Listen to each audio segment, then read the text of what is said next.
Hello, towel friends on the Towel YouTube. My name is Grant Smith Ellis. I'm thrilled to be with you today. And look at me. I'm a towel on the screen. My name is Grant Smith Ellis. Hello. It's true. I am a towel. Ladies and gentlemen, the rumors are true. I am indeed a towel. So let me get your little comments up, your towel comments up here. And ladies and gentlemen, I have big news for the little towels. So let me leave. Yep, that's the Twitter. All right, very good. That's running just how I want it to. So let me leave that up, ladies and gentlemen. I have big news for you. I am excited. We are going on Verdict Watch. I have overviews of the verdict forms for us to watch. I have my prescient prediction about the state of the world, ladies and gentlemen. We're welcoming the towel friends. But before we begin with that, I have special news. You asked for it, ladies and gentlemen. I worked hard on it. I spent some time overnight. Ladies and gentlemen, please allow 4 to 6 weeks for initial towel processing. But I'm thrilled to announce, I'm going to drum roll please. Ladies and gentlemen, you all asked, Little Towel has delivered. I have what the people demanded. Yes, ladies and gentlemen, I have created, once it loads, hold on one second. I have created what you asked for. I'm very excited. I'm an excitable towel. It is loading up now. And you might be saying, sir, what did you do? Did you create a potential towel merchandise?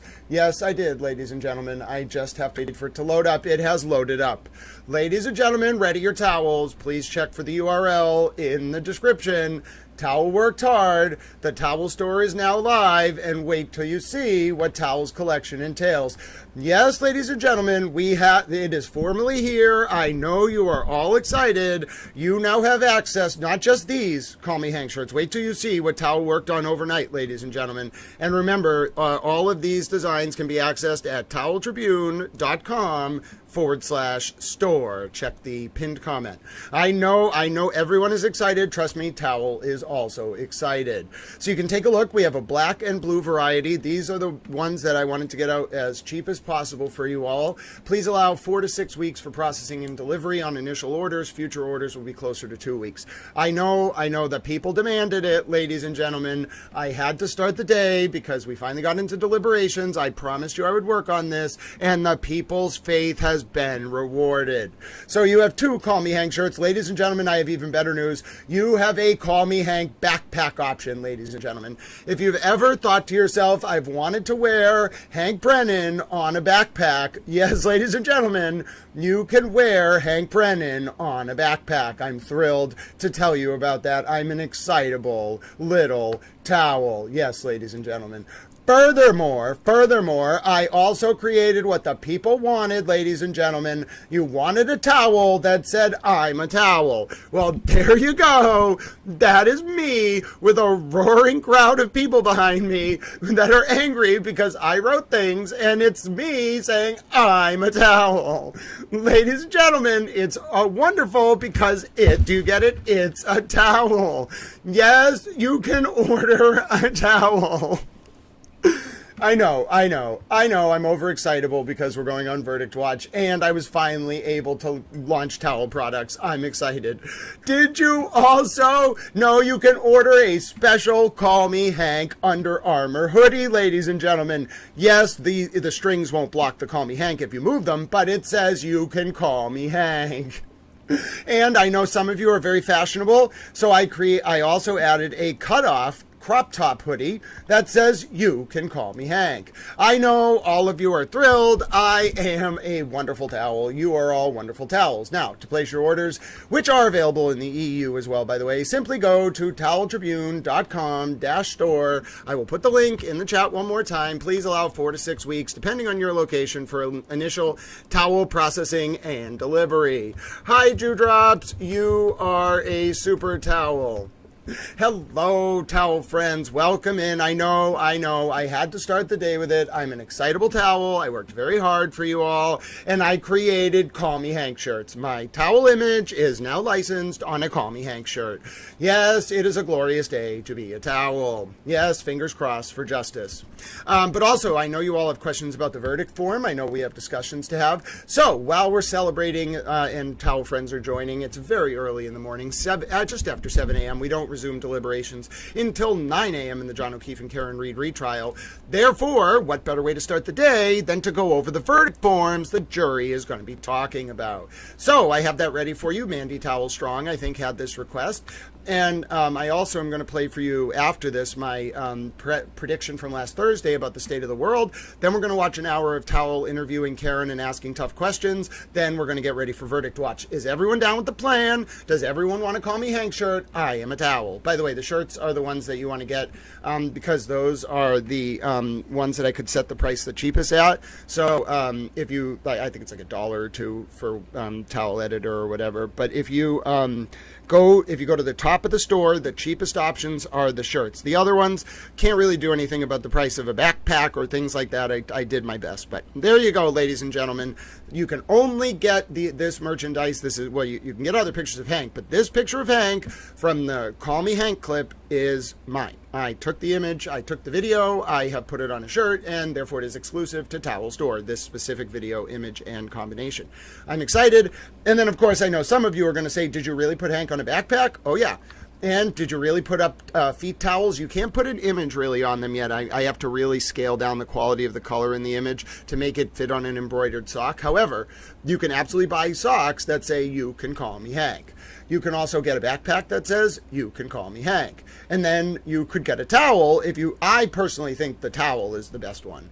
You could get a towel that says, I'm a towel. I might actually order one of those in like 6 months when I can afford $40 because I think that's hilarious. And yes, I have to pay for them too. They don't just give me them. This is a drop shipper. Towel is not ordering these and selling them to you. I would go bankrupt, but you can buy them from the drop shipper.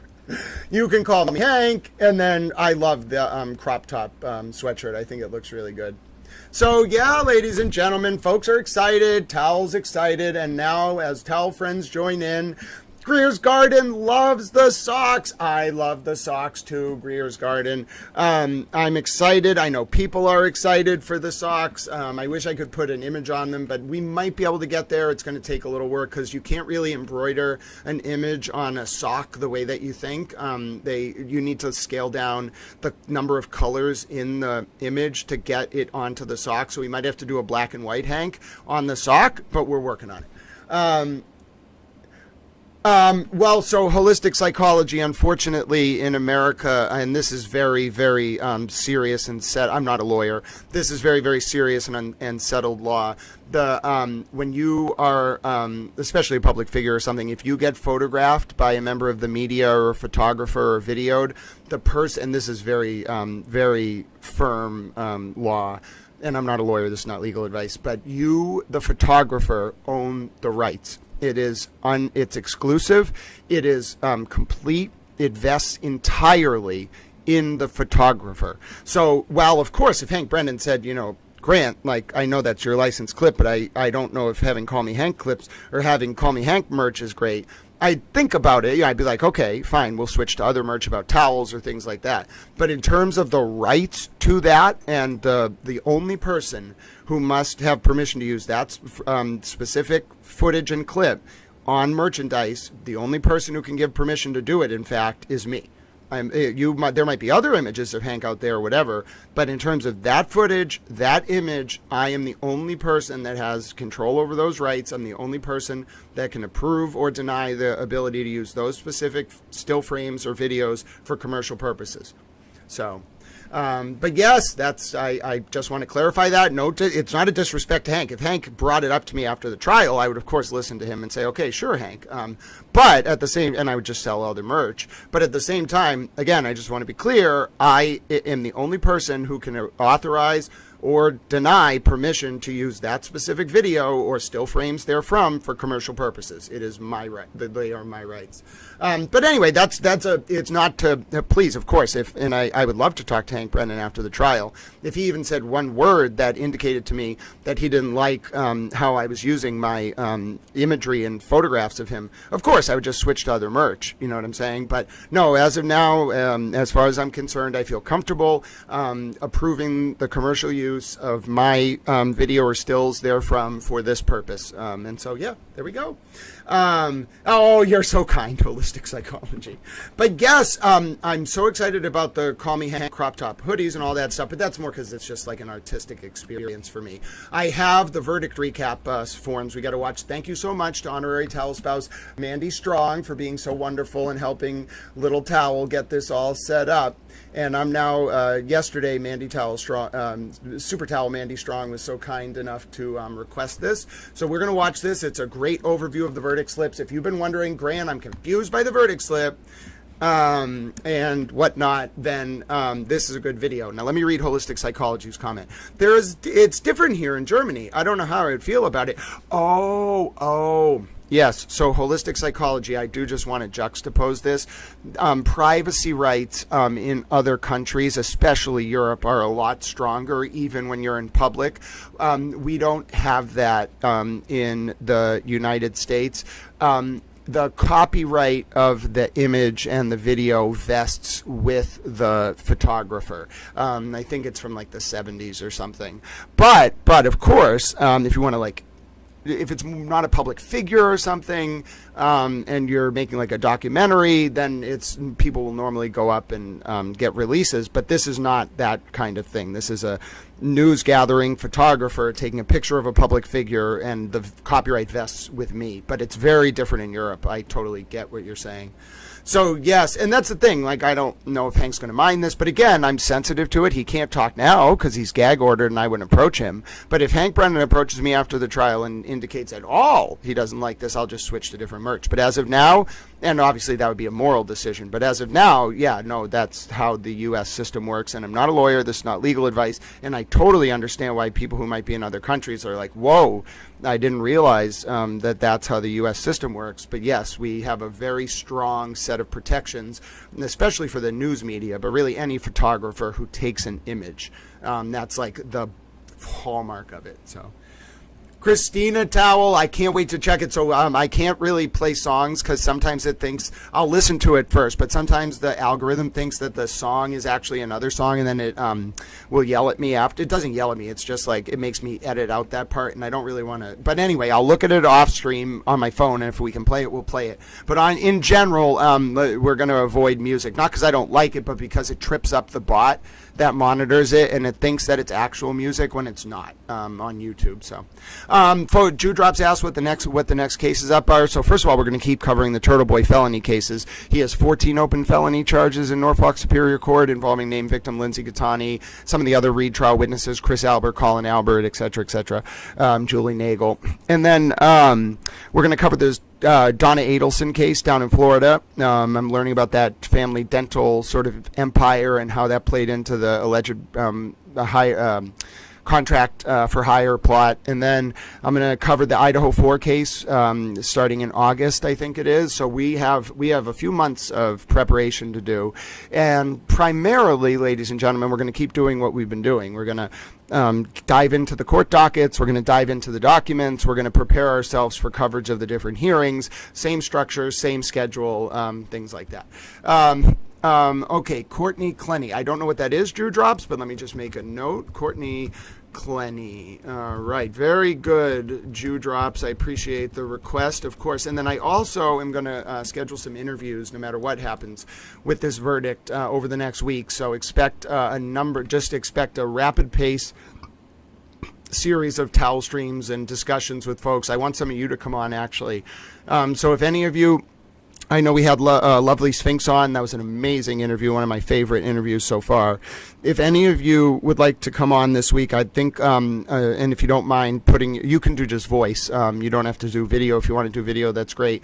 I know so many of you, so if you have an interest in coming on, I don't know if we'll do a panel, or I kind of like doing one-on-one interviews because I want to just learn about you and what you have to say about the case. So I think what I'd like to do is, it's been so much of you all who have come to define this channel, that what I want to do is actually give you an opportunity to talk about what you've learned, what you feel. Now, don't feel pressured. Don't do it if you don't want to.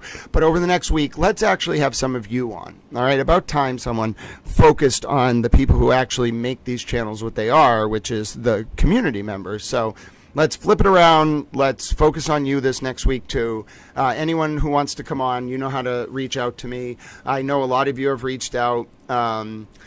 Tenacious P, great day to take the afternoon off. We'll be nervous together.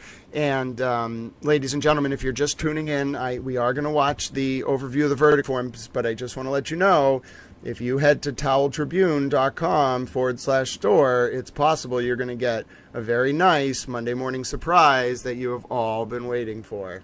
But all right, let's watch the verdict forms, and it's so great to see so many of you. We're getting ready for the 9 a.m. resumption of deliberations in the John O'Keefe and Karen Reed retrial, and here's my overview of the verdict forms. First one, let me zoom in on it so you can actually see it. Mandy Tell, I don't think you have any questions about this one. It is not very hard to understand. It simply says, in the above entitled case, we the jury say the defendant is not guilty or guilty of the offense as charged, murder in the second degree. I think we are mostly all on the same page about that one.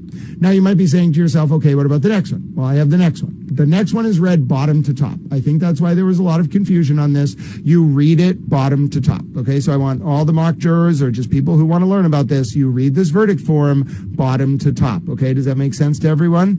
So the first question you ask, okay, now the reason you read it bottom to top is you have to decide, first of all, whether she's guilty of any of the lesser included offenses, okay? You got to go all the way to the bottom, okay? So it's a ladder. You climb up the ladders. You start at 5, 4, 3, 2, and then you get to the top. So because 2 is the offenses charged, we have to go through each lesser included, okay? These are the real forms as submitted to the jurors for this case. Yes, that's correct. So it's a ladder. So let's start at the bottom. Is Karen guilty of operating a motor vehicle under the influence of liquor? This is the lowest charge, okay? So you got to decide, is she guilty of that? You check the box. It's perfectly okay for you to find you're guilty of all these things, but you got to start at the lowest one. So the jury starts at the bottom. Is she guilty of OUI? Okay, yes. Then you got to decide, is she guilty of the lesser included offense of motor vehicle homicide, felony OUI liquor? You got to decide. Okay, check the box. If she's not guilty, you just don't check the box. Now, the reason why you have to check 2 boxes is, do you see how there's 2 different ways you can be found guilty? Either your blood alcohol level is over 0.08, or you were operating in a way that you shouldn't have been, even if they didn't have a blood result. Here we have a blood result and Karen's own words that she shouldn't have been driving, so I don't think it matters which checkbox they do for the sub box here, which one she was guilty of in terms of the OUI, whether it was BAC or her actions. But either way, or state of mind, I should say, her clarity of mind. But either way, so say you check the box. There's no way to check a not guilty box here. If she's not guilty of one of these offenses, you just don't check the box.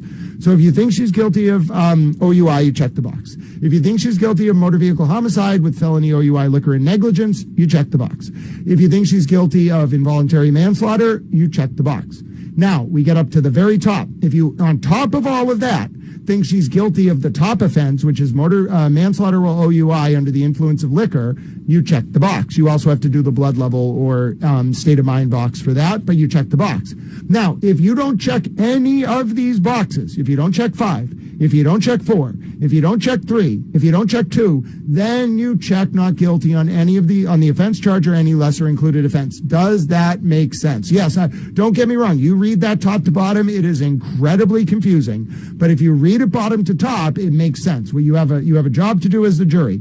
You must go through number 5, number 4, number 3, and number 2. If you don't check any of those boxes, then you may check box 1. All right, so it makes sense when you read it that way. I can understand why I said there was some confusion. It's very important to read it top to bottom. Okay, what is it? Voluntary versus involuntary? She's only charged with manslaughter versus involuntary manslaughter. There's no word voluntary on there. Do you see the word voluntary on there? We're doing a Socratic exercise, Mandy Strong. There's no word voluntary. It's just involuntary versus manslaughter. So the jury's thinking manslaughter while OUI requires elements of you doing an underlying reckless act. Involuntary manslaughter is even lower. It's like negligence. And the jury, remember, the jury has all these instructions. We don't have the instructions yet for this trial because Judge Canoni had to edit them and she didn't finish. However, This is the jury's not asking. There's no voluntary word there. It's manslaughter while OUI under the influence. Okay. Now, if you don't want that one, now strangely, you'd think motor vehicle homicide, felony OUI is more intense. It's not. Involuntary manslaughter is more serious than motor vehicle homicide while felony OUI. So the jury may not realize it, but these charges from top to bottom are in order of seriousness. OUI is the lowest possible offense she's getting. Motor vehicle homicide, felony OUI is a higher level offense. The penalties are like 5 to 10 or something, 2.5 to 10. Involuntary manslaughter is like 2.5 to 20. Manslaughter OUI is 10 to 20 or 5 to 20. And then, so you see what I'm saying? It just goes up. They don't realize it, but the most serious offense on this charge sheet is with the most penalties is manslaughter OUI under the influence of liquor. The next most serious charge, although it doesn't sound it, is involuntary manslaughter. The next most serious charge is motor vehicle homicide. And then the least serious charge in this indictment is OUI. Does that make sense, everyone? So yes, to me, what the jury's going to do, what any reasonable jury would do, is realize, like, okay, wait a minute. They're asking us if she was drunk and driving. Oh, she said she was. She's definitely drunk driving, guilty. But okay, now they're asking us if she was like drunk driving and was negligent for motor vehicle homicide or OUI. Yeah, she said she wasn't reckless, but she backed up to 24 miles an hour. That's pretty negligent. I wouldn't back down my driveway at 24 miles an hour. I bet the jury's probably drove their cars backwards. The jurors probably drove their car backwards 24 miles an hour. It's scary to do that. I think they were like, oh, that's negligent. Definitely negligent. I wouldn't do that even if I were sober. So you check that. Involuntary manslaughter is a little more complex. It's like, was she reckless? That's what they'll be thinking about. The foreperson will hopefully ask them, like, because of the elements of the offense. Like, so now, like, we were saying she was drunk, she was negligent. Was she reckless? Like, is that, like, the damage to the taillight, the snowy conditions, the time of day? That's all the stuff you think about for recklessness. It's what a reasonably prudent person know, or should that reasonably prudent person should have known in those circumstances that their act was reckless. Like, would it cause potential danger or threat to someone's physical well-being or life? That's involuntary manslaughter. I think they get there. And then to get to the top one, I don't know if the foreperson's going to be able to tell the jury this, if they're going to figure it out. But then you're telling the jury under this one, the jury has to decide, okay, so we think she was reckless, like it was very dangerous to do that. A reasonable person wouldn't have done it. Do we have a theory of why she did it? Okay, that's what makes manslaughter or OUI a little bit different than involuntary manslaughter. For involuntary manslaughter, you just need the recklessness, which is more than negligence, okay? It's a mens rea standard. You just need recklessness.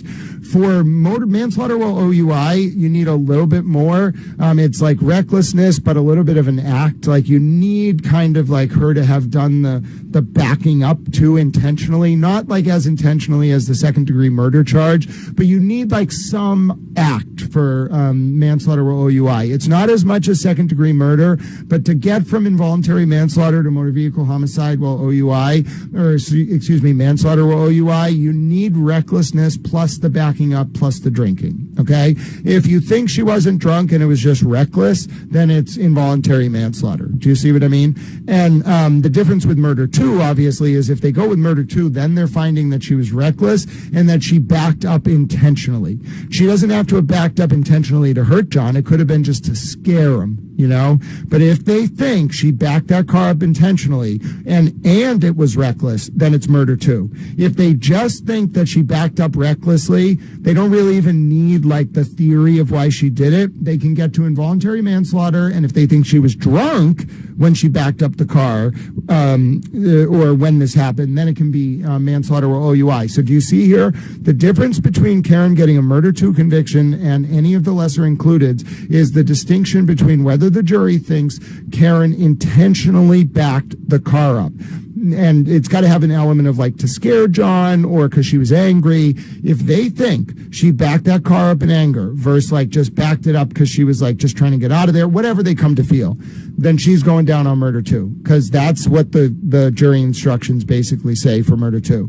If they think Karen backed up this car not intending to do an act that could cause a strong and plain likelihood of death, like if she was backing up to leave or whatever, then they have to ask, do they think she was drunk? If they think she was drunk, and they think she didn't do the act backing up intentionally but did kill John, then it's manslaughter or OUI. If they think she wasn't drunk and she just backed up, wasn't drunk driving and just backed up and was responsible, then it's involuntary manslaughter. If they think that she was drunk but was negligent, which is a much lower standard, not reckless when she backed up, negligent in backing up, then they'll do motor vehicle homicide, OUI, or involuntary manslaughter. And if they think that she didn't kill John but was just drunk driving, they'll do OUI. Okay? Does that make sense? Yes, of course, Ange Wittick, or I can explain it again, but that's my analysis roughly. All right, that's my general analysis of the bifurcation of the charges. So to me, it's very natural. I'm not a lawyer. I'm a towel. I'm a law student. None of this is legal advice. But I'm like, oh, yeah, you just got to flow from recklessness plus a theory of the act for murder 2 to recklessness for manslaughter, well, OUI, to then involuntary manslaughter is recklessness with no drunkenness, and then you just go down to negligence for motor vehicle homicide, negligence plus drunk, and then if there's no liability for John's death, it's OUI. But they're never going to find her guilty of just OUI. That would shock me, because I see it's really a question of her mind state. Like, was she clear-minded? Did she intend to back up to hurt John? Like, is there a theory of the act, or was it more like, did she hit John, but we don't know why she backed the car up? Like, can we put a reasonably prudent person in her mind and say that she backed up in anger, or she was going to leave? If they really split on that, then she'll get probably found guilty of manslaughter or OUI, or involuntary manslaughter or motor vehicle homicide. Maybe some of the lesser includeds, and then leaving the scene. If they think she backed up that car in anger, this is the worst possible outcome for her. If she thinks they were in an argument, if the jury thinks Karen was in an argument with John and she backed up that car, she said she pulled forward to get his attention. If they think it was more and she was angry and backed it, maybe didn't intend to hit him, but backed it up to get his attention, murder 2. So it's a big question. To me, I would vote guilty. Do you want to know what I would vote? You want to know what I would vote? If I were on that jury, I would say she's guilty of murder in the second degree. If I were the foreperson, and they all did their deliberations, and at the very end, they were like, "Okay, Mr. Foreperson, like Mr. Foretowel, we've waited a long time. You haven't really talked. Like, it's like the movie 12 Angry Men. Will you please tell us what you think?" And I would stand up and I would say this: I've heard everything you've all had to say, and I think she's guilty of murder in the second degree because she intended to back up her car to scare John and out of anger, and she did an act that in the circumstances a reasonably prudent person should have known would have posed a strong and plain likelihood of death. Okay, that is what I truly believe that the jury, that's what I believe about this case. However, I would then go on to say, but also, by doing that, by saying if we vote 12-0 on murder, guilty of murder in the second degree, we are also, based on the elements of the charges of murder in the second degree under the third prong, saying that she's guilty of every other crime in the second indictment. She is guilty of being drunk. She's guilty of driving under the influence and hitting John. She's guilty of doing it in a negligent way. She's guilty of doing it in a reckless way. So all of that would mean we'd have to convict, and I would argue for a conviction on every single count of the first indictment and the second indictment. Then I would go on, get literally every checkbox. Then I would go to the third indictment and say, now the one thing, and I truly believe she knew John was on the lawn when she left, the one thing we have to consider is picking the glass out of John's nose. The doctor told us, like her own defense expert, you have to be alive for blood to spurt out of you like that. So for her to pick the glass out of his nose, I think that occurred at like 12:30 a.m. And if she did that, then she's guilty of leaving the scene too, because she knew he was dead and left. Therefore, I would convict across all three. But I'm interested to hear if any of you jurors feel that if we convict her on murder too, that it's redundant to convict her on everything else. That's, as a foreperson, what I would say. I wouldn't feel that we should do that, but I would say, do you want to just convict her on murder too, which is a very serious charge, and then not convict her on the other charges? Or do you want to convict her on murder too and everything else? Now, here's the problem. She gets convicted on everything, she's screwed. She's never getting out of prison. If she gets a jury who's like, listen, like that's a lot. Like I think murder two incorporates everything else. Can we just find her guilty of murder two? Then she might get out in 10 to 20 years. What the least likely option, although I could be surprised, is that they find her guilty on something under count 2 and not count 1. I think it could happen. I think it's unlikely. Then her sentence could, if it's, it could range anywhere from no prison time for just OUI to 1.5 to 10 years for some of the middle offenses, motor vehicle homicide, OUI, involuntary manslaughter. It could be like 7 to 12 years, which seems to be what I think this is going to end up at if she gets involuntary manslaughter or manslaughter while OUI, 7 to 12 years. And then if you add in the leaving the scene charge, add another 1.5 to 3 years. My prediction, this case right now is going to be somewhere between involuntary manslaughter, manslaughter while OUI, felony liquor, and second-degree murder. Karen's sentence will, depending on the number of guilty charges the verdict comes down with, Karen could face anywhere from 7 to life, but I think the most likely range for her, based on the Turk case, 7 to 20, more likely 7 to 12. If you add the third count, 7 to 15. Judge Canoni will probably come down around 12.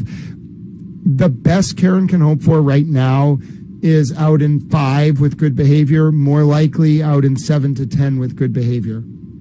If she gets murder 2, it's all up. If she gets found guilty on murder 2, she's going to jail for life, I'm pretty sure. Because I don't think that maybe Judge Canoni will give her like a possible parole term, obviously. But, you know, like she's not going to get out before 2050, 2060. She's not getting out of jail. She'll die in jail if she gets found convicted on murder 2. If she gets convicted on murder 2, she will die in jail.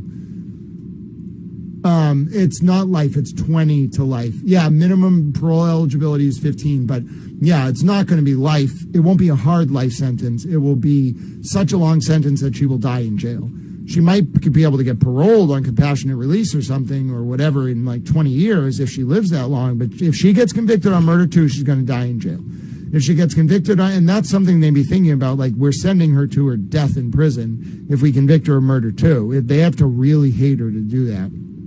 If they do, if they come back guilty on murder 2, she's dying in prison. If they come back guilty on something under the second offense, she might get to live like the last 10 years of her life like free, but definitely like she will never be the same person again. She's not going to. Do you know what's going to happen to that poor woman in jail? I'm saying this literally with the little compassion I have for her. She has no colon. Like if she doesn't get PC'd immediately and stay in that medical wing for the entire stay, she's not going to survive. She's not going to become like some Barrett Brown like courthouse like or jailhouse lawyer. She's going to get eaten alive. She's pretty. She's like, it's not good. I've heard 20 years. Well, you heard Towel's opinion, ladies and gentlemen. I think that's a pretty good indication of how I feel about the overview of the indictments. Now we're going to watch this next thing here, which is my prediction from Thursday. Then we're going to watch Towel interviewing Karen. But I want to watch this because it's a really interesting insight into Towel's kind of overview and why I think Karen is analogous to the Wicked Witch from the Wizard of Oz in an allegorical way, and why I, in my towelness, got sucked up out of my life in a tornado and fell down onto Karen and crushed her like I was a house. So, yes. Wait, get to Space Savers? What Space Savers? I don't know what that is. Yeah, no, it's not like that. It's not like I have compassion for every human being as a human. Like, they may make bad choices, and I think she deserves to go to prison, but you can't, even like people who are like very deranged or sociopathic or psychopathic, just in general speaking here, like they're still human. Their brain just doesn't fire neurons and other chemicals the same way as regular people, so their decision making misfires. That doesn't mean they're not humans. They're not like some kind of like devil incarnate. I'm sure there's some people who are into that kind of stuff, like worshiping that, whatever. That's a whole different can of worms. But like an evil person, because their brain is making decisions in a way that are harmful to other people, is not necessarily devoid of existence as a human. It just means like they deserve penalty and repentance for their actions. Now, I should remind you that the reason we punish is not just to be punitive. It's also rehabilitation and sort of bringing about corrective behavior. So it's retribution. It's a combination of all of these things, and like making the community safer. So I think it's really important for people to remember that, like, if your goal is just to see her dead, then that's not what the point of the justice system is. Even though it's a weird form of compassion, it's still centered around trying to reform her. Okay, that's like the center of this. So we have to remember that, even though for her, it's very easy for us to see her as just this devil figure who's devoid of any humanity because she did terrible things to people to try to cover up her own crime, in my opinion. But at the same time, like, hold on. To just deny her humanity, I mean, we need to rise above that, or we become exactly what we hate. If you become, even in a benevolent way, consumed by hatred, you'll destroy yourself. You have to see the process, the restorative justice process, the rehabilitative process, the punitive process, as multiple complementary parts of a single whole. If you don't do that, you risk doing a lot of damage to the American justice system. So just keep that in mind. Be careful. Try not to do that if you can avoid it. H-Towel! Oh my goodness, it's Sheffield Flannel. Someone give H-Towel positivity. Friday was excellent and the momentum was with Hank as weekend progressed. No, folks, listen.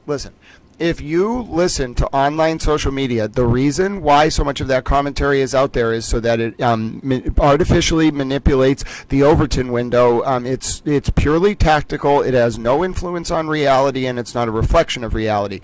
Its goal is first of all, its goal is to provide fodder for the FKR base and drive money and all that stuff. Forget it. That's one objective. The second is it's targeted at you folks. Well, it's also targeted at the jury, but it's targeted at you. It's designed to get you, the people who know, in my opinion, that Karen Reed's guilty, to start thinking about, instead of talking about the things that are so damning to Karen, but reacting to what the other side is saying. Don't do that. Simply go out there and state what you believe about the case, and then when you see the other side being futile in their propaganda, recognize it for what it is. The people who say negative things about those who support justice for John O'Keefe or Lindsay or anyone else, it's designed to be a pervasive form of psychological manipulation to infect your own mind and force you to become the carrier of this weaponized form of discourse that is extremely insidious and emotionally manipulative in order to undermine cogent public discourse. That is the antithesis of everything we strengthen. Now, I'm not saying anyone is doing this in the chat on purpose, but just to give you all some insight, that is antithetical to the framework that we are trying to establish with Towel Stream here, which is to engender cogent public discourse, to encourage you to think for yourself, to tell you to follow no one, to teach you the form of how to understand information in any context, to empower your autonomy and ward off that kind of insidious behavior. Therefore, when you see people engaging in that behavior, just remember it's not, in my opinion, on the basis of reality. It is a propaganda tactic to turn your own mind against you and make you a vehicle of the opposing side's viewpoint, as opposed to an autonomous human or anthropomorphic towel expressing their own legitimate and authentic viewpoints on the case. You're either on offense or you're on defense when you're in the arena of public relations. You're either reacting to what someone's saying or saying what you feel. Don't fall into the trap of reacting to what someone else is saying about this case. I also realized I left my camera paused that whole time. I'm sorry about that. I was getting ready to watch another video. So yes, I think it's very, very important to remember, look up something called, and I'm not just talking to you, Sheffield Flannel. We love Sheffield Flannels all around the world. Towels love Sheffield Flannels. But just remember, if you look up the Overton window, Overton, window. And then if you understand that preemptively weaponizing the Overton window is a tactic of people who try to engage in PR for Karen Reed, then what you'll realize is that the best way to undermine those insidious machinations of weaponized discourse is to simply see it for what it is, and then instead of reacting to it, just go out there and state your own views and your own opinions, and don't feed into the preemptive weaponization of the public sphere. So that's kind of my overall advice here. If you see the other side, don't let it affect you emotionally. Certainly don't take it as a reflection of reality. A lot of it's artificial online astroturf. I think a lot of those accounts are fake or being paid or some kind of part of some kind of operation. Don't worry too much about it. It's like when you read stuff where, like, in my opinion, Kate Peter tries to deflect from some of the conduct she engaged in during the investigation of Karen Reed and Aiden Turtleboy Kearney. Like, it's all part of a narrative. That's why I think this whole NetPaper Sandflix documentary is actually an attempt to leave them handing the bag, get them to portray Kate as some, like, savior of the internet, cover up her kind of, in my opinion, more insidious behavior, cover up some of the serious stuff that went on, so that when all that stuff comes out, people can be like, oh, see, Sandpaper was the one who was lionizing Kate. See? And leave them holding the bag. Towel sees where it's going. I just don't understand why Gretchen Voss is playing into it. Dear God, Gretchen, how can you look someone like Kate Peter in the eye, even if you are, trusting and someone who believes in the goodness of people, and not see the reality of that? How can you not look at those manipulated phone extraction, that Lindsay's manipulated and leaked phone extraction, and not see what Tully did there? Why would only messages from Tully to Lindsay and Kate Peter to Lindsay be removed before that extraction on April 24th, 2024 was released to Aiden Kearney, including pictures of Lindsay giving birth? Why would Tully ever release that unless it was designed to use Lindsay as a distraction? And who would have a motive to use Lindsay as a distraction except for the people that Kate Peter was close to, some of the witnesses that Kate favored related to the Reed and O'Keefe case? See what I'm saying? So, of course, I get so frustrated when political machinations on either side of this case try to weaponize the public sphere and friendships and whatever to undermine cogent public discourse. It frustrates me so much. I hate how politics functions. I hate how the sort of public relations arena functions. I hate how the media arena functions. The reason that I do the work that I do is to try to prevent this kind of insidious usurpation of our representative forms of democracy. It's literally what I talk about constantly. And so I'm not afraid to call it out. I think that this weaponization of public discourse by various factions in the orbit of both sides of this case is designed to hide from the truth, hide from the public what actually occurred, and present a narrative that insulates certain people from accountability on both sides, whether it was the old DOJ in Boston or Karen and her lawyers or Kate Peter or Brian Tully or whatever it is, okay? And I think that's horrifying. Like, if you're out there and you're someone's friend and you know about misconduct, but you say, you know what, well, she believes what I believe, or, she knows this about me, or, oh my goodness, what if, I'm talking about the people who are very close to Kate and have been for a long time and still are. Oh, she knows this about me, or she will tell this person, ridiculous. You're compromised. You have no integrity. You've undermined the American system of justice while attempting to proclaim yourself some kind of stalwart warrior standing up for the rights of the vulnerable and the accused. Some of you have a lot of soul searching to do. And trust me, no matter how you try to portray this story in your various futile PR efforts, I promise you, history's pages are fickle and still drying, and Towel has a pen, a litany of ink, and a lot of friends. Yeah, so anyway, I want to talk. Hello, friends. I was on a little bit of a rant there. And listen, the reason I went on that rant is I don't want to just say that it's the Free Karen Reed movement that is trying to manipulate the Overton window and poison public discourse. I see factions related to the pro-justice for John O'Keefe side who do that too. I'm equal opportunity towel caller outer. That was not very syntactically precise, Grant. All right, ladies and gentlemen, let us take a look. Here's my ominous premonition about the state of the world. Oh my goodness, ladies and gentlemen. Hold on, I got to take a look. What did someone order? Hold on. Someone placed an order. I see. I have to actually go through and approve it, but someone did place an order. I'm very excited. I will go take a look at it now. Okay, hold on. What did someone order? Oh my goodness, it is a shirt. I'm so excited. You have to wait. Please wait, of course, 4 to 6 weeks for towel processing. Ladies and gentlemen, if you're just tuning in, take a look at the toweltribune.com/store link. I'm so proud of myself. But I want to play this video for you because, one, we're going to watch Towel interview Karen and Aiden next for a little bit while we wait for Verdict Watch to start. But just take a look at how I talk about some of the things that have been going on in this case and kind of how, I talk a little bit about the Wizard of Oz. I know Eva Towell is going to like it. Rachel McIntyre is going to love it. Hello, Lisa Cox. Hello, so many Towel friends. Irene, it's great to see you. Rhonda, hello. Yes, Rhonda, listen, I don't deny she's been a great supporter of the O'Keeffes. Have you ever watched, Rhonda, there was a great hearing with Jamie Dimon and I think it was some of the senators back in 2011 after the financial crash. And they were debating the Dodd-Frank omnibus reform bill to Wall Street, right, and the TARP bailouts as well. Troubled Asset Relief Program. And I remember one of the senators, I don't remember if they were Republican or Democrat, it was a very bipartisan kind of grilling of Jamie Dimon, then the CEO of JP Morgan, I think. And the senator said, Mr. Dimon, we have no doubt that you're working hard.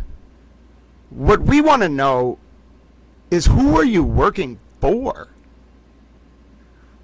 Yeah, no, and so what I'm saying is, Rhonda, if you really want to confront some of this stuff, you got to think about, it's not, I don't think anyone denies that Kate was benevolently in some ways trying to hold Turtle Boy accountable or investigating Karen. But you got to understand the larger picture here, which was that I think from the very beginning in October, November, December of 2023, the real reason Aiden was being investigated was twofold. One, the state police wanted Aiden to flip on Karen. And Aiden, and certainly I think he did some acts that warranted the grand jury indicting him, and a grand jury did indict him related to Lindsay in December and the witnesses in the Reed trial leading up to October of 2023. But you have to think about it this way. From the state police's perspective, like, what do investigations do? Well, part of it is trying to get the bigger fish. So you could see Kate, who was working as a PI at the time, I think, for a man named Marty Kraft, who I think is also in the orbit of this kind of whole, like, state police apparatus near the Norfolk DA. You could see them being like, okay, Kearney's got us on the ropes. Why does Karen have all these feds connections? We're desperate. What do we do? Okay, well, you go to someone like Kate Peter, who knows the brain of Aiden Kearney. But what I don't even think some of these witnesses realized is, like, there's a reason Kate Peter and Aiden Kearney worked together until 2019. And it's not that Kate had a moment of recognition and just turned her life around. No. In my opinion, what happened was they've always been very similar, two sides of a similar coin. But Kate and Aiden had a falling out because they're both very type A personalities and they couldn't control each other. So Kate was like, I'm going to just do my own thing. And I could totally see Aiden being like, oh, you're not allowed to do your own thing. I'm going to destroy you. And then Kate being like, oh, yeah, well, I'm going to destroy you. That was back in 2019. That's my opinion. Now, leading up to 2023, okay, so the state police, like Tully's unit, Norfolk DA, some of the witnesses, they're desperate. What do? They reach out to Kate Peter. Now, Brian Riccio, who's Kate Peter's friend, had been following this case a little bit, so I'm sure Kate was already, like, in the orbit. She was covering the, like, Cyrax and Chili DeCastro at the time. So she starts covering the Reed case, okay, and here's the context. I think the state police wanted to put these charges on Aiden because he did conduct that was outrageous, in my opinion, and rightfully the grand jury indicted, in my view. However, I also think that simultaneously the state police had other objectives. One, get Aiden to give up Karen Reed, okay, because that would guarantee Karen a conviction on something. And then furthermore, the state police, and this is why, Rhonda, gets really insidious. In the John O'Keefe federal grand jury kind of wound down at the end of the summer of 2023. And then in August of 2023, I know for a fact that the grand jury into the cover-up of Sandra Birchmore's murder started. Now, you got to realize that Tully's unit was the same, all these same people, John Fanning, Uri, Michael Proctor, although Proctor I don't think was directly involved in the Birchmore investigation, but the same unit investigated Sandra Birchmore's death starting on February 6, 2021. She was killed at 9:23 p.m. on February 1st, 2021. Her body was discovered by the Canton PD during a wellness check on February 4th, 2021. Canton PD gave MSP evidence between February 4th and February 6th of 2021 that Farwell was at the scene of Sandra's murder at 9:23 p.m. on February 1st, 2021. Then the Canton police went to Sandra's school where she worked and got evidence that Farwell had said he was going to take care of the baby, quote unquote. He was going to get rid of the problem if Sandra wouldn't not carry the baby to term, okay, because she was pregnant. It turns out Farwell wasn't even the father of that baby because Sandra was being abused by multiple men apparently, but Sandra told Farwell he was the father, and so Farwell, under the impression he was the father, went and murdered her, alleged the feds. Now, this is where it gets messed up. February 6, 2024, 48 hours after Sandra's body is discovered, the MSP get all this evidence from Canton PD, but somehow the MSP end up writing a report that Sandra Birchmore's murder was the result of self-harm. Now, you might say, okay, that's really sketchy. Yeah, it gets more sketchy. Two of the troopers on that unit, including John Fanning, used to work in Stoughton, where Matthew Farwell, the man accused of murdering Sandra, used to work as a cop. Furthermore, it's very likely that there was a whole ring of cops abusing underage girls in Stoughton, and that this whole thing is connected. Furthermore, it's very possible that the former chief of the Canton police, Ken Berkowitz, called the FBI because the Stoughton cops and this MSP unit were doing weird stuff with that Birchmore case. All right, so that's 2021 and 2022. All of a sudden, August 2023, a federal grand jury opens up into Sandra Birchmore's murder. You don't think you think that's a coincidence? No chance. Aiden and Karen, in my opinion, over the summer of 2023, were deployed in the context of what was an artificial public operation, like a public relations operation, to get attention onto the Karen Reed case, not for its own sake in the investigation of John's death, but it's called a honeypot. It was designed to drive tips about the MSP unit connected to the Norfolk DA. Now, the motives for this were pretty convoluted. It had to do with this decades-old or years-old feud between the then U.S. Attorney, Rachel Rollins, and one of the line prosecutors in what's called the Public Integrity Section of the Boston DOJ, Dustin Chow. Now, for two different reasons, Rollins because of political reasons. When Rollins was Suffolk DA, she was very soft on crime, like wouldn't prosecute low-level offenses. The other DAs in Massachusetts got mad, wrote letters about it in the press. Rollins, one of them was Morrissey. Rollins got pissed, got in a feud with Morrissey over it. Then there was this other issue where Rollins didn't want there to be life terms for youth murder offenders sentenced when they were 18 to 25. It had to do with the development of the youth brain. Rollins was ahead of her time, but it pissed off the other DAs in like 2019 because it was very radical to propose this at the time. So anyway, Morrissey was also pissed and moved to intervene as, I think, an amicus curiae in one of Rollins's cases where she tried to get a life term off the table as a prosecutor for a youthful offender like 18 to 25 who had killed someone. So Rollins did not like Morrissey, okay? And reminder that Rachel Rollins in May of 2023 was subject to a report by the Department of Justice Office of the Inspector General that said Rollins launched a pretextual federal probe into a different DA, the Suffolk DA, Kevin Hayden, after Hayden beat Rollins' ally Ricardo Arroyo in the primary for Rollins' old seat as Suffolk DA after Rollins left to go become U.S. Attorney. So Rollins got this history of launching pretextual probes. Now, there's also mixed motives because Dustin Chow, the public integrity section of the DOJ, investigates public corruption, and they are in charge of the Civil Rights Division of the FBI and all these other units. It's kind of a very complicated bureaucratic structure, but just know that the person involved in the public integrity unit of the DOJ is really, really in charge. They're not at the U.S. Attorney or first U.S. Assistant Attorney level, but they're basically as high as you can get. So Dustin Chow doesn't like Morrissey because in 2015, the U.S. Attorney's Office in Boston and the Norfolk DA were working together on a prosecution related to Whitey Bulger and Stephen the Rifleman Flemmi and Frank Cadillac Salemi. Okay, I think that might have been the case Hank was involved in, which makes this all make sense. Now, during that case, ladies and gentlemen, what happened was Dustin Chow's wife got passed over for a promotion in the Norfolk DA's office. She must have been an ADA or something. She left the office on bad terms. Chow went around in 2015 saying he would do anything it took, allegedly, to burn down the reputation of the Norfolk DA. 7 years later, this perfect storm of factors, and this is why people couldn't figure out why would Karen get help from the old DOJ or Alan or David. Who the hell was Karen? Well, in November of 2022, when Karen and Alan Jackson and David Yannetti walk into then first U.S. Assistant Attorney Josh Levy's office, you can see it wasn't really about Karen. It was just that there were people in power in the DOJ in Boston who wanted to get the Norfolk DA. Okay, do you see what I'm saying? So that's why I said it was mixed motives. Like, the reason for investigating the Norfolk DA initially was pretextual. It was, in my opinion, because Rachel Rollins and Dustin Chow did not like the Norfolk DA. However, what you also have to understand is this got a little bit more complex because over the summer of 2023, and this explains why when Rachel Rollins got fired in May of 2023 or forced out of office by the DOJ OIG, Josh Levy personally took over the grand jury. He personally ran the grand jury into John O'Keefe's death. Why? Because it wasn't really a grand jury into John O'Keefe's death. It was a very sensitive cover operation, in my opinion, to investigate this MSP unit.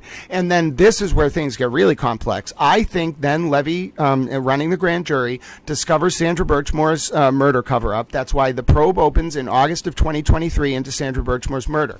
But here's where it gets really intense and why I'm like, what the hell is going on with these people? I have reason to believe that Kate Peter has known since like the summer of 2023 that Aidan Kearney, weirdly, Aidan Kearney was being investigated for some wiretapping charge related to a woman with the last name of Haskin out of Rhode Island. And the FBI, a field agent from the FBI Worcester field office named Samuel Weiner, called people in the orbit of Aidan's investigation, and somehow it just dropped. Now, the FBI making that call was just 2 weeks, ladies and gentlemen, 2 or 3 weeks after April 20th to May 3rd of 2023, when Aidan reached out to Karen's lawyers for the first time after speaking to Karen through an intermediary named Natalie for a few days. Now, the relevance of this is there's a message where Karen says to Natalie to tell Aidan that if Aidan talks to Alan, it will give him a shot in his arm after if he's having problems. Well, what could that mean? Well, it does make me wonder, ladies and gentlemen, if what happened was over the summer of 2023, there was a very tactical, like I said, deployment of coverage of the Karen Reed case vis-a-vis proxies like Aidan Kearney or whatnot by the feds to draw tips in about the MSP unit assigned to the Norfolk DA. Then, as that was occurring, there was this grand jury, and it culminates not in an investigation of John's death, but in the launch of the probe into Sandra Birchmore's murder cover-up in August of 2023. And then, this is where it gets perverse. I think Kate Peter kind of knew this. I think the MSP unit knew this as well, starting in the fall of 2023, but they couldn't figure out what the probe was about. Now, I have very good reason to believe in December of 2023, Brian Tully used his official position in the context of an investigation of state crime to try to find out what the federal probe of what was. So we're talking 3 months after Farwell, the probe into Sandra Birchmore's murder cover-up begins. And I have very, very strong reason to believe that Tully found out in that around then, even if not directly, but found out that the target was the Norfolk DA and Tully. And so you got these like pieces of information. And ladies and gentlemen, there's no doubt in my mind about it. You got these pieces of information kind of in the state police's mind. Okay, this probe of John's death and the investigation doesn't really seem like it's real. What is it? And then you got like the realization that, okay, so if the probe is targeting us, but it's not about John's death, what could it be? Birchmore. Okay? So by, I think, December of 2023, the state police got it figured out. This is only 3 months into the Farwell's Birchmore grand jury, federal grand jury. Farwell doesn't get charged till August of 2024. So therefore, you see where the mixed motives come in? Like, if you're Kate Peter, in my opinion, or anyone close to Tully, you don't want it to come out that that's what the real story is, that this unit did do something really, really bad, but it wasn't in the context of the investigation of John's death. It was in the Birchmore case. And then what gets even scarier is you don't understand, Brian Tully had that extraction of Lindsay Gatani's cell phone. It had 15 years of her life on it. It wasn't phone records. It was a forensic extraction of a phone she had for 15 years. And it had or records that had been copied over. She had 15 years of data on that phone, including pictures of her giving birth. Rhonda, if you're still here, Brian Tully, on April 24, 2024, took a 15-year unredacted production, including pictures of Lindsay giving birth, and gave it to Aidan's lawyer. The only things removed from that extraction were messages from Tully to Lindsay and from Kate Peter to Lindsay. And you might say, but why? Like, it must have been an accident. No. I totally think that that was fodder so the Turtle Riders would pay attention to Lindsay, destroy her life, and then serve as a distraction so other witnesses wouldn't be tormented as much. It was calculated. It was ruthless, in my opinion. It was analytical. It involved the highest levels of this unit, and I think people found out. And so then the people who started to find out had to have their wings clipped because otherwise they would tell the story. That's why I think these people had to get Kate involved with Gretchen's Netflix documentary, because otherwise there was a risk that Netflix documentary was going to tell the real story. And so that's why I'm so worried. Like, yes, okay, maybe Kate Peter really did want to get Aiden and Karen, but the tactics, ladies and gentlemen, they were abhorrent, in my opinion. And they were designed to insulate people from accountability in the interest of protecting the Karen Reed prosecution. And let me be clear, Karen Reed is very clearly, in my opinion, guilty of text messages from Michael Proctor. No. I think something's going on. And, would it really surprise you if the real, target here is why that MSP unit covered up Sandra's murder? And would it then really surprise you if why that MSP unit kind of freaked out? You know what I'm saying? And maybe Kate knows a little bit about some of this. That gives everybody motive to try to present it like it's so delicate. You don't understand. Narratives are so delicate. If this gets confirmed, if Farwell cooperates, you don't know how bad it will be for that unit, for Kate, for all of them, because people are going to say, you knew, didn't you? Didn't you? You knew the whole time. They just hope, in my opinion, that their targets aren't politically connected enough. That's why I think there's a lot of people who are like, oh, don't let Grant and Lindsay talk together. The Grant's influence plus Lindsay, he might give her a voice. He's going to get her into all these different offices. Who knows how many people she's talked to, how protected she is now. Ladies and gentlemen, you don't understand. You don't understand. I'm saying 1/10 of what I'm allowed to say right now. You don't understand. This is going to become a very big deal. I don't like any of this on either side of the case. I hate the wheeling and dealing. I think it's absurd. And if you think you're going to insulate yourself from accountability by manipulating public narratives, you are going to run into a very ferocious, indefatigable towel who will spend 3 years writing about these kind of things until some form of government oversight authority gets involved. Ask the Massachusetts CCC if you'd like to find out more. I simply will not give up. Let's go right to Towel interviewing Karen. I don't want to watch my spiel about the Wizard of Oz anymore. I went in a mode. Yeah, my eyes were closed during all of this. I'm sure you saw that. But yes, it's a little bit sad, but Rhonda, it's not personal opinions. These are facts. People have mixed motives. We have to pass judgment in our own way as to whether we think that just because someone supports a given side, we should unquestionably, blindly never speak about their behavior if it's relevant and pertinent. You can't just say, think about how that's no different than the Free Karen Reed side. If you just say someone supports my position, we cannot critique them. We can't stare down into the abyss as to what could be negative issues related to them. That's wrong. It's an abdication of moral duty, and it's how insidious interests get a foothold in the world because, it's not a loyalty and it's not misplaced. I think it's good that people support the Justice for John O'Keefe movement, but it's a form of kind of incidental or accidental enabling when we say, okay, well, that person agrees with me. They're above reproach. I can never say anything about them. That's what we point out is wrong about what Turtle Boy does, in my opinion, and what Karen does, in my opinion. They demand blind loyalty because they have a viewpoint. I will never do that, okay? I don't care if you agree with me on an issue, disagree with me on an issue. I'm true to my convictions. I believe what I believe. I know what I've seen. I know what I believe to be true, and I'm going to stand on it. It's not malicious. It's not from a place of personal spite. You don't hear me up here saying that I was gratuitously offended.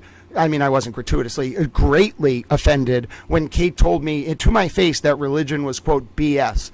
That would be a personal comment on Kate Peter. I'm not doing that. This is related to the case. You all should watch in 6 to 12 months how this all plays out. If people from that unit get indicted federally for Sandra Birchmore's murder cover-up, I'm telling you, this whole story changes, and it's what no one wants to discuss, because it's very hard for people to remedy that cognitive dissonance. Like, how could these people I've been praising for so long because they were so good at getting Karen and holding her accountable, how could they have done this to Sandra Birchmore? And how could they have done this to Lindsay? Human existence is complex, ladies and gentlemen. That's all I can tell you. We're going to watch Towel asking questions now because we're waiting for Verdict Watch. Clearly, I am an excitable Towel. Sometimes I just close my eyes and relay things, and I have a lot of information in my brain, and I appreciate you listening to me rant. But yes, I'm going to play you this video. I know that you all are going to enjoy Towel asking tough questions, and what better way to wait for Verdict Watch, ladies and gentlemen. You all love it. I asked really hard questions to Karen. She looks like a little Karen. She is not a towel. Karen is a lot of things. She is not a towel. Yes, Karen, you heard that right. You are not a towel. You are some kind of hard steel surface. I'm sorry to have to tell that to you. All right, who's ready for this? I'm ready. I know it's your favorite clip, and it's going to take us right into the start of jury deliberations. Take it away, towel. Karen, why'd you go back to Fairview before going to Jen McCabe's? Karen, why'd you hook Aiden Kearney up with the FBI? Well, that was Mr. Yannetti, wasn't it, Karen? Don't poke me. Karen, keep going. Keep going. Oh, she took a different way. Oh, my dear God, he fell. Richie, are you okay?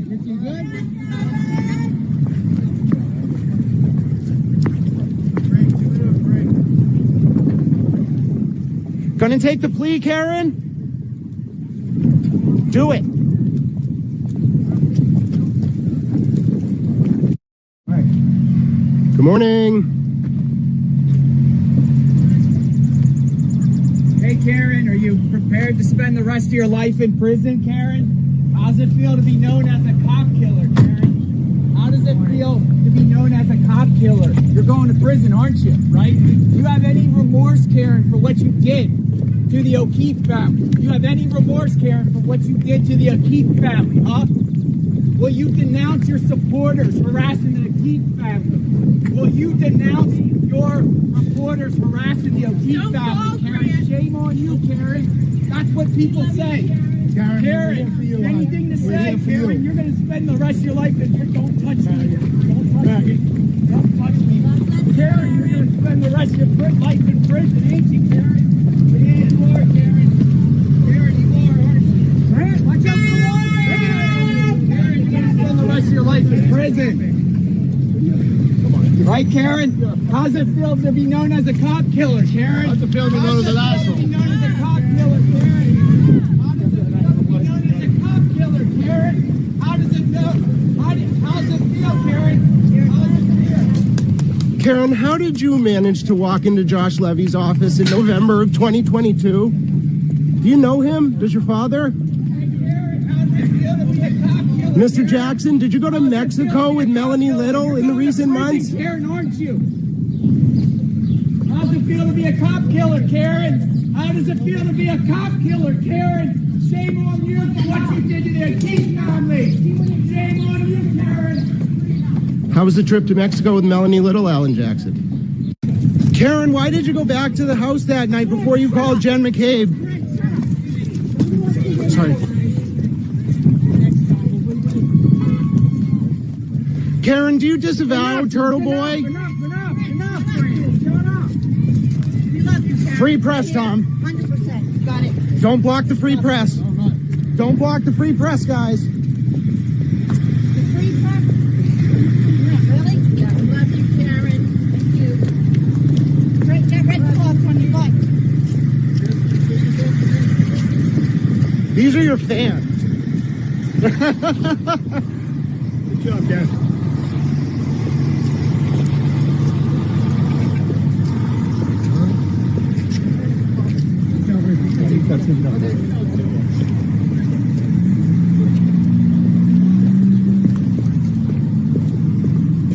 Don't block the free press. I can walk with it.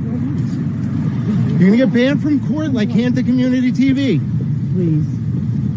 Use your mommy's name to get away with. That's her dad right there. Listen. Free press. Right for Star Magazine. Free press. Doesn't give you the right Free to be press. broadcast. Yes, it does. Patriot, Karen Reed. I thought you were a law student.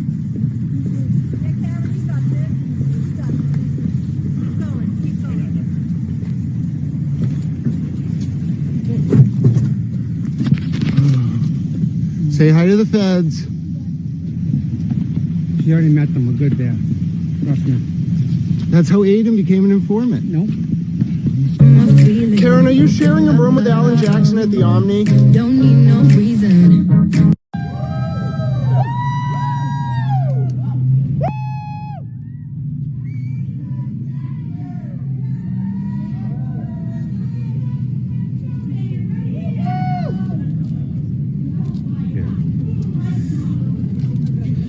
Not come over this way either. Keep walking this way.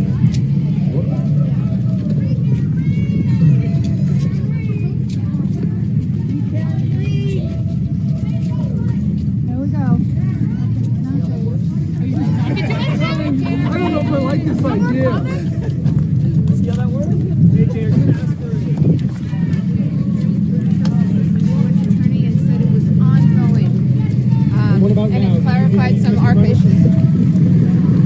If I take him at his word, that would be a very dangerous endeavor of mine. But I've seen a letter from the U.S. Attorney's Office from 1 month ago, and it said it was ongoing. It was a 4-page service-based letter from Mary Marie on Leah Foley's letterhead. So you do believe it is ongoing? I don't know. That's just the actual data that I have. What do you think about a gag order against your attorneys and you are the only one who can talk? Would you like Guys, that? give her some room, please. Give her some room, please. I like talking. I like to reveal the truth.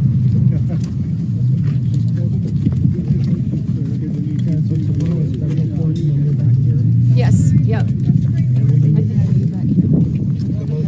Come on, guys, keep it moving. Keep it moving. Let's go. You said that in terms of what you've been told, you have not. That is true. That is true. There's only so much room on the sidewalk. Let's go.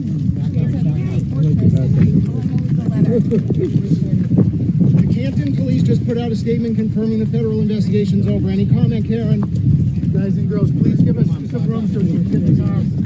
Thank you very much.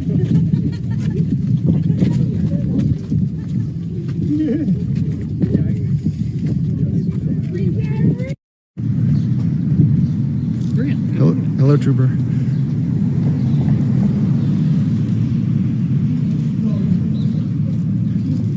Karen, does Alan go scorched earth all the way? Is that what he does? Really?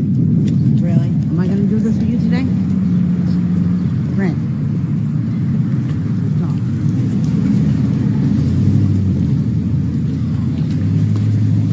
When I think we have half the break. Grant. Hey, it's not my fault you didn't do something, Chief. Grant. I'm in a bad mood. All right, well, don't take it out on people that are going through worse than you. Fine. Can you attack me? How was your day, Chrissy? My day is going good as long as you're One question. respect. I'm being respectful. People were mad at me for talking to you, Chrissy. I was like, Chrissy's nice. Yeah, I am nice as long as you respect Cameron and the family. One question. I swear to God, if it's an out-of-line question, I'm gonna... That was not out of line.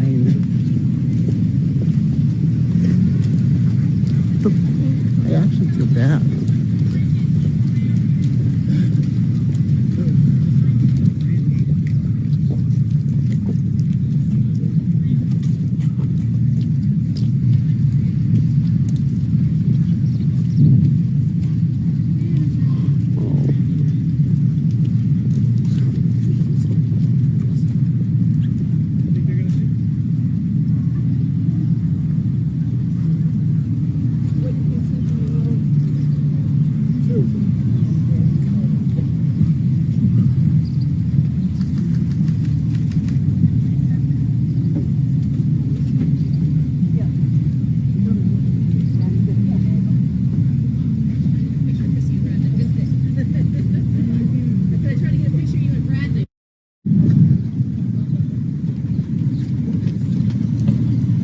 morning.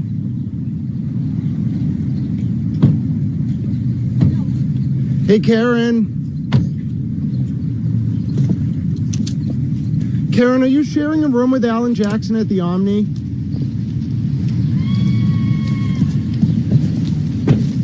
how are you doing today? Doing well.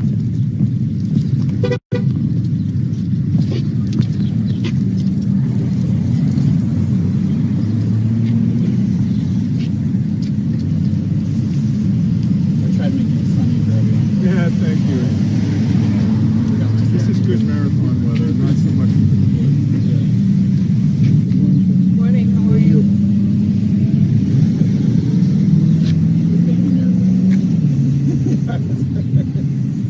We're good guys. Sure, right?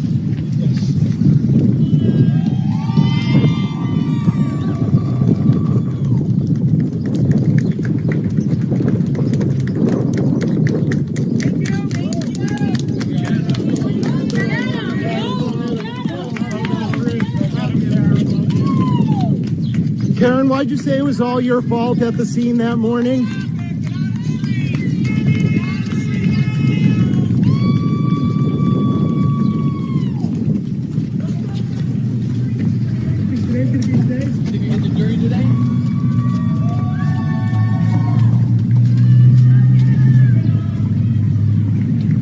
If you had to predict who's going to file lawsuits against you, Jen McCabe, Colin up. Oh, actually, I do have a question for you. I have a question for you. If, and this is an interesting question, if Kate Peters sent you that rumor about Colin Albert selling drugs that was false, do you have a contribution claim against her as a co-defendant if you get sued? I don't know what that means. I know you don't.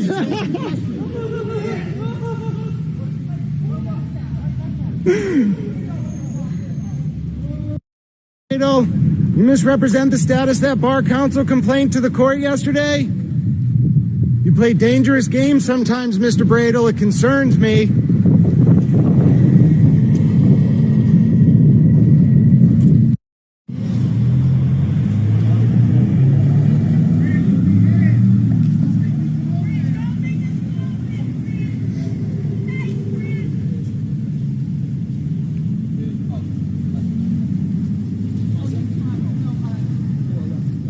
Careful. Hi, Dina. Hi, how are you? Happy New Year. Morning, guys. Good to see you. Happy New Year. Happy New Year. I love the band, by the way. Good job. Oh, tell her I said hi. Grant, be good. I'm me. Yeah. Hi, how are you? So nice to see you. You can put it on us.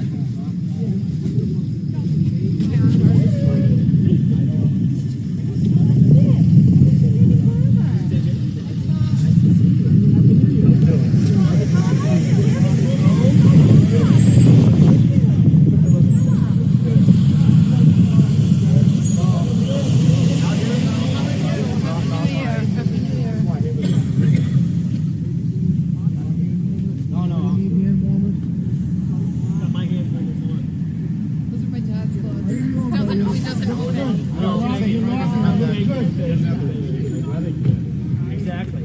I don't even own them. I borrowed these from Mr. Reed. Exactly. Oh. What's the quote?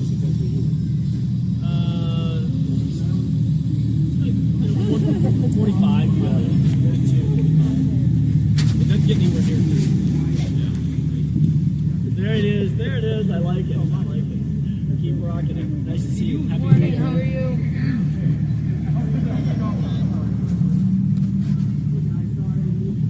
Hey, Chris. All right, buddy.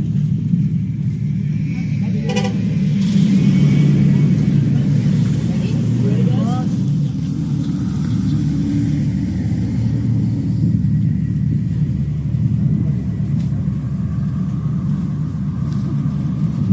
So cold.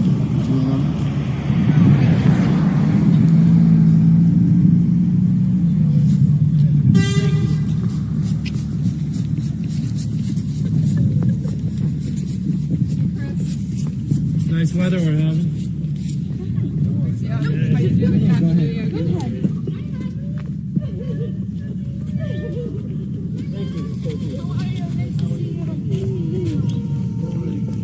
Coming on Josh Levy, moving on Karen.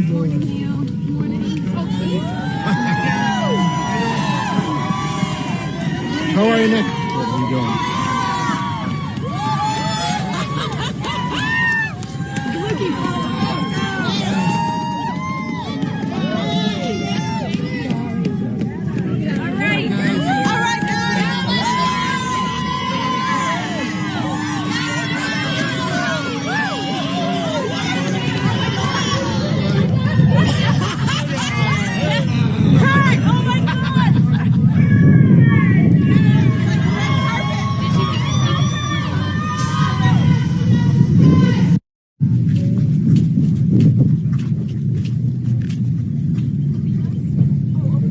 Good morning, boss. Not gonna start.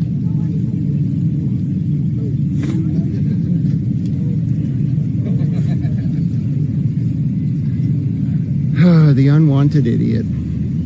Who's up first today? Gallagher? On the witnesses, Gallagher? Okay, excellent. We gonna find out why Michael Lank responded at 9 o'clock when the state police had taken over the investigation today? We'll see. Do you speak to accused rapists this often? Is that a habit? I'm really confused. Do you speak to accused rapists this often? Is that a habit, Mr. Jackson? Yikes. Wow. Hey, don't insult Lindsay's credibility, Mr. Jackson.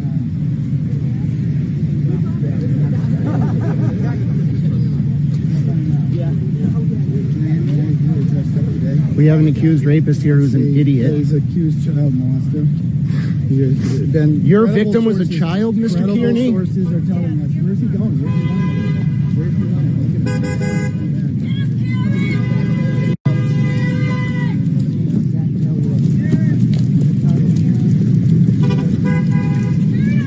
What's happening?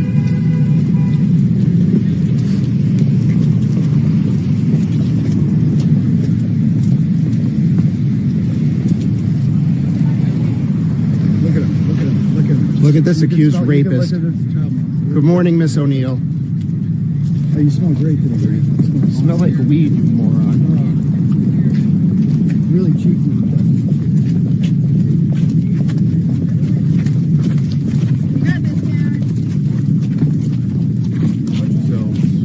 Sorry about that, bud.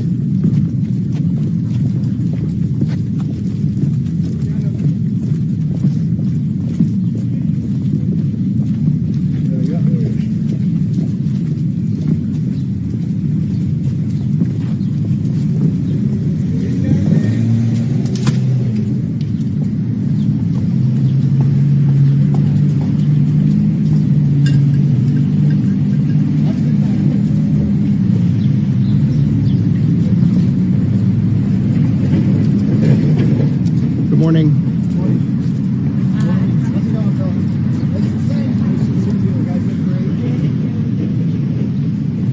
You're welcome, Massachusetts. Aiden, what do you think? Shoes, no combat boots today. Although they are. What's going on at the bottom? Is that elastic? Hey, is that a leather jacket? Are you in like Greece? Well, you gotta clean them. Look at the stains on the pants. Aiden, I think it's. Can I see the belt? I think it's very interesting. I noticed you went with the black on black ensemble today. I think it's very interesting that Lindsay's cooperating with the investigation into Tully, and you're finally starting to realize it. Kate Peter is the enemy. What do you think of people? What do you think of Christy? Murder children. What do you think of Christy Citroni? Are you okay? What do you think of Christy Citroni actually working for Kate and using the attacks on Lindsay to get close to you and your followers to funnel information back to her? That seems a little far-fetched, Greg. That seems a little. It only benefits you to realize it. Well, what do you think of the voicemail in which you heard somebody threatening to kill a child? Do you approve of that? I think that if indeed Lindsay's cooperating against Brian Tully, Kate has an incentive to smear her and induce that. Was that voicemail justified?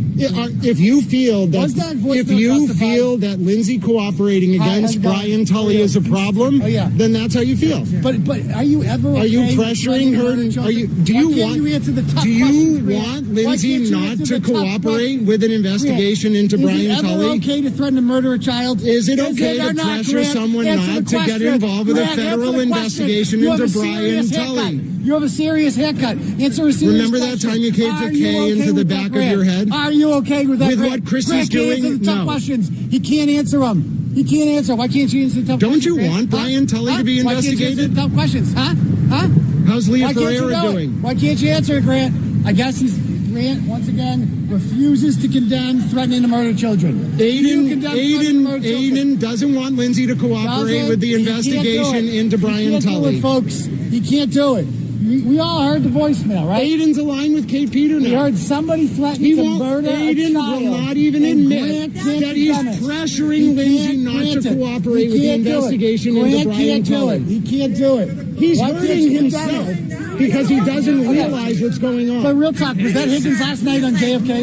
No, it makes no, because he can't talk about what Leah Ferreira tells him because he signed an NDA. Oh, okay. So therefore, you know. Well, I would know if Lindsay's cooperating with a federal But we investigation. all like his haircut. Aren't we so proud that Grant got a And that explains why Kate Peter and Brian Tully would be targeting I her. noticed the elastics at the bottom. Whenever he goes to my clothes, it's because something At uncomfortable has first I come thought they up. were tapers, That's but what I they're didn't think. So I went to your. No, so Kate Peter, if indeed Kate Peter is targeting Lindsay for cooperating, you're helping her. That seems far-fetched, though. I know, but I'm right. That seems far-fetched. I'm I don't right. know. So you're saying that she used her? And Christy. Okay, so everyone's innocent except the one person. No, it's not a matter of innocent or guilty. You could be guilty of the crimes you committed and have been subject to federal civil rights violations. I don't know what that means. What do you mean? How am I? So your federal civil rights could have been violated if Kate Peter was an undisclosed human intelligence source that wrote your October indictment. She wrote my indictment? At least part of it. And that would mean that if Lindsay knew about Brian Tully and Kate Peter violating your civil rights, she has an incentive to smear her to stop her from cooperating. Think about it, Aiden. I know. Yes, you did think about it. So she's innocent. You think there's any 302s? Hold on. Well, I think what would tell you something is if there's a 302 on Leah Ferreira's desk about any of this. Really? Oh my God. You can ask her, can't you? Look at the haircut. Really, you figured it out. Why does every time Leah Ferreira's name come up, you freak out? Clean those pants, man. Look at those stains, man. What is that? Aiden, every single You have a powdered time. donut for breakfast? Are you sexually interested in me? I'm not going to sleep with you. Why does every time Leah Ferreira's name come up, you have to go quiet? Did you sign an NDA with the feds? I've never spoken with her. You lies. You gave people her personal cell phone number. How do I have a person? I don't know. Hey, what's happening? You also said you never spoke to Karen until the leaks came out. You're being silly. Anyway, Karen did you told. go inside today? Why'd you ignore? Karen's advice to go as to going over Lindsay's on December 23rd? What are you going to do in Just Machado? Why did you threaten Karen, saying that she was the one who told you to go to Jen McCabe's soccer game? Did Karen tell you to run those plates, Aiden? Meredith, thank you for being nice.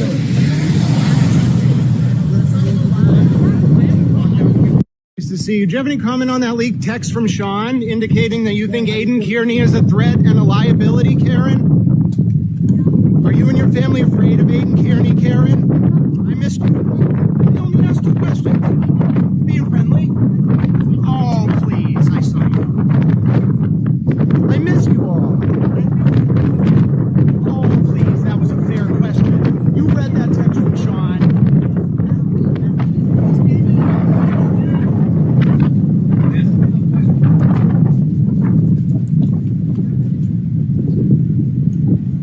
Mr. Kearney, any comment on that leaked text message from Sean McDonough? Karen sees you as a liability and a threat, Mr. Kearney? Hi, David. Miss you. Hi, Grant. David, wait. David, wait. David waved at me. All right, listen. Hold on. Don't go yelling because the sheep. That's how crazy you saw that text message. Where's your rope? There's no rope holding it. Knock it off. I got a smaller size of pants, Aiden. Where'd you buy these? What brand shoes are those? That was March 3rd when Sean sent that text when Karen and Sean were texting. You've chosen to award a court today. Excellent. I noticed you cleaned your shirt. Hold on. Who's I taller? noticed you cleaned your shirt. Wait a minute. Are you wearing platform shoes? Okay. What are we for? Where did we come up with this? Did you read that text? Did you read that text message from Karen to Sean? That's some fucked up shit. They're afraid of him, and you're enabling it. That's some fucked up shit. Yeah. Aiden, do you have any comment on that text message from Sean McDonough to Karen Reed, indicating that Karen and her family are afraid of you? This is an interesting outfit you chose for today. Where's the road? Did you Karen, now tell me, is Karen said that you're a liability.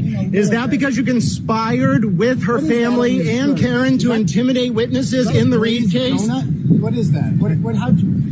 Did you clean yourself up today, Grant? That's a real text message, isn't it, Aiden? I'm still taller than you. So, anyway, Grant, what's it like to be That was perpetually in fucked the up. friend zone? That was fucked How up. does it feel to be perpetually in the friend zone? If Karen Reed is afraid of you, something is seriously fucking wrong. Do you still live with your mother? Grant, everything you say is lies. Do you live with your mother? Don't stand by him. You saw that text to Sean. Karen said she's afraid of him. I stand by Karen him. said she's afraid. I stand by him. We talked And about if this. Karen's afraid of him, you stand by him? Clearly Bullshit. not afraid. Bullshit. She said it in the If Karen was text to afraid of him, I Sean. wouldn't be standing She there. said it in the text message. He's a liability because he has information on his phone that Karen ordered that parade at Jen's house. Jury voted 10-2. That turned out 9-3 guilty. 9-3 guilty, Aiden. 10-2, so that's not the same. 9-3. Well, I can do You math. admit you were wrong.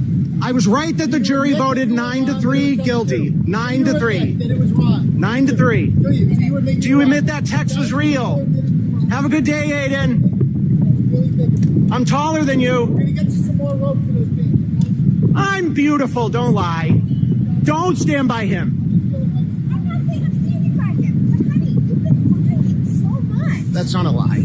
You read that text. You're lying when it things that Lindsay said. I'll listen.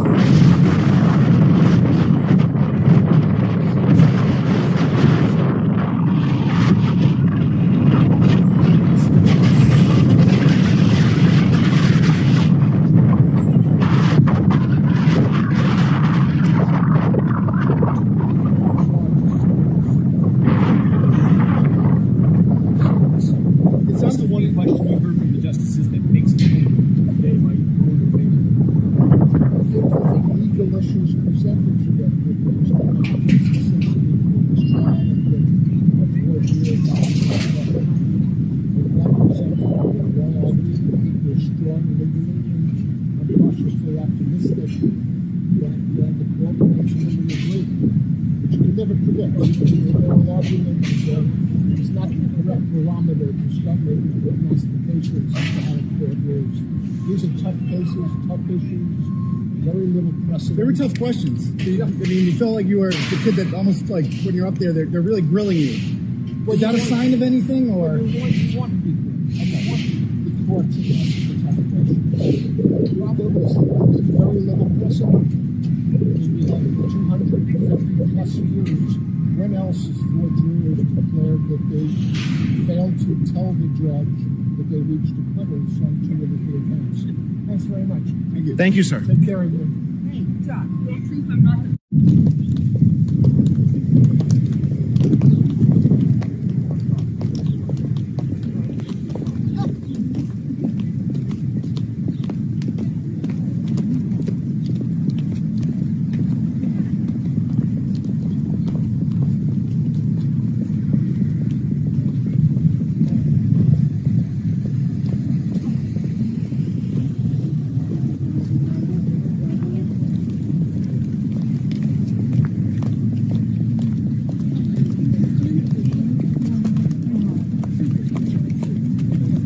Do it. Do it, Tom.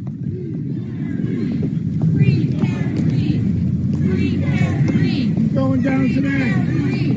Free Karen Reed! Free Karen Reed! Free Karen Reed! Free Karen Reed! Free Karen Reed. Free Karen Reed. Free Karen Reed! Say something stupid. Come on, say something stupid. Free Karen No, look at me. Free Karen Reed! Free Karen Reed! Free Karen Reed! Free Karen Reed! What are you doing, moron? Get away from them. Focus on me. Free Karen Reed! Free Karen Reed! Free Karen Reed! Free Karen Reed! It's a loser. Free Karen Reed! Free Karen Reed! Free Karen Reed! Free Karen Reed! Free Karen Reed! Free Karen Reed! Free Karen Reed!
Say something stupid. Do it. Do it. Do it. Say something stupid. Do it. Say something stupid. Say something stupid. Do it.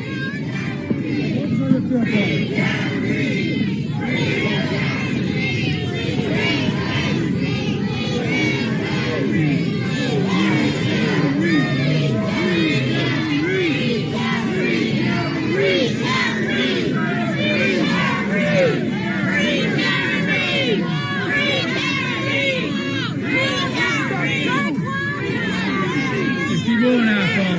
Keep moving, dickhead. Keep moving, dickweed. Hey, dickweed, keep moving.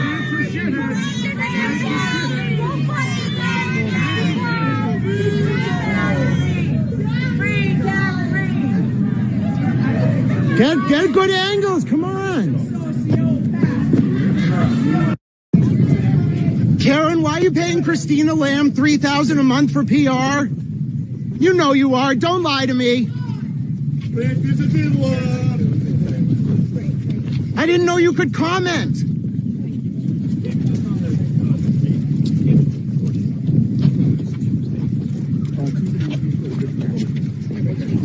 Karen, you worried about getting indicted on the WI?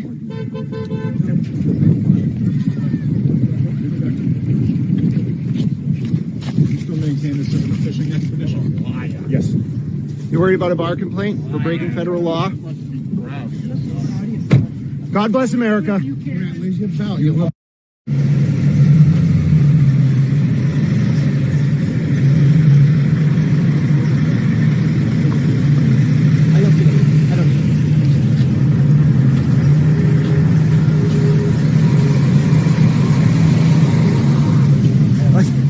Just us.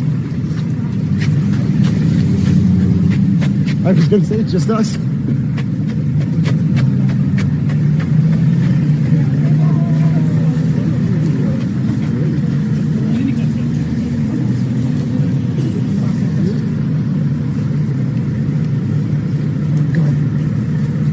This is Brian, David Brian.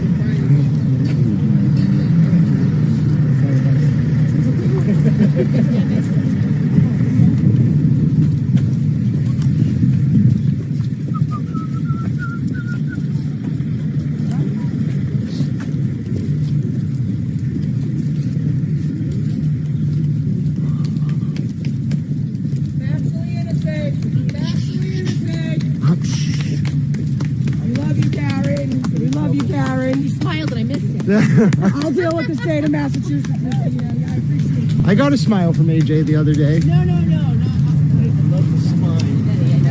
Oh, he was smiling today. Rita, you look so fancy. Hi, Rita. There's somebody that can get DY.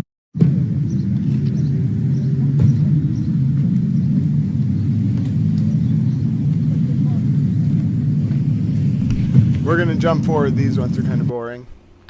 Hold on. There's some good ones coming now. In.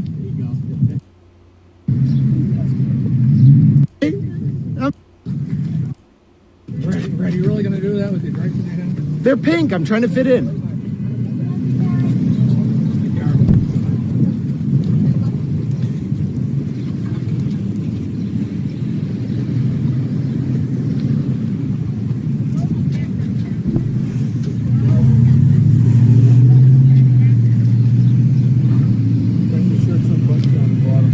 Yeah, I'm working on it. I lost a button too. I just don't have the money for it, DY. I'm sorry. Trying to be helpful. I appreciate it.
right.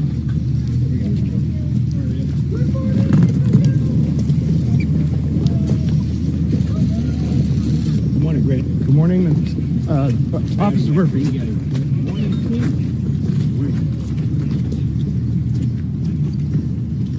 Fellas, let him walk. Let him walk. Let him walk. Let him walk. Come on. Let him walk.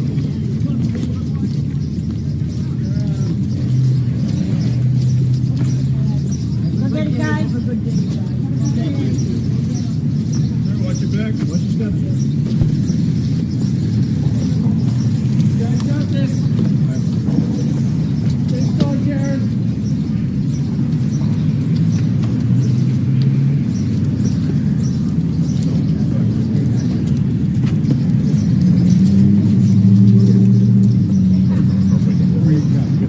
Thank you.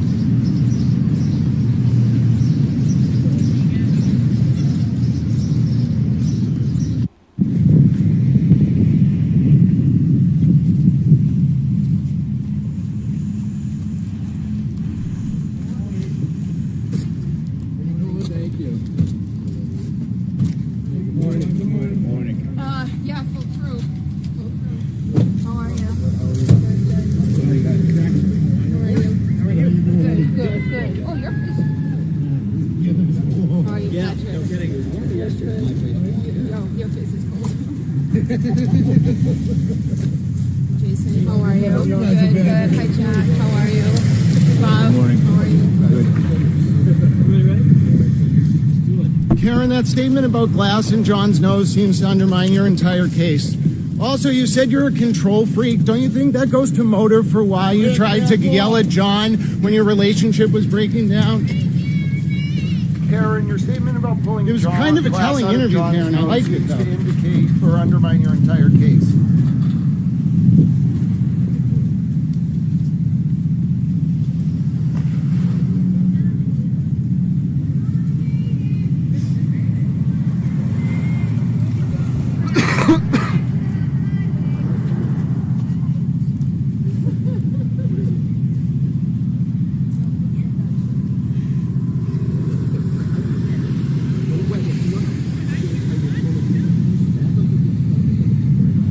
Soda water.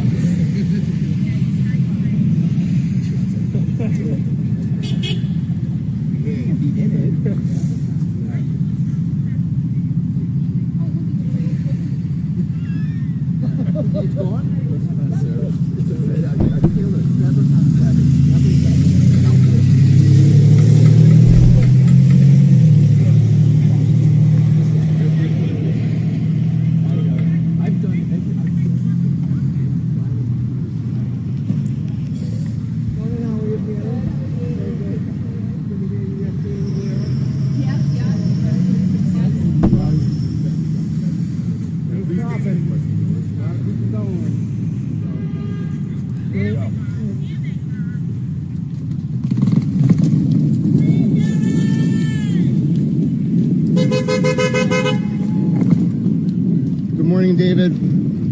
I bet we can find agreement on my shirt.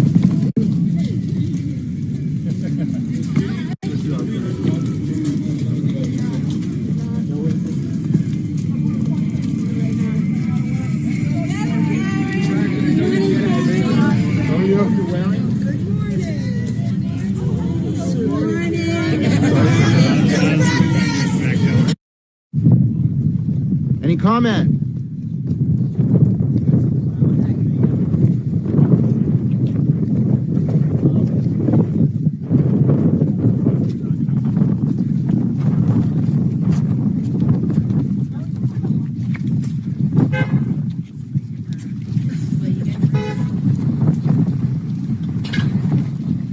Karen, any comment on the subpoena sent to your brother and father?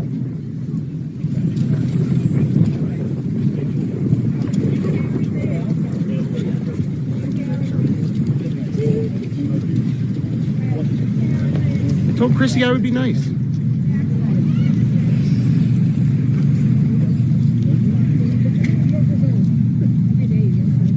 Gonna wear black for John, Karen?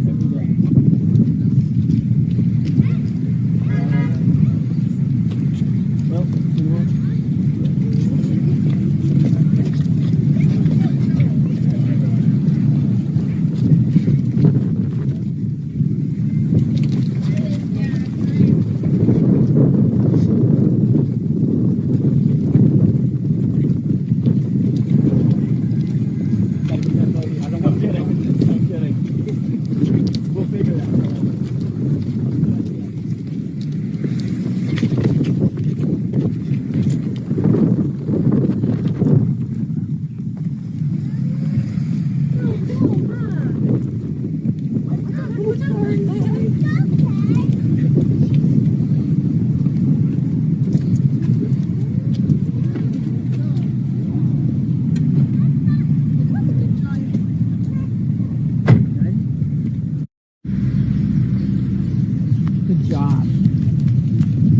Where's she going?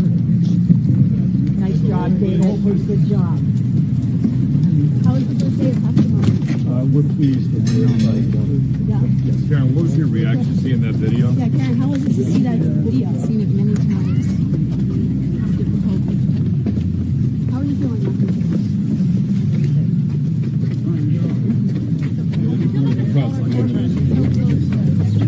Get a moment to do that. Shuffle it.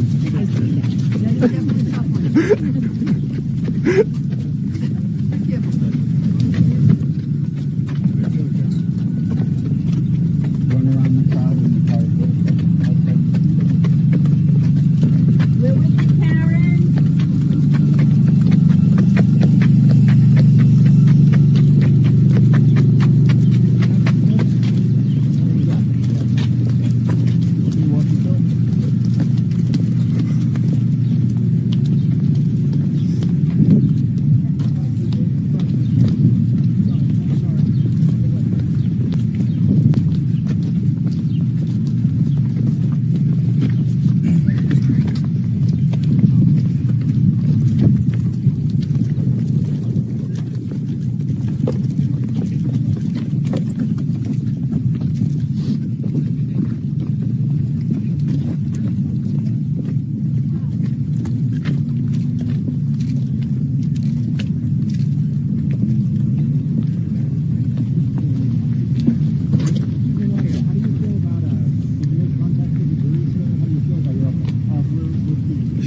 You apologize to Lindsay, Karen?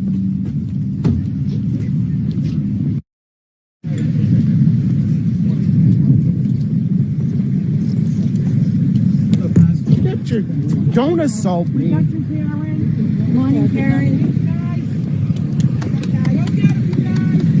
Morning. Karen, why are you always smiling during these walks instead of morning, John?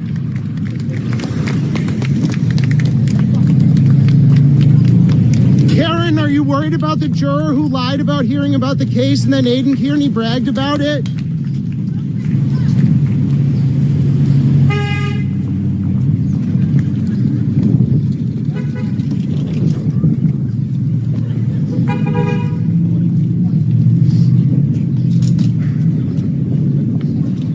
Karen, how'd you know when Jen McCabe was going to testify in front of the federal grand jury? That's not public. Good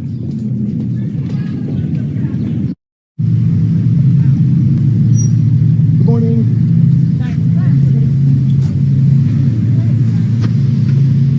Good morning, everybody. Go get 'em. Morning. Justice train. Woo-hoo. It's rolling. Good morning. Thank you. Good morning.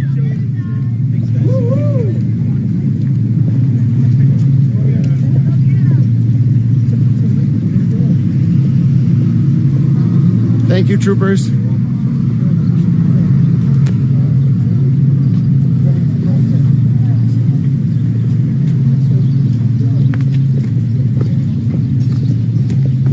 morning.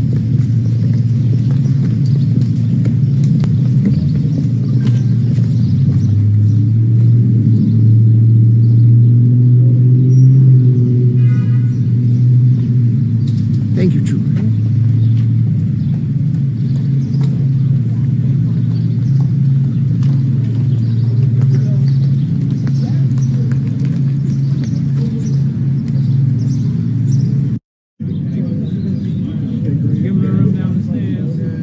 No demonstrating.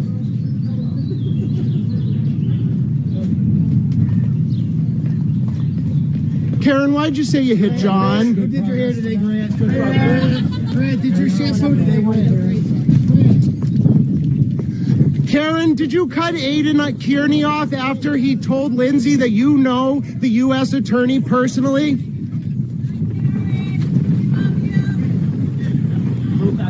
Why didn't you put Scanlon on your witness list?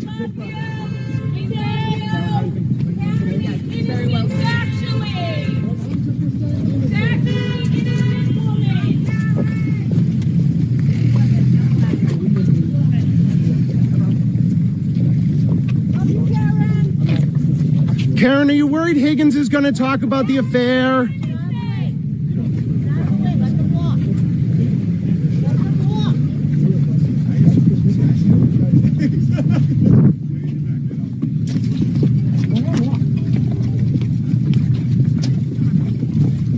Don't push.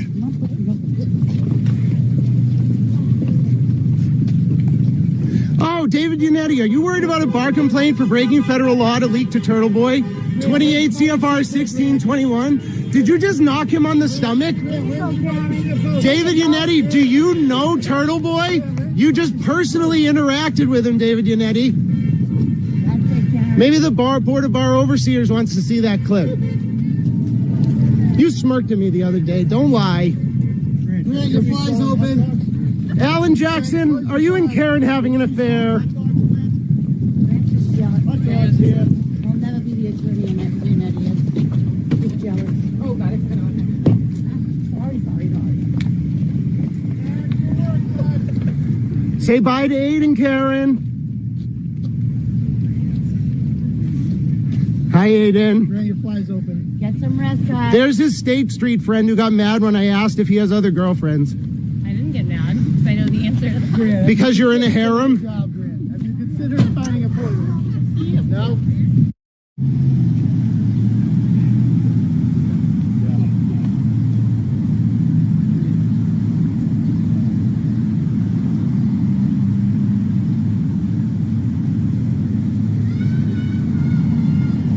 You know, I want to ask you if you were an accessory after the fact, Mr. Nathan Reed.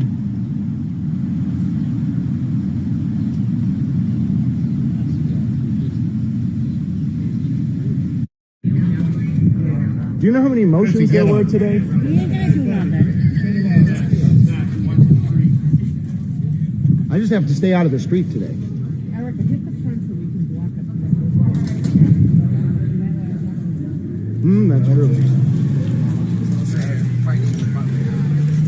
Scope is high. She might have something to say. Remember, Grant, be nice, Grant. I'm waiting to see if she has something to say. She's not going to say that. I'm telling you, I will elbow this. Don't elbow me. Don't do it. Karen will get mad. Yes. I was defending Mike on Twitter. Did you hear? No, I don't think so. Oh, well, you should. When we found out about the first hearing. This is a friend of mine. I wanted to meet you. This is So nice to meet you, Alan Jackson. Oh, bless your heart. Bless your heart. I hope everything's okay. Oh, my goodness. Well, thank you. Thank you for all the support.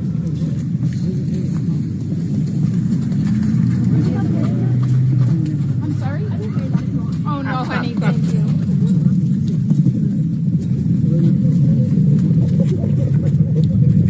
Anything strike you today, Karen, is particularly good, bad, different? No comment today. Well, I can ask you. You don't know what?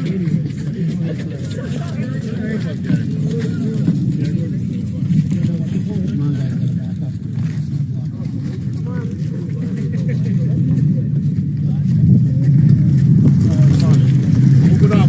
Let's go with Karen, what's the Lexus GPS data going to show? Hi. That was a fair question. No, you can ask him when he comes out. Who? That's true. Also, I got David yesterday to comment on my "The War on Drugs is the War on Us" shirt. David. Hi, what's your name? Nice to meet you, Josie. Well, thank you. You do too. Oh, okay. Well, I taught my daughters to shake a hand like you do, so you've got good parents. You want to come right in the middle? Is it okay if we put our arms? Okay. Hold on, folks. Hold on, folks. Hold on, I'm breaking in, folks. I'm breaking in. We are good. There was no Karen cam today. I'm so sorry. No Karen cam today. All right, I'm breaking in. We're going over to the other screen. No Karen cam today, folks. No Karen cam. I repeat, there is no Karen cam. But I do have this moment for you, ladies and gentlemen. This is all we're going to get to see. No Karen cam today. My name is Grant Smith Ellis, and I repeat, there is no Karen cam. All right, ready, ladies and gentlemen? This is all you're going to get. Take it away.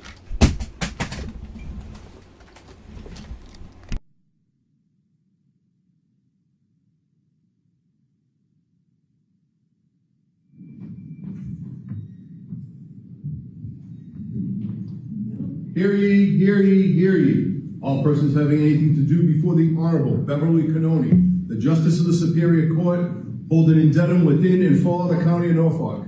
Draw near, give your attendance, and you shall be heard. God save the Commonwealth of Massachusetts. This court is in session. Please be seated. Good morning, counsel. Good morning, Ms. Reed. Good morning, jurors. Good morning, alternates. So I have to ask you those same questions. Were you all able to follow my instructions and refrain from discussing this case with anyone since we left here on Friday? Everyone said yes or nodded affirmatively. Were you also able to follow the instructions and refrain from doing any independent research or investigation into this case? Everyone said yes or nodded affirmatively. Did anyone happen to see, hear, or read anything about this case since we left here on Friday? Everyone said no or shook their head. So, Mr. Foreman, with that, we're going to send you back out to deliberate. Okay. All rise for the court, please. All right, there you go. There you go. We are in deliberations, ladies and gentlemen. With that, we are back in deliberations in the John O'Keefe and Karen Reed retrial.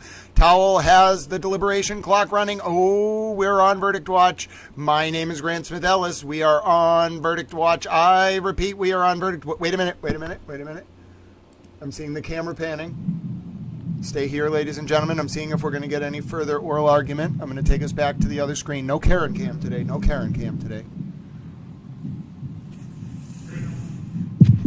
Jurors exit the courtroom. Please be seated. All right, so Mr. McDermott handed me something that I'm going to go read. All right, and we'll see you. Court officers will give you instructions on where to be and no more than 10 minutes away, okay? Your Honor, with regard to the version that was sent to the court. I don't, the version of whatever I have not yet read? Correct. Okay. No, I want to flag for the court. We'd like to replace that. We noticed some errors. There were different versions that were circulating amongst our team, and we believe the incorrect version got filed. So if we have 10 minutes, we can file the correct version. Okay. Has the Commonwealth seen whatever it is that Mr. Iannetti's talking about? I just received it in the courtroom. They may have sent it earlier. I just looked at it a couple minutes ago, so I need some time. Okay. We'll make sure he has the updated version as well. Okay. All right. Thank you. All right. All right. Looks like the defense has filed something for review by the court. My name is Grant Smith Ellis.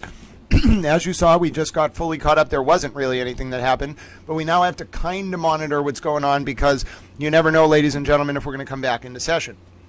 My name is Grant Smith Ellis. I hopefully will turn around in a second. Oh, look at me. I'm a towel. Okay, I'm here. You're here. We are on verdict watch. Look up at the top of your screen. Little towels. We are on verdict watch. I repeat, we are on verdict watch. Now let me make this a little bit smoother for you. Hold on one second. We don't actually need. There's no Karen cam today, ladies and gentlemen. I'm reminding you right now. As of right now, there's no Karen cam at all. That does not mean we are not going to get a Karen cam during the verdict or a Hank cam, but I just need to let you know right now. As of now, there is no Karen cam. Now, my name is Grant Smith Ellis. We're on verdict watch, ladies and gentlemen. Look up at the top of your screen. We are we are back on verdict watch in the John O'Keefe and Karen Reed retrial. Now, while we have a second, I'm going to go back to showing you my wonderful. That was actually the very end of Towel's interviews of Karen. But I would like to show you, if you don't mind, I know a lot of you were tuning in. Someone tried to make me feel guilty on Twitter, and you know what? I'm just going to respond by not feeling guilty and instead saying I worked really hard. I don't think this is exploitative. I think it's not any pictures of John or anything. I worked hard on this. A lot of you asked for this. I delayed this for the whole trial. I refused to do it, but I finally did it, and I'm proud of it, and I want to show it to you. So Little Towel worked really hard overnight, and I made a Towel Tribune store for you all. Okay, so if you'd like to get, I know a lot of you missed it earlier because you folks were just tuning in. If you'd like to get Towel's special Call Me Hank shirt, you can order them now. Please allow 4 to 6 weeks for initial towel processing and delivery. Future orders will ship quicker. I just had to get them some things set up. As you can see, I worked really hard yesterday. These are the first edition shirts. So the first edition towel shirts were really cool. I had fun making them, but I also added a backpack. No one has ordered the backpack. It's very cheap, actually, for an actual backpack with "You Can Call Me Hank" on it. They're Call Me Hank socks. Someone did order a Call Me Hank sock. I think I get like $1 from each one. And then, in fact, Towel Editor is going to end up getting it, not me, because I don't really want to be involved. But Towel Editor is going to have fun with this project. Maybe I'll be involved later. I'm a towel. You can see that there is a literal towel that says "I'm a towel," and it's a picture of Little Towel with people screaming in the background. It's hilarious. And then if there's a guilty verdict, she's going to get her bail revoked unless it's on like simple OUI. So if there's a guilty verdict, she's getting maybe not cuffed in the courtroom, but she's going to jail. And then, by the way, pardon me, ladies and gentlemen, I'm only doubling down on this because someone tried to guilt me on Twitter, and I refuse to feel guilty. I refuse to put this store up all trial. I worked hard overnight, and now I'm sharing it.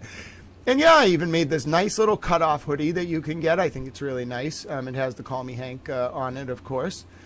And then, but my favorite item is definitely the "I'm a towel" towel, because why wouldn't you want to be able to get a towel that says "I'm a towel"? I mean, then people will know wherever you go that the towel you're holding is a towel. Dewdrop is like, I want to order a towel. I know. It says "I'm a towel." It is a towel, and it says the words "I am a towel," and it has me on it. Did you know that that's actually me? You're not seeing the real me. I'm an anthropomorphic towel. I know you don't understand. I am so thrilled. When I found out that I was able to customize a towel, a high quality towel, with a picture of me and a horde of screaming lawyers who are mad about the things I've written that says "I'm a towel." Oh my goodness, my heart, ladies and gentlemen. This is the very first edition towel. It is the towel of all towels. And the best part is, that one isn't necessarily related to the trial. It's just a towel of me that says "I'm a towel." So I love it, with a mustache and my towel reporter hat. And you can see the best part about the towel is he looks so proud of himself. So it's just me standing there like, look at all those riled up little lawyers. I'm a little towel. I love it. You don't understand, ladies and gentlemen. So, I know a lot of you were asking. All you have to do, follow the link in Towel Chat. Just click toweltribune.com/store. So TOWELTRIBUNE.com/store.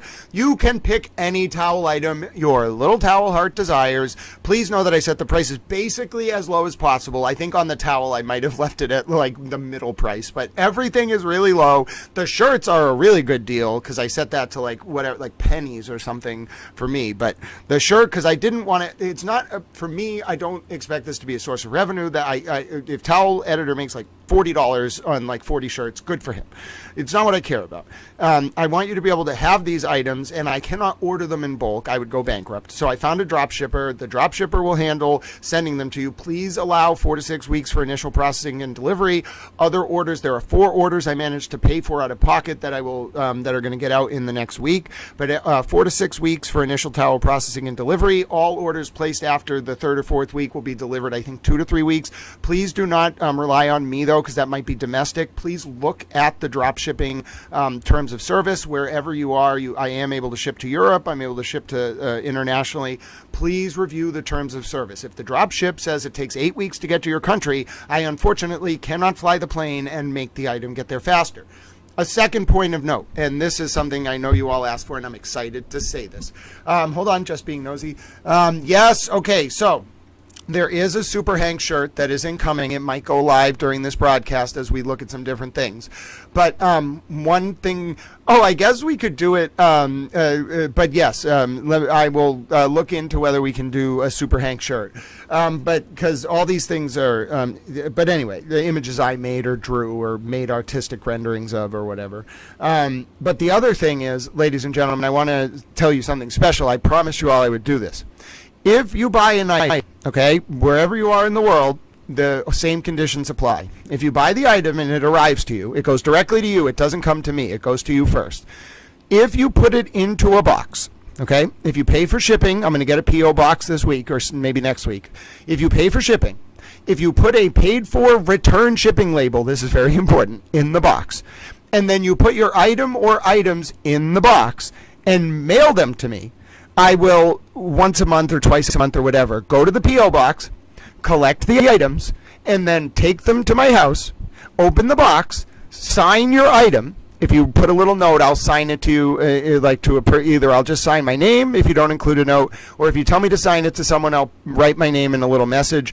I will not put anything that I don't feel comfortable writing morally, etc. Then, okay, I will sign the item, and then I will put it back, or items, and put them back in the box. Then, if you want me to, if you write in your little towel note something like this, if you want me to write you a little letter, I'm going to write you a small towel note no matter what, because I appreciate your support, and this is my way that I want to express it. But if you write me a note that says, Towel, could you write me a letter addressed to or about whatever, I'm going to do it. Unless you ask for something I don't feel morally comfortable with, then I won't do it. That's a condition. Now, all of these things are conditional on, and you must meet these conditions. You must pay for the shipping to me. Ow, I hit my nose on my microphone. You must pay for the shipping back to you. So you must put a paid for return shipping label in. I'm doing this for no money. I'm just doing this as a thank you to you. So I cannot pay to ship it back to you. It's a box. You must also ship the items in a box, okay? If you don't ship them in a box, first of all, I don't know how they're going to get here. Second of all, I can't send them back to you. Third of all, you do not have to send tape in the box. I will find some tape from Towel Mom or something. I'll be like, Mom, Towel Mom, I need to borrow some tape. That part I'll figure out. However, you do need to pay for return shipping. All those things, if you meet all those criteria, then I will put the return shipping label on the box. I will put the box for the postman or woman or person or towel, and the post towel person will take the box and bring it back to you over a period of weeks. There you go. We have a plan. It is a good plan. If you are just tuning in, Allie 9021. Allie 9021, did you know that there are socks you can buy? They're just basic socks, and I think they're pretty cheap. They're only, I guess they are expensive because they're embroidered. But you can buy socks that say, you can call me Hank. Now, I can't put a picture on the socks yet because I have to reduce the quality of the image. It's too high quality to render on the embroidery. I can do a black and white Hank on the socks, but that's it. For now, you have socks that say, you can call me Hank. Now, we are on verdict watch, ladies and gentlemen, in the John O'Keefe and Karen Reed retrial. I am an excitable towel. I made a towel store, and I'm not going to feel guilty about it because one of the items says I am a towel. All right, so, but what we're going to do is we're going to go back to watching the very end of Towel's hilarious questions to Karen Reed, and then we're going to watch Towel's overview of the charging documents again, the indictments, because I know you want to see those, and then we'll talk about what we'll watch. Anything you... Yes, Alex, you don't understand. I love the backpack. I can't afford it yet. It's like $40.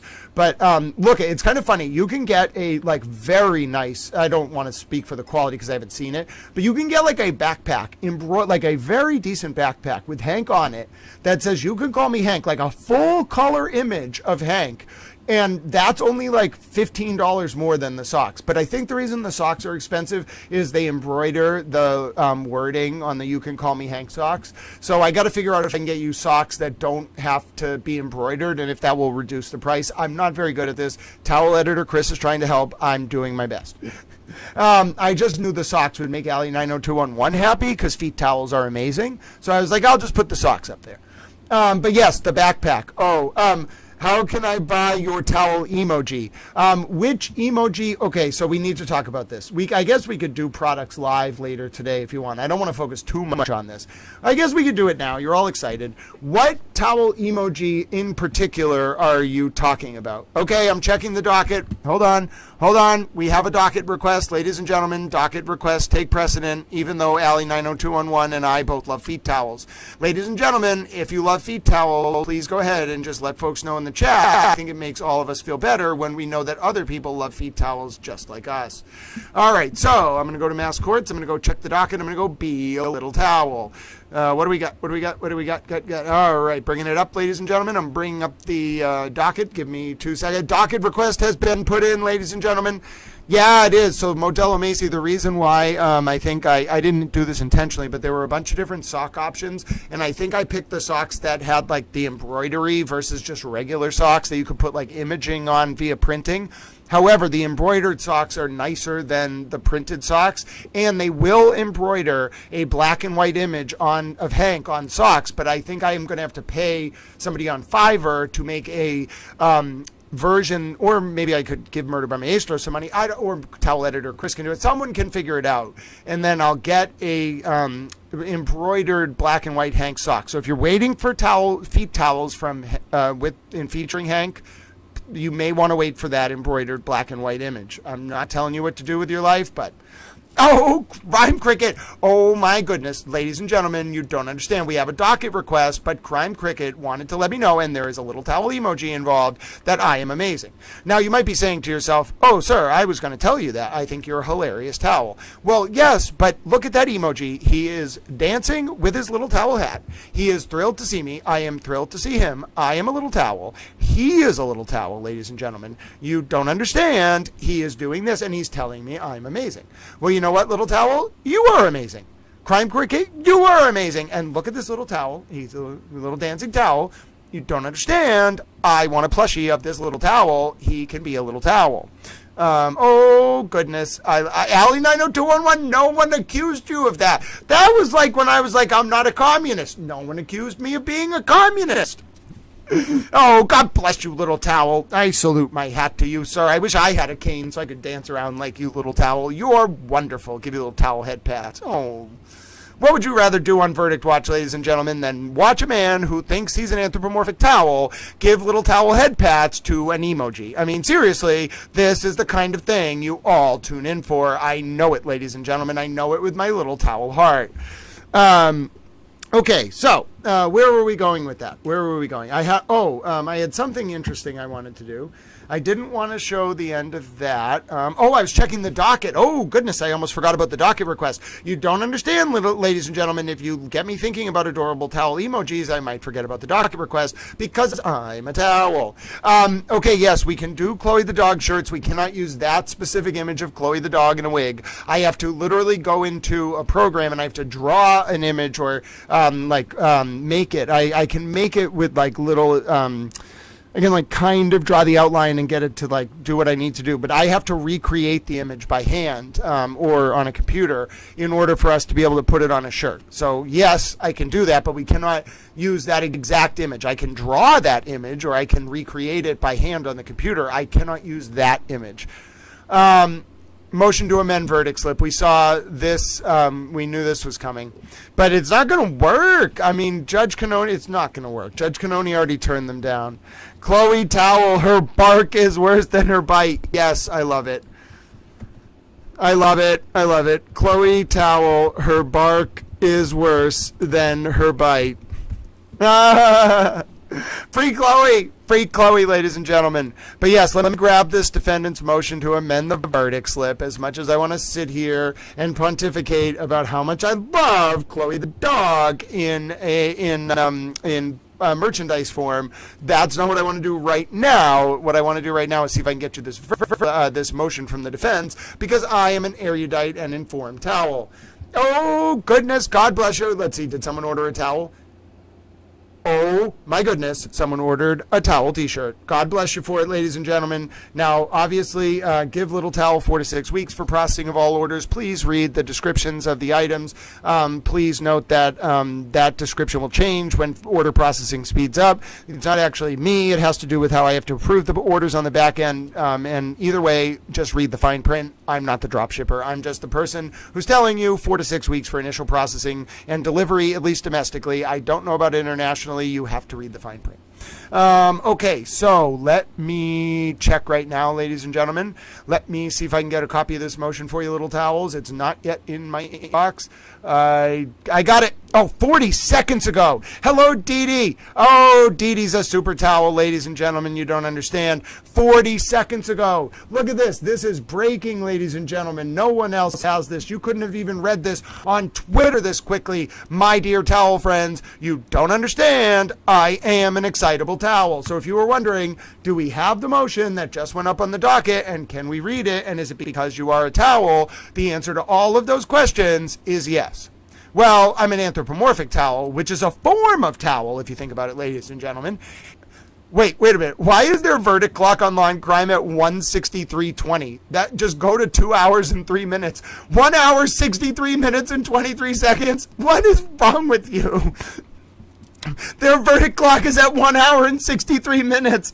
There's not 63 minutes in an hour. Oh, ladies and gentlemen, hold on. Before we read this defense motion, can someone please save me? Can someone please just ensure my sanity? Am I losing my mind? Or does the Law and Crime stream for the John O'Keefe and Karen Reed retrial watch say 1 hour and 63 minutes and 48 seconds for the verdict watch? Can someone please explain to me since when do hours have 63 minutes? Was this a change that I was not told about? Has anyone informed the people who run the atomic clocks? We can't just add minutes to hours. You don't understand. My sense of time is collapsing. I'm going to lose touch, ladies and gentlemen. What is going on here? Who has done this? Who decided that you can just add minutes to hours, ladies and gentlemen? Who? The time is not some kind of unilateral fiat by Law and Crime. Law and Crime can just dictate that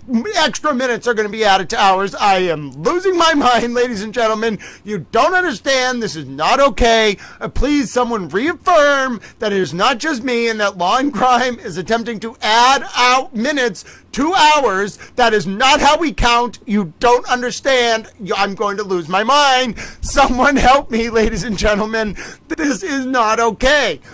We need to call the people who run the atomic clocks. We need to tell them that someone at Law and Crime has determined that we're adding leap minutes to this hour, and we're now at 1 hour and 65 minutes and 5 seconds. I don't understand how this is possible. What is going on? I'm losing grip, ladies and gentlemen. Oh, 5MEO-DMT. Thank you so much for asking. 5MEO-DMT. Simply visit toweltribune.com. Okay, so TOWEL tribune.com/store. Oh, thank you so much, Paula. Yes, ladies and gentlemen, I'm going to pin this link up at the it's actually pinned up at the top. I'm just going to pin Paula's comment because Paula is a super towel. Ladies and gentlemen, hold on. Can someone restore my sanity? Can someone please explain to me in what world that, first of all, where did Law and Crime get this kind of power? Sorry for digressing here. Who gave them this kind of power? Who said, you are going to be able to now unilaterally dictate that there are extra minutes and hours? I'm very baffled. Second of all, what are we going to do about this? We need to have some kind of international meeting of all the people in all the time zones who run the time zones. Every country gets to set their own time zones. Then we got to meet with the people who run the atomic clocks, and we are going to have to explain to them how Law and Crime has now added 6 minutes. Are they going to start adding seconds? Why not just go up to up with 66 seconds for each minute now? What is going on? This is not okay. You don't understand. This is, yes, I don't mean to digress from our very important motion reading, which the defense is going to lose, but someone explain to me why this is happening. I don't understand. I'm calling the atomic clock people. There's a lot of atomic clocks, so I don't know who I'm going to call in particular. There's probably some commission, like the IAC, like the International Atomic Time Commission, ITC or IATC, that coordinates the atomic clocks. I need to call them. I cannot handle this. This is not okay, Law and Crime. You have totally undermined our system of time. This is just unacceptable. Anyway, let's go read this motion. On that note, let's read the motion. I'm still an incredulous towel, though. You don't understand. You cannot just change how time works. That's not, look at my clock. My clock is right. I mean, the Law and Crime didn't start keeping track when the deliberations started. I was watching live. So my clock's actually right. We are 2 hours and 13 minutes and 57 or 37 seconds in. We are not whatever the hell that is. 1 hour and 67 minutes. What the hell does that even mean? Oh my goodness. There is no such thing as being 1 hour and 67 minutes into deliberations. That is not a thing. Oh my goodness, I'm gonna go insane. That's it. This is a conspiracy. Someone at Law and Crime was like, we are gonna drive Brent insane. It will be hilarious. We're gonna make him think that there's 67 minutes in an hour. By the end of the day, he will not know what's going on. Well, good job. You've officially befuddled little towel. Oh, goodness, ladies and gentlemen. Goodness, I haven't even eaten my pizza yet. You don't understand. I am a befuddled and baffled towel. What is going on here? That's not how time works. We've had so many ridiculous things happen in this trial. Never in my life did I think I would become befuddled because Law and Crime thinks there's an hour and 67 minutes in an hour, or 67 minutes in an hour. That is not how hours work. That is just, I'm baffled. This is worse than the other day, ladies and gentlemen. They've taken away the rules of time. You don't understand. I've completely lost the plot. I don't know what to say anymore. You had to mess with the fabric of time itself. That's what you had to do. Why? This is agonizing enough. I am not ever going to get over this. You don't understand. I am an incredibly incredulous towel. I will never get over this. My sense of duty to country has been offended. Listen. If we all can't even agree on how hours are counted, we're screwed. Just give up right now. If we all cannot agree that there are 60 minutes in an hour, all hope is lost. Somebody tell the aliens we are not ready to become an intergalactic civilization. We cannot even keep track of time. We're screwed. I'm upset. Yes, ladies and gentlemen, we're going to read this motion, but you don't understand. I am very upset. And now I have to read. If Karen Reed wrote this, I am going to literally collapse. David Yannetti, I pray it was your writing. Alan Jackson, I don't want to read yours, but I'll know if it was. Elizabeth Little, I'm just happy you're here along for the ride. Keep skating along, girl. You'll figure it out. I think your hair is wonderful. Never let anyone tell you otherwise. Flip them off and say, I'm Elizabeth Little, and I got the designation of being an honorary towel despite defending Karen Reed. Ha! You tell them, Elizabeth Little. Don't let anybody get you down. Now comes the defendant, Karen Reed, Miss Reed, to request that the court modify its jury verdict slip from its current form. Ms. Reed submits that the proposed amended verdict slip improves clarity for the jury in understanding its task and reporting its verdict. The current verdict slip, particularly the slip for count 2, risks,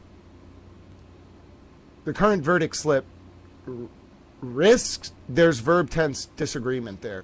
The current verdict slip, particularly the slip for count 2, it's either the current verdict slips or the current verdict slips risk or the current verdict slip risks.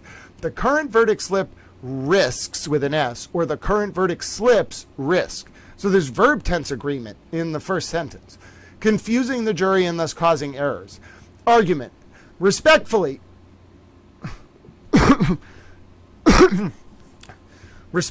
maybe it's a lessee. Respectfully, the present verdict slip is unclear and otherwise confusing. That is the stupidest start of a legal argument I've ever heard in my entire life. That is not a legal argument. This lack of clarity and resultant risk of confusion and error can easily be minimized by tailoring and clarifying the verdict slip to better aid the jury in memorializing its verdict. Indeed, there is no compelling reason not to do so. That's a double negative. Who wrote this? This is terribly written. I'd be insulted if I were Judge Canoni reading this. Specifically, Ms. Reed proposes that the court use the verdict slip attached as Exhibit A, which presents formatting changes, not substantive changes to the court's verdict slip. Okay, now the legal argument starts. That the jury had started deliberations does not preclude amendment. Commonwealth v. Licardi, 387 Mass, 670, Pin Site 674, 1982. Affirming verdict slip revision during deliberations. Indeed, the court amended the jury verdict slip in Ms. Reed's first trial while the jury was deliberating. All right. Now let's check page 2. By the way, Dee Dee and Dag Nabbit get special shout-outs for being on Team Docket Rocket Stars, even if we do disagree on the case. A verdict slip is a tool, page 2. A verdict slip is a tool designated to aid the jury. A recognized means of reducing error in the rendering of announcing verdicts. That is a very oddly constructed. First of all, why are you using a double hyphen contraction? Like, why are you speaking in that way? No, writing, that's not That's very weird and informal. Okay, a verdict slip is a tool designed to aid the jury. Double hyphen to setting off an independent clause, quote, a recognized means of reducing errors in the rendering of verdict, close quote, period, cite.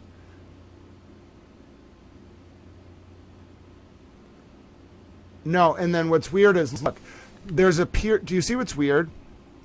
There's a period. Do you see that period after cleaned up in the first sentence? I don't think they're supposed to, I don't think that's supposed to have a period. See how every other cite does not have a period, whether it's after a sentence, in the middle of a sentence, after a quote. You don't put a period after a citation. You would if you were writing academically, but you would not. It's wrong in Massachusetts under the rules to put a it's actually improperly formatted to put a period right there. Do you see what I'm looking at after cleaned up on the third line? That's improper. Every other citation is right. Do you see? Actually, not that one either. But all the other citations are right. They have close quote, period, id, accord, cite, open year, period. Interesting. You know what it might be, though, and why it kind of switches back and forth? Maybe, and this is a little nuance, maybe if you open up this, because first of all, saying cleaned up is a thing, but like,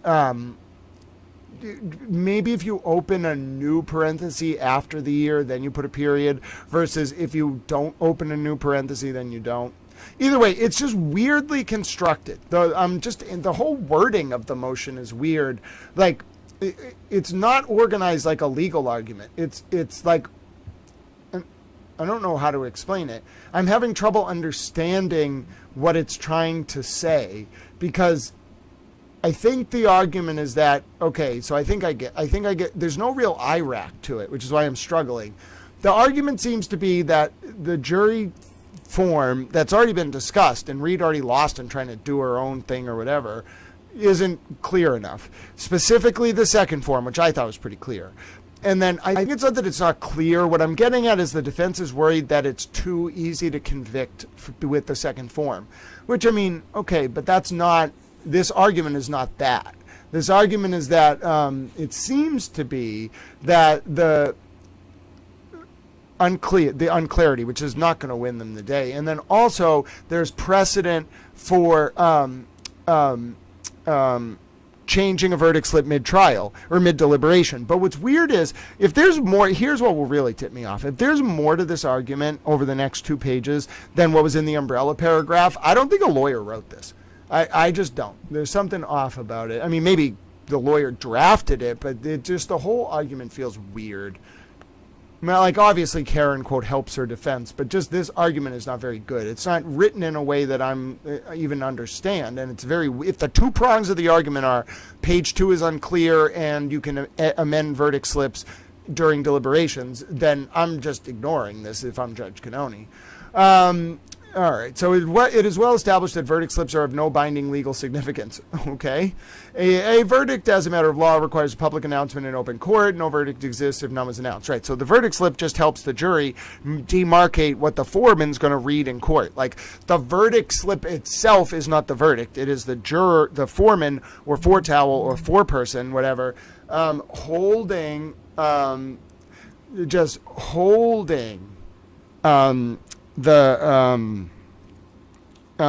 slip. Like, the slip is the verdict, but the actual legally binding verdict is when the foreperson reads what the verdict slip says, just so we're all understanding. This is not saying that a verdict slip has no legal significance. What it's saying is, until the foreperson comes into court and reads the verdict slip, it has no legal significance.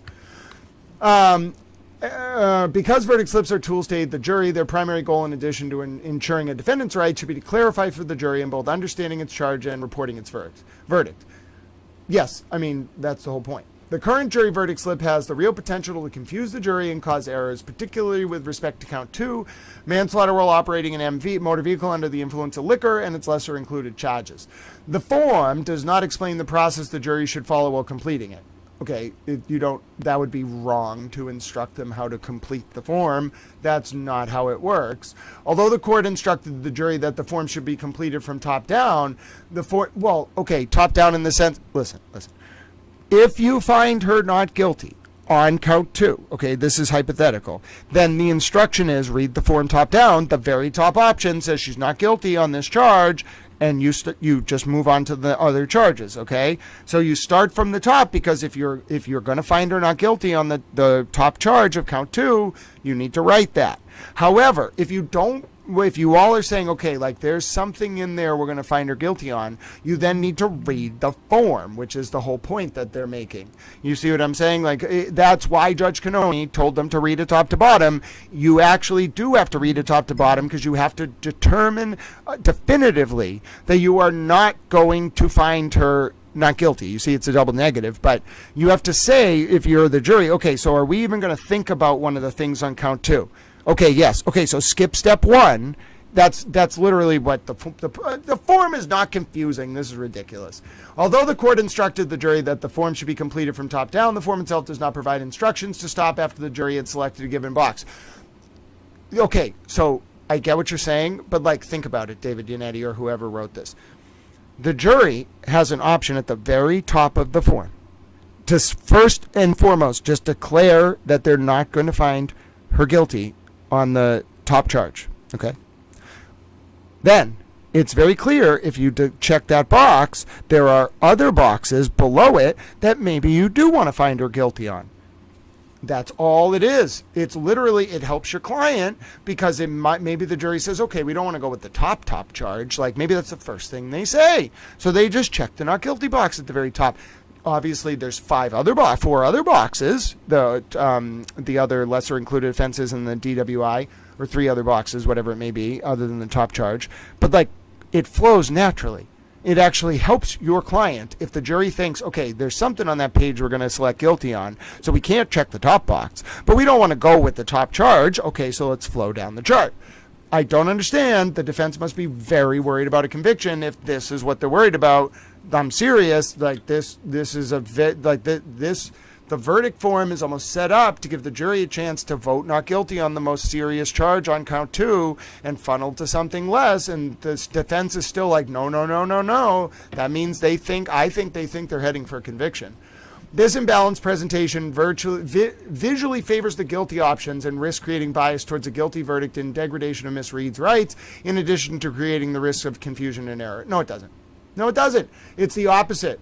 It's prejudicial to the state, because it gives the jury right out of the gate the thought that, all right, so say we don't want to go with this top charge, we can just write not guilty here. What about something in the middle? It literally narrows the jury into, if they want, only if they want, the lesser included. So I don't get it. It's the opposite of what Reed is arguing here. It's very desperate. I mean, this is not a good motion. She's going to say Judge Canoni might think about like some of the formatting, but I doubt it. She worked hard on that verdict slip. I saw it. We already have it. We've reviewed it. We can watch. How about this? We'll watch the verdict slip overview again next. I have it ready. I have it queued up. What? No. I don't believe a lawyer wrote this. Maybe Bob Alessi. In furtherance of the salutary goals, like that's saying worthy of salute. Like, who writes like that? In worthy of the salutary, salutary, of maximizing clarity and avoiding error. Excuse me? And what are you writing, like some kind of like New York Magazine caption for one of their cartoons? It's what my dad and mom used to do for fun when I was younger. They'd be like, they'd discuss with each other over the piano, like what funny cartoon they could caption they could submit into the New Yorker. That's when I was like 7. I remember being like, I wish I could be that smart. I don't know what I would say. I'm an idiot. Ms. Reed proposes a verdict slip attached as Exhibit A. The proposed verdict slip has several benefits. Firstly, the form includes she's not going to put step-by-step instructions on it. Clear step-by-step instructions explaining to the jury whether they should. All right, what's page 3? Hold on. All right, let me grab page 3. Don't tell me this is more than 3 pages. It's not. And we don't even have the exhibit. stop or continue based on their findings for a given charge. Although Massachusetts law does not dictate how or in what order a jury must deliberate, the jury must return a verdict of the highest crime that has been proved beyond a reasonable doubt. Well, I mean, in the sense that whatever they come back with guilty on is the highest charge that's proved beyond a reasonable doubt. That's a recursively true statement. But it doesn't really mean anything. The proposed verdict slips clear instruction, aid the jury in complying with that mandate. Why are you the verdict slip with a possessive? This is ridiculous. Additionally, the proposed verdict slip makes verdict slips don't have possessives. Their thing, I mean, I guess, but it's very informal. Just put the verdict slip at a different part of the sentence. The proposed instructions in the verdict slip. You don't say the proposed verdict slip's clear instructions. The proposed clear instructions in this verdict slip. In the attached verdict slip. Oh my goodness. Additionally, the proposed verdict slip makes clear the jury's choice between guilty or not guilty for each separate charge, instead of presenting only a single not guilty option encompassing each and every charge that is part of count 2. This balanced presentation gives equal weight to both possible outcomes for each charge and avoids any implicit bias towards a guilty verdict, providing the jury with a clear choice between guilty or not guilty for each charge while following step-by-step instructions also minimizes the risk of confusion for the jury. It is beyond cavil that are you literally trying to use a word, like just trying to make it be like, oh, I'll find a word Grant hasn't heard of before. Cavil? What the hell is cavil? I love words, ladies and gentlemen. I don't even know what the hell cavil is. All right, Professor Reed. Okay. It is beyond cavil that the proposed verdict slip is clearer than the current jury verdict slip. Beyond cavil? What does that mean, like beyond dispute? What is this? Makes petty or unnecessary injection. Oh, are you kidding me? It's beyond petty or unnecessary objections. You're not getting a word out of the day out of that. That's just pompous and condescending.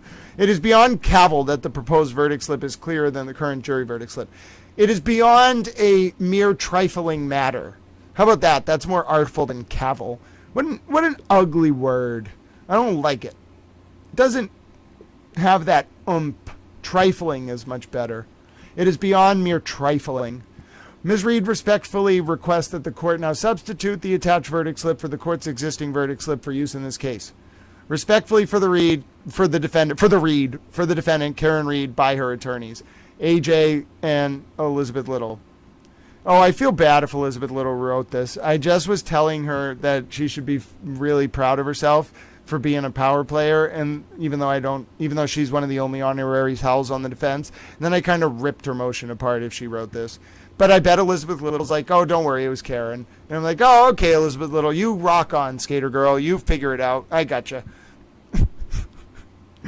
All right, so here, let's watch Towell's verdict slip overview, because that actually, as you can see, I'm very nervous for the return of the verdict. But I have a full review for you all of this verdict slip overview. So let me just play it for you. It's quick, and I think you'll appreciate it. So it's 17 minutes, and it goes through all 3 verdict slips as they exist now. If Judge Canoni breaks in with coverage, we'll do that. But my name is Grant Smith Towell Ellis. I'm a Towel. Let's take a look. I think you'll find this informative and interesting. First one, let me zoom in on it so you can actually see it. Mandy Tell, I don't think you have any questions about this one. It is not very hard to understand. It simply says, in the above entitled case, we the jury say the defendant is not guilty or guilty of the offense as charged, murder in the second degree. I think we are mostly all on the same page about that one.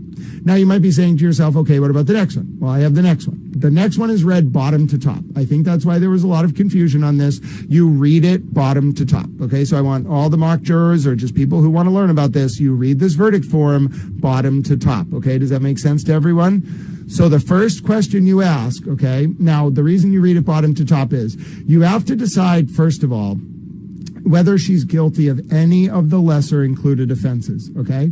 You got to go all the way to the bottom, okay? So it's a ladder. You climb up the ladders. You start at 5, 4, 3, 2, and then you get to the top. So because 2 is the offenses charged, we have to go through each lesser included, okay? These are the real forms as submitted to the jurors for this case. Yes, that's correct. So it's a ladder. So let's start at the bottom. Is Karen guilty of operating a motor vehicle under the influence of liquor? This is the lowest charge, okay? So you got to decide, is she guilty of that?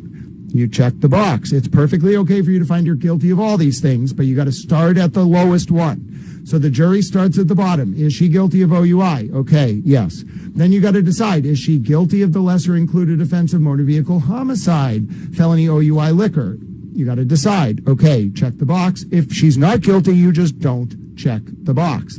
Now, the reason why you have to check 2 boxes is, do you see how there's 2 different ways you can be found guilty? Either your blood alcohol level is over 0.08, or you were operating in a way that you shouldn't have been, even if they didn't have a blood result. Here we have a blood result and Karen's own words that she shouldn't have been driving. So I don't think it matters which checkbox they do for the sub box here, which one she was guilty of in terms of the OUI, whether it was BAC or her actions. But either way, or state of mind, I should say, or clarity of mind. But either way, so say you check the box. There's no way to check a not guilty box here. If she's not guilty of one of these offenses, you just don't check the box. So if you think she's guilty of OUI, you check the box. If you think she's guilty of motor vehicle homicide with felony OUI liquor and negligence, you check the box. If you think she's guilty of involuntary manslaughter, you check the box. Now, we get up to the very top. If you, on top of all of that, think she's guilty of the top offense, which is motor manslaughter or OUI under the influence of liquor, you check the box. You also have to do the blood level or state of mind box for that, but you check the box. Now, if you don't check any of these boxes, if you don't check 5, if you don't check 4, if you don't check 3, if you don't check 2, then you check not guilty on any of on the offense charge or any lesser included offense. Does that make sense? Yes. Don't get me wrong. You read that top to bottom, it is incredibly confusing. But if you read it bottom to top, it makes sense. Well, you have a job to do as the jury. You must go through number 5, number 4, number 3, and number 2. If you don't check any of those boxes, then you may check box 1. All right, so it makes sense when you read it that way. I can understand why I said there was some confusion. It's very important to read it top to bottom. Okay, what is it? Voluntary versus involuntary? She's only charged with manslaughter versus involuntary manslaughter. There's no word voluntary on there. Do you see the word voluntary on there? We're doing a Socratic exercise, Mandy Strong. There's no word voluntary. It's just involuntary versus manslaughter. So the jury's thinking manslaughter while OUI requires elements of you doing an underlying reckless act. Involuntary manslaughter is even lower. It's like negligence. And the jury, remember, the jury has all these instructions. We don't have the instructions yet for this trial because Judge Canoni had to edit them and she didn't finish.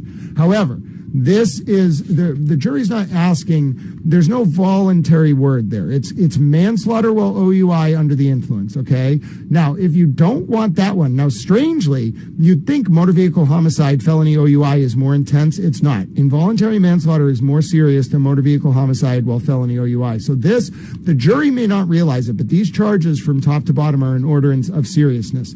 OUI is the lowest possible offense she's getting. Motor vehicle homicide, felony OUI is a higher level offense. The penalties are like 5 to 10 or something, 2.5 to 10. Involuntary manslaughter is like 2.5 to 20. Manslaughter OUI is 10 to 20 or 5 to 20. And then, so you see what I'm saying? It just goes up. They don't realize it, but the most serious offense on this charge sheet is with the most penalties is manslaughter OUI under the influence of liquor. The next most serious charge, although it doesn't sound it, is involuntary manslaughter. The next most serious charge is motor vehicle homicide. And then the least serious charge in this indictment is OUI. Does that make sense, everyone? So yes, to me, what the jury's going to do, what any reasonable jury would do, is realize, like, okay, wait a minute. They're asking us if she was drunk and driving. Oh, she said she was. She's definitely drunk driving, guilty. But okay, now they're asking us if she was like drunk driving and was negligent for motor vehicle homicide or OUI. Yeah, she said she wasn't reckless, but she backed up to 24 miles an hour. That's pretty negligent. I wouldn't back down my driveway at 24 miles an hour. I bet the jury's probably drove their cars backwards. The jurors probably drove their car backwards 24 miles an hour. It's scary to do that. I think they were like, oh, that's negligent. Definitely negligent. I wouldn't do that even if I were sober. So you check that. Involuntary manslaughter is a little more complex. It's like, was she reckless? That's what they'll be thinking about. The foreperson will hopefully ask them, like, because of the elements of the offense. Like, so now, like, we were saying she was drunk, she was negligent. Was she reckless? Like, is that, like, the damage to the taillight, the snowy conditions, the time of day? That's all the stuff you think about for recklessness. It's what a reasonably prudent person know, or should that reasonably prudent person should have known in those circumstances that their act was reckless. Like, would it cause potential danger or threat to someone's physical well-being or life? That's involuntary manslaughter. I think they get there. And then to get to the top one, I don't know if the foreperson's going to be able to tell the jury this, if they're going to figure it out. But then you're telling the jury under this one, the jury has to decide, okay, so we think she was reckless, like it was very dangerous to do that. A reasonable person wouldn't have done it. Do we have a theory of why she did it? Okay, that's what makes manslaughter or OUI a little bit different than involuntary manslaughter. For involuntary manslaughter, you just need the recklessness, which is more than negligence, okay? It's a mens rea standard. You just need recklessness. For motor manslaughter or OUI, you need a little bit more. It's like recklessness, but a little bit of an act. Like, you need kind of like her to have done the backing up to intentionally, not like as intentionally as the second degree murder charge, but you need like some act for manslaughter or OUI. It's not as much as second degree murder, but to get from involuntary manslaughter to motor vehicle homicide, manslaughter or OUI, you need recklessness plus the backing up plus the drinking. Okay, if you think she wasn't drunk and it was just reckless, then it's involuntary manslaughter. Do you see what I mean? And the difference with murder 2, obviously, is if they go with murder 2, then they're finding that she was reckless and that she backed up intentionally. She doesn't have to have backed up intentionally to hurt John. It could have been just to scare him, you know? But if they think she backed that car up intentionally and it was reckless, then it's murder 2. If they just think that she backed up recklessly, they don't really even need like the theory of why she did it. They can get to involuntary manslaughter, and if they think she was drunk when she backed up the car, or when this happened, then it can be manslaughter or OUI. So do you see here the difference between Karen getting a murder 2 conviction and any of the lesser included is the distinction between whether the jury thinks Karen intentionally backed the car up. And it's got to have an element of like to scare John or because she was angry. If they think she backed that car up in anger versus like just backed it up because she was like just trying to get out of there, whatever they come to feel, then she's going down on murder 2, because that's what the jury instructions basically say for murder 2. If they think Karen backed up this car not intending to do an act that could cause a strong and plain likelihood of death, like if she was backing up to leave or whatever, then they have to ask, do they think she was drunk? If they think she was drunk, and they think she didn't do the act backing up intentionally but did kill John, then it's manslaughter or OUI. If they think she wasn't drunk and she just backed up, wasn't drunk driving and just backed up and was responsible, then it's involuntary manslaughter. If they think that she was drunk but was negligent, which is a much lower standard, not reckless when she backed up, negligent in backing up, then they'll do motor vehicle homicide, OUI, or involuntary manslaughter. And if they think that she didn't kill John but was just drunk driving, they'll do OUI. Okay? Does that make sense? Yes, of course, Ange Wittick, or I can explain it again, but that's my analysis roughly, all right? That's my general analysis of the bifurcation of the charges. So to me, it's very natural. I'm not a lawyer. I'm a towel. I'm a law student. None of this is legal advice. But I'm like, oh, yeah, you just got to flow from recklessness plus a theory of the act for murder 2 to recklessness for manslaughter or OUI to then involuntary manslaughter is recklessness with no drunkenness, and then you just go down to negligence for motor vehicle homicide, negligence plus drunk, and then if there's no liability for John's death, it's OUI.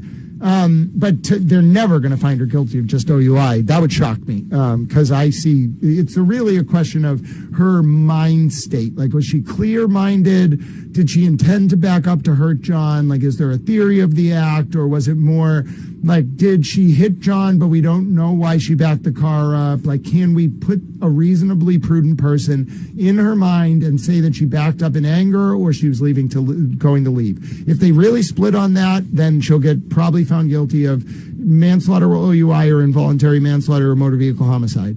Maybe some of the lesser includeds, and then leaving the scene. If they think she backed up that car in anger, this is the worst possible outcome for her. If she thinks they were in an argument, if the jury thinks Karen was in an argument with John and she backed up that car, she said she pulled forward to get his attention. If they think it was more and she was angry and backed it, maybe didn't intend to hit him, but backed it up to get his attention, murder too. So it's a big question. To me, I would vote guilty. Do you want to know what I would vote? You want to know what I would vote? If I were on that jury, I would say she's guilty of murder in the second degree. If I were the foreperson, and they all did their deliberations, and at the very end, they were like, "Okay, Mr. Foreperson, like Mr. Foretowel, we've waited a long time. You haven't really talked. Like, it's like the movie 12 Angry Men. Will you please tell us what you think?" And I would stand up and I would say this: I've heard everything you've all had to say, and I think she's guilty of murder in the second degree because she intended to back up her car to scare John and out of anger, and she did an act that in the circumstances a reasonably prudent person should have known would have posed a strong and plain likelihood of death. Okay, that is what I truly believe that the jury, that's what I believe about this case. However, I would then go on to say, but also, by doing that, by saying if we vote 12-0 on murder, guilty of murder in the second degree, we are also, based on the elements of the charges of murder in the second degree under the third prong, saying that she's guilty of every other crime in the second indictment. She is guilty of being drunk. She's guilty of driving under the influence and hitting John. She's guilty of doing it in a negligent way. She's guilty of doing it in a reckless way. So all of that would mean we'd have to convict, and I would argue for a conviction on every single count of the first indictment and the second indictment. Then I would go on, get literally every checkbox. Then I would go to the third indictment and say, now the one thing, and I truly believe she knew John was on the lawn when she left, the one thing we have to consider is picking the glass out of John's nose. The doctor told us, like her own defense expert, you have to be alive for blood to spurt out of you like that. So for her to pick the glass out of his nose, I think that occurred at like 12:30 a.m. And if she did that, then she's guilty of leaving the scene too, because she knew he was dead and left. Therefore, I would convict across all three. But I'm interested to hear if any of you jurors feel that if we convict her on murder too, that it's redundant to convict her on everything else. That's, as a foreperson, what I would say. I wouldn't feel that we should do that, but I would say, do you want to just convict her on murder too, which is a very serious charge, and then not convict her on the other charges? Or do you want to convict her on murder too and everything else? Now, here's the problem. She gets convicted on everything, she's screwed. She's never getting out of prison. If she gets a jury who's like, listen, like that's a lot. Like, I think murder two incorporates everything else. Can we just find her guilty of murder two? Then she might get out in 10 to 20 years. What the least likely option, although I could be surprised, is that they find her guilty on something under count 2 and not count 1. I think it could happen. I think it's unlikely. Then her sentence could, if it's, it could range anywhere from no prison time for just OUI to 1.5 to 10 years for some of the middle offenses, motor vehicle homicide, OUI, involuntary manslaughter. It could be like 7 to 12 years, which seems to be what I think this is going to end up at if she gets involuntary manslaughter or manslaughter while OUI, 7 to 12 years. And then if you add in the leaving the scene charge, add another 1.5 to 3 years. My prediction, this case right now is going to be somewhere between involuntary manslaughter, manslaughter while OUI, felony liquor, and second-degree murder. Karen's sentence will, depending on the number of guilty charges the verdict comes down with, Karen could face anywhere from 7 to life, 7 to life, but I think the most likely range for her, based on the Turk case, 7 to 20, more likely 7 to 12. If you add the third count, 7 to 15. Judge Canoni will probably come down around 12. The best Karen can hope for right now is out in 5 with good behavior, more likely out in 7 to 10 with good behavior. If she gets murder 2, it's all up. If she gets found guilty on murder 2, she's going to jail for life. I'm pretty sure. Because I don't think that maybe Judge Canoni will give her like a possible parole term, obviously. But, you know, like she's not going to get out before 2050, 2060. She's not getting out of jail. She'll die in jail if she gets found convicted on murder 2. If she gets convicted on murder 2, she will die in jail. It's not life, it's 20 to life. Yeah, minimum parole eligibility is 15, but yeah, it's not going to be life. It won't be a hard life sentence. It will be such a long sentence that she will die in jail. She might be able to get paroled on compassionate release or something or whatever in like 20 years if she lives that long, but if she gets convicted on murder 2, she's going to die in jail. If she gets convicted on, and that's something they'd be thinking about, like we're sending her to her death in prison if we convict her of murder 2. They have to really hate her to do that. If they do, if they come back guilty on murder 2, she's dying in prison. If they come back guilty on something under the second offense, she might get to live like the last 10 years of her life like free, but definitely like she will never be the same person again. She's not going to.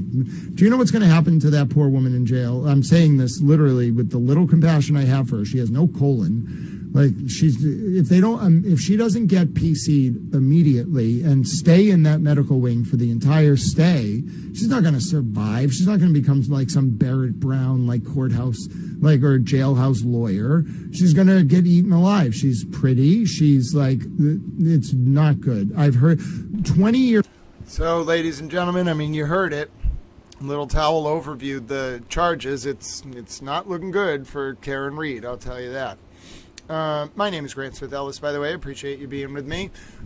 We are going to do something fun next. Colleen Henry, the Super Towel themselves, asked if I could make a Towel Nation shirt. Now, I'm not amazingly good at this. I know somewhat what I'm doing, but yes, we can try to do it together, so I'm going to bring that up right now. I'm excited. You should get excited. Colleen Henry has asked for a Towel Nation shirt, and we are going to make one. So, watch what I do here. I just bring this up, and then we're going to keep an eye. We're monitoring, ladies and gentlemen. Please keep an eye on social media.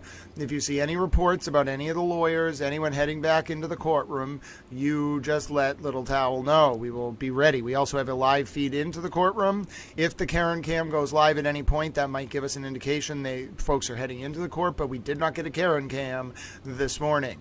But yes, I'm very excited and I'm very thrilled to be able to do this Towel Nation shirt for Colleen Henry. If you haven't noticed, I'm not going to keep doing this throughout the day, but you can take a look at some of the things I put up on toweltribune.com/store. And most of them are Call Me Hank related. But no, Colleen Henry asked for something very specific, which is a Towel Nation shirt. Now, also, the reason why I want to bring this up is I don't actually know what you all want. I have no idea about fashion. I don't understand. So I'm just going to show you all the catalog of items. Just tell me if there's a specific item that you really like or you want me to put a design on these images, the Call Me Hank stuff. I can license it to put on these things for drop shipping. But in particular right now, Colleen Henry, who is a Super Towel, and we know Colleen Henry, there is a specific clip, ladies and gentlemen, that Colleen Henry really likes. And if you're wondering to yourself, Grant, are you going to show it to us right now because Colleen Henry is a Super Towel? Yes, that's exactly what's going to happen. I am going to show you the Call Me Hank clip while I prepare to get this ready for you all. Now, I had a fun morning. I will admit I did not want to do this. I took a personal stand during the trial. I did not want to actually add it or do any of this until the trial. We were in deliberations. We are now in deliberations. Therefore, I am ready to begin the next phase of my towel plan, which is for towel editor Chris to manage a drop shipping store. So there you go. And part of what I have to do is I've had a request for a Towel Nation shirt, and that made me realize that this is actually a really good opportunity to show you all the catalog. And if you all say, oh, Grant, I want that, item, then I'm just going to add that item. So let me just bring that up. And then while we're waiting, I am not going to deny Colleen Henry the clip that she so desires, that the world demands to see. Ladies and gentlemen, you know it's coming. I know it's coming. It is going to be glorious. It is, ladies and gentlemen, the clip that you know in your hearts, that we all love. Oh, actually, I might be able to find it here because I retweeted it the other day. Oh, look at this, ladies and gentlemen. Did you know, actually, let me take a moment here, moment of levity. Did you know, ladies and gentlemen, that we had a vote the other day? We took a towel poll, and we decided, ladies and gentlemen, that Aiden Kearney, we're going to refer to him as Oompa Loompa from now on. So I made a tweet. I don't know if you can see it. It's a wonderful towel tweet. It says that there was a towel poll, and Aiden Kearney is an Oompa Loompa. Now, I don't necessarily know if we can make a t-shirt where Aiden Kearney's an Oompa Loompa. It is satire. And we did take a towel poll. I want to be clear. But even if we don't have a t-shirt that says Aiden Kearney is an Oompa Loompa, well, ladies and gentlemen, you can take a look at my post right there. It is Aiden Kearney, and we clearly rendered him for sardonic purposes as an Oompa Loompa. Now, the towel vote, ladies and gentlemen, it was a very serious towel vote. We worked very hard on it. It was a very intense poll. It's unofficial. It's unscientific. But the towel community, ladies and gentlemen, hello, Tom. I have good news for you. We voted to declare Aiden Kearney, or we're going to refer to him as an Oompa Loompa. So there you go, ladies and gentlemen, Aiden Kearney, Oompa Loompa. So, now we're going to take a look at one other clip that I know the towel friends want to see. Yes, ladies and gentlemen. Oh, hello, John. God bless you. We ladies and gentlemen, the towel friends want to see it. We know. Oh, first of all, I know you want to see this clip. Look at Karen Reed. I don't want to play the volume, but look at Karen Reed walking into court in handcuffs. That's a Karen Reed. I'll give you the shot you all want to see. That's a Karen Reed in the wild walking in handcuffs. Oh, look at her, ladies and gentlemen. That is a Karen Reed in handcuffs. Let's watch it one more time. Now, that's a state police car, but look at that van. Look at the van next to Karen, ladies and gentlemen. We want Karen in that van. Yes, ladies and gentlemen, that's Karen being Karen walked. And look at that white van. We want her in that van. Karen, get in the van. You don't understand. It's very important. Also, the cameraman should have panned to the right earlier. There's Karen walking up the stairs like a Karen in handcuffs. Hi, Karen. You are a Karen. I'm sorry. It's literally your name. There's nothing I can do about it. I'm not calling you a Karen. You are just a Karen because you are Karen Reed. You don't understand. That's how it works. If your name is Karen Reed, then I can call you a Karen. It's not pejorative. It's just a realization that you are a Karen. Now, you see what I mean? That is a Karen. That is Karen Reed in handcuffs. She doesn't look like she's doing too well in that picture from June 10, 2022, the day of her felony arraignment in Norfolk Superior Court. But I'll tell you, ladies and gentlemen, that is a Karen. That is indeed a Karen. Her name is Karen Reed. She is a Karen. Now, I think that is the Pope. Yep, before we were looking at a Karen, now we are looking at the Pope. Hello, Pope. Towel loves you. Yes, ladies and gentlemen, Towel loves Pope Leo. He is pleased with Pope Leo's suggestion. Hello, Pope. I hope to see you one day, Holy Father. That would be wonderful, ladies and gentlemen. If I got to see the Holy Father, I would just be the most happy, giddy little towel in the entire world. Hello, John. Oh, you guys want to watch a video of John while we're scrolling back to watch the Call Me Hank clip? Of course. God bless you, John. I had heard John speak in a video with KF before, but this is one of the first times a lot of people heard John O'Keefe speak. God bless you, John.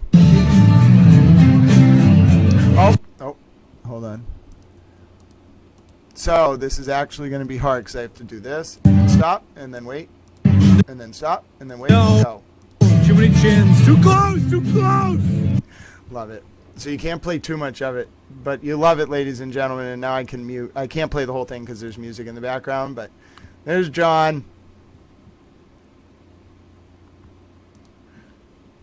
Oh, ladies and gentlemen, I'm glad I got to play that. I wish I could play the audio of his voice, but I really can't because there's so much background music. But, oh, that's lovely, ladies and gentlemen. Look.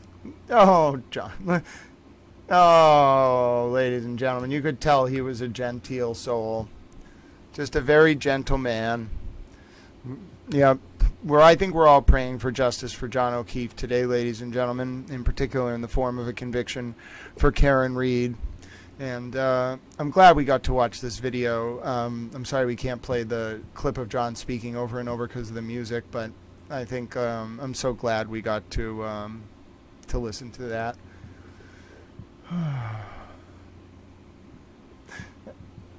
John might have thought he had double chins. I don't see a double chin there at all, ladies and gentlemen. I see a very handsome, distinguished, formerly now designated honorary super towel. That's what I see. I don't see a single double chin there. What are you talking about, John? He does look a lot like Miss O'Keefe. Oh, God bless you, John.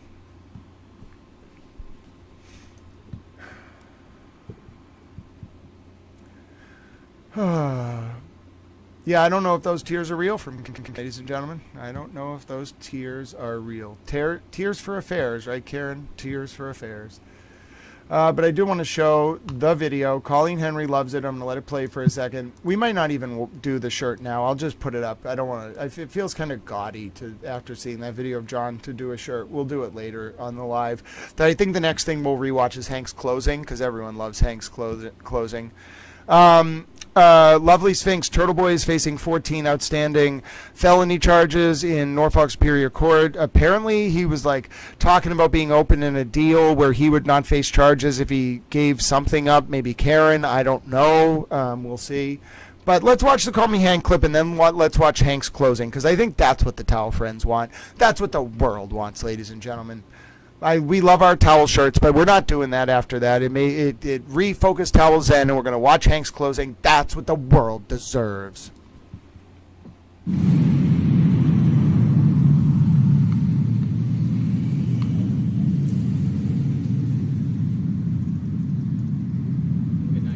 You as well, Mr. Brennan. Okay, sir, I will, Hank.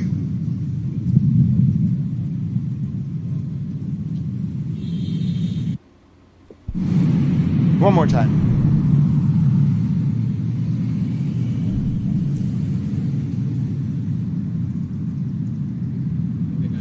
You as well, Mr. Brennan.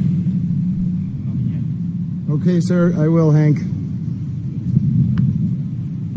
No, Lovely Sphinx. And Turtle Boy wouldn't have gone to prison in a district court case anyway. But if the felony stuff, the open felony cases involving Lindsay and Colin Albert, Chris Albert, a number of the other retrial witnesses, that's a big, that could lead to prison if he doesn't wheel and deal. I think Turtle Boy might be fishing for a deal. Karen's, in my opinion, his leverage. If Turtle Boy gives up Karen, I don't think he'll ever go to prison. Are you kidding me? It doesn't matter what he did. If Turtle Boy gives up Karen, he is never going to prison. Mark my words, write it in stone. I know a lot of people want to see him held accountable, but Karen's the big fish. If Turtle Boy gives up Karen, Turtle Boy is never going to prison, in my opinion. So it's sad, Lovely Sphinx, because it makes you realize, what about the victims? What, they just don't get a say in this? Or, it's a bigger fish, so you got to move on? Come on. That's absurd. It worries me. But yeah, Lovely Sphinx, Turtle Boy, I think, has even said on his shows, he'd be open to wheeling and dealing. And if he gives up Karen, I could see him getting one. In my opinion, if he gives up Karen Reed, he might get a deal. And remember, if Karen gets found guilty, ladies and gentlemen, Turtle Boy has said his whole reputation is staked on the case. If she gets found guilty, why would he care about wheeling and dealing? She's going to prison. Yeah, he'd have to give up more than just Karen. The family, he'd give up the family. It would be a package deal, and my opinion is he'd have to do a continuing cooperation agreement.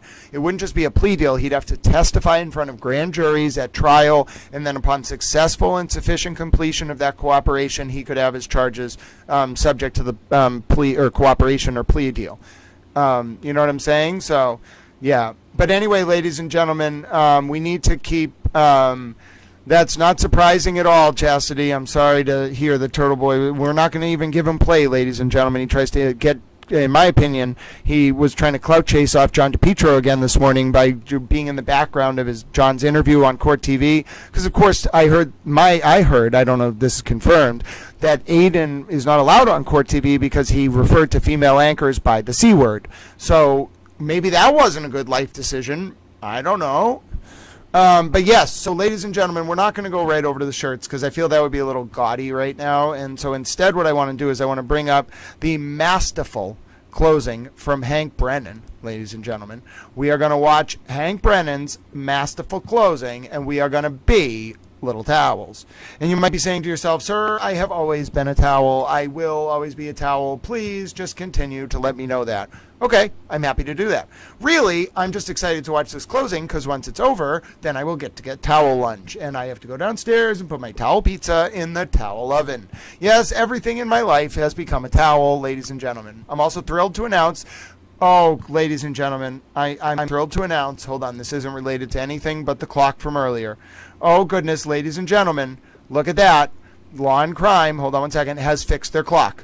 I think someone let Law and Crime know that they were starting to add minutes to hours and they were upsetting to Little Towel. And oh, goodness, ladies and gentlemen, Law and Crime is now fit. Now, listen, this is a big moment. Is it going to go over to 3 hours or are they going to add minutes to the 2 hours? Oh, please tick over. Please, please, please, please. Oh, no! Oh, no, it happened again! Oh, goodness, ladies and gentlemen, you don't understand. Oh, no, look, there's no such thing as 2 hours, 60 minutes, and 15 seconds. No. Oh, no, Law and Crime is trying to formally add minutes to every hour. Oh, ladies and gentlemen, we have a serious situation. I believe Law and Crime has decided that they are going to add leap minutes to every hour in the verdict clock that they have. I am deeply perplexed, ladies and gentlemen. You don't understand. There is no such thing as 2 hours, 60 minutes, and 43 seconds. I don't know what this means. I don't know this happened earlier. Then it clearly shifted over to 2 hours, right? They was at like 1 hour and 67 minutes. But, ladies and gentlemen, oh my goodness, you don't understand. Now it's saying 2 hours, 60. Oh my goodness, they've added 59 seconds to every hour. Oh, I don't understand. I'm completely confused. I'm befuddled. Ladies and gentlemen, this is ridiculous. You don't understand. They have befuddled Little Towel.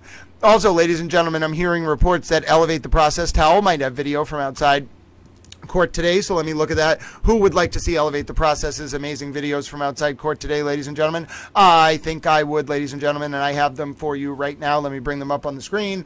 Also, let me please reiterate, ladies and gentlemen, that Law and Crime has completely lost track of how to count time. I think we have to contact the people who run the atomic clocks and tell them that verdict clock deliberations in the John O'Keefe and Karen Reed trial has caused Law and Crime to lose their collective mind and try to redefine how time is counted. I'm not okay with that personally. We need to have some kind of a vote. You can't just be like, okay, I'm heretofore declaring that you, ladies and gentlemen, shall forevermore have these extra seconds in your hour. I can't deal with that. That's not how time works. You have to talk with the people who run the atomic clock. You don't understand. I've thought about this deeply, ladies and gentlemen. Now, I have video for you right now, ladies and gentlemen. Hold on. Let me bring it up for you. I just want to reiterate again, ladies and gentlemen, that you can't, as Law and Crime, just by fiat dictate that there is now no such thing as counting hours the way that we traditionally count them.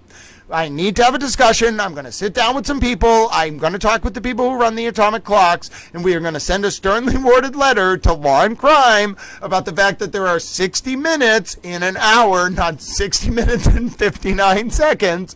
That is not how time works. You don't understand. Now, you may be saying, sir, I think Law and Crime has figured this out. Nope, I do not believe you. I am now convinced that Law and Crime does not know how time works. Now, you might be saying, well, sir, they could have many other redeemable qualities. They just might not know how time works. Okay, but listen, how time works is a pretty fundamental component of human existence. Do you know what I'm saying? I don't know if you can go day to day without knowing how time works. Okay, so we all have to get on the same page before this verdict comes in as to how time works. That is one thing I am certain of, ladies and gentlemen.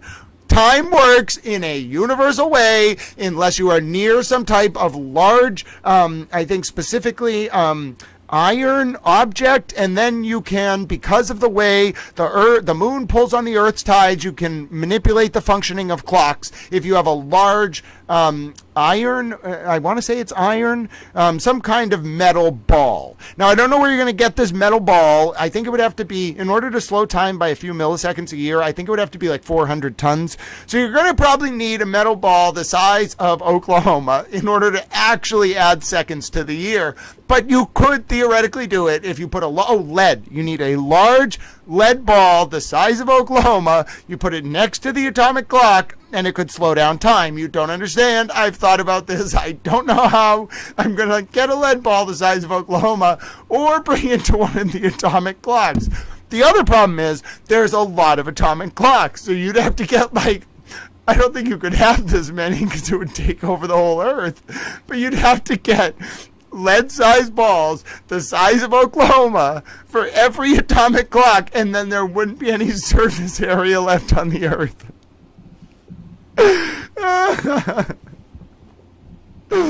Listen, I've thought about this a lot. Someone get me a giant lead ball. I need to find an atomic clock. No one tell law and crime. They just think you can just change time by fiat. That's not how it works. You actually have to get a giant lead ball the size of Oklahoma and put it next to the atomic clock, and then you can slow down time. Oh, ladies and gentlemen, just in. Here is Hank Brennan's arrival for day 2 of jury deliberations. Jury deliberations in the John O'Keefe and Karen Reed retrial. Hank's closing from last Friday changed the legal profession, and its impact is still being analyzed even 72 hours later. Truly historic moments, ladies and gentlemen. Elevate the process. Video credit. See the original clip here. You don't understand, ladies and gentlemen. I have an obligation to make sure that I cite to my sources. Why do I do that? Because Elevate the Process is a super towel. I bet they're listening now, and I would never ever be so derelict in my duty to not direct people to Elevate the Process's wonderful video of Hank Brennan arriving in court. You don't understand. I am a towel. So I've done that. Now I just have to go over here and get this link. I've done that. All right, I'm being a multifunctional towel. Then I go over here, join the towel verdict watch now, and chat with the towel friends here. I'm not going to say now. That's far too much of a command. I'm going to say here. There we go. Okay, ladies and gentlemen, and I've done it. I have posted Hank Brennan's arrival at Norfolk Superior Court this morning. I will now play it for you because I am a towel. Thank you to Reporter Towel Elevate the Process for their wonderful post. I shall now obtain this for you and play it on your screen because I am a towel. All right, so let me get rid of this. I'm sorry for making you watch The Fan. I feel absolutely terrible, ladies and gentlemen. Will you ever forgive me for my sins? I shall repent for you. You don't understand. I am a towel. All right, there we go. Okay, this is from Elevate the Process. God bless you, Elevate the Process. Towels around the world appreciate you obtaining this wonderful video of Hank Brennan walking into court. You know why? Because towels around the world love Hank Brennan, ladies and gentlemen. Get ready. Here we go. Take a look.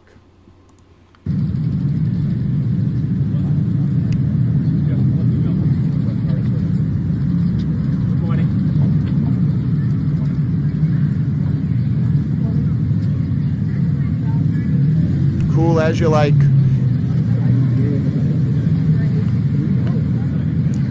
Cool as you like, ladies and gentlemen. Cool as the underside of the pillow. I'll play it again. The towels want to see it. You know we do. Play it over and over and over, ladies and gentlemen. We can't get enough of the Hank. Call him Hank, ladies and gentlemen. Hold on. Play it again.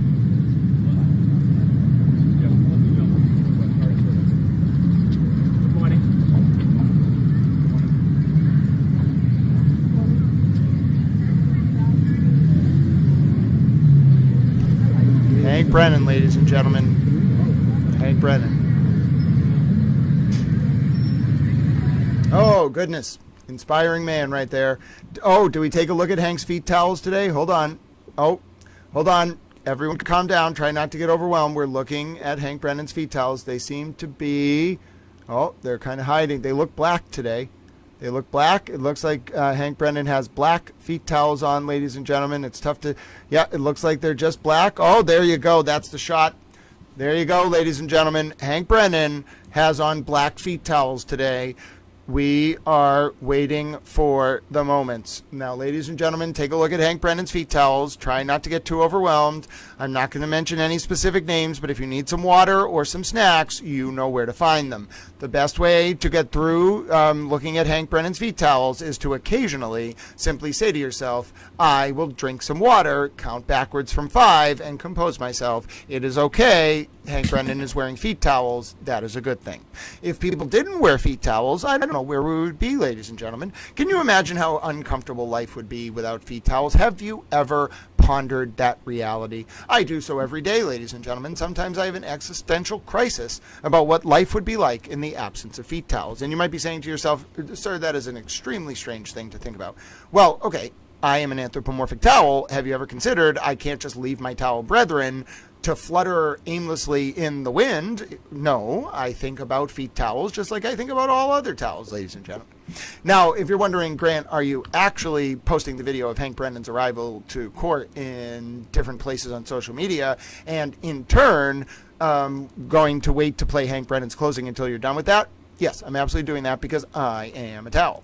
And I also know that we are on verdict watch. People are nervous. Please keep an eye, ladies and gentlemen, as I do these this last upload. Please keep an eye on if we see anybody returning to court. If you see people returning to court, I want you to put a special towel symbol in the chat, and that towel symbol is, Grant, I'm running around like a towel with my head cut off. They are heading back to court, and I want to let you know this is the towel symbol. So that I will take as a towel symbol. It's a very short, easy to understand message. I'm running around like a towel with my head cut off. They're coming back to court. I cannot contain myself. I will know that that means that there's something going on. Now, I know you're all looking forward to... Yes, we already went. Wait, you are. Oh, okay. So there's a lot of people tuning in. I see that Karen Reed has filed this motion related to the verdict slips. Let me play my video again. I know we just watched this before we watch Hank's closing again.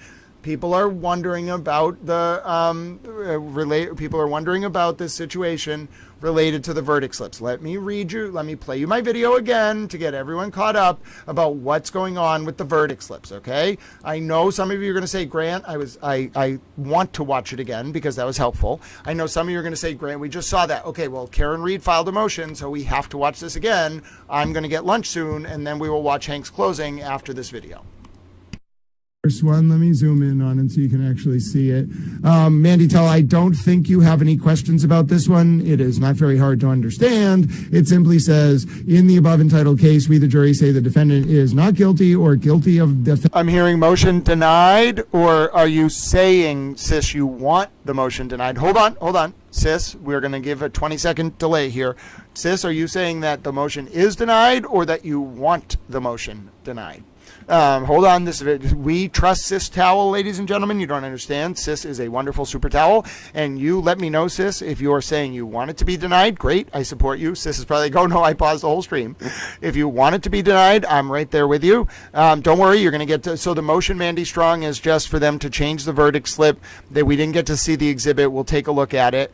Oh, the motion is denied, ladies and gentlemen. The motion has been denied. The motion has been denied. Ladies and gentlemen, the motion has been denied.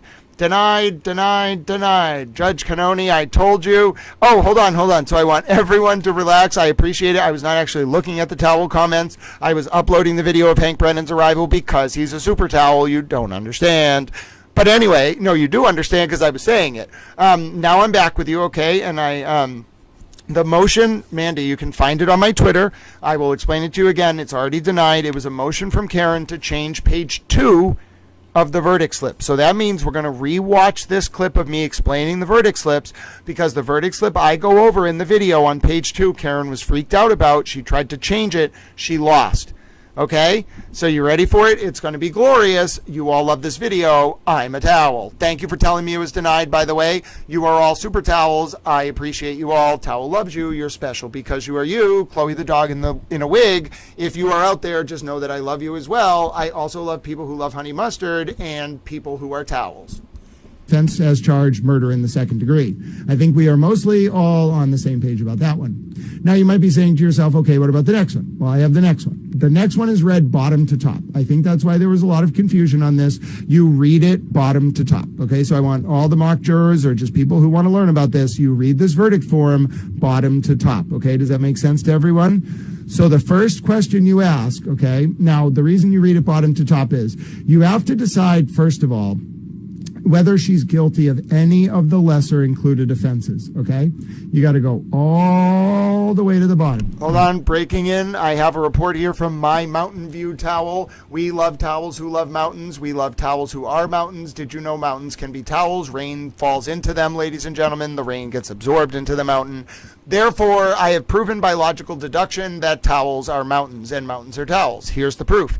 A, mountains absorb water. Okay? A equals B. Mountains absorb water. B. Okay?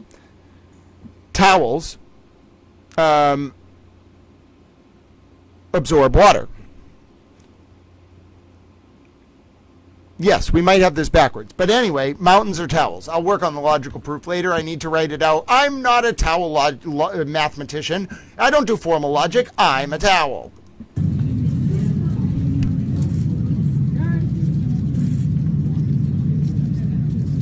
This is Kara Mead leaving court. 10 minutes ago. What did you do for the weekend now that you don't have to prepare anymore? We wrote a motion to reconsider the verdict slip that was just denied without a hearing. You want more boxes added to that verdict Yes. slip, the lesser included. Yes. Can you explain why that's important to you?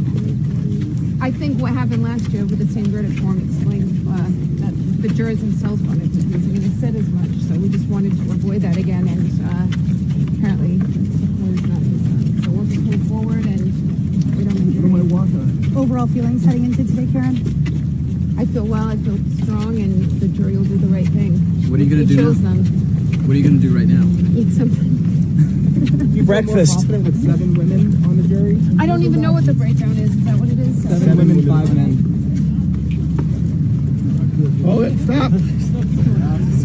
Somebody lost their shoe. You chose not to play extended clips. Those media clips, you had said you might play more to put them in context. Can you give us some insight into that decision? I can't. Sorry. You're going to walk through.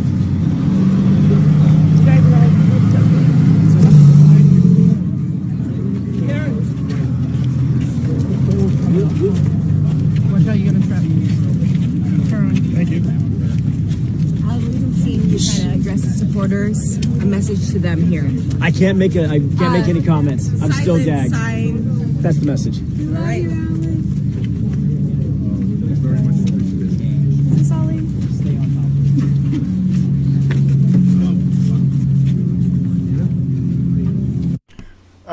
She's terrified. They're terrified. And by the way, do you notice what the media is doing? They set her up. She's faking it, and she pretends she's okay. But do you notice what the media did?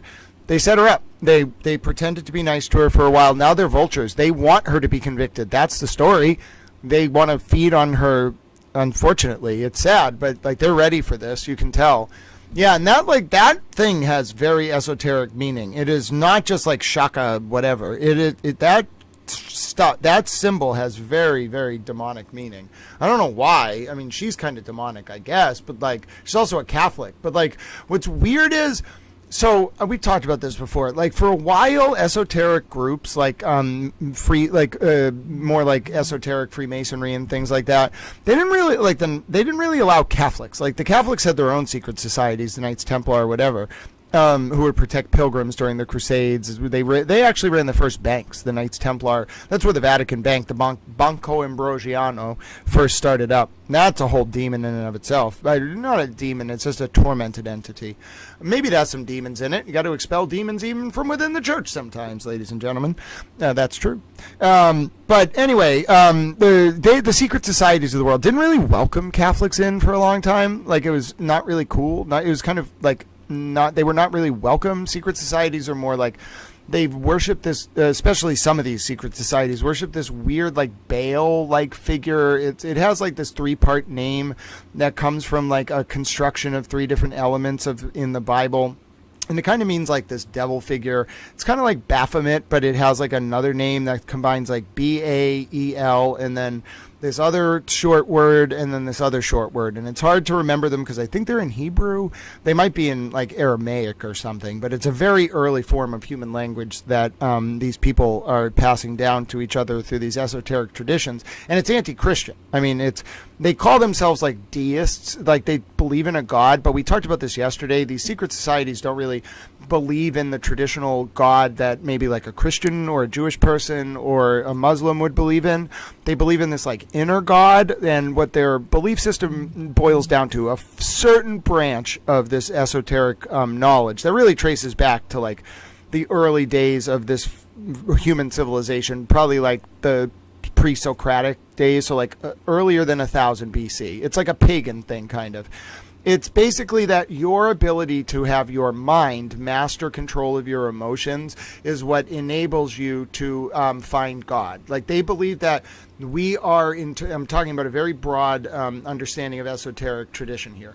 The people who believe in this stuff, it's you could call it like heretical, because, and like the reason why that kind of symbol has a lot of layered meaning, you could call it heretical because it denies the divinity of God, first of all, and it denies the divinity of a God outside of ourselves, and it denies the divinity of Jesus, obviously. And it denies the divinity of all prophets in every religious text. What it argues is that through a mastery of our self, through our mind, our cerebral power, having control over our emotions, then we are able to become God ourselves internally. Like they believe the self is God, but you only can find it if you aren't subject to the machinations of your emotions, and you can control them with your mind. That's basically the idea. Now, what's really interesting is if you look at Aristotle, Aristotle is a very interesting explication of the Holy Trinity, the Father, Son, and the Holy Ghost, where he says it was kind of like a Christian adaptation of this pagan belief, which looks at mind, body, and soul. So the Holy Trinity in early Christianity, according to Aristotle's interpretation, was that, or at least in Aristotle's framing of this development of the idea, was that of the idea of a Christ figure was this Holy Trinity, the Father, the Son, the Holy Ghost, and that's eventually what emerged in Christianity.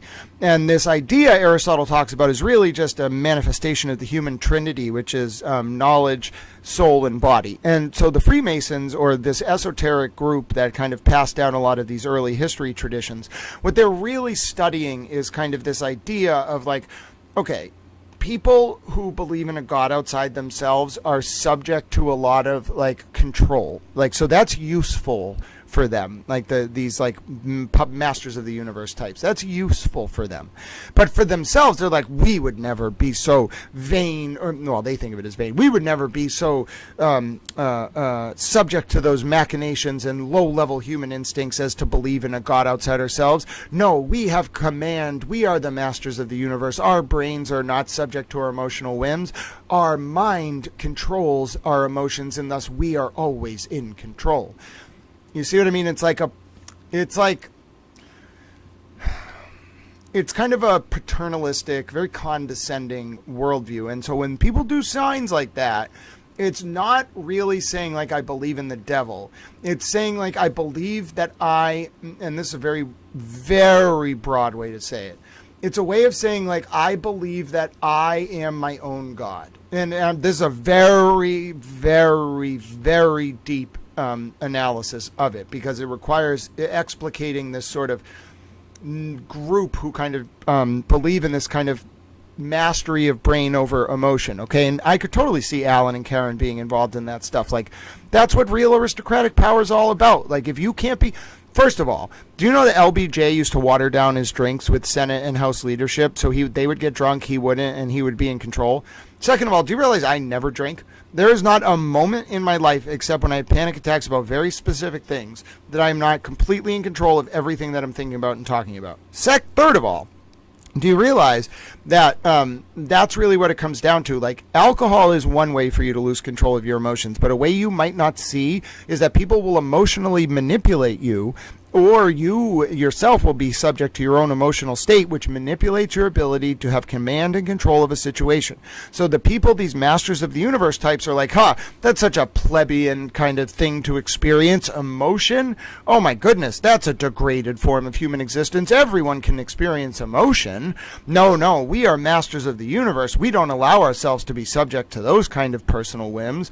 We express ourselves through this kind of thing, and I'm not saying this was what Alan necessarily knew he was saying, but that kind of symbology is not devil worship, really. What it's saying is that I myself, the person in my body, am in control of my emotions to the point where that is what allows me to obtain godliness. That's their whole belief system, the people who worship that stuff. And it's you can see how it brings about self-centered, egotistical, very manipulative actions. Because if you believe that your brain's ability to control your emotions and be in control is what God is, then you won't have any moral principles. Your only principle will be like this, like ethos. It's not even libertarian because it doesn't even think about the harm caused to others. All you will believe is that your ability to be in control is what matters. So you won't have moral principles. You'll be like, I want to get what I want. I know how to get what I want out of a situation, and I'm going to do it. Do you see how dark that is from a moral perspective? If your moral perspective on like controlling your inner self is about like helping people and stuff like that, you can see how there's this element of kind of rising above. But if you're only doing it purely to be in control and get what you want, it's very, very dangerous, because you won't. Every human on this earth, for the most part, except for a very small subset of the population, is subject to emotional machinations. That's what humans are. We love, we cry, we care, we smile, we want to be comforted. That is what existence is about. But if you can schematize, if you can take a schematic microcosm of that human existence and weaponize it, for example, like PR, like Edward Bernays with propaganda, if you can manipulate human emotion without the person you're manipulating knowing that you're doing it to them, you can put that person into a state of fight or flight where they will literally lose their ability to keep their guard up. They will lose their ability to engage in rational decision making, and you can literally fucking manipulate them. I'm sorry for cussing. And like a handler. That's what MK Ultra was really driving at. It wasn't just like using LSD to put Johns in hotels and whatever. It's way more than that. It's what are the specific emotional triggers on a mass level that will induce reactions among populations. Now, there is targeted forms of it as well, of course. Like psychological warfare is very real on this micro and macro level. But you have to think about what the government's interest in this is, okay? So if a big event happens and they don't want you to panic, that is mass emotional manipulation. They will present the information to you in a way that will make sure you can maybe be safe without panicking. You do what you need to do, you evacuate, but you don't panic.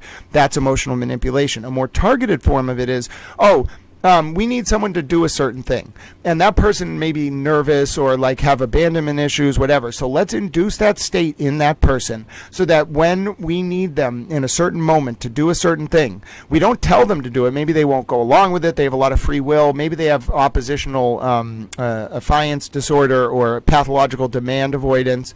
So instead of telling them what to do, induce the emotional state. And then just make sure you have people around them so that they get in their head a little bit, and you'll get what you want out of them because their guard will be down. They'll do whatever you want. They're impressionable. They're probably blacked out from the stress. They won't even remember it. That's real psychological manipulation. And then on the mass level, it's more like for national security, so I'm not going to get into any of that. I don't know anything about that. I've never talked to anyone about that. I am a towel. But on the targeted level, you as individuals got to watch out. If you have people in your life that are constantly inducing states of emotional stress as opposed to trying to take the burden off your shoulder, it's because they might be trying to manipulate you for information or to control you or to use you as a proxy. And this can be as small as like in a social circle, like a stupid irrelevant thing, or it can be on the level of like you being played in a game you don't realize. You think you're on the board, but you're actually being played as a pawn in a larger structure. You've got to focus on that kind of stuff. Now, why exactly that came up, I don't remember, but we're going to look now at my overview of the indictments. And the reason why I want to do that is I think that it will keep people focused on what is was just discussed. Now, you heard, that's what I was talking about. So I was saying why this shaka symbol is so dangerous, and because it reflects, in my opinion, maybe Alan didn't mean this, it reflects a kind of belief that mastery of the self is the most important universal moral principle, and it completely denies and undermines deontological ethics or duty-based ethics. And it's not even libertarian if you believe that conception of divinity that is just within yourself, because then you won't care about whether your actions affect others or not. It won't even be libertarian, the greatest, like, do no harm, act in a way that you want, but as long as it doesn't harm others. It will become like sociopathic. You won't care about anyone else. All you'll care about is what you're trying to achieve, and you'll do it to the exclusion of everything else. You won't care about people at all. And like, so I kind of see it as like duty-based deontological ethics as like the best moral system, like the best secular moral system. And then libertarianism is okay. I think it justifies some bad stuff in the economic context, but if you have enough regulated apparatus within the economic sphere, you can have a libertarian social structure and economic structure that isn't inherently coercive.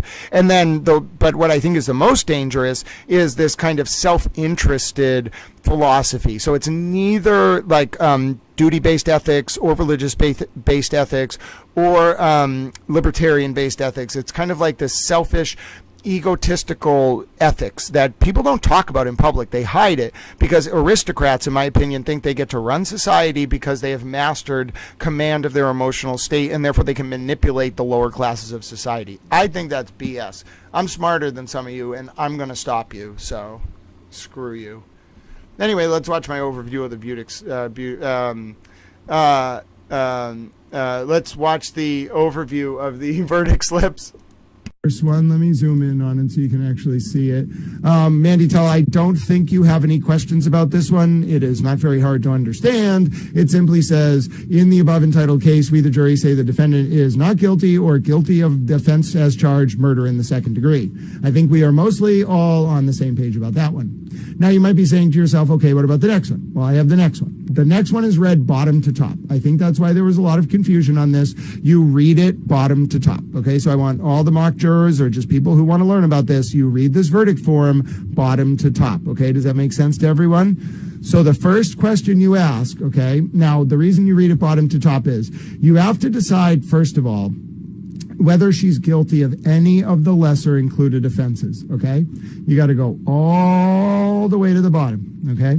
So it's a ladder. You climb up the ladders. You start at 5, 4, 3, 2, and then you get to the top. So because 2 is the offenses charged, we have to go through each lesser included, okay? These are the real forms as submitted to the jurors for this case. Yes, that's correct.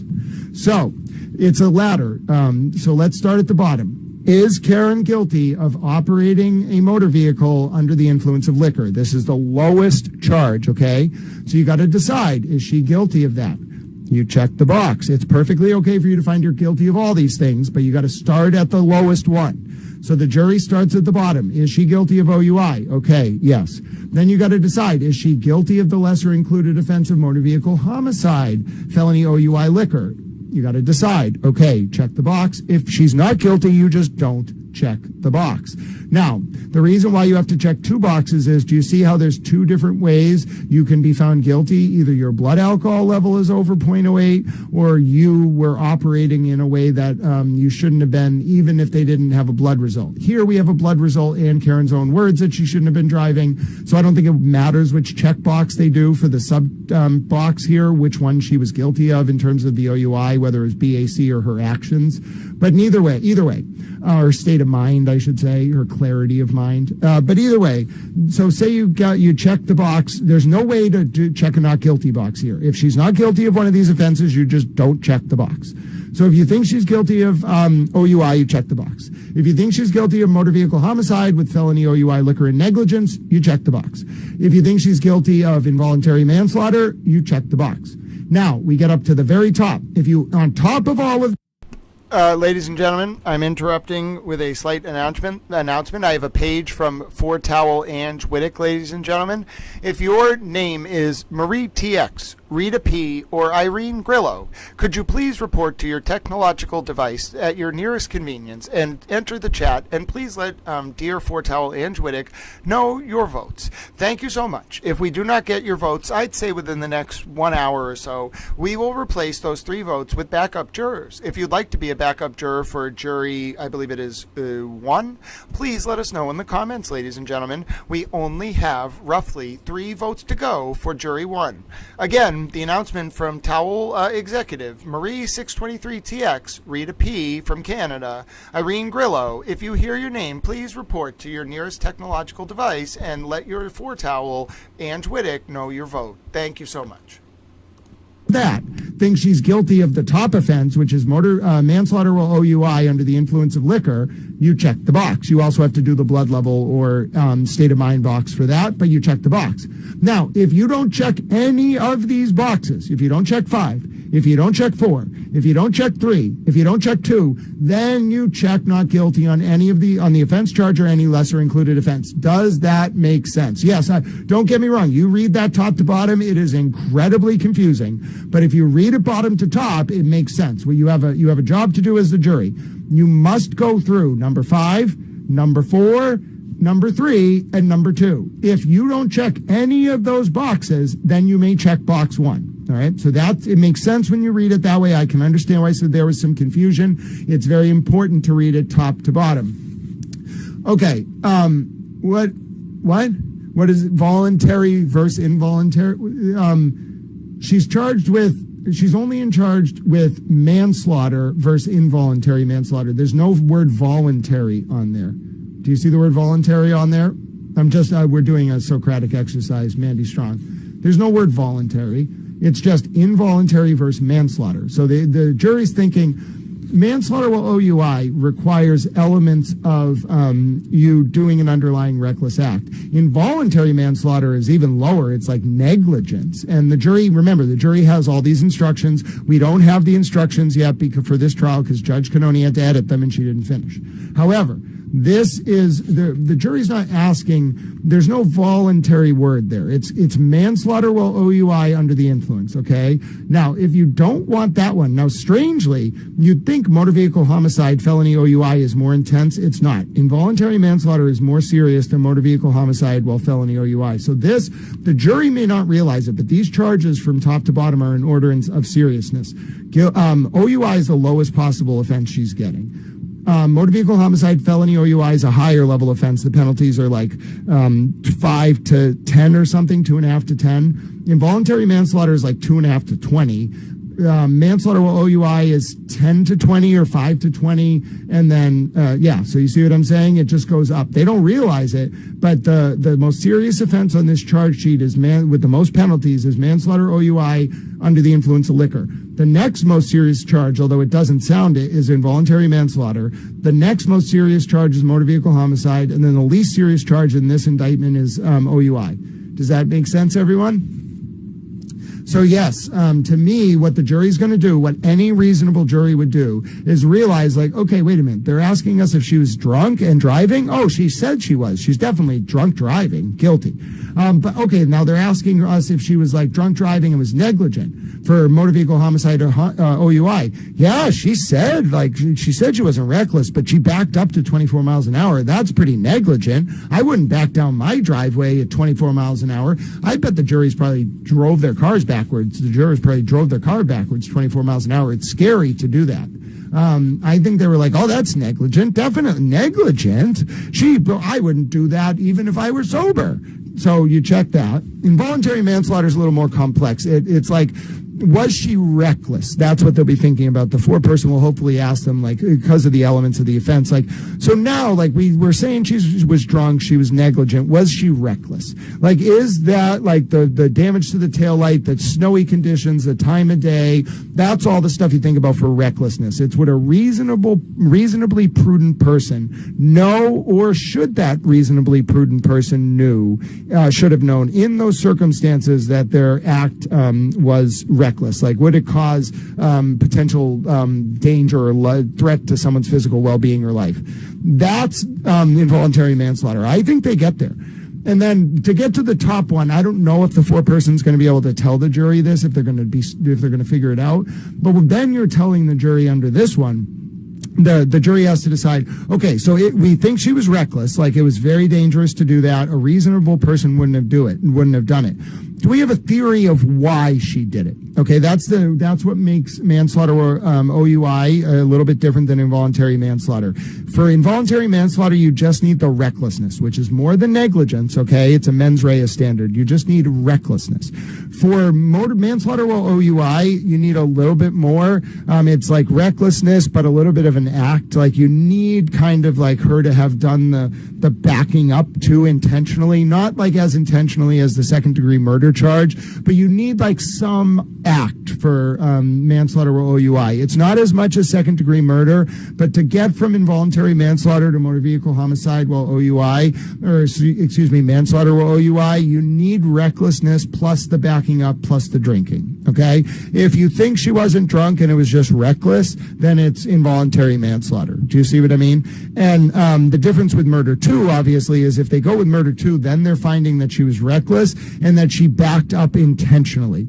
She doesn't have to have backed up intentionally to hurt John. It could have been just to scare him, But if they think she backed that car up intentionally and it was reckless, then it's murder 2. If they just think that she backed up recklessly, they don't really even need like the theory of why she did it. They can get to involuntary manslaughter, and if they think she was drunk when she backed up the car, or when this happened, then it can be manslaughter or OUI. So do you see here the difference between Karen getting a murder 2 conviction and any of the lesser included is the distinction between whether the jury thinks Karen intentionally backed the car up. And it's got to have an element of like to scare John or because she was angry.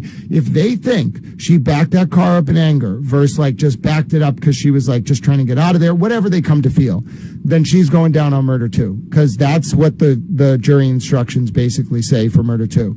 If they think Karen backed up this car not intending to do an act that could cause a strong and plain likelihood of death, like if she was backing up to leave or whatever, then they have to ask, do they think she was drunk? If they think she was drunk, and they think she didn't do the act backing up intentionally but did kill John, then it's manslaughter or OUI. If they think she wasn't drunk and she just backed up, wasn't drunk driving and just backed up and was responsible, then it's involuntary manslaughter. If they think that she was drunk but was negligent, which is a much lower standard, not reckless when she backed up, negligent in backing up, then they'll do motor vehicle homicide, OUI, or involuntary manslaughter. And if they think that she didn't kill John but was just drunk driving, they'll do OUI. Okay? Does that make sense? Yes, of course, Ange Wittick, or I can explain it again, but that's my analysis roughly. All right, that's my general analysis of the bifurcation of the charges. So to me, it's very natural. I'm not a lawyer. I'm a towel. I'm a law student. None of this is legal advice. But I'm like, oh, yeah, you just got to flow from recklessness plus a theory of the act for murder 2 to recklessness for manslaughter, OUI, to then involuntary manslaughter is recklessness with no drunkenness, and then you just go down to negligence for motor vehicle homicide, negligence plus drunk, and then if there's no liability for John's death, it's OUI. But they're never going to find her guilty of just OUI. That would shock me, because I see it's really a question of her mind state. Like, was she clear-minded? Did she intend to back up to hurt John? Like, is there a theory of the act, or was it more like, did she hit John, but we don't know why she backed the car up? Like, can we put a reasonably prudent person in her mind and say that she backed up in anger or she was going to leave? If they really split on that, then she'll get probably found guilty of manslaughter or OUI or involuntary manslaughter or motor vehicle homicide.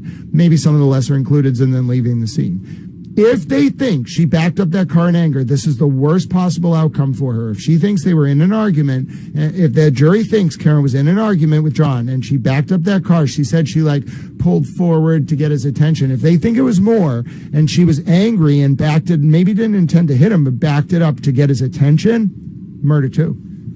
So it's a big question. To me, I would vote guilty. Do you want to know what I would vote? You want to know what I would vote? If I were on that jury, I would say she's guilty of murder of second murder in the second degree, if I were the foreperson. And they all did their deliberations, and at the very end, they were like, okay, Mr. Foreperson, like Mr. Foretowel, we've waited a long time. You haven't really talked. Like, it's like the movie 12 Angry Men. Will you please tell us what you think?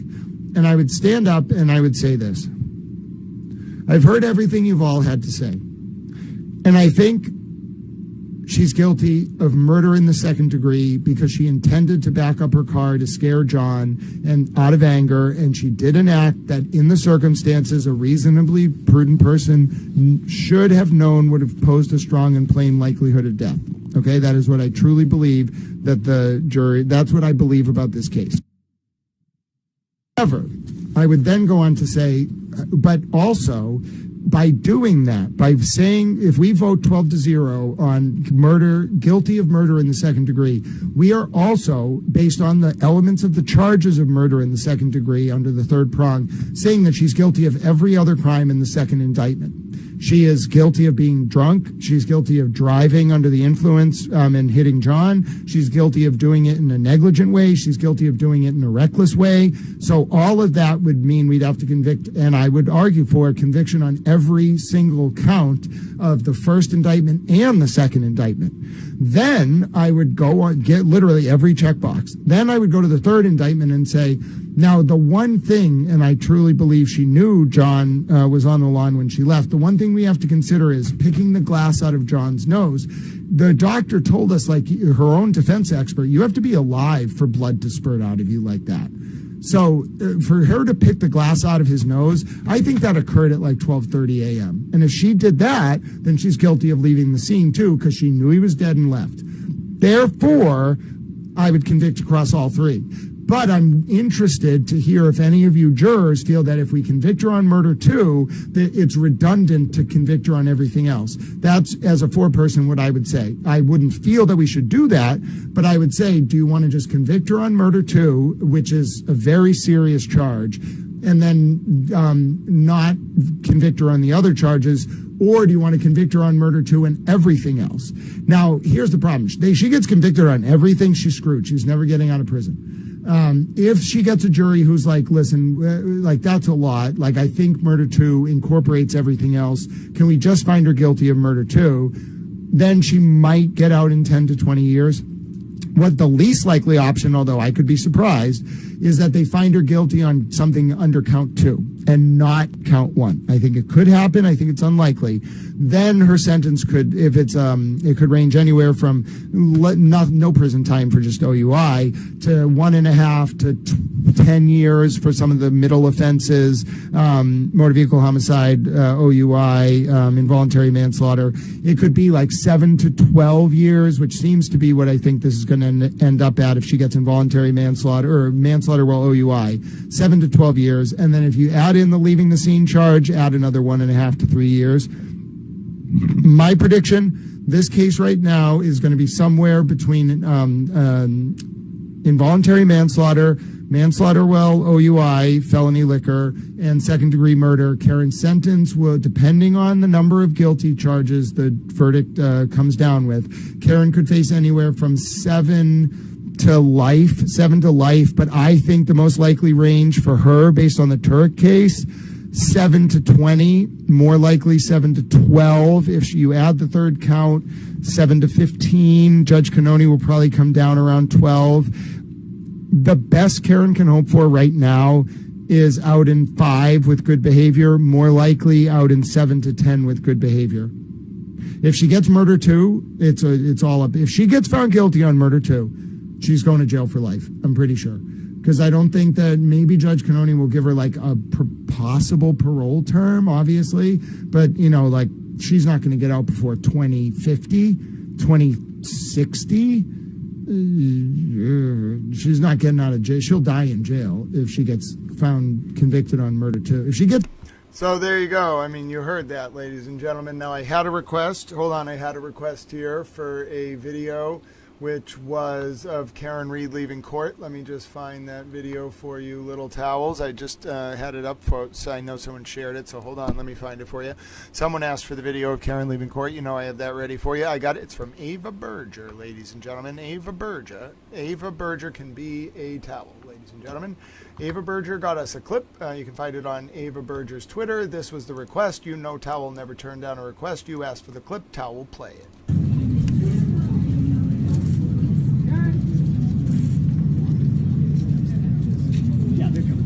Karen, our response to the judge denying the verdict was changed. What did you do for the weekend now that you don't have to prepare anymore? We wrote a motion to reconsider the verdict slip that was just denied without a hearing.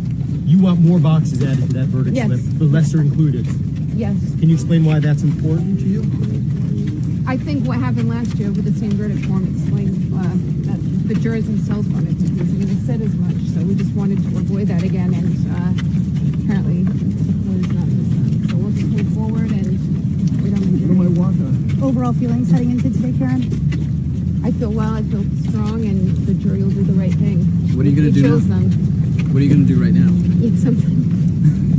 Breakfast. Confident with 7 women on the jury? I don't even know what the breakdown is. Is that what it is? 7 women, 5 men.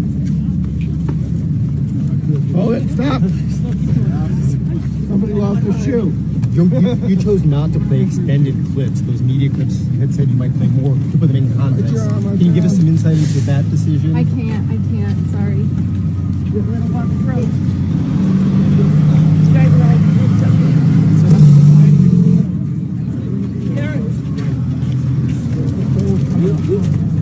Watch out, you're going to trap me. Thank you. We can see you kind of address the supporters. A message to them here. I can't make any comments. I'm still gagged. Sign. That's the message. All right. Social change warrior. Listen, I know I'm thrilled that you feel welcome here, but I don't think a lot of people see problems with this case. I think they see problems with the Sandra Birchmore investigation and the handling of Lindsay Gatani's phone. So, yeah, if you ever want to talk more about how the MSP unit detailed to the Norfolk DA potentially covered up Sandra Birchmore's murder and then facilitated the leak of Lindsay Gatani's phone, including pictures of her giving birth to Aiden Kearney as cover and distraction for some of the Reed trial witnesses. Oh, I got you. But no, the investigation of John's death was clean. Karen blew the cover of an undercover ATF agent who, by the way, she induced into an affair because the relationship with John was breaking down. Do you understand, social change warrior, and I'm being respectful here, I was in the courtroom when KF testified. Do you understand that KF said that just days before John O'Keefe's death, Karen Reed and John were in the kitchen. John was asking Karen to leave the home because the relationship was ending, not because he was mad about the affair, because he didn't want to be with her anymore after Aruba, okay? That's what KF said. The dynamic changed after Aruba. Karen was screaming at him a lot. John went up into his bedroom, locked the door. Karen ran up the stairs after him and pounded on the freaking door. This was a domestic abuse case, okay? And there was no holes in the investigation. What's frustrating is, and I hope you understand this, social change warrior, which I would, happily talk to you about, but I don't know if you want your audience to hear this information, which is that on January 12th, 2022, you must understand this, that was the anniversary of the death of John O'Keefe's adopted double orphan niece and nephew's father, Steve. Their mother passed away in November of 2013. I think it was November 24th of 2013. The father, Steve, the mother was named Kristen. That was John O'Keefe's sister, Kristen. She died from a serious form of cancer. The father passed away from a heart attack on January 12th, 2022, okay? January 12th, 2014, excuse me. January 12th, 2014 was the day Steve, who was KF's and PF's father, passed away.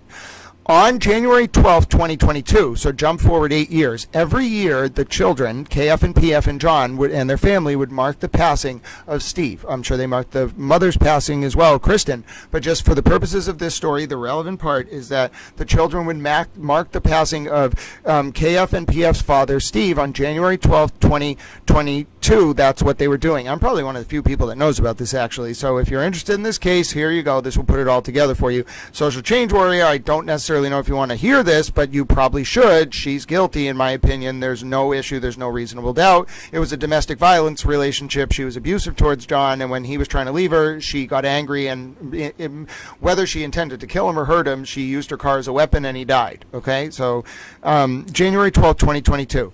The kids and John are marking the passage of their of the kid's father, Steve. Okay, it's a thing they do every year. You think Karen maybe gets a little jealous, then reaches out to Brian Higgins, who, by the way, John was friends with first for over a year, or more than that. Karen meets Higgins only recently, okay?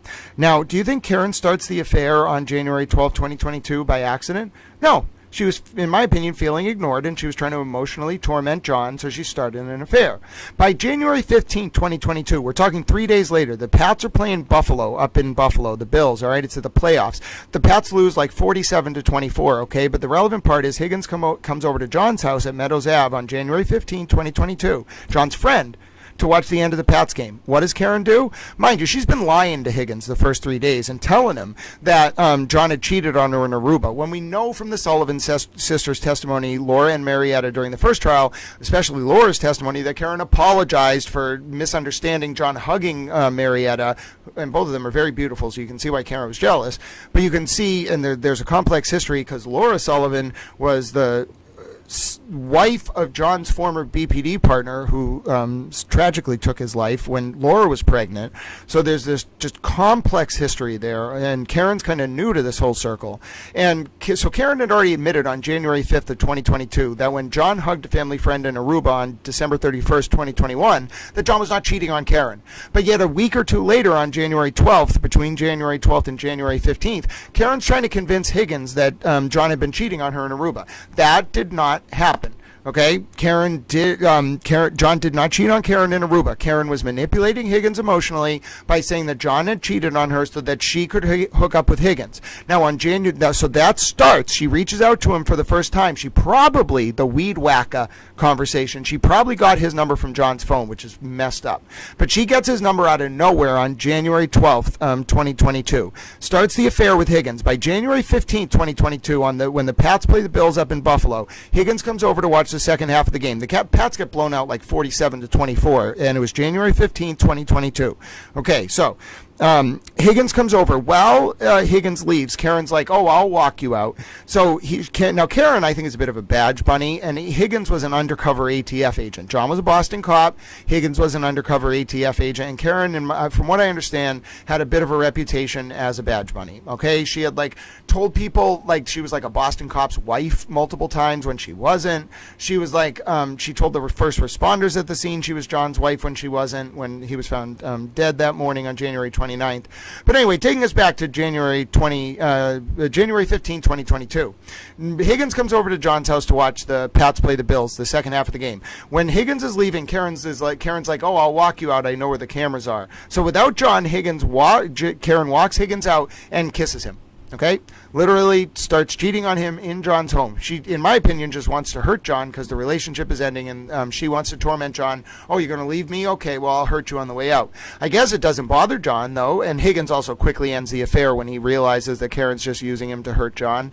But I guess John doesn't really bother him. Karen said she didn't even, in one of the interviews, she didn't think John would even be that upset about the affair. So I guess Karen's like, "Oh, I got to figure out another way to get at him," but she can't, and so between January 15th and January 28th, it's getting worse. John keeps telling Karen, this is what KF said in her testimony, to leave the home. She won't. And as it gets really bad, like in the last few days before John's death, and this is what jurors heard, I was there for the testimony, I watched KF say it to them, she's a super towel.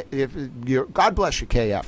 Ladies and gentlemen, you don't understand. KF said that John and Karen were arguing in the kitchen. She heard John. KF said to jurors, I heard John say 3 times, "You need to leave, Karen. This relationship's over." Like, it was good while it lasted, but it's over.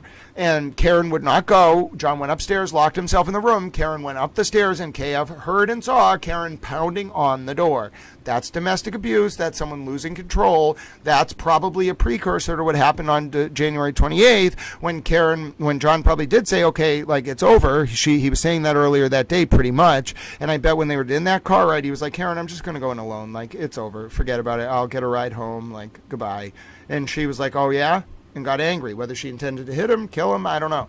But that's how it all broke out. So I don't know if you necessarily No, and I'm willing to listen to some of them social change warriors, but like I have it memorized to like the text message. And like to go to your point, Brian Higgins was an undercover ATF agent. Karen blew his cover as part of the pre-trial smear campaign, in my opinion, she engaged in order to do PR to try to innocence fraud her way out of these charges. As a result of Karen blowing Higgins' cover, he was not fired. Okay, she shouldn't have done that to him. He shouldn't have been in an affair with her. He should have known better. But he blew his cover. Do you understand? He was definitely on like a joint task force. That's why people are like, why did Higgins have an office at the Canton PD? Yeah, he was friends with Chief Berkowitz. Do you think that he was friends with Chief Berkowitz maybe because he was on a joint task force that operates out of Canton because it's on a major drug trafficking corridor?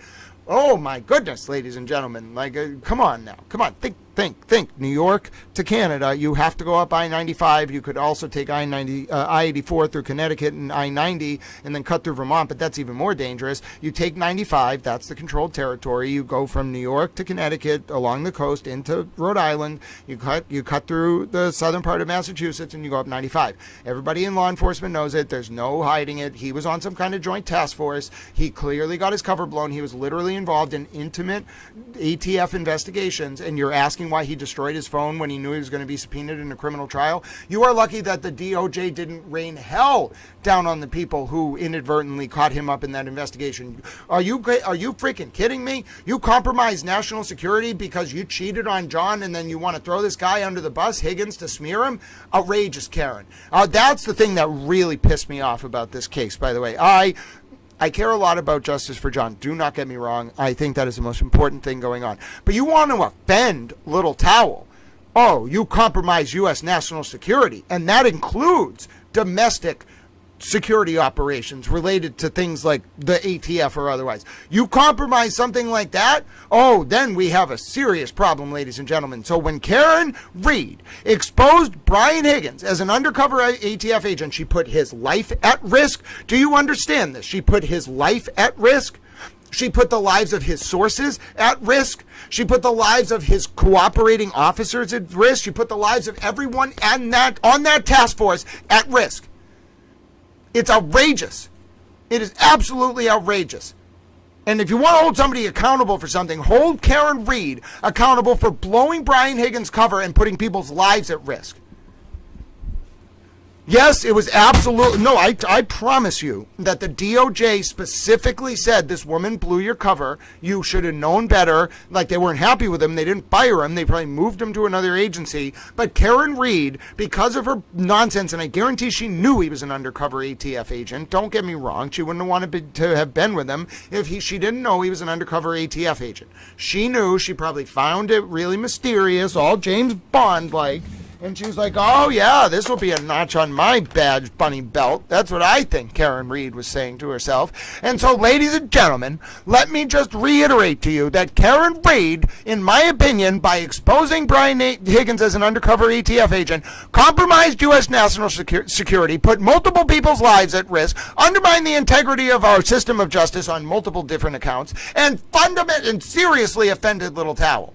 Oh, my word. Yes, and listen, you want to you talk about her trying to pull people down with her. Like she said, it's Jen McCabe, it's me or her. Oh, this was worse. You expose an undercover ATF agent because of your nonsensical defense PR strategy. You have insulted Towel's sense of Americanness. You don't understand. I care about America so much. Safety, country, God, family, in that order, with academics thrown in there for some reason. And you just want to nonchalantly blow the cover of a deep-planted ATF agent because you think it's fun, Karen? Because you want to torment him? That's outrageous. You could have gotten people killed. You should feel terrible of whatever the result of this case. Friggin' badge bunny, I believe, moron. Higgins only went along with what Karen was doing until Higgins realized that Karen was just using him to hurt John. I truly believe that. And it's really Karen I'm upset at. Higgins, moral indiscretion, but, okay, like, what do you want me to say? Like Karen wanted to cheat. She lied to him to bait him into it, and he kissed her. You know, I don't think they ever actually consummated the affair, from what I understand. Like, she tried to go over to his house. He, like, turned her down. And the reason I'm sure he turned her down, I would believe, is he was like, Karen, like, John didn't cheat on you. You're just trying to hurt him. He probably wants to end it. Like, just leave him. But yeah, and listen, like, I have heard some stuff about what Karen was even doing during the trial. She's, in my opinion, in my view, she has wrecked homes, all right? I'm not going to get into details, you know, out of respect, but, like, I know what you did, Karen. Come on. That's outrageous. Like, what is it? Like, do people who are famous and have a lot of power and money just, like, go around sleeping with as many people as they can? Like, it's ridiculous. Like, Karen did say sleeping in the same bed as John was archaic, so... And listen, you know, I've always had my theories about, like, what people in Canton do. I don't give a damn. I don't care. Have you all not realized by now that in the 1940s, the U.S. Air Force, okay, have you all ever realized that in the 1940s, okay, there was a very high death rate among U.S. Air Force pilots? Tao cares very deeply about this, because I would never, especially if I heard the rates were like 40%, continue to send soldiers into war unless they were telling me, like, okay, we've talked as a command and, like, it's very important to us. These missions have high death rates. We're going to do it anyway. Okay, maybe. But, like, it was like 44% or something. No, not a lot of air pilots, jet pilots, bomber pilots, whatever, in World War II came back alive. And it was partially because we couldn't figure out what was happening, which is our planes were coming back getting tore up by, like, flak and the German, the very fast, I think it was, what plane was it, the Zeppelin or something? There was a very fast, maneuverable German fighter plane in World War II that was very dangerous to our bombers and our Stratoforce bombers, and also our fighter planes, and very early versions of this fighter plane coming out of Skunk Works and Lockheed. Very interesting history if you want to learn about it. But we had a high rate of death for Air Force pilots in the 40s because the planes were coming back and they were full of holes, and so we were reinforcing those areas in the planes that were full of holes. But this was a tactical mistake by the Air Force chain of command, because those were the planes that were making it back. We didn't need to reinforce though they were strong enough where they were being hit. Like, if they were coming back with the holes in those areas, those planes were strong enough. What we didn't realize was that it was the other areas of the plane, because the planes were being shot down, that were weaker. Finally, we figured it out, okay, and then we started reinforcing areas of the planes where the bullet holes were not on the returning planes, and then the death rate went down. But for a while, 40% death rate for American Air Force pilots, no question about it. And so what happened was, this is the insight. They started to have, like, communal families, okay? And this is not, like, a pejorative commentary on this. We should not stigmatize this. People should be able to love in whatever way they want to love. And if communal families is, like, the best way for them to do that and feel secure, that's great. And so what happened was, in the 40s, a lot of Air Force pilots they knew they were 4 out of 10 chance they were going to die, so they would find other families, okay, and it would all become like one family. Like, okay, like, you're gonna have to take my wife and kids, like, I don't want them to be alone, they won't make it, like, will you take them? And it was more than just taking them. Like, you had to, like, love this other wife and family, and it became a very communal situation. I'm not listen, personally, I think it's totally acceptable. I understand we have laws about, like, you can't marry different people, but, like, there's nothing that says you can't have an open relationship. I totally believe that is legal. I think it's perfectly fine. There's nothing to be stigmatized about it. So the insight here is, okay, we are talking about cops. We are talking about very powerful people who are exposed to near-death situations all the time. I just want you to all think generally about, you know, Karen being a little loosey with her relationship, like kissing Higgins, cheating on John, like whether maybe people in professions with high rates of death and those in their orbit, like, have communal families, okay? And then I want you to think about, like, if Karen knew about that and, like, was like, oh yeah, they'll never go after me, I'll just threaten to humiliate them, okay? Think about this wider structure. Okay, you got a lot of cops, you got a lot of, like, communal family kind of situations. Put it together, folks, okay? I think Karen knew that, like, you don't go to an after party to have cake at 12 in the morning. I'm sorry. I'm sorry. Listen, I'm not being disrespectful. I'm being very respectful. You don't go to an after party at 12 in the morning to have cake. That does not mean that any of the people in that house did anything wrong, but I think Karen knew from the beginning, like, what's up in Canton. So I don't know in fact, I'm pretty sure Karen was one of the people that was like, because remember, there was that defense witness for Karen, the other woman, this, what was she, like a pharmacist? She was like Caravulis or something. She was really offended that Jen McCabe didn't invite her back to her house.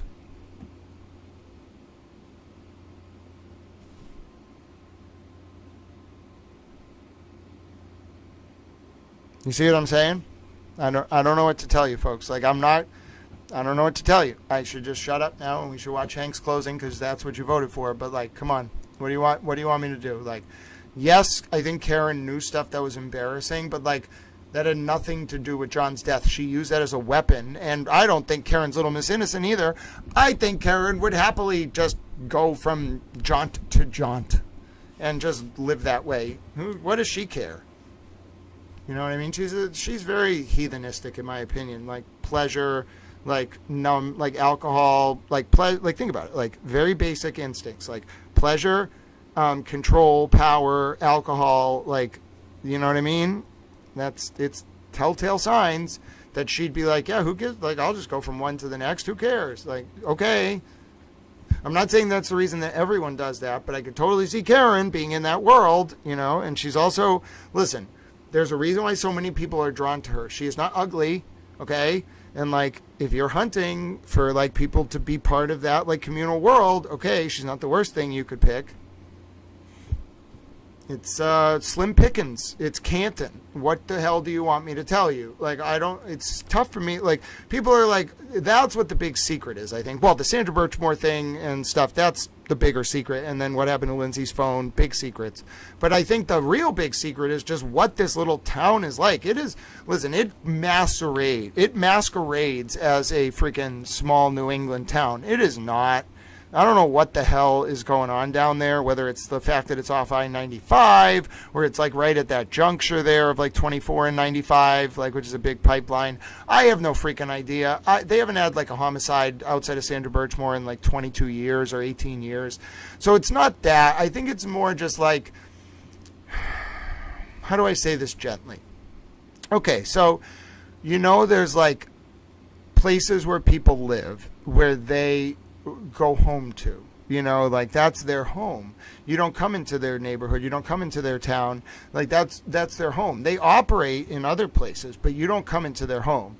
Like, that's what I feel like is under the surface here. Now, I don't care, okay? That's not my prerogative. I have no desire to look into any of that. I do not care. I'm telling you right now, if you understand what I'm talking about, I do not care. I'm not looking into that. I do not care. I really do not care. No, I do not care. Do your thing, whatever, not my business, above my pay grade, do what you want to do there. But it's like, I know what's going, come on, it's so obvious. It's not just this like communal living, it's like who people know. Like, these aren't the politicians, these are the people who pay the politicians. And they're probably not even the people who pay the politicians. They're the people who are the middlemen for the people who actually pay the politicians, okay? I'm not a moron. I've already told the people I've talked to the people I need to talk about. I know what statutes I'm protected under, so I don't know. You're stuck with a little bit of a wild card in me. I mean, you're already, what are you dealing with, 18 USC, or 28 USC 1853. That's already in play in the Birchmore case, so I don't know what some of you want to do here, but I know what's going on. I don't want to address it directly, but like that's what I think Karen knew about. Karen knew there was some like skeletons, not literally, like stuff under the surface, like, oh, like these people are going to act nervous, like if they testify against me, they think they got one on me, I'll show them, like I'll blow Brian Higgins cover, I'll expose this little ring like hiding out in Canton. It's not a ring, it's more like I'll expose their little world beneath the veneer of the small little town streets and the oak trees and the 20-store Canton Center. It looks idealistic, ladies and gentlemen. That's the true story of this tale, I think. It's not just what Karen did to John that night,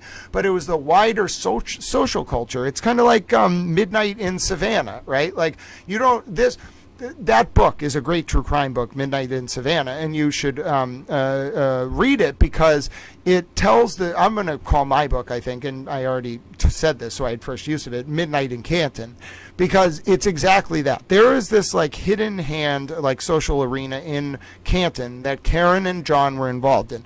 It was cool. It was on the DL. Everybody was happy to just do their little thing. And then Karen blew the whole thing up because she is a Karen. And Karen was like, oh, they're going to go after me for this? Well, how dare they like indict me on this? Like it was an accident. Oh, yeah, well, I'm going to burn them all down with me. And I got the dirt to do it.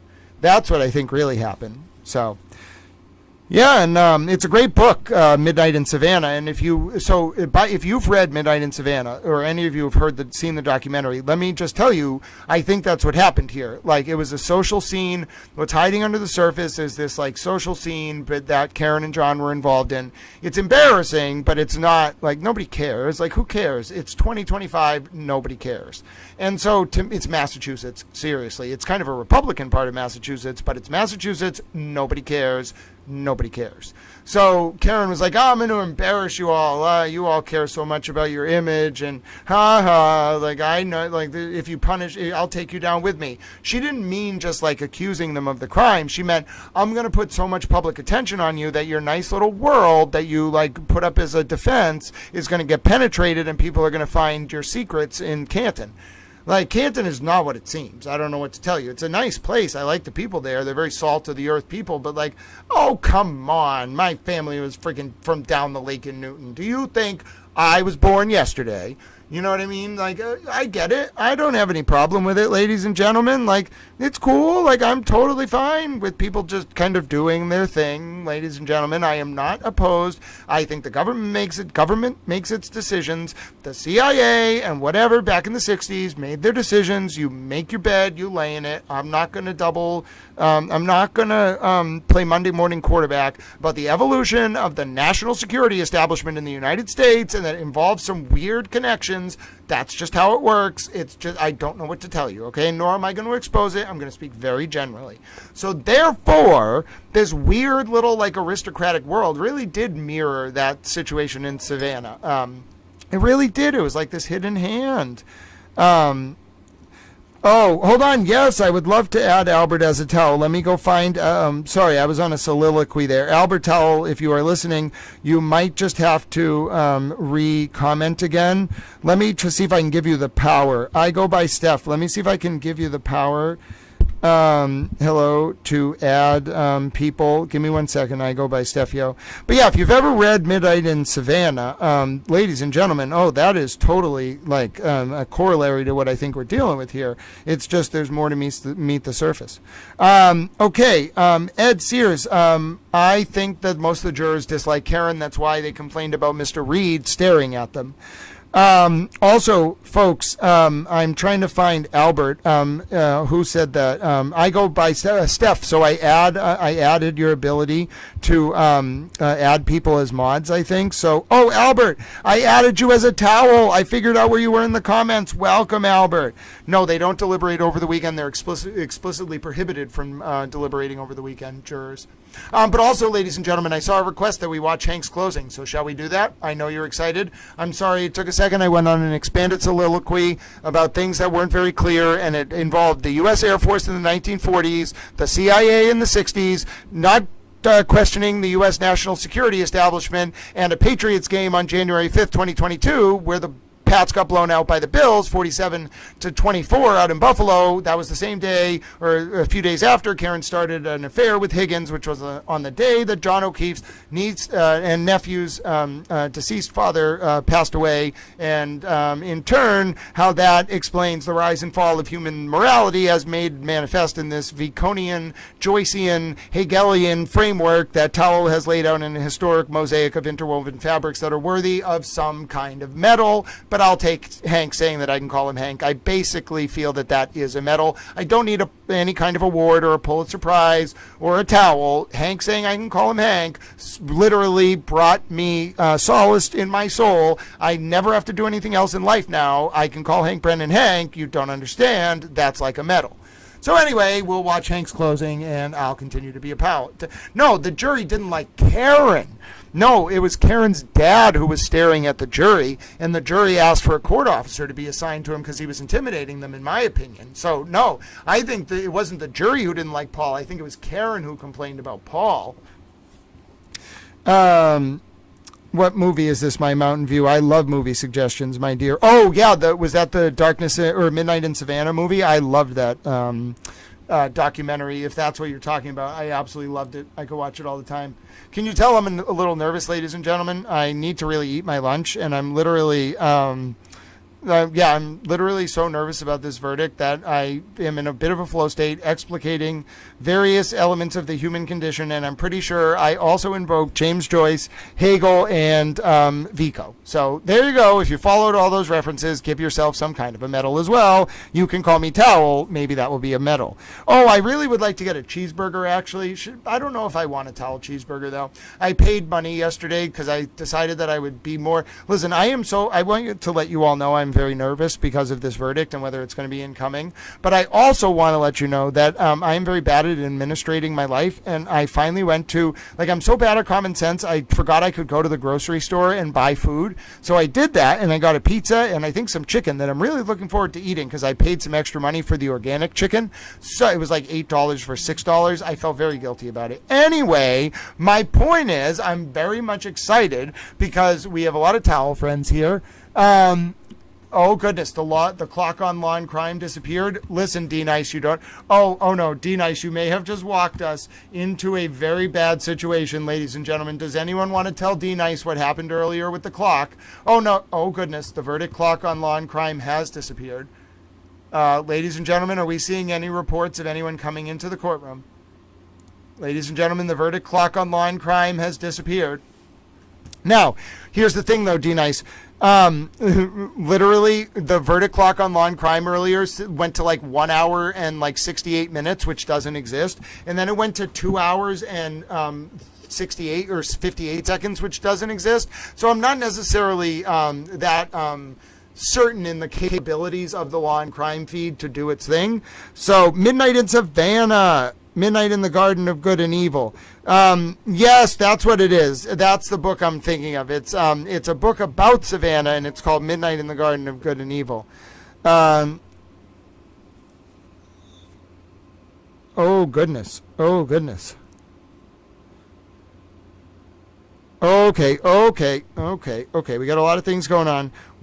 Clock drift. No, Colleen Henry, don't get me into the atomic clock lecture. I'm already very nervous. You don't understand. I already just explained to the world. I'm pretty sure about... I don't even remember what I was talking about. I must have been in a flow state, as holistic psychology said, but it involved a lot of different elements of the O'Keefe and Reed case, and then somehow we got to James Joyce and Hegel and an interwoven Towel mosaic. I don't know what to tell you about that. I'm very hungry. I haven't eaten yet today. I'm so nervous I don't know what to do with myself. Oh, yes, Ange Whittick, I will do that. Ladies and gentlemen, how about this? If we don't get a verdict by 12 o'clock, we will read our first mock jury verdict.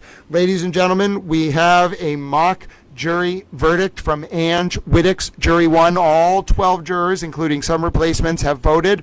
Ladies and gentlemen, at 12 o'clock Eastern, so in just 25 minutes. Ladies and gentlemen, 25 minutes. I'm going to announce, after Ange Whittick has sent in their handwritten forms. Ange, with your permission, may I display them on screen? If I may, at 12 o'clock exactly, we are going to read our first mock jury verdict. Are you ready for this, Towels? I think we might be ready indeed. I don't even know, but I was listening intently. I can't remember. Steph, you are hilarious. All right, so listen, I don't know if you're new to the stream, folks, not Steph, obviously, but if you're new to the stream, occasionally I come up with this theory that if I just force the elasticity of your brain to constantly adapt to a flow of information that's accurate, cogent, and erudite, and expressed with a level of syntactical precision worthy of the oratorical abilities you expect from Little Towel, that will make sure, it's kind of like doing crossword puzzles or Sudoku, it will make your brain grapple with the amount of information coming in in a sense that not just the information you're learning will come in, but the form of how you think about things outside of these streams will hopefully be refined, because your neural pathways will be forced like a workout to adapt to the amount of information that I'm feeding you. And yes, I realize we're in this culture that demands this very unique form of presentation of information, but I also think we have this sort of ebb and flow here where we kind of go back and forth between things that are very serious, so educate, inform, entertain. We entertain for a little bit. We also educate, inform. Now, you may find yourself laughing along to something like the fact that law and crime doesn't know how to keep time, so I'm going to use a big lead ball to manipulate the atomic clocks. And then all of a sudden, you're sucked in. You're learning the facts of the case. You're learning about James Joyce, Vico, Hegel. You're Googling things. You're learning new words. That's what this public information service is all about, little towels. Yes, I'm going to eat, and at 12 o'clock we're going to announce our first jury, and I close my eyes. So yes, I'll do my best. My brain grapples from the fan. Oh no, I'm so sorry. Hold on, I will save you. Oh, God bless us all. We have been saved from the fan.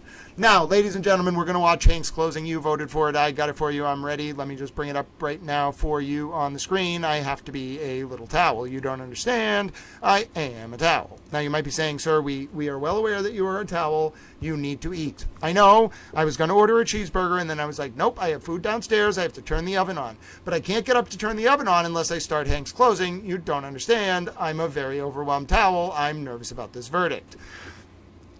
You have fun. Hello, Kiki and Riri. You and Dewdrops, you have a fun time going out for a walk. Try to get not too excited. Try not to get too excited that I said hello. You are super towels. You tell your mom, Dewdrops, that she is a super towelette, and you are all loved. I give you a big fluffy towel hug. Hello, Kiki and Riri. I hope you learned a lot today. Doggy school has been in session for about an hour. I know dogs don't have great attention spans, but you do, Kiki and Riri. You have a great walk. Try to ponder on what you learned about Hegel. I'll quiz you on it later. Yes, there will be a quiz.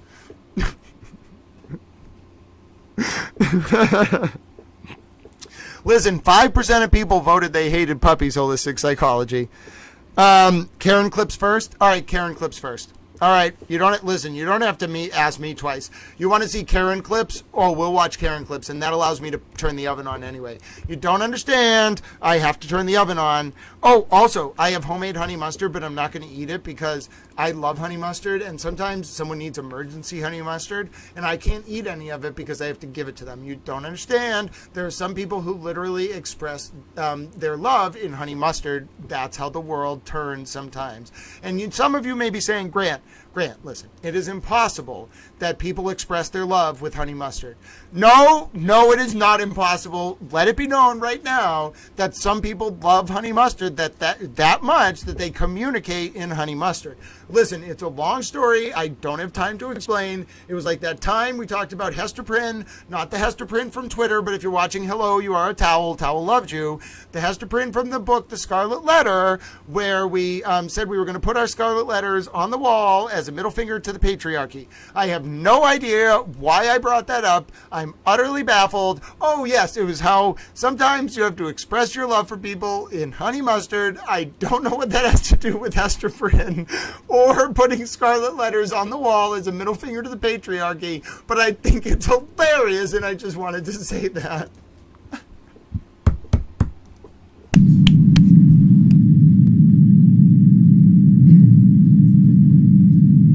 So John's laying there, his left and his right, and I approached John from the left. That's where the street is. And he had a piece of glass, like, perched on his nose, like, just wedged like a splinter would be. And I just pulled it, and as soon as I pulled it, it just gushed blood down his face. Totally more than Jen McCain. Jen McCain, it's me or her. Either I'm going down, Jen, or you are.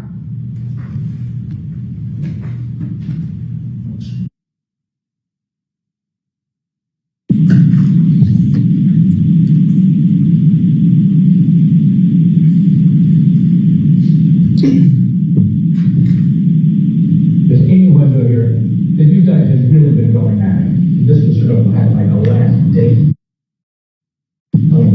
Was that going on? That was not going on. John made it clear to me, I'm never ready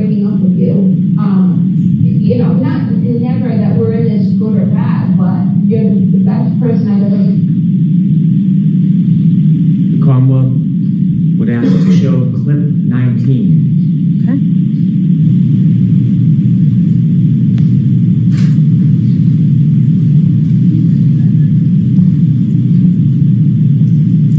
I don't think, I don't see how John would have known about my text with Brian, and I'm not sure if he knew he would have reacted very strongly. I think we would have broken up, but I don't think John would have lost it and caused a fight. I didn't feel like John's emotions with me got really strong. I mean, I didn't think I hit him, but could I have clipped him? Could I have tapped him in the knee and incapacitated him? He didn't look mortally wounded as far as I could see, but could I have done something that knocked him out and in drunkenness and in the cold didn't come to again? And this was the moment you were dropping him off at the party. Yeah, would have had to.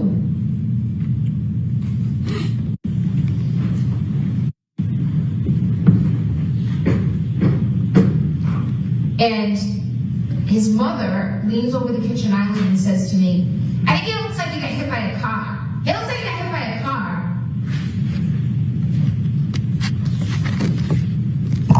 All right, who's your next witness, Mr. Brennan? Next witness is Jean DeMoulis.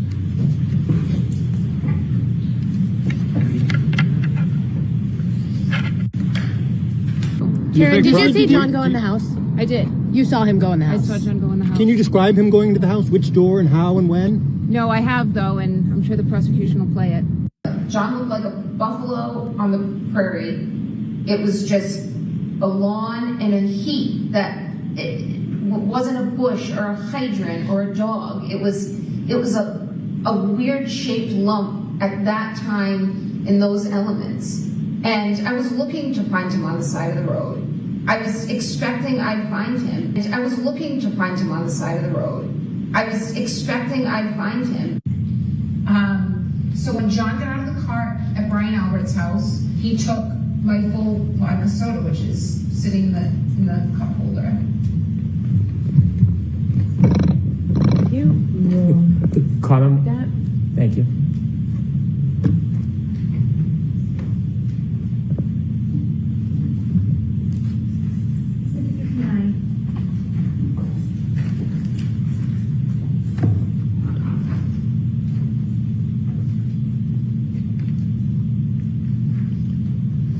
All right, your next witness. One more, please, Your Honor. The Commonwealth moves into evidence and seeks to play clip number 17, please. Okay.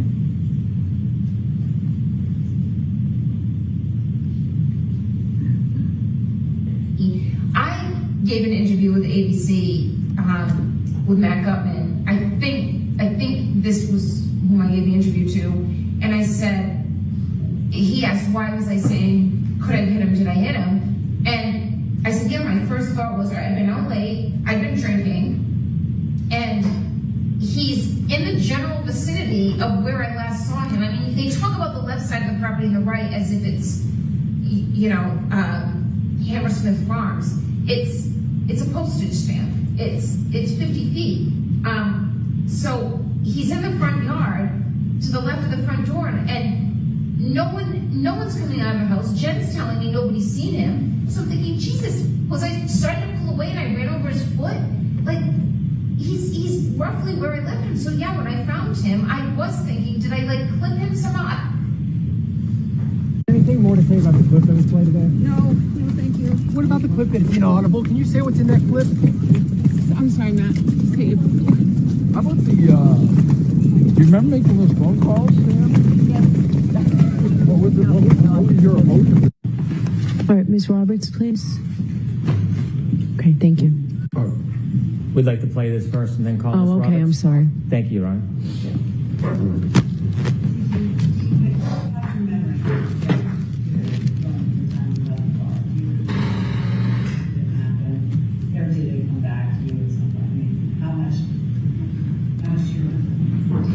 I remember it, but I questioned, do I remember it because it's been relived so much?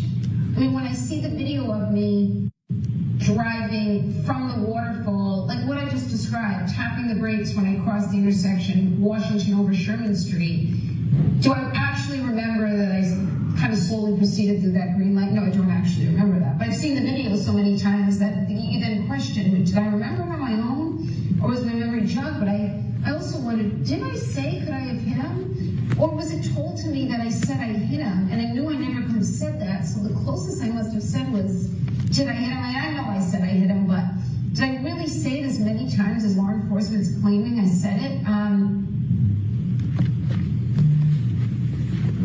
Thank you. I now call Kelly Roberts.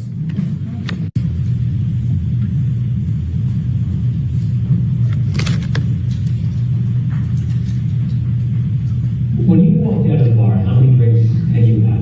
I had probably about 4, and not 4 that I completed either. I didn't drink maybe more than a few sips at the waterfall. And 4 drinks you felt fine to drive? Yep. Clip 8, please. Okay.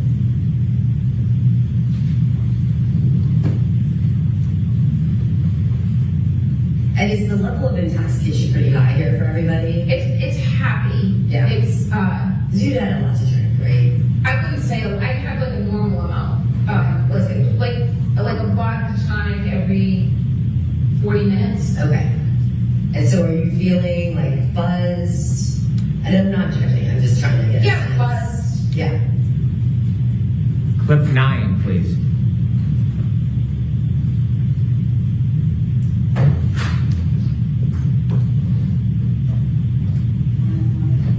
The final count of my alcohol intakes, probably about 5 or 6 or 4. The drinks that they were pouring me at McCarthy's, which is where I consumed most of the alcohol, was the weakest vodka tonic. It tasted just like all soda water with lime. Not that I need it to be a martini, but it might have had a splash of vodka in it. So I said, John, this drink tastes like it has no vodka in it. He said, just get a shot and mix it yourself. So each drink was being counted as a double. So I would get a vodka tonic and then I would pour a shot into it. So that would count as 2. Frankly, it just felt like a regular cocktail. It was just a really weak pour. So I asked for a shot. So for my taste, it just tasted like that's the normal strength of what a drink should be. So I had maybe 2 or 3 that are being counted as 4 and 6. And I don't know. I felt fine. I felt like I was buzzed. And then there was one drink, the last one that was given to me, which I would have counted as 3, but they're counting as my 6th cocktail. The guys that we were with brought around the shots, and they gave me one that I didn't drink, but I poured it in my drink. So that's now my 5th and 6th drinks, with the 7th, which is a shot that all the men did, and I poured it. So that one glass that I'm holding, that I go into the waterfall with, has 3 drinks in it, a vodka tonic and 2 shots. And which is why John said to me, you're not leaving that drink here, like you haven't touched it and just poured a bunch of vodka. He's like, just take it with you, which was something he always did. So then I go into waterfall and I put that drink down and I would socialize most of the time. So that would have been my 5th, 6th, and 7th drinks. Then John orders me a drink at the waterfall that I don't drink, that he takes with him. And then there was a round of shots that Chris Howard bought that I did take. So that would have been the night. But I did not consume 9 vodka martinis or take 9 shots, depending on how you count it. And the last 2 drinks I didn't touch. Clip 10, please.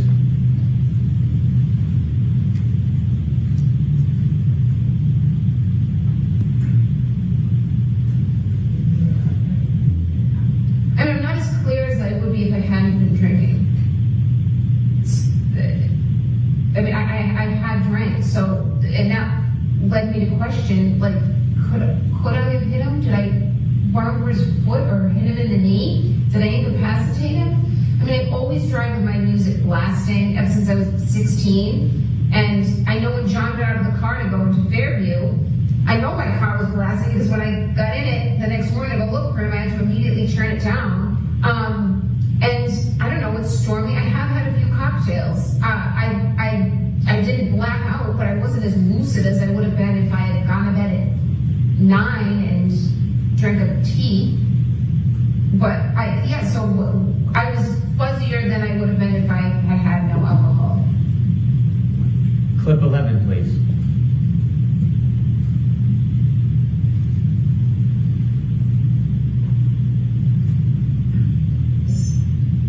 How did you feel after that many drinks? When you got in the car, did you feel like you could drive? And did you feel how rough up? I wouldn't have gotten on the expressway.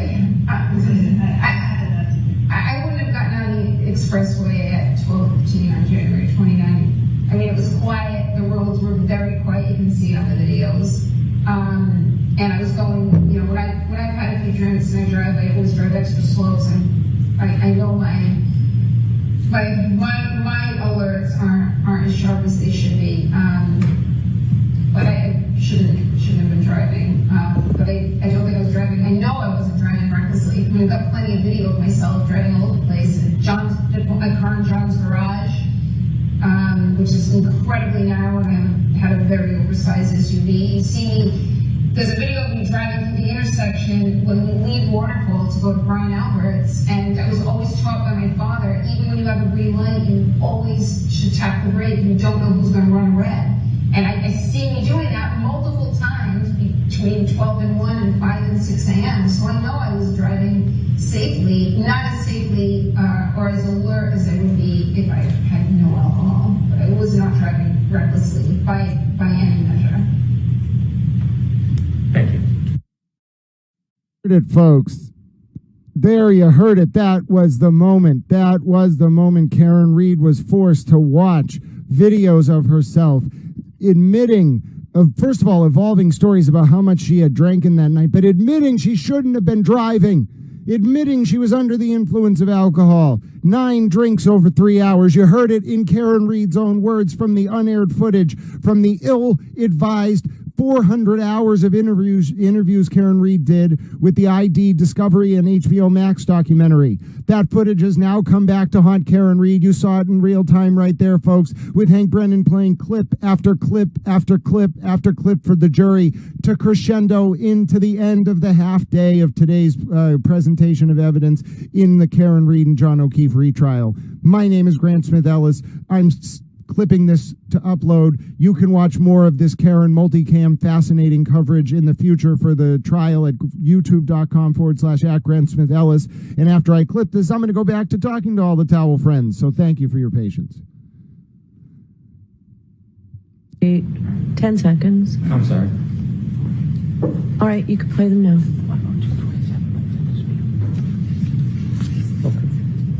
May I proceed? Yes. I'd like to play clip 12, please.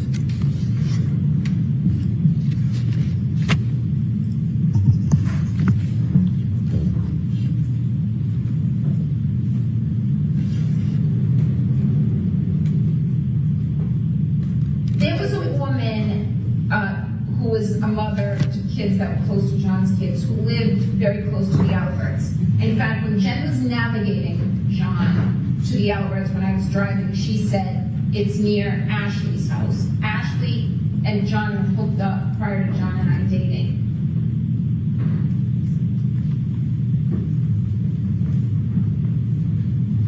There was a woman... Well, hold on.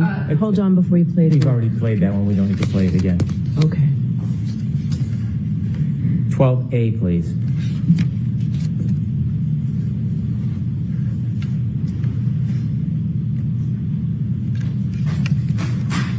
Two things. Either he's hurt himself and is incapacitated. He could be passed out on someone's couch, which is just weird. We're not on a campus. Everyone lives in their own room with children, or he's sleeping with someone. And there were multiple women in the neighborhood of Fairview that John had been with. And one of them very recently, before I started dating John. Clip 16, please.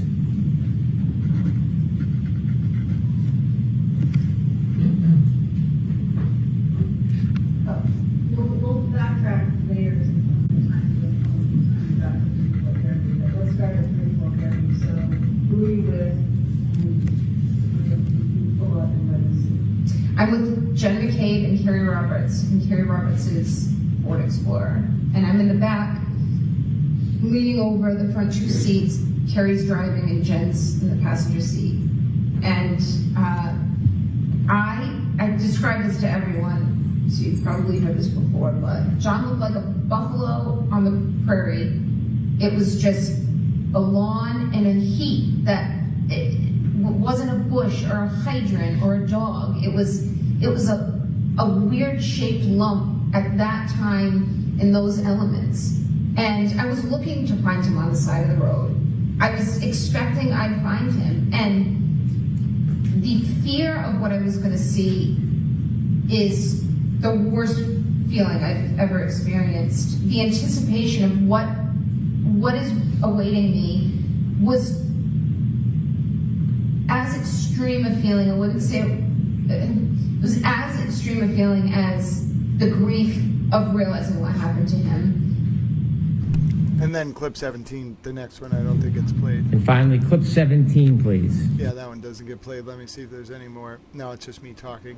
All right, towel friends. My name is Grant Smith-Ellis. I think the jury takes their lunch while deliberating, but it's normally around like 1. My name is Grant Smith-Ellis. I'm about to check, ladies and gentlemen. We are going to read off our first verdict. Hold on, though. Before we do that, here's Karen Reed's denied verdict slip. This is what Karen Reed wanted read to jurors. Karen Reed lost, ladies and gentlemen. As you can see, Karen Reed's verdict slip has manslaughter, the top charge, not guilty or guilty. And then under it, it has manslaughter OUI with the blood alcohol or based on actions. Then it has involuntary manslaughter, not guilty, guilty. Motor vehicle homicide, not guilty, guilty. And then it has operating under the influence, not guilty, guilty. So exactly what we thought it would be. There you go. And we are going to watch Hank Brennan's close in just a second here. By the way, little towels. But before we do that, I'm working on I want to show you 2 more things. I added something really cool to the towel store. I want to show you that. So a lot of you have been saying, where can I get these backpacks? I heard I can get the Call Me Hank picture on a backpack. I heard that there's some other towel products. Oh, yes, ladies and gentlemen. There is indeed, ladies and gentlemen. I added something I think you're going to really like. Look at the newest addition to Towel Store on the right. It is a special Call Me Hank hoodie. It says you can call me Hank, and then it has special lettering that's in bold. Now, I'm not promising that I'm going to always have new designs, but that's what Towel made. You can call me Hank. It has a very bold kind of, I don't know, it's like a nice kind of like street vibe, like a street spray paint vibe to it. I like the font. You can call me Hank with a picture of Hank Brennan on a sweatshirt. And it's actually a pretty good price. I think this one set it pretty cheap. I think it was discounted. It was nice. Yeah, so this one is only $30. I don't know about shipping and all that. You got to look at the drop shipper. But Towel's working hard. There's nothing on the back because I think it's better like that because it's not good to have the image on both sides. It's kind of weird. But yes, like this, it's really cool. I like it, ladies and gentlemen. Let me see what sizes Towel has available. Hold on 1 second. I want to see what size it's available in. Hold on. Let me see what sizes it's available in. Wait, why doesn't it let me pick the size? All right, hold on. It doesn't let me pick the size. So before I just do that, make sure you understand the size that you are adding, ladies and gentlemen, when you click your item, because for me at least there was no selection of size on this one. The other ones had size selections. If you don't see a size selection, please double check. Don't just click randomly. I want to make sure that I set things up right. But yes, Towel's having a towel day over here, ladies and gentlemen. We are still on Verdict Watch in the John O'Keefe and Karen Reed retrial. Take a look though.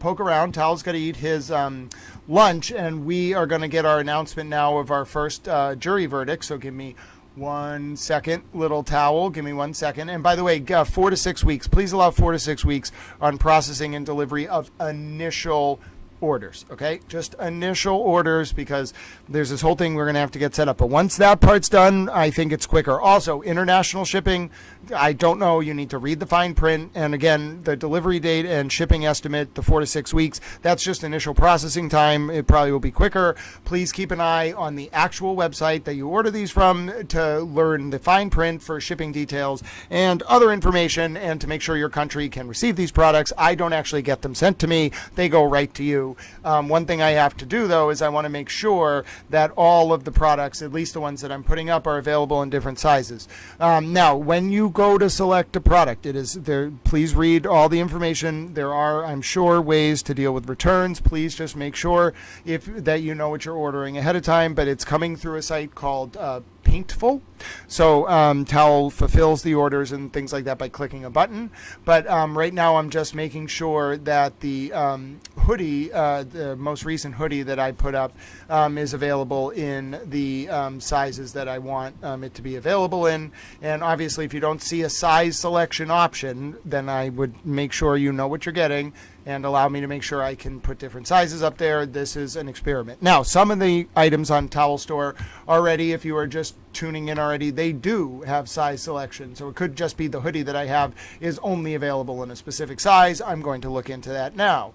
However, on some of the other options, at least from what I recall, there were, now some of them may be one size. I'm checking. Please don't order anything unless you're able to confirm. Some of them might be one size fits all. Some of them may have sizes. Now, I do remember that there was, especially on the towel shirts, I remember actually distinctly that there is, okay, so here's what it is. Right now, if you don't see multiple size options, okay, please be aware that you may not be able to select from the size options. But if you go into the item, okay, like the Call Me Hank shirts, and you see a size select, there is a size select. Now, I am working on right now trying to make the different sizes available, so give Little Towel a second here. But for now, we're going to watch Hank Brennan's closing, okay? So give me a second on all the items. I'm going to continue working on it, but now I'm going to get to Hank Brennan's closing.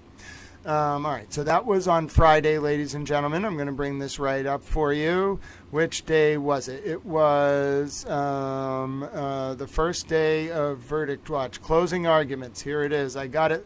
Got it for you, ladies and gentlemen. And I appreciate your patience, as I mentioned, while Towel tries to add more sizes. If you do not see a size selector, ladies and gentlemen, I cannot guarantee that there is a size selector and it's not available in only specific sizes. YouTube, it is Hold on one second. We're going to watch Hank Brennan's closing now, but just be aware, some of the items have size selectors, some of them don't. That is not necessarily me. It just could mean that there's only one size of the item that Towel picked for the store, but I'm working on it right now. If you want more sizes, don't worry, I have a plan. Now, we're going to go here to Hank Brennan's closing. I hope you're ready, ladies and gentlemen. I know I am. We don't have to listen to Alan the Bloviator Jackson at all. We literally can go right to the moment that Hank Brennan began his closing. And how do we do that? We do this, ladies and gentlemen. Take it away, Hank. Thank you for your patience.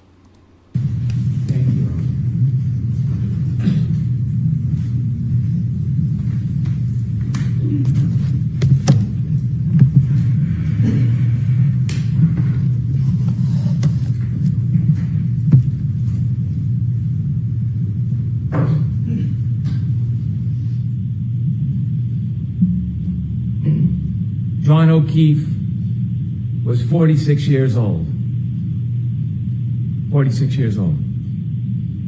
He spent his life helping people. He's described as a good man, kind, generous, thoughtful. He was a Boston police officer. He worked to help the community. Everything you've heard about this man, he was a good man. He helped people.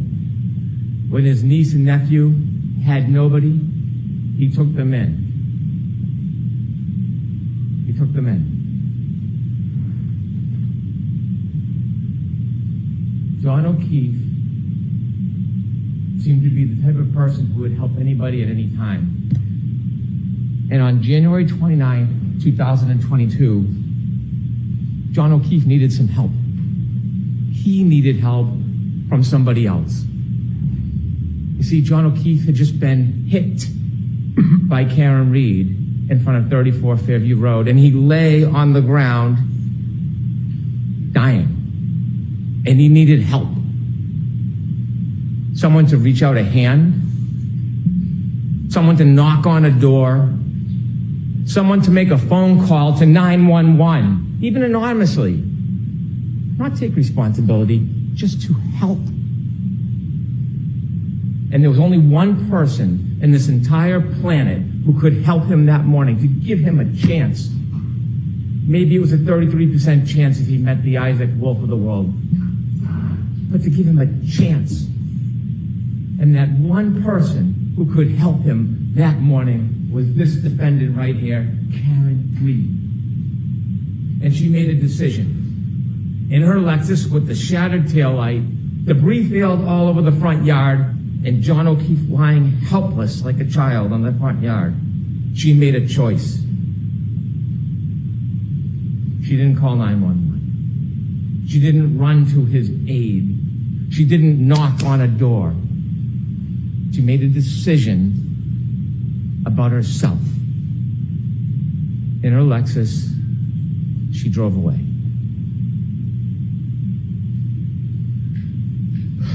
She was drunk. She hit him, and she left him to die. She was drunk. She hit him, and she left him to die. Before I go through and detail the evidence, let's talk a little bit about the evidence as a whole. She was drunk. She was drinking that night.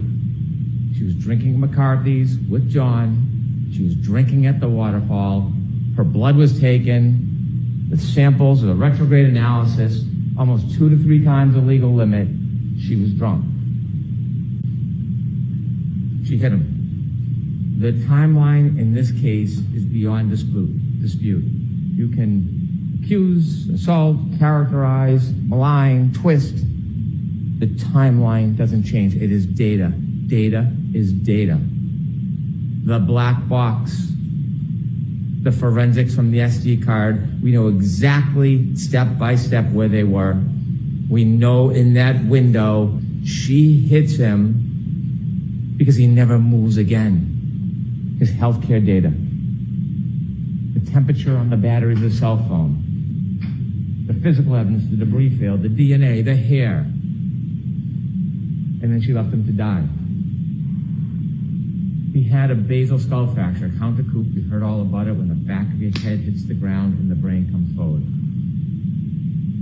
Dr. Wolf told us the reason why they have level 1 trauma centers around the country is because people can survive this injury if they get help.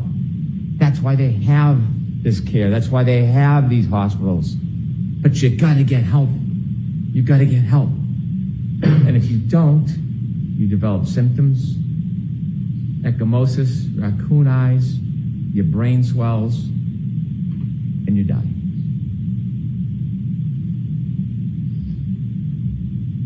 She was drunk. And that night was a recipe for disaster.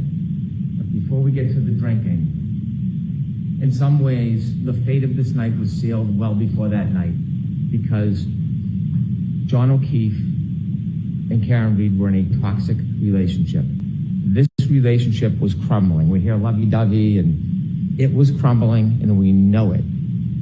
And we know it because a month before, his niece Kaylee talks about when they went to Aruba. It should have been a wonderful event. It was discord. It was fighting. It was aggravation. And when they got back, the discontent was palpable. Miss Reed reaches out to Brian Higgins, text messaging. John O'Keefe, the relationship is crumbling. And you heard a little bit about what that relationship was like. Kaylee, his niece, told you, when there was an argument, John would do what John does. He would walk away. She described for you one time, to get away from the scene, he walked into his bedroom. But the defendant wouldn't let it go, pounding on his door, having to get the last word, never letting go of the fight. Kind of mirrors what happens on January 29, 2022. And maybe outward appearance, they got along. maybe sometimes quietly they got along, but behind closed doors, relationships have up and downs. We have a bird's eye view into the relationship on January 28, 2022, because we have the text messages, not so lovey-dovey. The relationship is almost over. The tensions are simmering beneath the surface. They are not getting along. She believes Mr. Keefe is already halfway out of the relationship and he's not into it anymore. You will read them, you saw them. This relationship was unstable and at its end. And so fast forward that night. That night, after this discord, after the arguing, they go out and what do? They drink. And they drink a lot. So Keefe drinks a lot, and Karen Reed drinks a lot. You've seen the McCarthy videos. You can call it 6, 7, 8, whatever you want to call it. You can see the shots into the mixed drinks. More shots into mixed drinks. Count them yourself. Over a half dozen mixed drinks in just a few hours. Sober? And then at the waterfall, a shot, a mixed drink. Some type of discord between Brian Higgins and John O'Keefe. They knew each other. They were friends. Brian Higgins' conduct of speaking to Karen Reed is not honorable. It's not. But they were friendly. There was no adversarial relationship. There was no anger between them. What we heard is they barely greeted each other. Could we have slide 1, please? At the Waterfall Bar, when you see John O'Keefe come in, here's him barely greeting him. That's him and Mr. Higgins. Barely greeting each other. Reality sometimes is different than argument. This is a celebratory mood. Take that down, please. Celebratory mood. A bunch of friends. They're playing around. They're hugging. They're grappling. This is a fighting technique for a murder 2 hours later. Is that the story?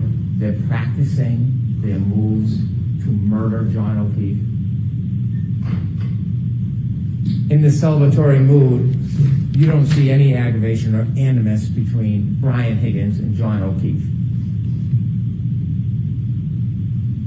Inevitably, the next morning, Karen Reed is brought to the hospital and they take her blood. Now, the government doesn't have to prove that she was drunk. It is either that she's over the legal limit, 0.08, or she had enough alcohol to affect her ability to operate a motor vehicle safely, but you will know that she was far beyond the legal limit. After the retrograde analysis, almost 2 to 3 times the legal limit. Almost 2 to 3 times the legal limit. Now, it's been intimated, not Conan said, that maybe she went home and started drinking after she got home. No evidence, mind you, no evidence. And that somehow that is why she had a high blood alcohol level. It's not appropriate for me to comment on the credibility of another attorney's argument, so I won't do that. But Karen Reed will do that for her. So if we listen to slide 2, she'll tell you exactly what she thinks about that claim.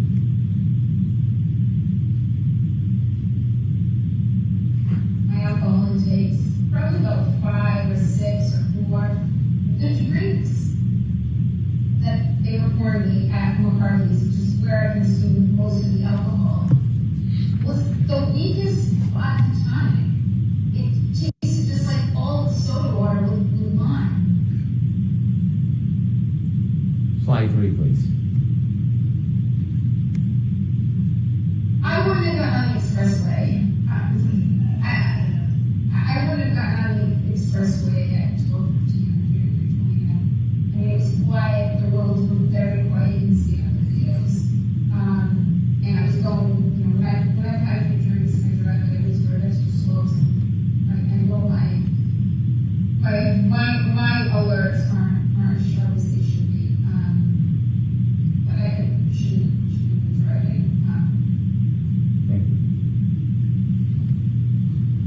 You think she drank when she got home?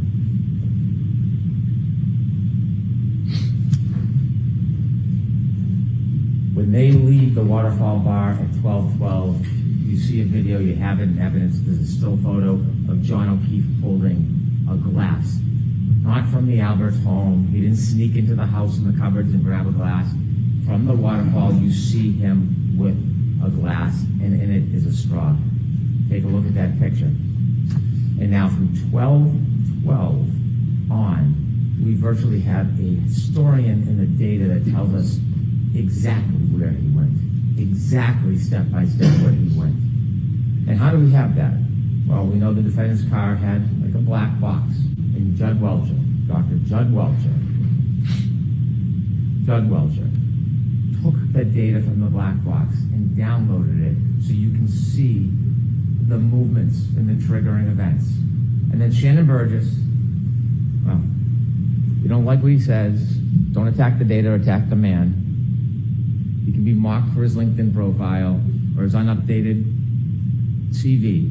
But what he did is he found a key, critical piece of this case that did not exist before. He found it recently. And it was that SD card. The SD card that everybody missed, including the defense expert. Everybody missed it. So as much as you want to make fun of him, Shannon Welcher found the key so that we could have the time and date and location coordinated for an impenetrable timeline that can't be broken. That's what Shannon Burgess did. And so we know on the way from the waterfall to 34 Fairview, Ms. Reed is driving drunk. Mr. O'Keefe is in the passenger side of the car, and they're heading their way to 34 Fairview, and they get lost. And now we have more data because John O'Keefe has a cell phone. And I said it at the beginning, it is a historian.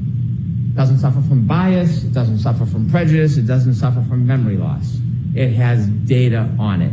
And he puts on Waze, high location data, as Ian Whiff would say. And it tells you second by second the speed, the location, the movement. That's what it does. And he has healthcare data on that phone. The healthcare data separately shows his movement. And that is critical. It is critical because it not only shows his movement, it shows when he does not move. That healthcare data is critical. And it's not subject to bias. It's not in dispute. There's no other contrary evidence. It is data. On the way to 34 Fairview, alcohol fuels tension. We know that. And we know from those text messages the tension in that relationship. And then there's a trigger. There is a trigger on the way because they're lost. And when John O'Keefe calls Jen McCabe for directions, Jen McCabe says something that triggers what's going to happen next. Could I slide 4, please? Very close to the Alberts. In fact, when Jen was navigating John to the Alberts when I was driving, she said it's near Ashley's house. Ashley and John hooked up prior to John and I dating. And so as they travel to 34 Fairview, under the duress of this crumbling relationship, fueled by intoxication, we have triggers. Now, we know on their way there, we know from the data, where they went, how they moved. If we look at slide 5, Ian Whiffen showed you a guide. You could enlarge that just a little, please. And it shows you with the healthcare data, it registers as flights climb, but it doesn't mean someone's climbing upstairs. What it means is there's an elevation, and he breaks down the data, the red, the green, if you could move down, please, Ms. Gilman. And then the bottom left, that's 34 Fairview. You can see, second by second, the circles of their route, even the 3-point turn on Cedar Crest. That's what you see. At that point, they've left the bar. Remember, the battery temperature was 82 degrees. They're now in a car. It's now 77 degrees. Think about how accurate the battery temperature is, that it reflects the difference between being in a bar and being in a car. They take a 3-point turn at Cedar Crest. And because of Shannon Burgess and because of Judd Welcher, we have the data, and it's a triggering event. Remember, if there's an acceleration past 30%, it registers data on the car, and that's exactly what happens. There's a 3-point turn, and it all lines up with the cell phone after you synchronize the times. It's that simple. It's nothing complicated. There's nothing tricky. There's nothing devious about it. It's data. They do the 3-point turn, and you can match the cell phone clock with the Lexus clock, and when you do, you can reconcile the difference. There's been a lot of talk, a lot of argument, a lot of fights. Shannon Burgess says 21 to 29 seconds. Mr. DeSorga comes in. Unfortunately, he wasn't able to actually do anything. He wasn't given the invitation to test the data. He just looked at the report and made criticisms like a Monday morning quarterback.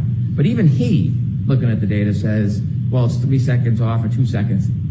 Same window, same time. We can have all the arguments we want. They're there, they're together. The data matches up perfectly. Perfectly. And so they make their way down to 34 Fairview Road. They don't stop. They don't stop at the driveway. They don't stop. And John O'Keefe gets out of the car. They go to the flagpole, and we know for 2 reasons. One, the data. And secondly, Mr. Nagel and Ms. Mason at Cedar Crest, at that intersection before it goes down to the right, they meet. They let Karen Reed go first. They fall behind in the truck. Now, at this point, Mr. O'Keefe has about 8 more minutes before the beginning and the end of his life. And he's in that car. He's in that car for most of it. Because Miss Mason and Mr. Nagel don't see anybody get out of the truck. Nobody crosses the lawn. Nobody goes to a garage. Not just because they didn't see it. They didn't. Not because they didn't see it. Because the healthcare data on the phone shows that John O'Keefe is not moving. The car is stopped at the flagpole. The healthcare data stops. The battery stays at 77 degrees. The data is the data. You can't change it as much as you want to. It's data. And they sit at that flagpole for minutes. It's 12, 24, 33 when they get there. They're there past 12:30. Remember, Ms. Mason and Ms. Nagel said they were there about 5 minutes and then they go. It's not exact, but about 5 minutes, they said. So there's about 2 minutes left for John O'Keefe. And what are they doing in those 2 minutes? What are the last 2 minutes of his life that he can remember that would be open to him? They're arguing. They're arguing. They're arguing. And we know they're arguing because Ms. Reed tells us through first responder Becker. She was sad. Remember, he sees her in the back of the ambulance and he's trying to calm her down? She was sad because her last moments were arguing. They're in an argument. That's why they're not going in the house. But John O'Keefe decides to get out of the car, and we know because the dome light goes on. That's what happens when you open a door. Whether he's bent down, he's standing outside, or on the other side, the dome light is on. And then you see the data. John O'Keefe begins to move. 12:31:56. It's the first time he has moved since they got to the flagpole, and it will be the last time he moves in his life.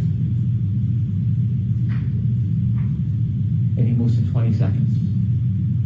Ian Whiffen said that the satellites, they move, they reconnect, they pull information. He's no longer on high-frequency data because waves are shut off. Now it's more random. It's low frequency. We would never suggest, and Mr. Whiffen did not claim, based on location data alone at that point, you can tell exactly where John O'Keefe is. What he said is it was readings all night. The bullet is always near the flagpole. That doesn't mean he was always near the flagpole. He could have moved. He could have moved in the circles and come back. Location data is consistent with him never leaving the flagpole. But that in itself is not enough. But there's more. There is more. There is the healthcare data. There is the temperature of the cell phone battery. And so he moves for 20 seconds. It turns west. It does not say he walks to the house. That's not what the data says. It doesn't say that he goes straight line and he walks over to the door. In fact, could he even get to the door in 75 feet? Could he get there?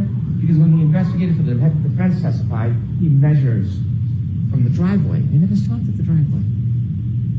He never measures from the flagpole. He never measures from the flagpole to the garage door. So this fantasy that somehow he walked in the garage, even though there's no evidence, there's no witness, there's no data,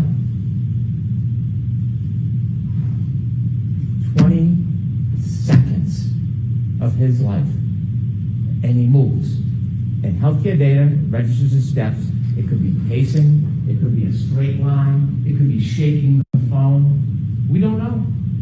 We don't know. We don't know everything. We don't know every little detail in every little second. We don't have to. That's not doubt. That's not reasonable doubt. We know for that 20 seconds he's moving. And in that 20-second window, 12:32:09, he sees a text message from his friend, John McCabe. And he looks at the text message and he closes it.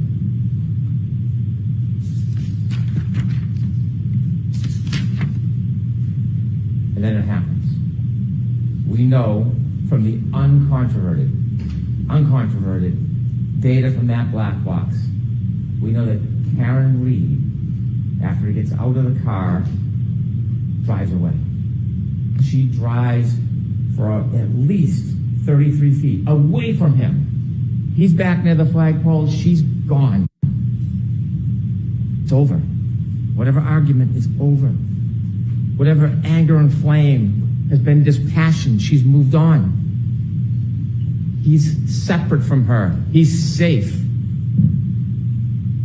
And then she makes a decision. That's what this case is about. Then she makes a decision. She could have driven home. She could have broken up with him. They could have talked about it the next day. Or like knocking on the door, like Kaylee said, getting the last word. She doesn't drive away. She takes that 6,000-pound Lexus and she makes a decision. And the decision is that she steps on the gas after banging it into reverse. Before we talk about what happens next, I want to talk. I have no authority to talk about the law in this case. The Honorable Judge Canton will do that. But I want to talk to you a little bit about the charges. Don't rely on my interpretation of the law. It's the judge who has that special power. But I want to explain to you a couple of things so when you think about what happens next, you can really assess the facts of this case with the charges against Miss Reed. She is charged with second-degree murder. It sounds ominous, it is. It's a serious charge, second-degree murder. When most people think murder, they think shooting or stabbing somebody. It's natural to think that. Second-degree murder is different. It's not first-degree murder. I told you at the beginning of this case, I told you that we were not going to suggest or try to prove that Miss Reed intended to kill John O'Keefe. That was never part of this case. We're not claiming that. I told you that we were not ever going to try to prove that she even intended to hit him. We never suggested we would try to prove that, and we're not trying to prove that she intended to hit him. We're not. What we are obligated to prove and what we have proven from the evidence in this case of second-degree murder is that she intended an act, and that is putting the car into reverse and heading back towards John O'Keefe. She intended that act. The question then becomes, did her conduct create a clear, plain, strong likelihood of death? Late at night, dark, beginning to snow, under the influence of alcohol, knowing where she stopped and left him after an argument, heading back in reverse to the exact spot or right near where she left him at over 24 likelihood of death in reverse. And that that conduct would create a clear and plain likelihood of death. Then she's guilty of that crime. Whatever the label is, she would be guilty of that crime. Now think about this. Let me give you an analogy. If somebody, maybe a teenager, someone young, impulsive, is on a bridge and they see cars going by and they have a boulder and they want to throw the boulder off, they're not looking to hurt anybody. They're not meaning to kill anybody, but they throw the boulder off the bridge because they want to see the car break, the thrill. And when they throw that boulder off the bridge and it comes down and lands on the car and there's somebody, passenger, child, anybody in that car, and it then goes through the roof and kills the person in the car, did they intend to kill that person? No, they were trying to have a thrill throwing it off. Did they have the malice to want that person dead? No, they didn't. But that would be an example of second-degree murder. When you take a boulder and throw it off a bridge, there's a plain and strong likelihood of death. When Karen Reed, in the midst of that tension and fight, after she drove away and was gone, disengaged, when she came back for the last word, in the darkness, the beginning of the snow, under the influence of alcohol, and decided to stop her Lexus, decided to put it in reverse, decided to accelerate 75% in the exact same direction of where she left him, and then hit him, and he died. I suggest to you that is second-degree murder. The other charge, operating under the influence of alcohol, manslaughter. It's different. It's a totally different and separate charge. Was she under the influence of alcohol? And then secondly, did she operate her Lexus wantonly and recklessly in a way that would very likely result in serious injury? When you're under the influence of alcohol and you drive a 6,000-pound Lexus in the heat of the moment, at the direction of where somebody is, whether you intend to hit them or not, I submit to you that is wanton, it is reckless, and any reasonable person would think it's very likely that serious injury would result. It's not a matter of intending to kill. It's not a matter of intending to hit. It is the conduct of the operation and the risk that is created. And so those two charges are two of the three. The three is leaving the scene, knowingly causing death. And we'll get to that. So now, sadly, we need to get back to 34 Fairview Road where we left. We know from the text stream data that she drove 33 feet at least, because it only picks up a 10-second window. And when it starts to pick up the data, we know she's driving at a speed. So it's more than 33 feet. We just don't know. And then when she comes back, she covers the 33 feet and 50 more. 80 feet. 80 feet. Over 80 feet. Now, nobody has ever suggested, even Dr. Welcher, when she collided with them. This data doesn't tell you collision. It's a 6,000-pound Lexus. It's a 216-pound man. It's not going to show a blip. It could have been in that 10-second window. It could have been 2 seconds after. It could have been 4 seconds after. But it's in that pocket of time, and we know it. We know it because when you reconcile the data with the phone, that 20 seconds is in the same window of that 10-second window coming back. So even if it's a couple seconds later, 4 seconds later, whatever Mr. DeSorgo wants, he stops moving. John O'Keefe stops moving. Forever. Forever. Next slide 6, please. You'll get to see this more closely, and you can probably see it where you're sitting, but there's important data. Data doesn't lie. And you will see acceleration, 75%. You will see speed, 24 miles per hour backwards. You will see distance, over 80 feet. That's what you're going to see in this data on that night. Anger, although not necessary in any of these charges, anger can be inferred for somebody to come back that hard, that fast, that reckless, that obvious, likely to create a plain and strong likelihood of death. That data tells a story that can't be changed, can't be attacked. ARCA, they did some crash test dummies. You know what else they do? Text stream data. There's nothing about that data that is uncertain. Nothing. Take that down, please. When Ms. Reed hits John O'Keefe, collides with John O'Keefe, We don't know if he went in the air a foot. We don't know if it was how much of a clip it was. We don't know if he stumbled back. But we know there's a collision. There's no doubt there's a collision because her taillight's all over the yard. It's all over the yard. And when he falls back and he hits the back of his head, his basal fracture, he's then lying there helpless. When Miss Reed leaves, she leaves behind tons of her taillight all over the yard. All over the yard. It's called debris field. And you've seen videos. You can't replicate the exact contact. You can't because you need where the person was hit, how fast the person was going, but you know what happened because when you look at the debris field, when a light is broken, it's no different than what was on the front yard. It's no different. She leaves him behind. She leaves her taillight behind. She goes home. And on her way home, you know she's still angry. You know she's still angry because she starts leaving him voicemails. Slide 7, please.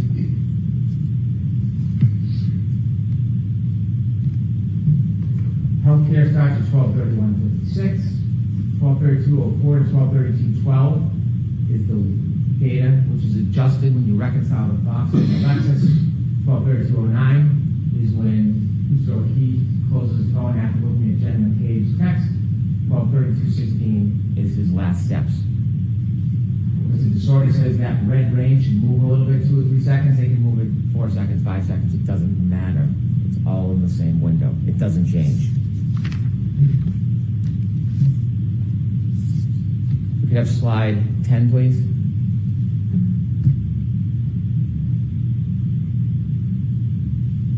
Play that, please.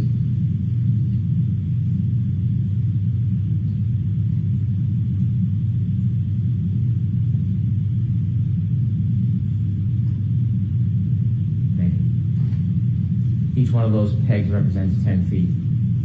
You can't place that car where it was in front of Fairview. You just can't. The data doesn't tell you that, but that tells you the movements of that car. Now, as John O'Keefe sadly lays on the ground, abandoned, you're going to have to ask yourself a question for charge number 3, leaving scene, knowing somebody was injured and then died. You're going to have to ask yourself, is there evidence that Miss Reed knew that she had hit him? Don't need to prove it for murder 2. Don't need to prove it for OUI manslaughter. But for the 3rd charge, Commonwealth has to prove beyond reasonable doubt she knew she hit him. We weren't there, but there was an eyewitness. There was a guide. And that eyewitness tells us that she knew. And that eyewitness is Karen Reed herself. She tells you that she knew. Could we have slide 8, please? Could I have hit him? Did I hit him? How did that then? I mean, I don't know what that could have been. It was howling wind. I had YouTube blasting on stereo.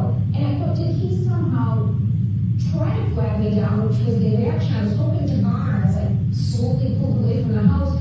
Did he come up and maybe trip or bend over to pick up his cell phone and I ran over his foot and then he passed out drunk? I mean, I didn't think I hit him, but could I have clipped him?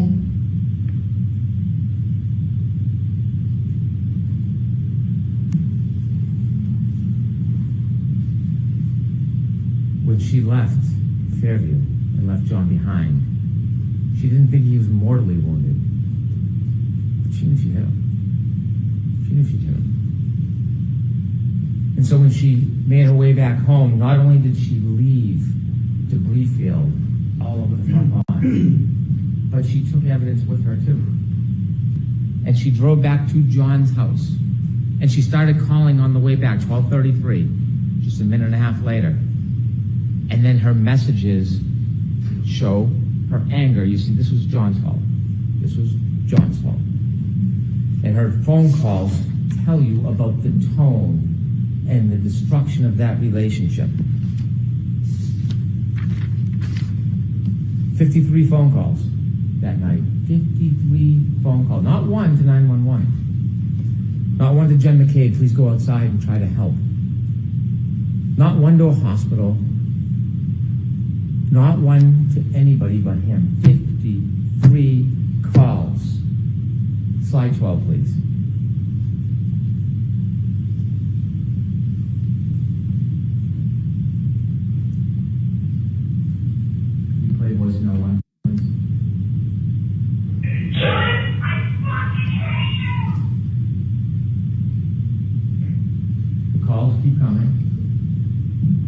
Cell phone temperature 72 degrees. He's been outside now, not moving, on that cold, hard ground with his cell phone under him.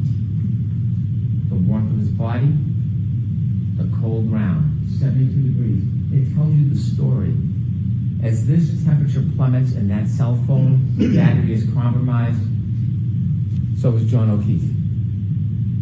And him and his cell phone alone on that yard. 66 degrees at 12:45. It is plummeting. Ian Whiffen's taking a phone and putting it in a freezer, not a same analogy. The idea that means that John O'Keefe went in the house, absurd. 66 turns to 61, it's 12:53.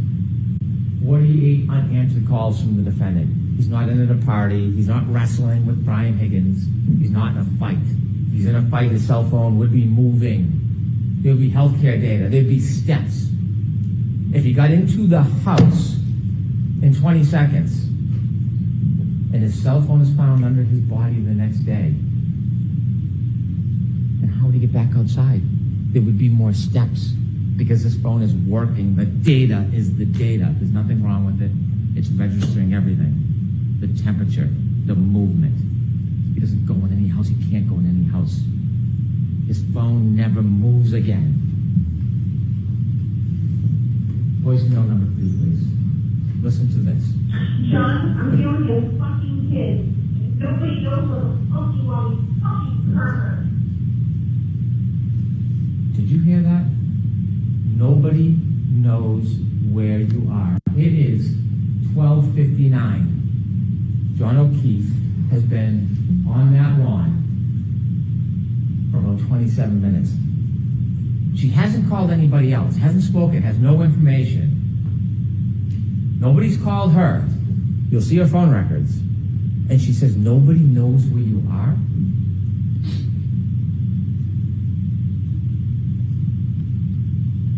She knows. She knows. Nobody does know where he is. Except her. Except her. Why is she asking nobody knows who you are? She is starting to get panicked because she knows she hit him. Not suggesting she meant to kill him or for him to die, but she knows she hit him and now he's not responding and she's getting nervous and she's getting anxious and she's leaving call after call after call. He's not answering. He's not calling back. He's not even picking up the phone. And we know what's happening at this point. Panic, drunken denial, it's setting in. And so then we see the healthcare data from Miss Reed's phone. She doesn't move after a little after 1 o'clock. She could be sitting, she could have fallen asleep, but she doesn't move for a while. But she wakes up. She wakes up early the next morning. Take that down, please. And when she wakes up, she doesn't call Jen McCabe and say, where's John? She doesn't call Brian Higgins. Has his number, has been texting with him. Hey, was John at a party with you? Did you see John tonight? She knows exactly where she is, and she's frantic. So she wakes up Kaylee, that young girl at the time, and she says, she's panicked, she can't understand what she's saying. Call Jen McCabe. Call Jen McCabe. Why is she calling Jen McCabe? She calls Jen McCabe. You know what she doesn't say when she calls Jen McCabe? When did he leave the house? What happened last night? No. She calls and says, I left him at the waterfall. I left him at the waterfall. See, now it's gone from panicked to self-preservation. I left him at the waterfall. And Jen says, left him at the waterfall? We saw you in front of the house. Click. Hangs up. Hangs up. So then she calls someone that she doesn't know very well. She calls Carrie Roberts. But now she has to pivot because someone has seen her in the exact spot that John will be found soon. Whether she's the first one there or somebody else, John will be found. Maybe Lucky missed him. It's a snowstorm. You can't see. But someone's going to find him at some point. So she calls Carrie Roberts. It's no longer she left him at the waterfall. She pivots. And she calls, Carrie. John's dead. I think he got hit by a plow. Why do you think she chose those words? Why did she choose those words? Because she knew that there was a collision with a large motor vehicle, and she had to substitute her 6,000-pound Lexus for another big vehicle. I think he got hit by a plow. And so now we have the introduction of Jen McCabe and Kerry Roberts. Phone calls that they probably never, ever wanted. A worse nightmare to get a call like that. For what's going to happen, what they're going to see, what they'll never be able to forget. But because the defendant is John O'Keefe's girlfriend, they wake up in the middle of the night in a blizzard out of their kindness, their loyalty, their devotion to John O'Keefe. And when she calls them and tells them that she wants them to come out, this soccer mom with a perfectly normal life gets drawn into this whole farce, and she answers that call. She gets out of bed. The spirit and kindness she displays to put herself in that position because someone asked for help, because that's what good people do. Kerry Roberts didn't know Jen McCabe. They both knew John. They met each other once years before. Kerry Roberts, separately at that time, answers the call, gets out of bed, drives to go help, because they have a common denominator, a common bond, John O'Keefe. And so you hear and see at 5:07, the defendant leaves Meadows. She leaves. And Kaylee is behind waiting. And you see her back up, and Judd Welcher showed you all of those demonstrations where you could see the unsettled snow in the back, and after the bump, you can see the piece is missing, no taillight. There's no taillight on the ground, all the white snow. There's no crack, there's no break. It's a nudge. It's a nudge. But the taillight has already been broken, because when you look at the video, not one little piece, it's still framed, little angle with the light, the brakes are on. You take a look, you'll be able to slow it down. You'll see the exact same piece is missing. Because it's back at Fairview. That's why it's missing. It's not there, it's back at Fairview. And then she leaves at 5:07. She gets to Jen McCabe's about, 5:35? 28 minutes. It's about a 10-minute ride. Where did she go in 28 minutes? Where did she go? We don't know. We don't have data for that. But we know when she gets to Jen McCabe's house, she is panicked, frantic, out of her mind, screaming, waking everybody up. Jen McCabe comes down, can't understand her, going out to the car to try to console her. Why is she so frantic? Why can't she speak? Why can't she say a word? Because John went out and had a drink and fell asleep on a couch? Because John would maybe be cheating on her? What is causing this extraordinary duress? Did she stop somewhere on the way by? Did she just see death? Kerry Roberts comes, take charge kind of person. She pulls him behind. She sees the broken taillight in Jen McCabe's driveway, and she decides she's going to commandeer this. We're going back to Meadows. You're going to follow me, leave the car, I'll drive. At this point, Jen and Kerry don't know each other. They've only met once. And they go back to Meadows. They obviously don't find John because he's back at 34 Fairview. And then they start their way towards 34 Fairview. They start driving towards 34 Fairview, and they're looking. And you heard from Kerry Roberts, Jen McCabe, they're looking out the window. They can't see a thing. The snow, the blizzard, the weather, the darkness, they can't see anything. And they're driving, and they decide they're going back to 34 Fairview. And this is remarkable. This is remarkable. When they start their way past towards 34 Fairview, they get close. And when they get close, they can see nothing. But the defendant screams, "Stop, let me out." And they look around and they say, "What? Let me out, let me out." She does not see John O'Keefe. She knows where he is. She knows exactly where he is. She knows where to find him. She knows where to expect to find him because she knows where she left him. She tells us. Slide 13, please.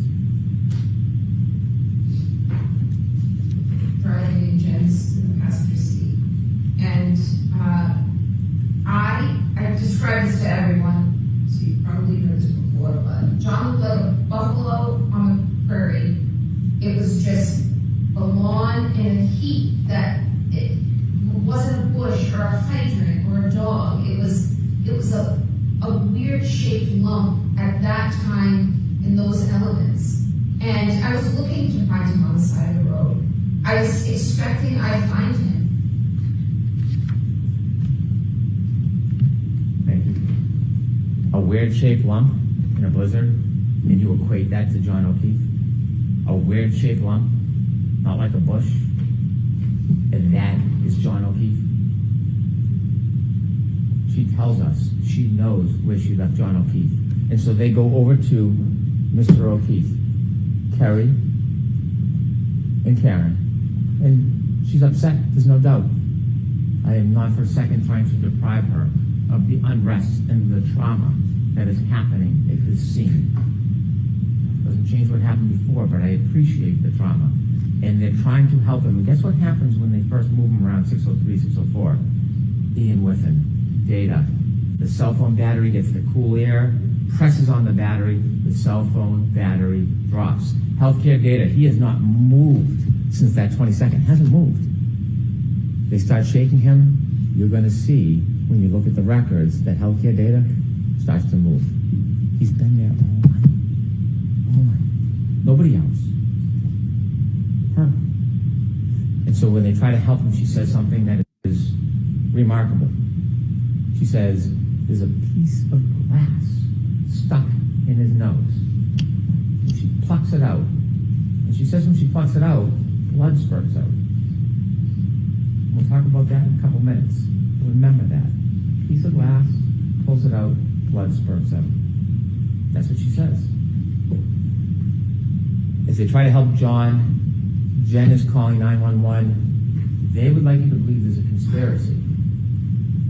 That the glass that's found in Mr. O'Keefe's body is somehow from inside the Albert House. The glass, well, you will hear in the clips, if we don't play it, you'll have all the clips with you. She talks about the fact that he took her walk. He took the glass. She says it. So the Albert House, they don't need to give glass. He already has the glass with the straw that's later found on the street, by the way. That's what happens on an impact. Things move. The glass comes with him, lands near his body. Debris field moves past him. Shoe, hat, straw. Jen McKay makes a call to her sister, and they say because it registers 29 seconds, a Cellbrite record is not the same as a call detail record. There is no evidence there was a conversation. No lights go on. There's no conspiracy. You can call somebody. It can ring. It can go to voicemail. They have no evidence, none, that there's a conversation between Jen McKay, the person who was ripped out of her sleep to come help, and her sister for some grand conspiracy. And so what happens next is traumatic. Kerry Roberts and Jen McKay see their best friend prone, lifeless, frozen, on the ground. And they're living this torment because somebody brought them into this. When they're trying to help John, there is not one suggestion from anybody that John ever went into that house. There's no reason to go into that house because John was never in the house. Not one time has anybody said, what time did he leave? I thought he went in there. Not even a whisper of it because it never, ever happened. When they find their friend John, he's not 20 feet off the side of the road like Mr. Rentschler or Mr. Wolf thinks. He's right there by the side of the road, close by the curb. Could we have slide 14, please? You can see there's Kerry Roberts' vehicle, and then on the left, you can see where they're working. Right off the road, that's not funny to you.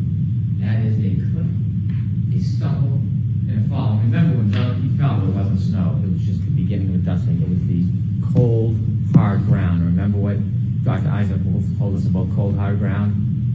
It causes this type of injury all the time. All the time. If we could go to slide 16, please. Remember the glass in the nose? The glass in the nose.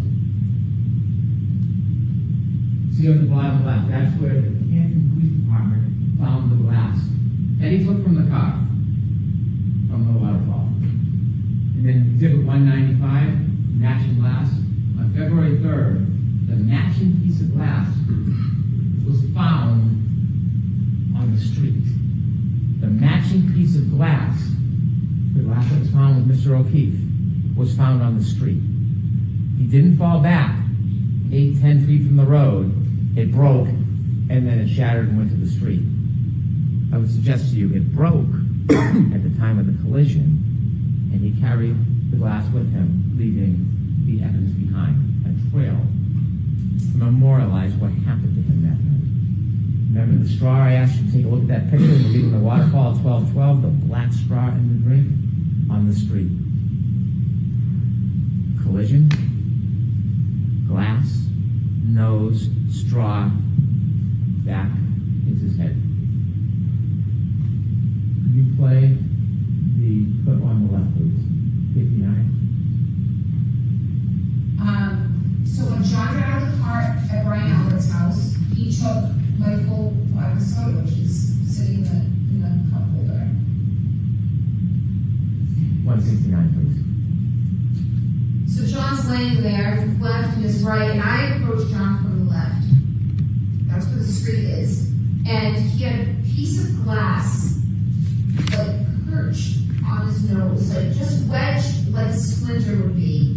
And I just pulled it, and as soon as I pulled it, it just gushed blood down his face. Thank you. 911's called by Jen McCabe. She's not hiding from anybody. She's trying to help. She's bringing attention to the situation. And when 911 comes, we have first responders. These people are heroes. Some of them, you've heard from some of them, they were born to help people. That's what their life is about. The detail on all their mechanics of getting to work 2 hours early below the blizzard so that you're there on time so you can help people. These are the core of our community. Mr. Nuttall, this is what he does. He rushes to go help. He's the first person on his knees. He doesn't know this person from anybody. But to him, it's another human being. This is his passion. Katie McLaughlin, first responder. This is not just a profession, it's her life. Yes, she knows Caitlin Albert. Do you think she went there that night at a party and set up a murder and came back? And so they tell you what happens at the scene. Some things, hard to remember, some things people will never forget. When you're in a traumatic incident, sometimes it's something you'll never, ever forget. And Timothy Nuttall remembers speaking to the defendant. I hit him. Remember, he's on his knees. What happened? I hit him. She is now coming to terms with the moment. Her fear is realized. She hit him. She clipped him. She didn't think he was mortally wounded. She panicked. She can't come to terms with it, so she has to bring people with her to face it, and now she's facing the reality of what she had done. And her emotion is overwhelming. I hit him. She speaks to Miss McLaughlin. I hit him. Not did I hit him, could I hit him, perhaps I hit him, that was earlier.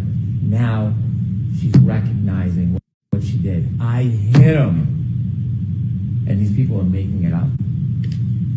Anybody that says anything adverse or inconsistent or inconvenient is a liar or a perjurer or in on a conspiracy. Or is it that these good people who went there for a total stranger to do their duty to help happen to remember that she admitted what she had done?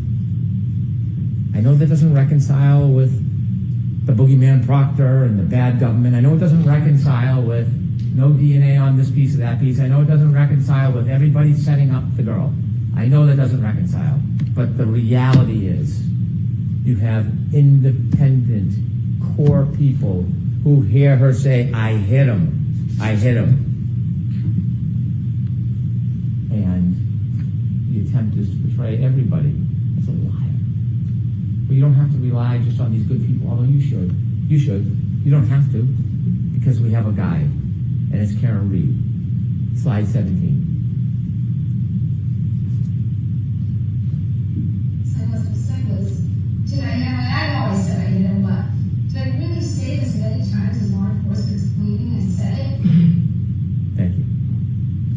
fit the theme, the theory, the story, but she tells you herself. She endorses those good people exactly what they had heard. She tells you herself. She hit them. It's undeniable, it's unmistakable, it's inconvenient. But the truth has a way of seeping up to the daylight.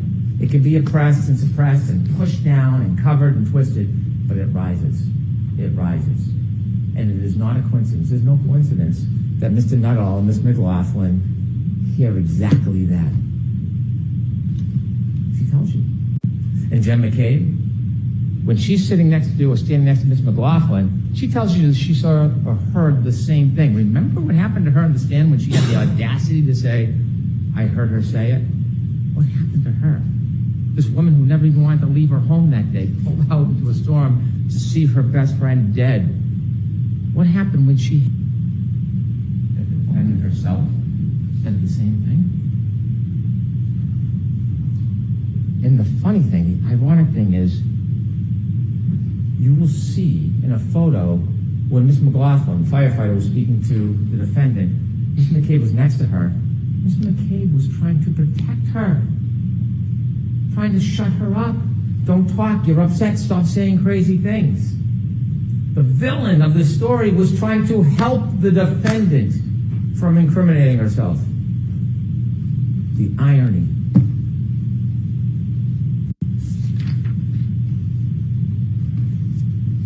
Can we have slide 9, please?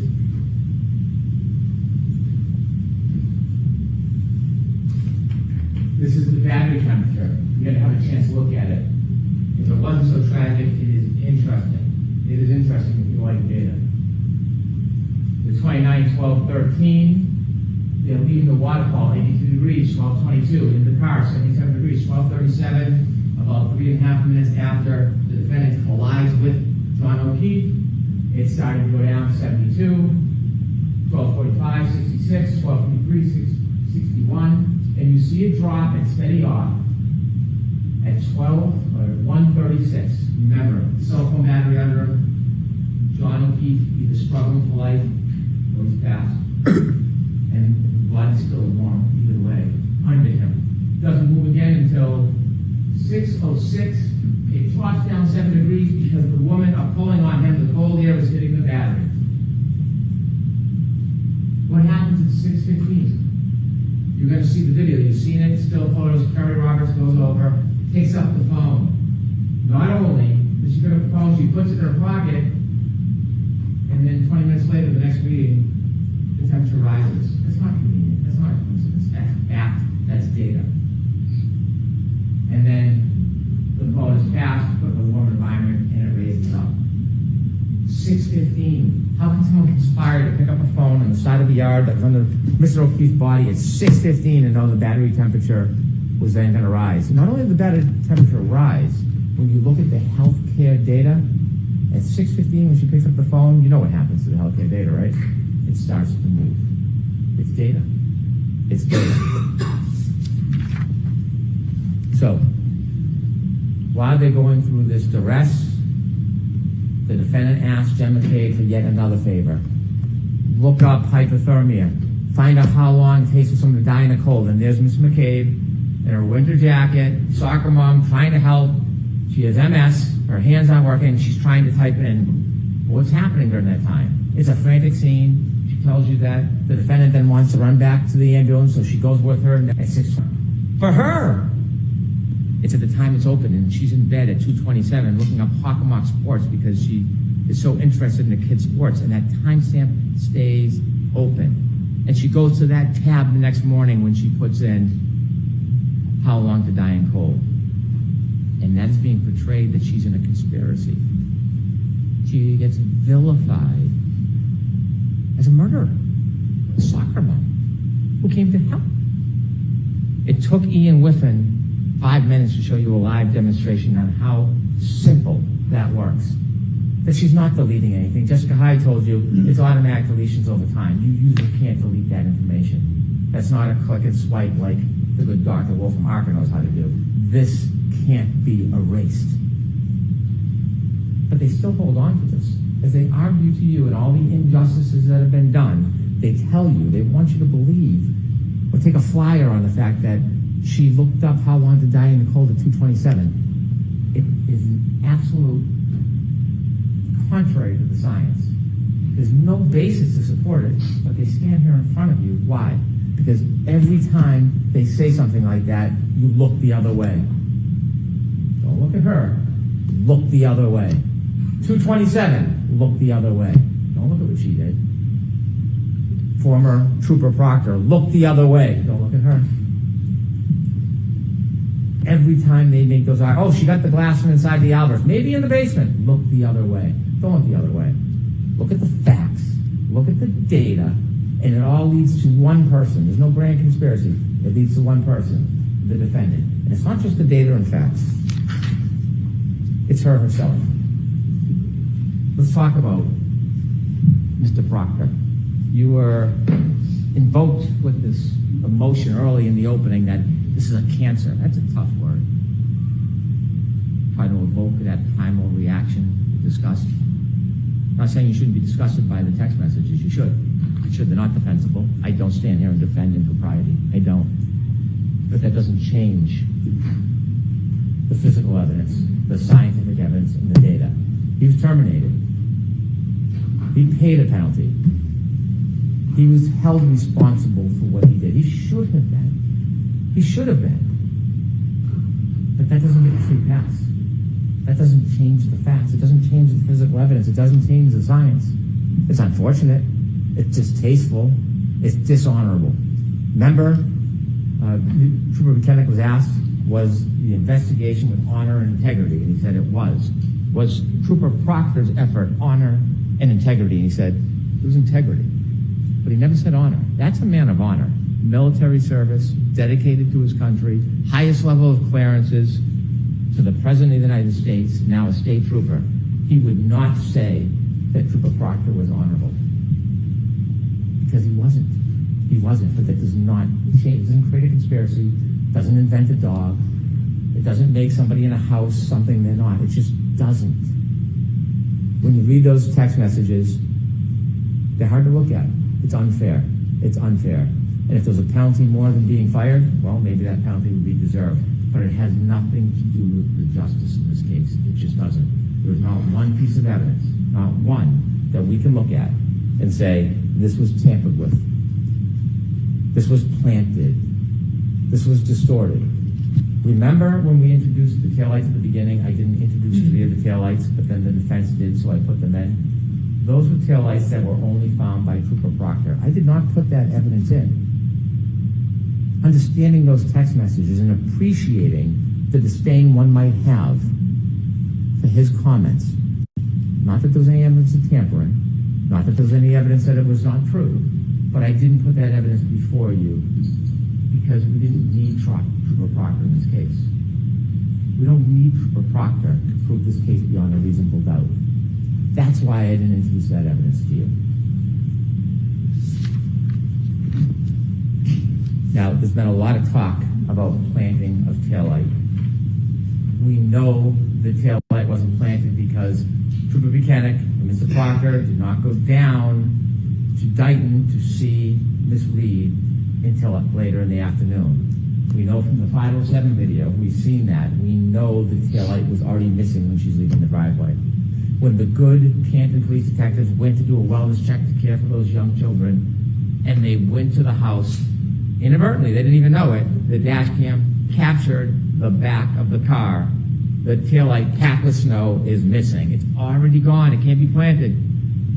At this point, Trooper Proctor's still in his pajamas. He's not even on the case. He's not even on the scene. He's been near the car. And then the Dighton videos themselves, when you take it at an angle and it moves, but if you get the right angle, you can see it's missing. It's gone. Can we have slide 18, please?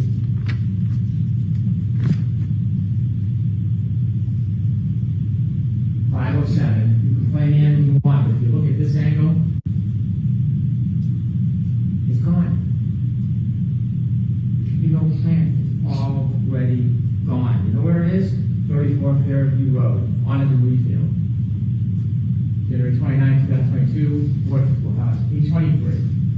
Look at the right-hand side. Look at the left-hand side. It's packed with snow. It's gone. It's gone.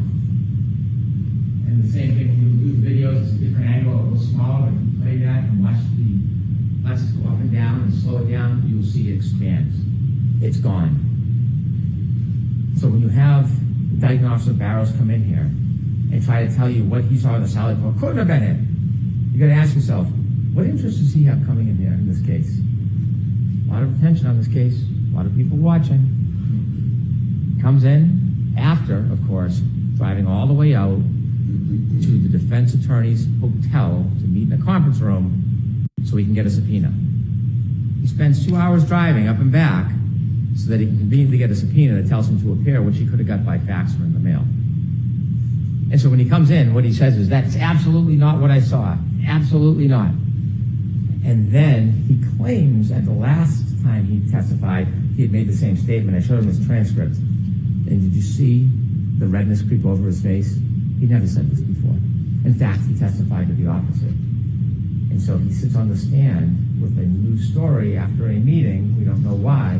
But then I show him that bottom right photo with the snow, with it missing. And I say, is this the way it looked? It's, of course, before the snow melts out in the salad port so that you can see it unexposed. And he says, yes, he had to agree. This taillight was gone. There's no boogeyman. There's no plant. There's no Higgins at the salad port. There's no one tearing out pieces. In fact, remember I played you a clip and you'll have it where the defendant says, I was picking out pieces, it was crashed in, the bulb was showing, when I was showing Kerry and Jen, when they went back to Meadows. If you don't remember, listen to that clip, you'll hear it. Unfortunately, there's no ring video when they go back to Meadows. There's a ring video when she leaves, there's no ring video when she gets back. And so now when we're trying to look the other way, we want to find a dog bite. So enter Dr. Russell. Dr. Russell, according to her, nice woman, nice doctor, very accomplished. I respect that. She's the only dog expert in the world. But she can't explain methodology. What are you looking for in a dog bite? She can't tell us. It starts a year ago that it's claws, it's teeth, and then it's claws, then it's teeth, and then it's I don't know. And then when you look at each of the different parts of the abrasions, she says, well, I can't tell if I look at each one of them, but all together it's a dog bite. It's a dog attack. That is the masterful expertise that the defense has bragged about bringing in. Dr. Russell telling you, because she says this is a dog bite. She has never been in a forensic situation where she's looked at a wound and identified it as a dog bite before. This is the first time, the only time she's ever done it. And what she says is these are not punctures. Punctures means it goes into the skin, a wound. There's no punctures. And she's sure because she's an expert, so you should rely on her because she's coming in saying she's an expert and she's being presented. Yet, after saying there's no punctures, Dr. Laposada comes in and she sees punctures everywhere. It's an animal attack. It's a dog. Oh, is it? No method, no methodology, no history of this, no prior testimony that we know of other than arbitrarily what she says. And she says the exact opposite of Dr. Russell. Why is that? How does that happen? So obviously there is no science to looking at an abrasion and saying where it came from. They give us no detail. They give us nothing that we should rely on. They contradict each other. It's just to take you to look the other way. And so we have now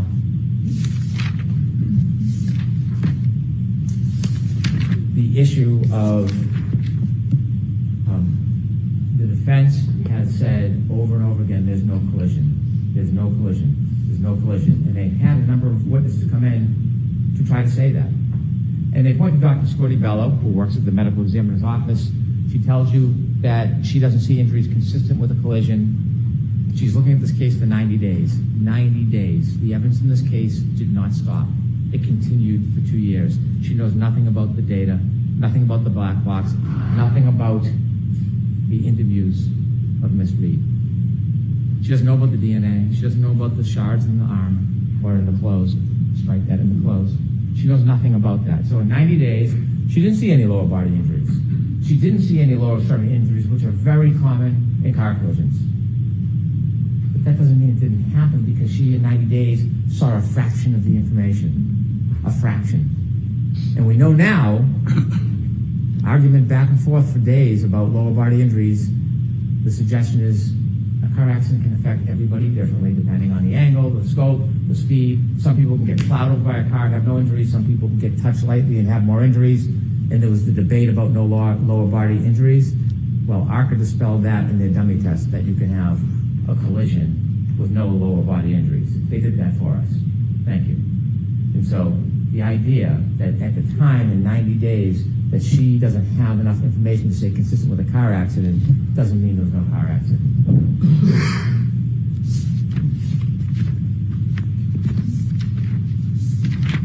Let me talk a little bit about ARCA. I don't want to waste too much time with them. What expert who's supposed to come to you, they're not the arbiter of truth. Their opinions weigh no more than yours. Your common sense has more value than an expert's opinion. Their job is to assist you, to explain what their expertise is so that it's a tool for you so that you can make a decision. That's objectivity. We've heard words like confirmation bias, it's objectivity. Mr. Wolf got on the stand, and before we even started, you have to ask yourself, what expert has a court order for text messages and then deletes the text messages? What expert, what objective expert uses Signal, an encrypted app, to communicate about the case? Never used it before, hasn't used it since. And so when he did his tests, he used a lower weight arm. Wasn't trying to bash him, wasn't trying to insult him, tried to get him just to recognize that a 9.38 pound arm is less weight than John O'Keefe's metric, which would be 11.8. That's all, and because it's a lighter arm, it takes more speed to create the same damage. I don't know science, I don't know math very well, but that's basic. It's basic. And he fought me over and over again. Did he seem objective that he was trying to help you? Because Dr. Renshaw came in the next day and said, well, you have to adjust for that. That's all I asked him for an hour about adjusting, just like Judge Welcher adjusted. So you adjusted. And he tried to talk to me like I was making something up. His own colleague had to admit it. Now, it's funny, he admitted it before he got through his credentials. No sequestration order violations. Nobody was coaching him, but he knew enough to come in at the beginning and get right on that point. And speaking of sequestration, remember Dr. Russell on her limo ride over? If Brendan asks you a question, make sure you ask for a transcript. Impede the progress. Slow down the questioning. Interfere. Sequestration orders is so there's fundamental fairness for all witnesses, not just some. And so what happens with Dr. Renshaw, we don't know, but we do know he comes in here and he tells you that he was not getting information that was helping him the last time he testified. He insisted. I asked him 5 times, was he getting information that would help him in his testimony? Not from the defense, from his former employer. He said, no, no, no. And at the end of the examination, he reads his transcript and it's yes, yes, yes. And he tells us that he's independent and objective. I asked him about a luncheon, not a big deal, just asking him about it. And he says, I have a sandwich and I stand in the corner until I remind him that we got video footage from a documentarian and he's in one of the scenes. And then things change. So when you talk about objectivity and who to trust, they can come in and say, Judge Welcher said this and that. It doesn't make it so. Judge Welcher, Dr. Welcher, never in any report, in any presentation, in any testimony to you, ever suggested this is how it happened. This was how his arm was. This is how his feet was. He was trying to show whether or not the orientation. Could this happen with the angle, with the height? That's all that test was. It was no more. But what they do is they reposture it, repackage it, and say it means this when it doesn't, and we're going to show you why it's not that, therefore we win. That's all that is. It's semantics. Judge Welcher, Dr. Welcher, never suggested that. And his work on text stream data, unassailable. And so what we have, inevitably, is we have a timeline that never moves, data that never changes, physical evidence that can't be put in that spot without a collision. We have, inevitably, proof, without any doubt, that on January 29, 2022, Ms. Reed was with Mr. O'Keefe, and she got drunk. She drank. She was 2 to 3 times over the legal limit. And they went to a party, an after party, and they were fighting. It was a relationship in decline, and he got out of the car, and he had a brief window of life left. And when he got out, and she drove away, she couldn't let it go. She She got drunk.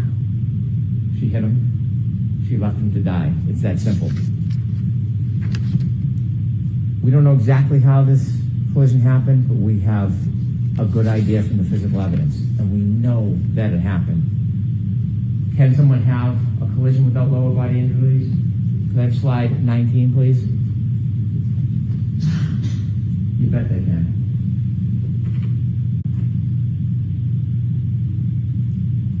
We don't know if this is the body position. We don't know if this is the exact speed, but what it tells us, this is viable. Look at the debris field. Look at his turn. Remember his sneaker on that curb that got lodged against the sneaker? Mr. O'Keefe then falls back, hits his head, counter coup, left to die.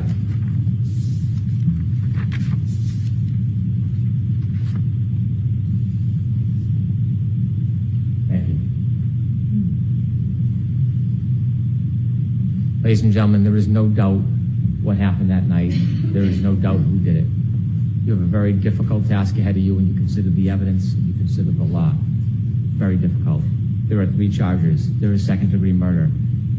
Ms. Reed, when she chose to drive back at Mr. O'Keefe in that night with a 6,000-pound Lexus, in that anger, 75%, whether she meant to hit him or not, didn't mean to kill him, she hit him. Straight, it is a plain and strong likelihood of death. You would never get back down your driveway if your kids were at the end of the driveway. You'd say, well, you're going to kill somebody? You would never do it because you would expect, if you drove at them at that speed, that someone would die. That's second-degree murder. OUI manslaughter, she's drunk, she was reckless. She doesn't even have to know she hit him. She doesn't even have to know she hit him. But she did. She did. And she left a man who was kind and generous and thoughtful. She left him alone. She left him alone to die. Could I have slide 22, please?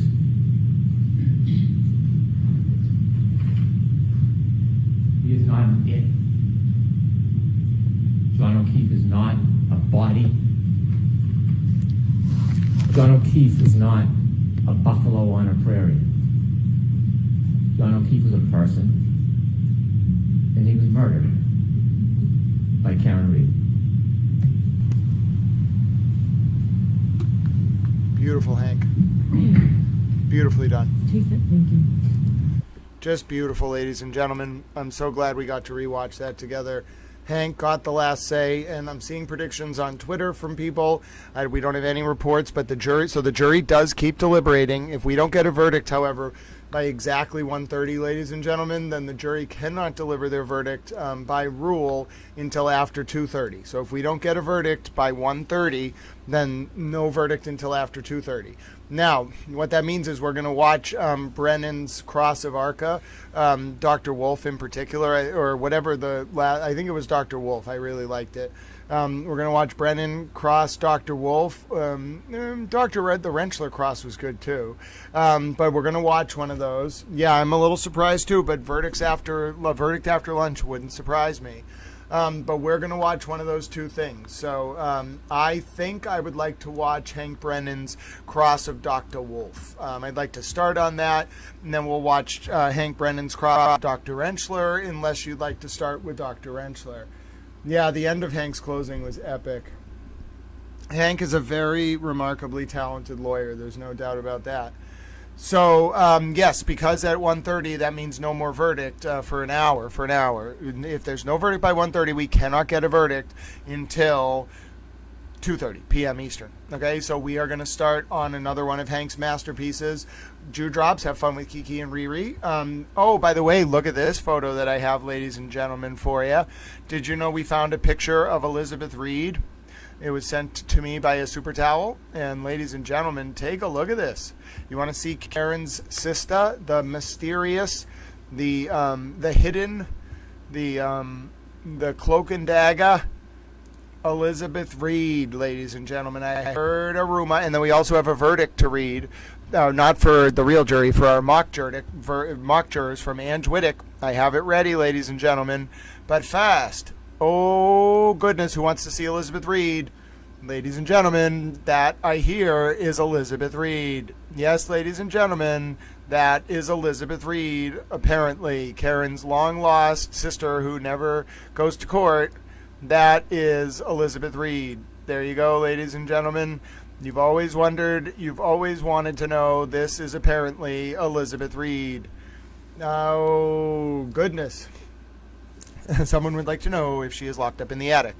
I don't think she is in an attic. I don't know. I've never talked to her. I hope you are not in an attic. If you are, please send out some kind of SOS and we will try to help you. Kayla, welcome to the Honorary Towel Fold. We're very happy to have you with us. And ladies and gentlemen, I can report that as soon as it hits 1:30 p.m., that means there formally will be no verdict in the Karen Reed and John O'Keefe case until, that's her cousin maybe? Are you sure that's her cousin? No, that's not her cousin. Her cousin has a slimmer face and profile. That is not her cousin. I don't know when this photo, I know what this was posted on social media at one point, but I don't know when it was taken. Karen looks younger in that picture. Her brother does too, but I can't tell you, I can't date it. No, are you sure that's her cousin? The cousin is a little bit, no, I've seen the cousin. The cousin is Kelly Reed. You think that's Kelly Reed? Are you sure that that's Kelly Reed? I don't think that is Kelly Reed at all. I'm sorry, I must disagree with you. Now, I'm just asking, but I don't think that is Kelly Reed. I think that is Elizabeth Reed. That's my opinion. Oh, wait a minute. Yeah, that might actually be Kelly Reed. But the thing is, you know what it might be? Hold on, you know what it might be? There is a woman who was going to court with Karen for a while, and this is what could be the source of my confusion. So there's Esty. I know who Esty is, but there's another blonde woman who I thought was Karen's cousin who might actually be like one of these like friends of Karen. So there you go. Okay, it is not Karen's sister. Whoever sent this to me, I'm so sorry. You got it wrong. As you can see, this is why we ask questions. This is actually Kelly Reed. Now, what's weird is there is this other blonde woman, okay? So this is not Karen Reed's sister, after all. But there is this other blonde woman that goes to court with Karen. Skinny blonde woman, very slim-faced profile, not Esty. It is not Esty. It is not Meredith. She's taller than Meredith. She's tall and skinny, and she's blonde. I've been convinced, ladies and gentlemen, that was Kelly Reed. But I guess this is Kelly Reed. So this is actually Karen's cousin. Now, Karen's cousin has been attending court. So whoever sent that, thank you for asking if it was Karen Reed's sister. It was not. I asked as well, but it is not. It is Kelly Reed. Now, I do know that Karen has a sister named Elizabeth Reed, but that is not her. That is now what's so weird is it now makes me wonder, is that Kat who's the skinny blonde woman?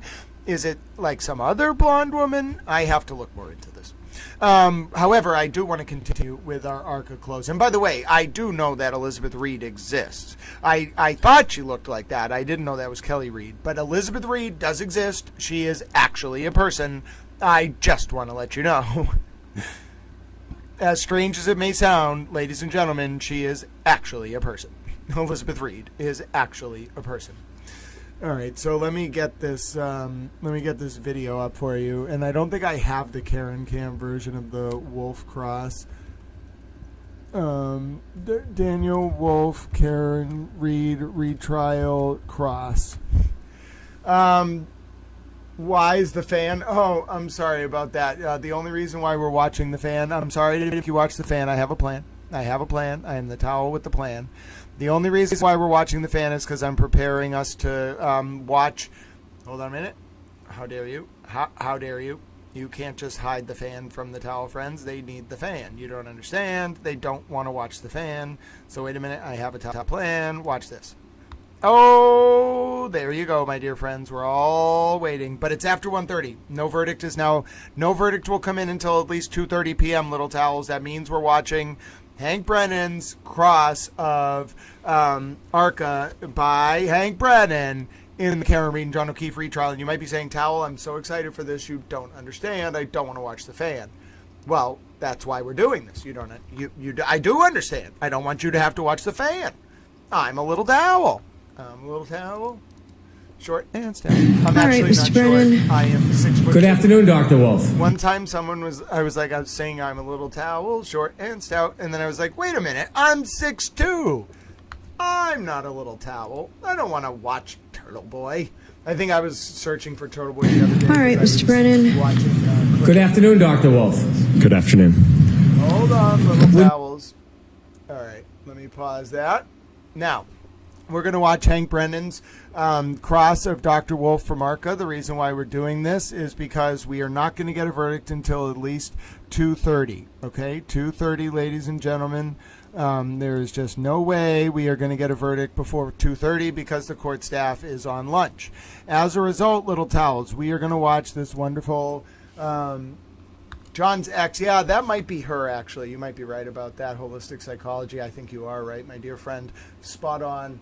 All right, here we go. We're ready. Hank Brennan, take it away.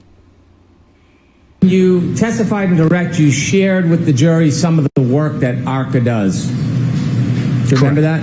Yes. And you had mentioned a couple interesting things, that there had been some work with the Department of Defense. Correct, yes. The work with the Department of Defense, was that during your time or before you got there? That would have been prior to my employment, yes. So when you were telling them about working with the Department of Defense, that really had nothing to do with you. That was ARCA before you began working there. ARCA as a whole, yes, the work that we do, yes. Not you. As I said, I wasn't involved specifically in that project, no. And you mentioned that you did some stuff for, the company does some things for the NHL? Yes. You didn't tell us much more about what you do. There's other things that ARCA does as far as clients, right? Certainly.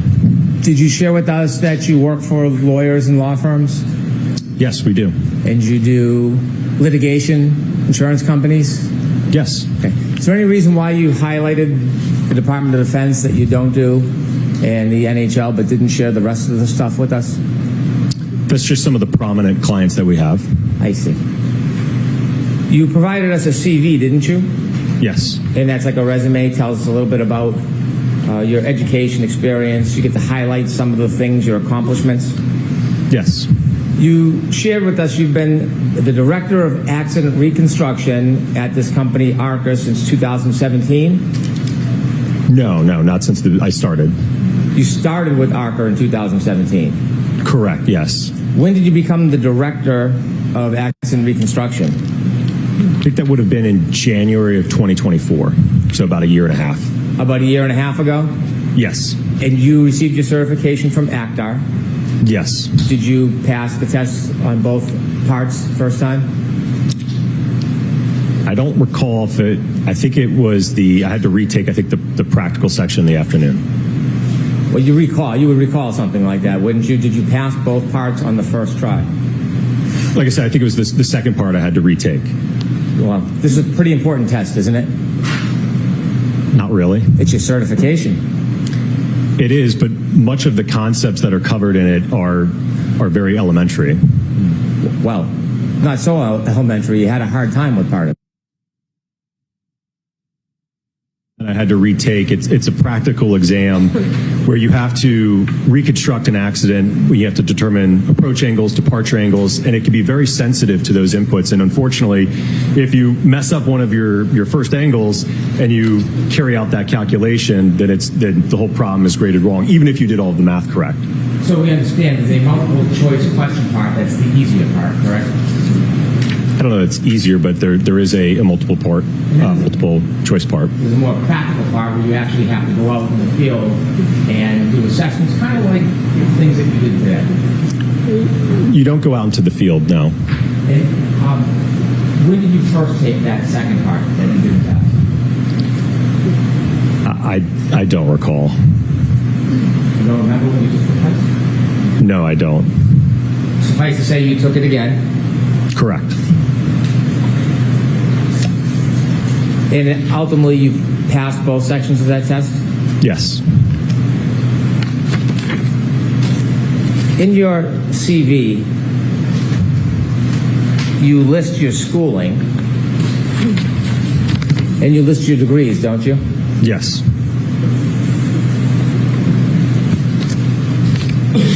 You mentioned some of the things that you focused on in your academic experience, don't you? Yes. And you have publications. Correct. Recently, you did a publication regarding vehicle control history on Toyotas. Correct. Vehicle control history is data that is stored in a vehicle? Yes. And Toyota owns Lexus, correct? Correct. So you have familiarity with vehicle control history. In fact, you have a publication on it. Yes. In your entire resume, you only mention pedestrian collisions, or that you're involved in pedestrian-type events 3 times. Is there anything specific in your resume or your publications that show a published accomplishment, for example, in pedestrian collisions? Do you have any publications that have been peer-reviewed or published in that area? No, I don't have any publications in pedestrians. You write or you note areas of specialty, and you list a bunch: accident reconstruction, human factors, EDR, commercial vehicle, HVEDR, pedestrian bicycle accidents, nighttime visibility, and a number of others, correct? Correct. Is there anywhere in your resume that notes particular classes that you've attended and completed regarding pedestrian collisions? No, I haven't taken any classes in that. You haven't taken any classes on pedestrian collisions? No. Have you ever taught regarding pedestrian collisions? No. Have you ever been a speaker in a presentation about pedestrian collisions? Yes. Okay. Is that listed in your resume? I don't list lectures or presentations, no.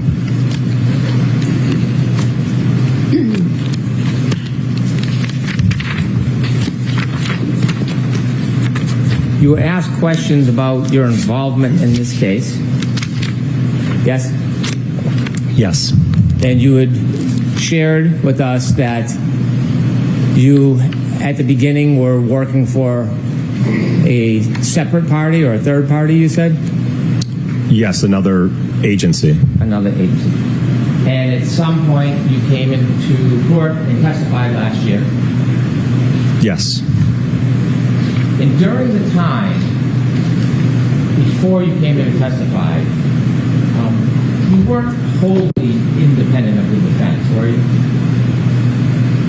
Well, certainly before all of our testing, at the point at which we did all of our testing, report, and analysis, as I mentioned on direct, I didn't know the Commonwealth or the defense in this case.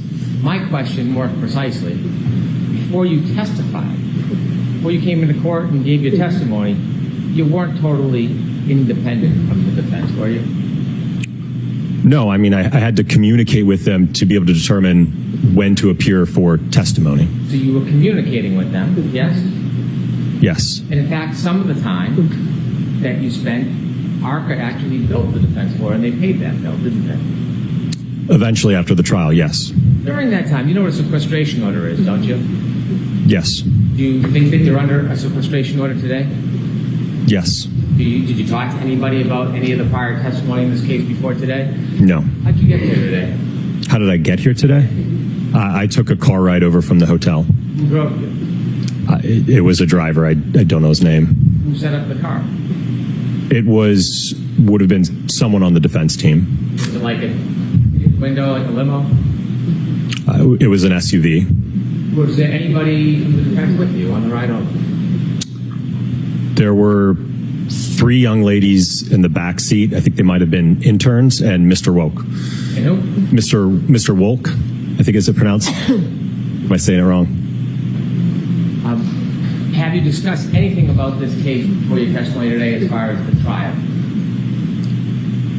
Before today? Yes. Yes. Have you discussed anybody's testimony in this case? Nobody's testimony, no. That was different last year, though, because before you testified last year, you did have discussions about testimony, didn't you? Not with the Commonwealth or the defense, no. But I'm asking, though, you did have discussions about testimony before you testified last year, right? Correct, yes. And you know what a sequestration order is, don't you? Yes.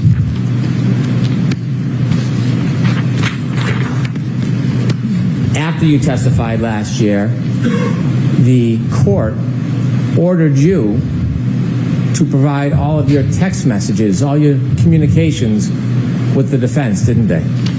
Yes, earlier this year. And when you were ordered to provide all of the actual verbatim communications with the defense, did you provide those communications?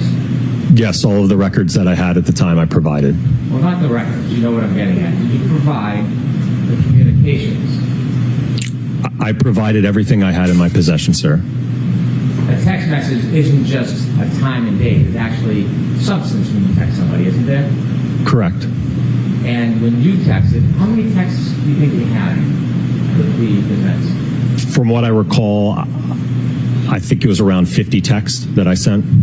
It wasn't 100, I think it was 50. Well, I think it was around 100 total in terms of back and forth, but it was, I think, 50 that I sent. And during those texts, communications, conversations, correct? About logistics, yes. Did you provide the content of those text messages when you were ordered to by the court? Well, those text messages spanned from, I guess it would have been April or so of 2024 through May to June of 2024. Ultimately, I think I received the court's order in May of this year, April of this year. So it was a year after the fact, and I had already deleted the text at that point. How many of those text messages did you delete? I just swiped the conversation, so it would have been the whole conversation. Not how you did it. How many of those 100 or so text messages did you delete, sir? It would have been the whole text chain. I didn't individually delete them. It just, when you swipe, it just deletes the text chain. After you deleted them, did you go into the recently deleted and then delete them so they were unavailable? I don't recall doing that. Well, you were asked to search your records for the text messages. Did you do a thorough search to see if you still had them or whether you had destroyed them all? I checked my phone, and I also checked with my phone carrier. So do you know if they were still under the recently deleted part of your phone, or did you go and take that extra step and totally destroy them? From what I recall, I did not find any of the text messages, no.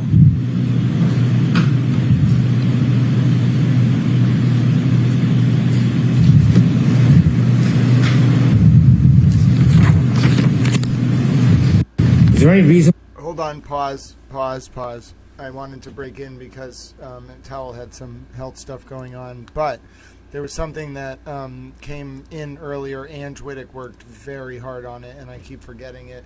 Not because of you or Ange or anything. It's just I am being a little towel, and I want to show this on the screen because Ange worked so hard on it.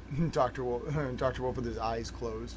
So Ange Wittick, our mock jury, ladies and gentlemen, mock jury 1 has indeed, ladies and gentlemen, rendered their verdict.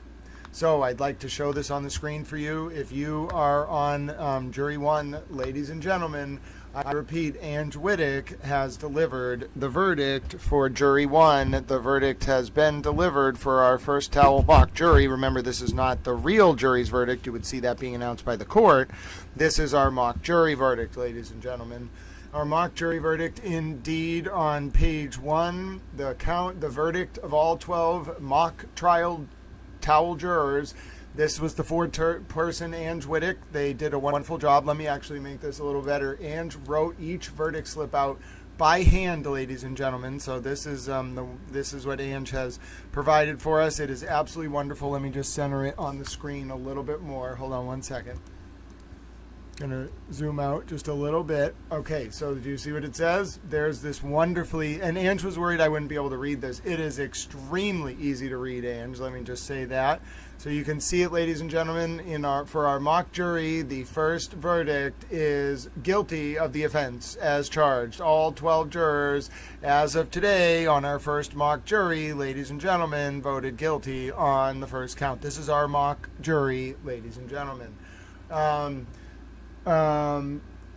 Okay, Wally, I wouldn't say we love Kate here, but can we not talk about people's underwear? I mean, that's just weird. I don't know what to tell you, sir, or if you're a sir or a towel. Like, I get underwear are technically towels, but I don't really want to talk about people's underwear. That's weird. That's like literally weird. I don't know what to tell you. That's weird. Do you spend a lot of time thinking about people's underwear, Wally? Is this something that you do to pass the time while you're alone? I mean, I'm not hating on you, man. It's just I'm baffled, in fact. I wouldn't exactly say we're very friendly to Kate Peter here either, but, you know, just weird. Just, it's weird stuff. In the middle of announcing the mock jury verdict, too, Wally wants to talk about underwear. You know, Wally, that's between you and God, my dear friend. You go ahead and you think about underwear all you want. You know what? I've decided I don't want you using that term because that's weird. But if you want to think about underwear, Wally, you know what? I figured it out. It's just that Wally really likes underwear. Wally is a towel who identifies with underwear. I am not going to hate on that. You know what, Wally? We'll make special towel underwear just for you. It will say, I, Wally, love underwear. We'll put Hank Brennan, no Hank Brennan on underwear. Allie 90211 has a monopoly on Hank Brennan bikinis. But Wally, if you're a person who loves their underwear, I am not going to hate on you. I promise you right now, I'm not going to hate on you. So yeah, like, I don't know what else to say, ladies and gentlemen. Wally wanted to talk about people's underwear, and then I went off on this rant in the middle of the verdict slip from our mock jury about people's underwear. What do you want from me? I am a towel. Now, here's the second verdict slip from Ange. This is the offense of manslaughter while operating motor vehicle while under the influence. I thought this wouldn't be very hard to read. Our mock jury well, first of all, this is wonderfully written. Ange has the handwriting of an angel, ladies and gentlemen. Look at Super Towel Ange Wittick, ladies and gentlemen. I would love to see it. Love 7 Loyalty MA. If we have a clip, you just let me know. And apparently Wally is being given very helpful advice from his fellow towels, or their fellow towels, about how to contact Fruit of the Loom about their underwear interest. And I'm thrilled that Wally is so willing to embrace their interest in underwear. Personally, underwear is functional, I guess. I never really thought about it that much. Apparently Wally thinks about it a lot. Do you see what you've done to yourself, Wally? Do you see what you've done to yourself? But yes, on count 2, as you can see, Ange Wittick wrote this out by hand, ladies and gentlemen. Ange Wittick is meticulous. Ange Wittick is a super towel, and the verdict is guilty of the offense as charged, manslaughter while operating motor vehicle while under the influence of liquor. And I think the jury went with both of the boxes. The jury may not have understood they had to pick one or two or both, but they're probably going with both. I wonder what would happen if they just returned a slip like that. I think Judge Canoni would be like, that is not a completed verdict slip. But we're going with, I remember them actually deliberating, and they said all. So they're going with, and you can pick both boxes. So they're going with both. And then also a verdict slip is not as David Yannetti or whoever filed that document, Alan Jackson or Karen Reed or Elizabeth Little said, a verdict slip is not a verdict. You have to read it out. And since we didn't have Ange Wittick call in, I am reading it out. So that was the second verdict slip you could see, but we need to make sure that is a true and accurate attestation. And you can see 4-towel Ange Wittick did indeed confirm that on this June 16, 2025, the day of our Lord, I can't say the day of our towel, that would be heathenistic. Ange Wittick affirmed that vote. Now on the third count, ladies and gentlemen, of our first mock jury, yes, I'm thrilled to announce that, well, I shouldn't say thrilled, I have the obligation to announce that on the charge of leaving the scene of an accident resulting in death in the above entitled case, we, the jury of towels, say that the defendant... Wait, did you write that in each one? Hold on. Please tell me you wrote that in each one. In the above entitled case, we, the jury of towels, say the defendant is... Oh, I love it. In the above entitled case, we, the jury of towels, say that the defendant is guilty of the offenses charged murder in second degree. I have to reread this. In the above entitled case, we, the jury of towels, say that the defendant is guilty of the offenses charged, manslaughter while OUI while under the influence of liquor. And then we, the jury of towels, say that the defendant is guilty of the offenses charged, leaving the scene of an accident resulting in death. There you go, ladies and gentlemen. 3 from our first mock towel jury, 3 guilty votes. I don't think anyone is surprised by that in the least, ladies and gentlemen. 3 guilty votes indeed. Thank you to 4-towel Ange Wittick. Thank you to the jurors. Your service to the towel peoples of the world in the form of a mock towel jury has been noticed. It is appreciated, ladies and gentlemen. Oh, your service to the towel people is noticed. You have been commended. You have truly lived up to your civic towel duty. And towel does that. Only jury 1, not Deaf Otter's jury 2. Only jurors 1 from jury. Only the jurors from jury 1. You have been discharged from your service, ladies and gentlemen, as towel jurors. Thank you very much. Your nation, your globe, your fellow towels, the fabrics of the world bow down in appreciation for you living up to the maxims of being a civically minded towel. Now, we all know, ladies and gentlemen, we all know that today is a wonderful day. Yes, I want to go back to Dr. Wolf's cross, but hold on. Are we allowed to do can we call this the towel shopping channel? Yes, we're not doing any other requests today. I'm not going to do any like ad reads. I don't have any ad reads. I don't have any sponsors. I'm going to do towel shopping network time. Yes, artworks too. I would love to go to lunch. We can organize a towel meetup. We will all hang out and it will be wonderful. We can start small. I don't necessarily do well in big people groups. I will figure it out, but I would love to meet all of you. I could go on some kind of towel pilgrimage like St. Ignatius when he walked from Spain to Rome and stopped at Manresa as the first town. I will walk from where I am to wherever you are, and I will stop at some town and I'll be like, hi, I'm a towel. It will be hilarious. Okay, so yes, Steph, thank you for being the juror. Thank you for serving the Towel Commonwealth. So remember, towel. There's no rush here, at least until 2:30, because we won't get a verdict before that. But I want to do a little towel shopping network moment with you all. Please indulge my towel shopping network. So, ladies and gentlemen, if you are new to Towel Channel, Towel said that he would not do any towel merchandise during the trial until deliberations started. Well, ladies and gentlemen, deliberations have thus started. I am thrilled to announce that if you go to the link pinned in the description, which is Towel Tribune, Towel, Tribune.com/shop. I'm going to show you the URL right here, toweltribune.com/shop.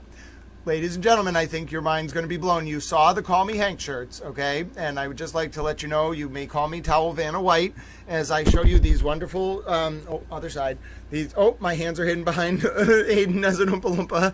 Ladies and gentlemen, these are the Call Me Hank shirts. They're wonderful. I'm thrilled to announce that me, Towel Vanna White, is here with you to show you these glorious Call Me Hank shirts. Now, these items are my gift to you, towel friends. I got yelled at by towel editor Chris because I set the price so low on. Every other one is at least reasonable, like a few dollars, but these ones, I didn't set them at all. They're as low as the site would let me set them. But yes, you can get, and you can pick sizes, by the way. Make sure, by the way, I say it in the notes on the later ones, make sure you know some of the ones there was 1 or 2 of the later designs that were originally one size, but there are now selections for every item. Ladies and gentlemen, you must go to the bottom and select your size. Yes, it is the beautiful Call Me Hank shirt. Yes, you can see, turn to the side. Oh, that's glorious. And the back and the side. Oh, I am a towel shopping network. Yes, ladies and gentlemen, welcome to Towel Shopping Network. Some of you are very thrilled. There is even a blue version. I decided to go with a single line of text, thank you, Towel Vanna White.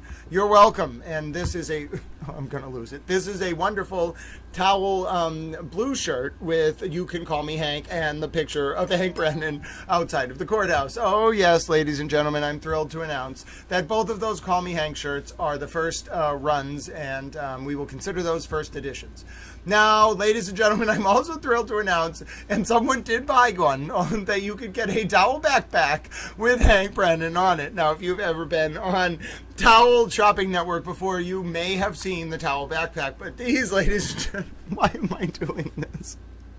It's both funny and at the same time, I don't know if this is what I should be doing. I don't want to do this. I feel very uncomfortable. Anyway, this is a backpack with Hank Brennan on it. I don't think I was meant to sell things. I feel very weird. I don't like it. I like the fact that it's a backpack with Hank Brennan on it that says You Can Call Me Hank. But I don't like being like, oh, look at this wonderful backpack. I know some of you are I don't want to like dampen your expectations, but like, I should not be Vanna White. And yes, someone even ordered embroidered socks that say, you can call me Hank. I think that is hilarious. Yes, welcome to Towel Shopping Network. I'm so glad that now listen, I'm not mocking the Towel Hank backpack. It's just, when you want me to describe this minimalist Towel Hank backpack, it's made from all right, we're going to do it. If you feel like you're carrying half of your belongings with you at all times, by the way, I'm reading the description. This is from the manufacturer. This is not from Towel. It has a spacious inside compartment with a pocket for your laptop and a hidden back pocket for safekeeping your most valuable items. It's made from 100% polyester. Its weight is 9 ounces per yard squared, which is apparently 305 grams per meter squared. Its dimensions are 41 centimeters by 31 centimeters by 14 centimeters. And if you speak American, that is 16.1 inches by 22.2 inches by 5.5 inches. Its capacity is 5.3 gallons. Its max weight is 44 pounds or 20 kilograms. It is water resistant, material based, and it has a large inside pocket with a separate pocket for a 15-inch laptop and a hidden pocket with a zipper on the back of the bag. It has 2 sliders, and there are zipper pullers attached to each slider. It has silky lining, piped inside hems, and a soft mesh back. There's padded ergonomic bag straps from polyester with plastic strap regulators and blank product components sourced from China. Well, there you go. Ladies and gentlemen, that is the Call Me Hank backpack. I don't know what we're doing with this channel, but now listen, I don't know if I should actually sample these. Listen, these are the Call Me Hank socks. I don't know if I can control myself. I really like feet towels. Not just me. I'm saying this to deflect from the person out there who really likes feet towels. I told them I would take the heat off them. I got you, friend. Don't worry. Now, this is the one I think you're all excited for, ladies and gentlemen. Yes, I'm thrilled to announce on Towel Shopping Network, which you can access via toweltribune.com/store, there is indeed a towel.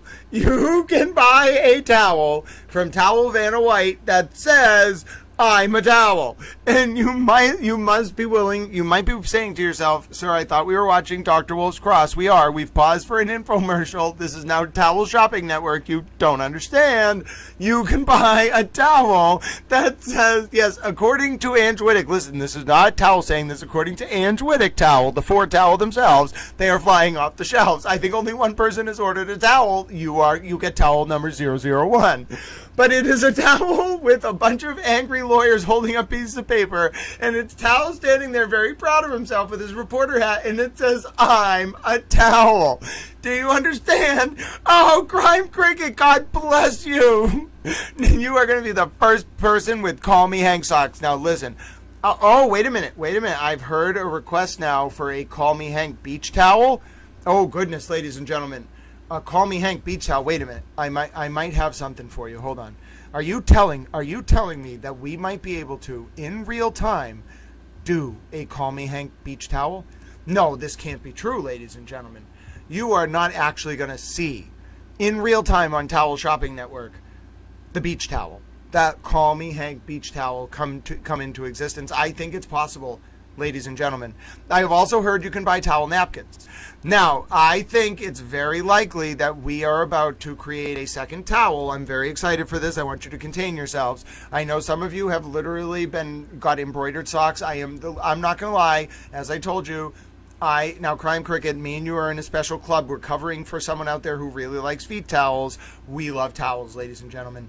Yes, it is true. We love towels. We love feet towels. Now, I have a very special, exciting moment for you here. Yes, we are going to watch as Towel creates in real time, ladies and gentlemen, the towel that you all want, the Call Me Hank towel. Now, I know you might be saying to yourself, sir, are you really going to create for us as we watch a towel based on Hank Brennan? Yes, I'm going to do that. Do you know why, towel friends? Because you deserve not only a towel that says, I'm a towel, but you deserve a towel that says, Call Me Hank. You don't understand. I have thought about this a lot. We have no choice, ladies and gentlemen. We're going to do it. So you're going to watch it in real time. We can even pick the price together because I don't really want to make a lot of money off this. I am excited, ladies and gentlemen. Are you ready for this? So here you go. We pick the image of Hank Brennan. Okay, we go ahead and click apply. Now there is a super Hank image that we might be able to do as well, because it doesn't actually have the S symbol. It just says HB. Hold on, I'm checking my messages. Ladies and gentlemen, I would just like to let you know that you are about to see the birth of that Call Me Hank towel. Now, it is very rare to be around to see a creation of such a magnificent moment, but ladies and gentlemen, you are about to see it. Yes, the birth of the Call Me Hank towel. All right, hold on, ladies and gentlemen. You can call me Hank. There you go, ladies and gentlemen. Now, I might have to actually increase the DPI on this one, because the DPI on the other one was a little higher. But there you go. I don't have to launch this. Well, I wish we could make a prize fighter towel. Attorneys are arriving to the courthouse. Oh, goodness. Okay, hold on. I'm hearing that attorneys are arriving to the courthouse. Ladies and gentlemen, we are making a very rare switch away from this coverage. Hold on, we're going back to the fan. Everybody hold your towels. Everybody hold your towels. Everybody hold your towels. Everybody find your towel, buddy. Ann Twittick, are you here? I need to hold your towel hand. Ladies and gentlemen, Ann Twittick, are you here? I need a towel, buddy. Oh, goodness, little towels. Hold on, I have it for us here. Hold on, I have it for us. Where is it? Where's the fan? I shall find the fan. Ladies and gentlemen. Okay, I'm hearing attorneys might be arriving at the courthouse. That is what the towel reporters are saying. And so hold on, we will come back to towels. Oh, goodness, ladies and gentlemen. I'm hearing reports that attorneys could be showing up at the courthouse. I'm only seeing this secondhand. You're seeing it as towel seeing it. Oh, ladies and gentlemen. We don't see anything, and remember, you can't necessarily get a verdict before 2:30. They're not supposed to do that, but who knows what's going on? Oh, goodness. It's just for paperwork. Hold on. False alarm. For everybody breathe. Everybody breathe. Everybody breathe. We cannot, nope, everybody breathe. We're hearing a follow-up report from the towels who are monitoring that it could just be for paperwork, okay? So, and you can't really get a verdict before 2:30 anyway. So everybody breathe this. This is why we have towel buddies. This is why we hold our towel buddies' hands. You can get something like that. Report of attorneys at the courthouse. Follow-up report that it's for documents. Ladies and gentlemen, we breathe. Remember to count backwards from 5. 5, 4, 3, 2, 1. And do your breathing exercises. We don't know. It could be a jury question. It could just be regular routine paperwork. We're all breathing. There are no towels united. There are no verdicts that can come in before 2:30 pursuant to standing court rules. So we are going to monitor together, little towels. We are not alone in this. We are surrounded by our towel friends. Yes, we will get through together, whatever the case may be. And in particular, what we're looking for right now, little towels, is to see some indication of if there are indeed going to be any developments. Now, it looks calming down, calm blue ocean, calm blue ocean, calm blue ocean.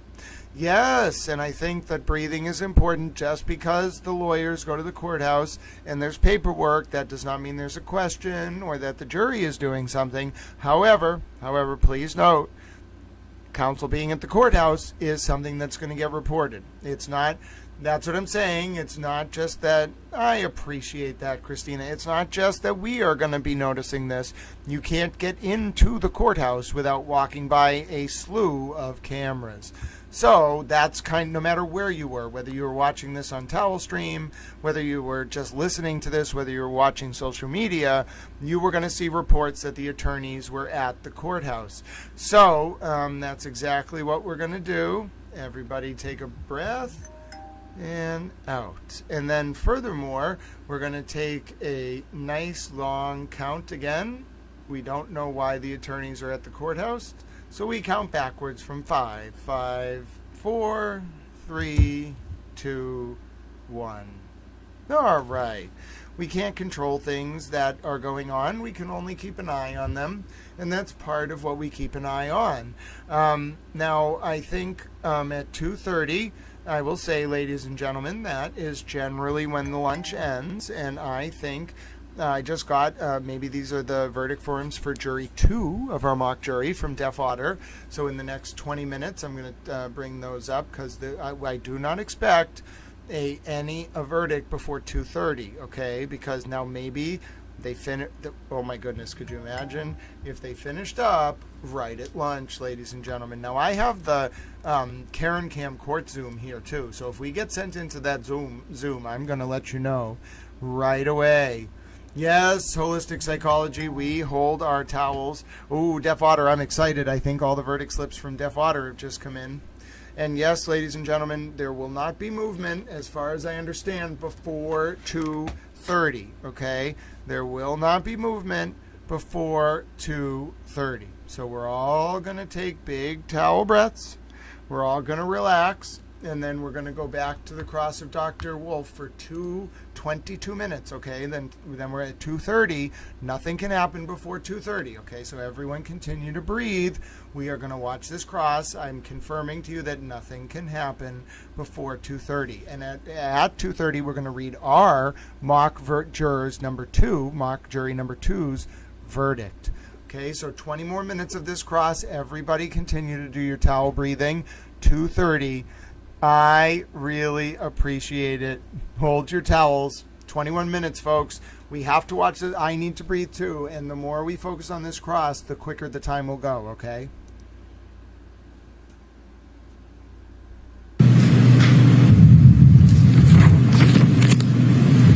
Is there any reason why you deleted all of your text communications with the defense?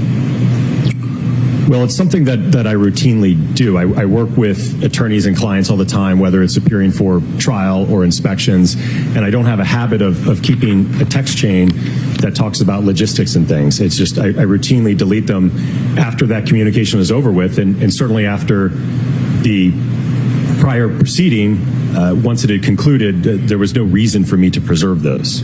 Okay. And so, at some point, you switched from text messages to another form of communication, didn't you? Yes, earlier this year. Tell us a little bit about this new form of communication, not text messages. Mr. Jackson had indicated that he and his defense team utilize an application known as Signal for their communications amongst their defense team. Ultimately asked if I would also use that application to communicate, which I agreed to. Is Signal an encrypted app? It's a secure encrypted app, yes. It doesn't leave any records, right? I don't believe so, no. Well, you have it. You're using it. Do you have any records from your Signal use? I'm going to allow that. Do you have any records from your Signal use? I do not, no. So you know full well that Signal is an encrypted app, leaves no record. There may be a setting that you can change. I just know that the way that it was set up, there was no record. Well, who set yours up to have no record? I don't know. I think it was default. Have you ever checked your Signal app to see if you have any record of your communications pursuant to that court order? Well, I don't have the application anymore, but at the time I did check the application. Out of all these clients that you've had, how many times or how many clients would you use Signal with? This was the first time. Have you used it since with other clients? Not yet, no.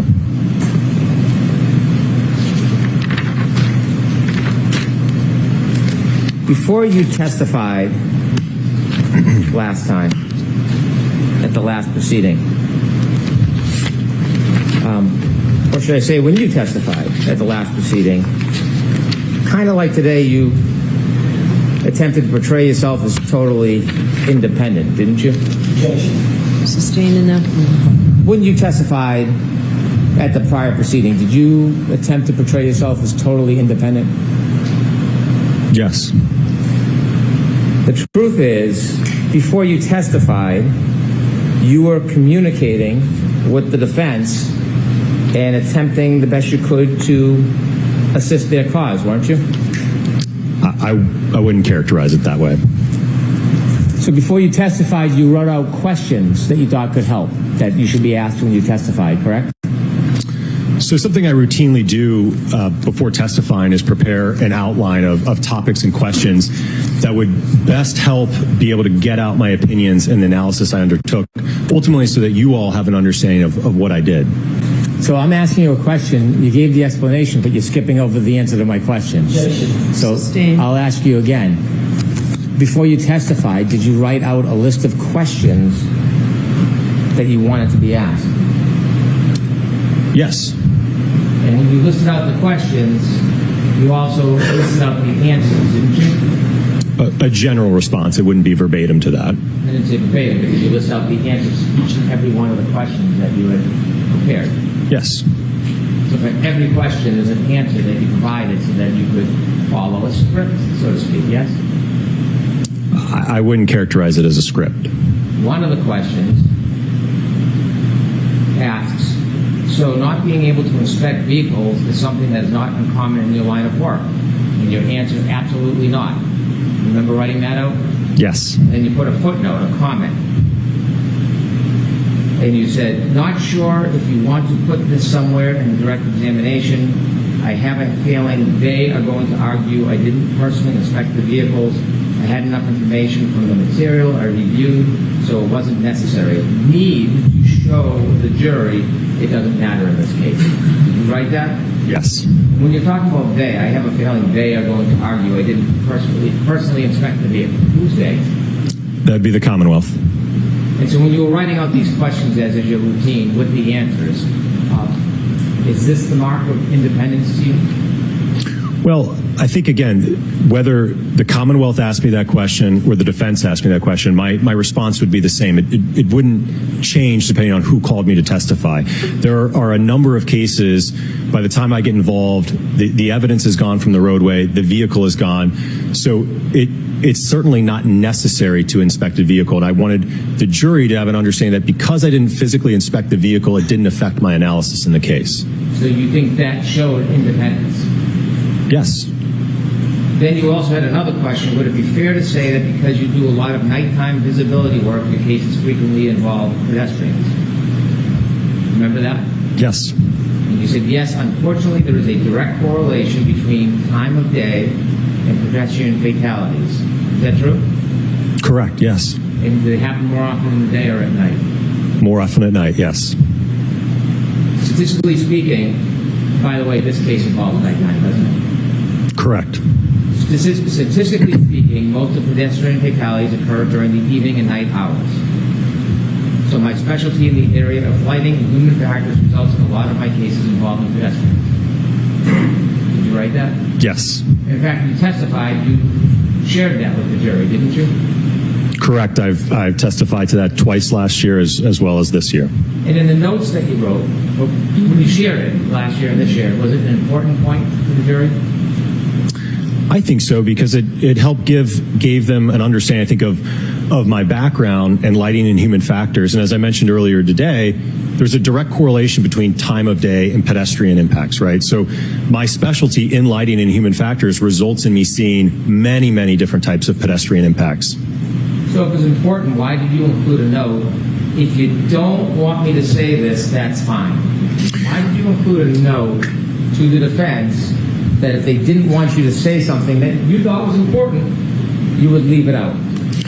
Well, I think because I didn't want to confuse the jury about a statistic that just because we have inclement weather and dark lighting conditions, it doesn't automatically equal a pedestrian impact, right? We have to look at the evidence and the damage to the vehicle and the injuries to determine whether or not a collision occurred, not the visibility. So you weren't trying to mislead the jury, you were trying to help them because they wouldn't understand something that you were trying to explain? Is that the way you're phrasing this? I think at the end of the day, it was to help them understand my background, how it relates to seeing a lot of pedestrian impacts. Something was important when it helps the jury get to the truth. Why would you offer to leave it out? Well, I didn't leave it out. No, but you offered to. You would have if requested. Why did you invite, why did you invite somebody else to interject in your independence and guide you to leave something out? Why would you even provide that invitation to them? Again, it's because I didn't want them to get hung up on a statistic that just because we have more pedestrian impacts at night, and in bad weather, that this alleged incident happened at night under bad weather, to give it more weight, to weight the evidence more because of that statistic. You done? Yes. If you make a mistake in court under oath, would you take the affirmative step on your own and correct that mistake? I'll allow it. I would do my best to do that, yes. Well, when you say do your best, would you do that if you became aware of it? I'm going to allow it. Yes. Before you testified in a proceeding last year, there was a hearing that you testified in front of Her Honor and other people that were here, correct? Correct. I wasn't here. No. You were. Yes. And you testified about your experience, didn't you? Correct, When you were yes. sharing your experience with the court, it was important for the court to have an accurate understanding of what your experience was, because it was being evaluated in that hearing, wasn't it? Correct. When you testified to the court, you testified that you had been qualified as an expert to testify over 20 times, didn't you? I don't have the transcript. I believe I said approximately 20 times. The reality is you hadn't. You only testified and been qualified 11 times at that point. Correct. I misunderstood the question. I thought it also encompassed deposition, so I added those two and approximated at 20. And at some point when you realized you had made a mistake in your testimony to the court, you had a chance to come back when you testified last year and fix it and clarify the record, didn't you? Correct, which is why I provided a comment with the specific breakdown for clarification. And when you came back and testified under oath the second time, on the record, under oath, did you clarify and fix the mistaken testimony that you had provided just days earlier? I don't recall being asked a question, no. But it wasn't whether you're being asked. The question is, did you take the affirmative step to fix the misstatements under oath that you made? Objection. I'm going to allow it. Take your vote. Sure.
Your first testimony, you appreciated that you made a statement under oath that was wrong, didn't you?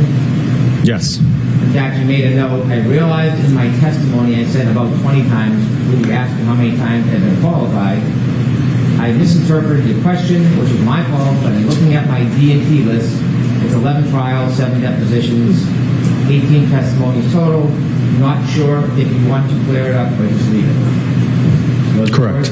Yes, sir. Did you just leave it? I'm not responsible for asking the question, sir.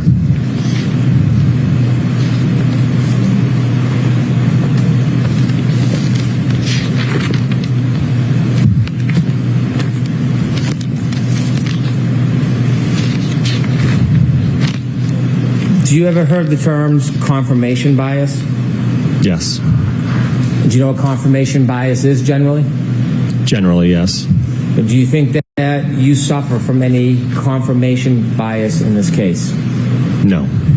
Do you have any close family that supports one side over the other? Not the facts of the data, but one side over the other. Close family? Yes. Not that I'm aware of, no. Wife? My wife? Yes.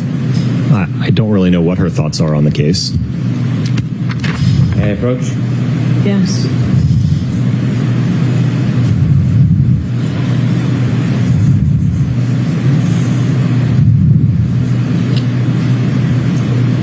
Take a look at that document. Have you seen that before? No, I have not. Never seen that? No. Take it back.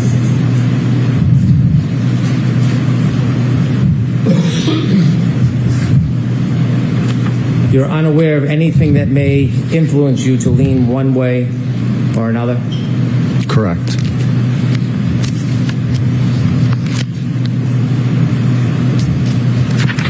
When you first took a look at some of the facts in this case, you had some information. Since then, you've received a lot more, haven't you?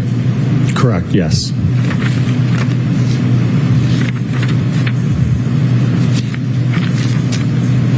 Part of your testimony today to this jury was to provide opinions that you do not think that the holes in Mr. O'Keefe's clothes are consistent with some type of collision.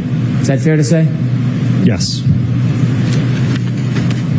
In coming to that opinion, you relied on some of your testing that we saw in those videos, didn't you? Yes. And that testing involves a hybrid 3-arm, doesn't it? Correct, yes. A hybrid 3-arm is an arm from a crash dummy. Yes. That's not the technical name, but that's what it's often referred to. Yes. And you and Dr. Renshaw have been working together on this case, haven't you? Yes. You've discussed ideas and shared thoughts. Yes. In fact, you've worked so intimately together, you know some of the things he's going to testify if he comes to testify, you've said many times today, right? Yes. And so some of the data that you shared and some of the opinions overlap with each other, wouldn't you say? Certainly. He's going to rely on a lot of that test data, yes. When you were forming your opinion about holes in clothes and potential abrasions to somebody's skin, all of those tests, all of those that you did, were using a crash test dummy arm, weren't they? Yes. In your report, you cite, or Dr. Renshaw cites, 3 different sources regarding testing clothing and skin, correct? I'm not sure. Well, haven't you read his report? I've skimmed it, but I don't know what the basis are for his opinions. Did you see footnotes 24, 25, 26, 24 being skin tissue cutability and its relation to lacerations, severity, indices? Did you read that? Let's see if there's a foundation. No, I didn't read that reference. Did you read 25, the book that is cited, Forensic Pathology, 2nd edition? I'm going to have you come to sidebar. All right, we'll jump forward over this sidebar. Intense moments here. It's about to be 2:30. Jury is on. Remember, court staff's on lunch until 2:30, so no questions can happen, no verdict can happen before 2:30 Eastern. That's when we're going to go to intense verdict watch. We don't know if the lawyers are in the courtroom. We're all monitoring. We don't know if they're in the courthouse. We're monitoring.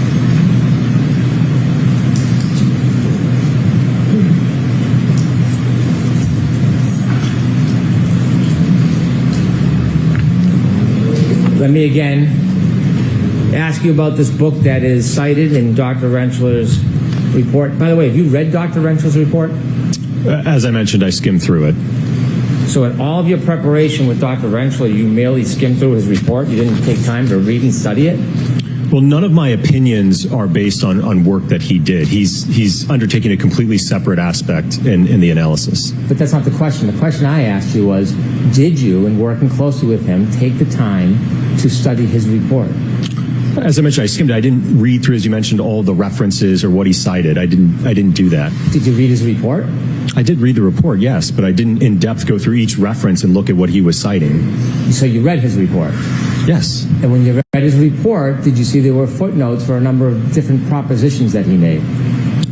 I know that there were footnotes in the report, yes. Well, on the issue of whether or not crash test dummies should be used during experiments as a basis for an opinion of whether abrasions can happen through cloth or an arm. Wouldn't that particularly interest you since you were going to come here and testify about it multiple times in front of this jury? I'm not sure I understand your question. You knew you were going to come in here and suggest to the jury that you thought that these tests were inconsistent with causing any type of holes in clothing similar to Mr. O'Keefe's or abrasions on his arm. You knew that was going to be part of your opinion today, yes? Yes. And as part of forming a valid opinion that people can rely upon, wouldn't you want to do as much study as possible on the background for that opinion before you give it to a jury? I suppose, yes. Well, you suppose. Don't you think if you come in here as an expert, the jury is relying on your background and education? Yes. And they're relying on the fact that you're representing something definitively or with an opinion to a reasonable degree of certainty? You understand that, right? Yes. And don't you think when you do that, that it's important that you have proper study and foundation before you just come into court and give an opinion? Well, I will note that the ATD crash dummy is a generally accepted test device to use for not only assessing occupant forces in motor vehicle crashes, but also to assess impact forces. So that the use of that device is certainly generally accepted. When you get uncomfortable with my question, you generally tend to answer a different question. Sustain, Mr. Brennan. Next question. Oh, that's a strike. Strike that, Jules. Let me ask you again. You think, as an expert, it's important when you come in and you're going to present an opinion based on science or engineering or whatever you want to do, that you study the basis for that opinion before you give it? Yes. When you saw in Dr. Rentzler's report references to this very issue about what should be used when you're doing demonstrations or study of what can cause tears to clothing, weren't you interested in the basis for those opinions? Well, again, it was something where Dr. Rentschler and I worked together, and we were in agreement that we could utilize the ATD arm clothed. When you decided to have an agreement that you could use that arm, did you read the book that he cites as support, Forensic Pathology, 2nd edition, Vincent J. DeMaio? Did you read it? No, I did not. Did you brief it? No. Did you peruse through it at all? No. When you decided to come to this agreement that's going to have a foundation for your opinions, did you look at footnote 26, understanding the acute skin injury mechanism caused by player surface contact during soccer, a survey and systematic review? Did you review that? No, sir. Have you seen any articles that support the proposition that a hybrid 3 arm of a crash test dummy is appropriate to use when you're trying to provide a foundation for an opinion about whether or not tears can happen to clothing or abrasions to skin? Do you have any support for that in your report? Well, again, Dr. Rentschler is going to be addressing the... You're shaking your head. So I'm going to let him answer the question first, Mr. Brennan. So as I mentioned, Dr. Rentschler is assessing the injuries to the arm, okay? He indicated to me that we could utilize the hybrid arm to assess the injuries to the arm.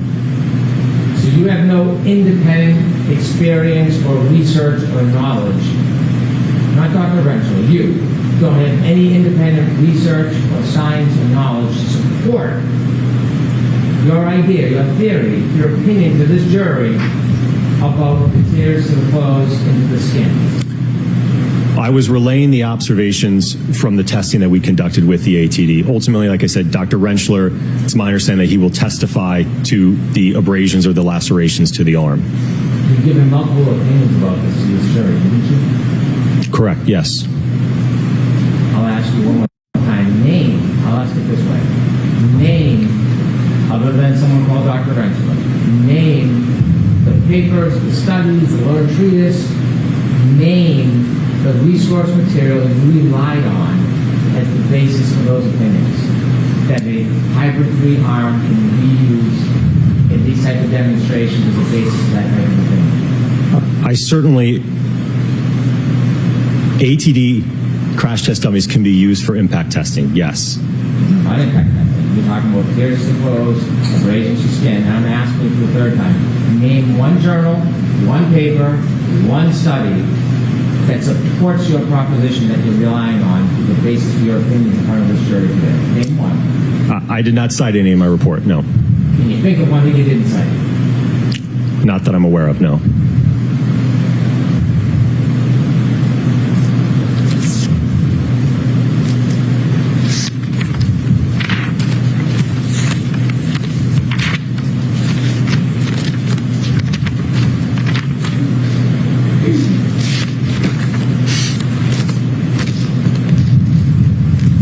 You had mentioned on direct examination that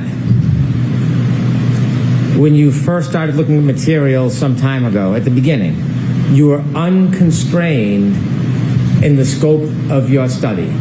Is that fair to say? Are we talking about 2023? Yes, we are. Okay, yes. You were unconstrained. You could have done anything you wanted to. I don't know about anything. When you said unconstrained, what did that mean? Well, the agency that retained us didn't ask us to do specific work per se or specific tests. You didn't do any type of crash test at that time, did you? Not like was demonstrated today, no. Instead, you started a working theory that perhaps a glass was thrown at the rear taillight of the defendant's car? Yes. Did someone suggest to you that was a theory? No. It's just something that you and Dr. Rentschler thought up together? Based on the evidence that we had, yes. When you thought up that as a potential theory, that's why you built the potato cannon? The pressurized cannon, yes. Pressurized cannon. And you shot a glass at the rear taillight, yes? Yes. You determined that at 37 miles per hour there'd be similar damage? Yes. And then you came into court last year, didn't you? Yes. And you provided that opinion of consistency to the jury, didn't you? Yes. You got up and you said that something to the effect that that speed is consistent with the damage? Yes.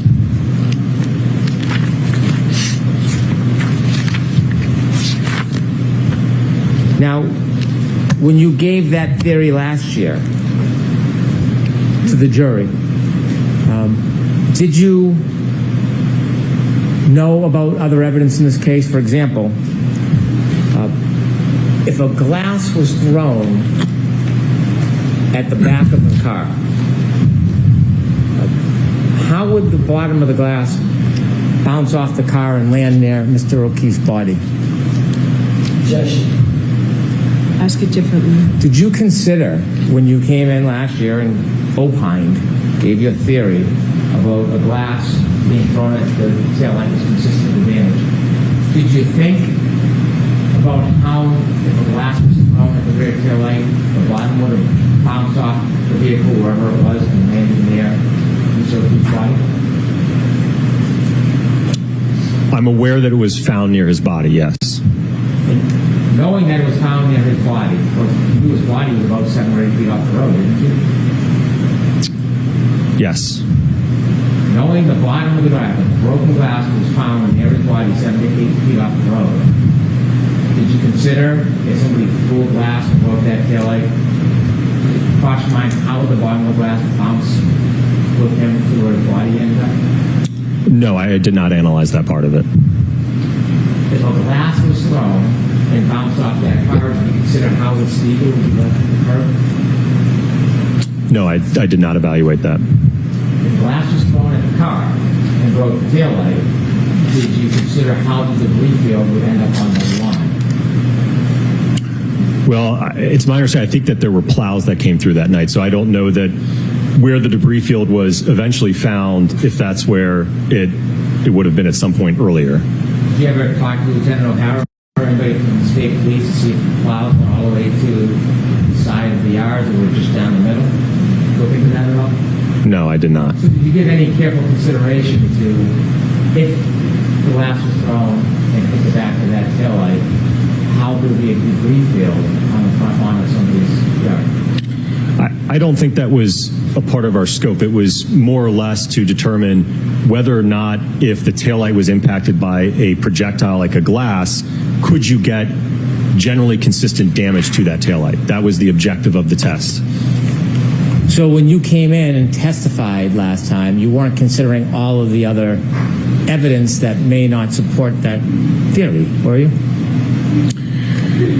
I think our objective was to determine whether or not the damage was consistent with an interaction with Mr. John O'Keefe, and could there be another mechanism to cause the tail light to break. Is there a reason why you were backing off that opinion on direct examination today? Objection. Sustained. You weren't fully embracing that theory today, were you? Objection. I'm going to allow that. I don't know if I agree with that.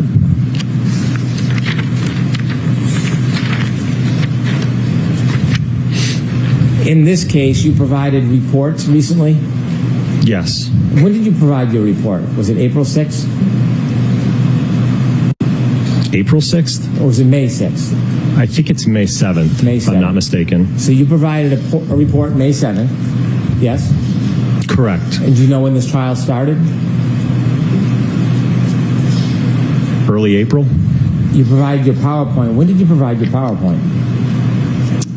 I think it would have been Thursday of this week. Well, it wasn't last night. Sorry, maybe Wednesday. Wednesday or Thursday. Wednesday. Is that fair? Yes. In looking at pedestrian accidents, it's important to try, if you can, understand the exact positioning of the body, isn't it? If a collision occurred, yes. And if a collision occurred, you can't always identify the exact position of the body, can you? No, oftentimes it can be very difficult, yes. You would want to know, if it is a collision between a car and a pedestrian, whether the person was fully impacted or it was a clipping type incident. Wouldn't you want to know that, if you could? That would certainly affect the trajectory, yes. And you would want to know, if you could, the body posture, whether the person was standing up straight or crouching. If a collision occurred, yes. Whether they were turning or standing straight or they had their arm out. That's helpful information, isn't it? It can be, but when we're talking about how quickly this impact duration is, right? If you recall back to the PowerPoint, right, we're talking about a 10 millisecond window. So however the body is positioned at contact, that's how it's positioned. It's not going to be able to have any significant movement or change in orientation in that 10 millisecond window. The position of the body can change the trajectory of the person who's hit, can it? Sorry, can you repeat the question? Positioning of the body. The way they're positioned, that can change the trajectory if they're hit after they're hit, can it? It can, yes. Whether they're moving towards the vehicle or away from it could affect the trajectory, couldn't it? If they have some relative velocity, yeah. Trying to determine the point of impact when you're looking at a scene, it's important when you do trajectory studies to know where the point of impact is, isn't it? If you're going to utilize studies that look at projection of pedestrians when you're contacted at the center of gravity and you get projected some distance, you can rely on those studies, but you have to have an understanding of where the point of impact is and where the point of rest is. If you don't have the point of impact, if you don't know the point of impact, you don't know the exact body position, that creates variables in your studies, doesn't it? Well, again, talking about those studies, they're not applicable when you are contacting, for instance, just a limb or you don't have a center of gravity hit. Those when you're talking about how far will a pedestrian get projected, if it's like a forward projection or what's known as like a wrap projection where the pedestrian wraps onto the hood and then becomes decoupled, those studies are applicable there. But when you're talking about where there's minimal overlap between the body and the center of gravity, then you can't utilize those studies. So you would not want to know where the point of impact is? In this particular case, no, I don't think it would be helpful. You would not want to know the body position? I don't think that it would be helpful in determining, because again, we have to start with does the damage, is it consistent with a collision? So you would not want to know the body position. That's what you're telling us. You don't want to know that. Well, if the evidence indicates that the contact is inconsistent, then that's kind of where the reconstruction stops. You can't go to a point of impact and a point of rest if there was no contact. So you don't want to know the body position. Objection. Can you answer that? I don't understand this question, Your Honor. When you're doing studies, you don't want to know the body position? Objection. Can you answer that, Dr. Wolf? Again, it depends on the type of impact. For the alleged contact in this case, you can't rely on those studies about impact location and point of rest. They're not applicable to this. I'm talking about studies. As far as data, information, you as the person doing tests, would you want to know the body positioning? Objection. This is my assumption. And this time we'll get an answer, and that'll be it. We got an answer every single time. Can you answer that, Dr. Wolf? I feel like I've answered it the best I can, Your Honor. Okay, next question. You don't like that question? Objection. Sustained. Strike. Jurors disregard. Okay. When you were doing these video demonstrations, was it important to be as accurate as possible? Yes. Data changes if information changes, right? I'm not sure I understand your question. That's a tough question. You want to be precise as you can in ultimately having a conclusion regarding data, don't you? Yes. Could I have PowerPoint page 12, please?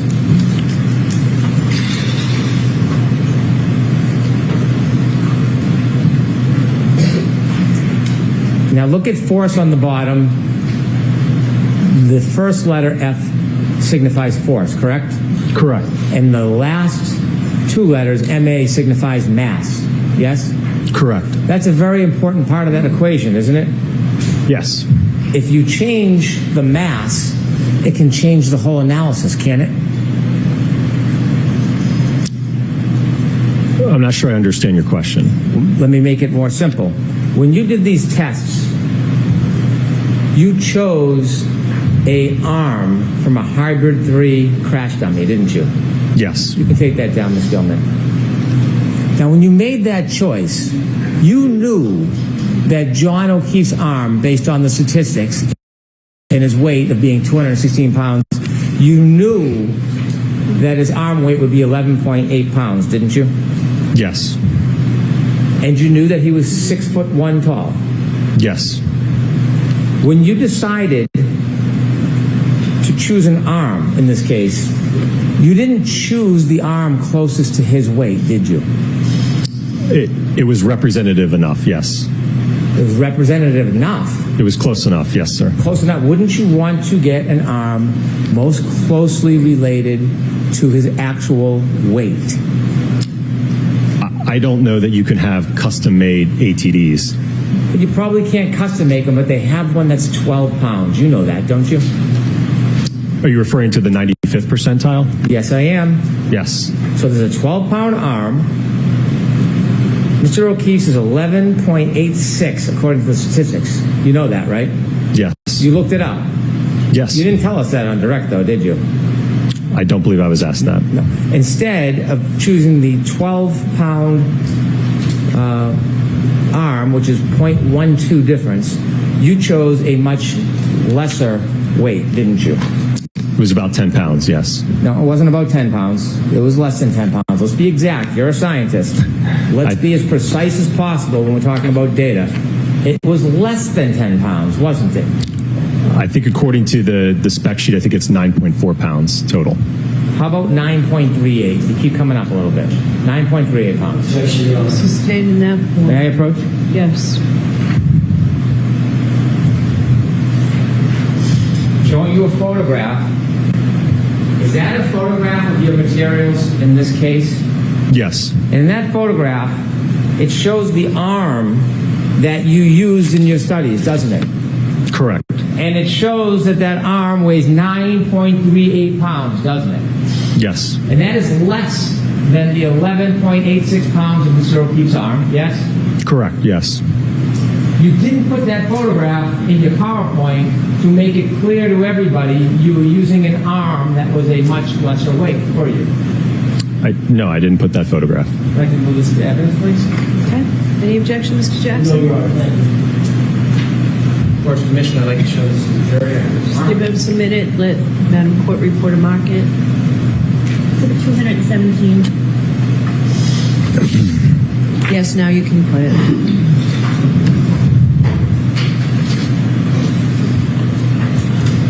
This is the arm that you used in all of your videos, right?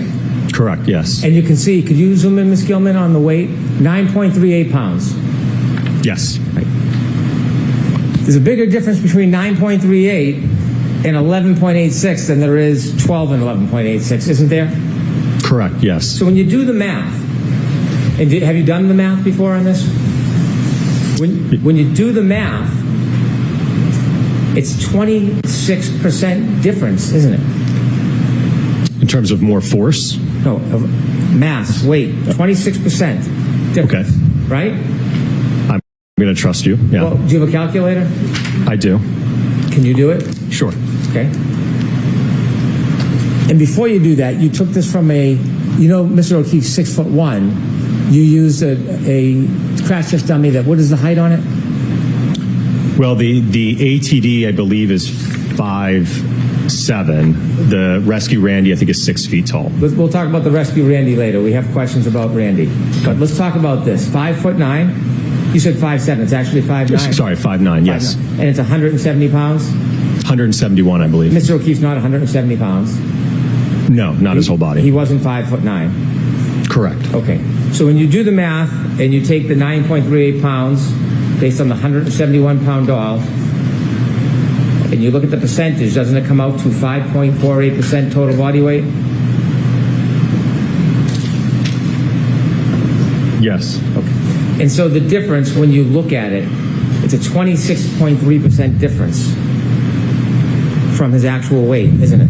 Correct, yes. And so I'm probably at the 6th grade level on this, but isn't it very basic that the more something weighs, the slower something has to go to have damage? And if something weighs less, the other part that collides, the force has to go faster? The force is going to be greater if the mass is greater. So if you throw a 5-pound rock into a window, you can throw it slower to cause the same damage if you have a 2-pound rock. I don't know if I agree with that analogy. You agree that based on the 26% difference, in order to actually be accurate, to be specific, to be scientific, you then have to adjust the speeds that you presented on the demonstrations, and you have to reduce the speed by 26%. I don't agree with that. You don't agree with that. You think that having a lighter arm, so what you're telling us is having a lighter arm will cause the exact same amount of damage to the taillight studies as a heavier arm. Is that what you're telling us? Well, if you look at, for instance, the 29-mile-an-hour impact test, that's significantly more kinetic energy. So the momentum of a 6,000-pound vehicle moving at 24 miles an hour, 29 miles an hour, that's going to overcome whatever the mass is that it's hitting at that point. You're sidestepping my question. Objection. Sustained. Ask a question, Mr. Brennan. Just ask a question, no more. My question is, are you telling us that having a lighter arm does not impact the damage in these tests as opposed to using the heavier arm? Certainly not in the field test, no. And so you disagree that when you look at the weights of those arms, do you disagree there's a 26.3% difference? Yes. You disagree? No, I'm sorry, what was your question? Do you agree there was a 26.3% difference in the arm weight that you used opposed to John O'Keefe?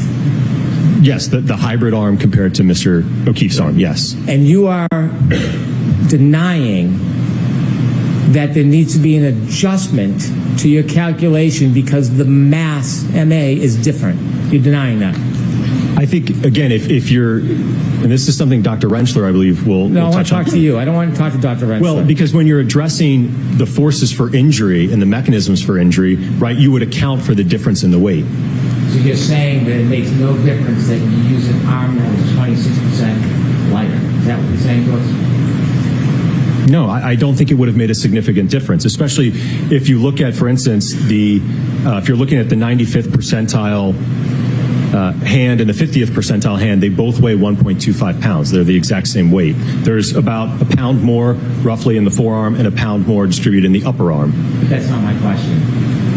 It's not whether it's significant or not. I'm asking you, are you saying under oath right now that a 26.3% difference had no impact on the calculations in that study? It would have no impact at all? The calculations, yes, but in terms of the damage, no, I don't think that 1 pound difference, when we're talking about something that's 6,000 pounds, striking something that's, quite frankly, whether it's 9.4 or it's 11 something, it's not, you're not going to get a difference in the damage. So why not just have a 3 pound arm up there? Well, I think that's unreasonable, sir. What's that? I think that's unreasonable. What's the difference? It's a 6,000 pound car, according to you. What's the difference between 26% and 40%? Well, I don't even know that I agree with your percentage because, again, you're accounting for the whole part of the arm that goes up to here, which we did not strike that part. It's how much lighter? 2 pounds and what? How many ounces? Sorry, what was your question? How much lighter is it? The arm that you used?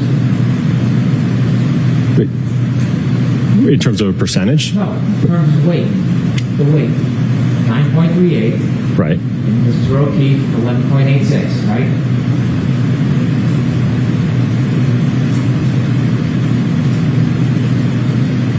About 2.48. And you're saying that makes no difference? None. Not in the observed damage at those speeds, no. Why didn't you use a 5 pound arm, sir? I'm sorry, what was your question? Why didn't you use a 5 pound arm? Again, I don't know that they make a 5 pound ATD arm. You didn't tell us when you did these studies, you didn't disclose in your PowerPoint that you used an arm that was much lighter than Mr. O'Keefe's arm, did you? I don't know that it was, I didn't give the weight in the presentation, no.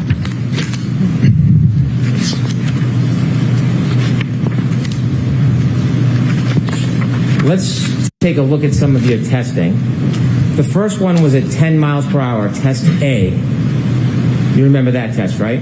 Yes. Now, 10 miles per hour, if you had taken 26% off, would you agree it would change the actual speed from 10 miles per hour to 7.67 miles per hour? If you did out the math, if you did it specifically, accurately, precisely, would you agree, using the wrong arm, you make the deductions in the calculations, that 10 mile per hour test would actually be 7.67 miles per hour? Would you agree with that? I'm going to allow that.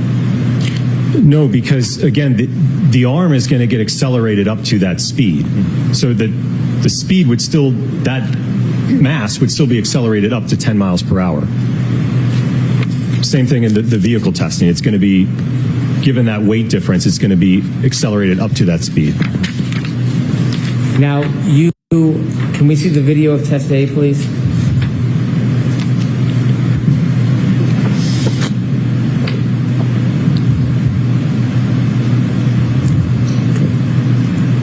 Now, this is your study, 10 miles per hour, you claim, with a arm that is 9.38 pounds, correct? Correct. Mr. O'Keefe, 11.86 pounds, yes? Yes. Yes. Okay. Now, this light on the end of this, you're trying to replicate the light on the back of a Lexus? Correct. If a Lexus at 6,000 pounds hits a person, the Lexus isn't stopping automatically, is it?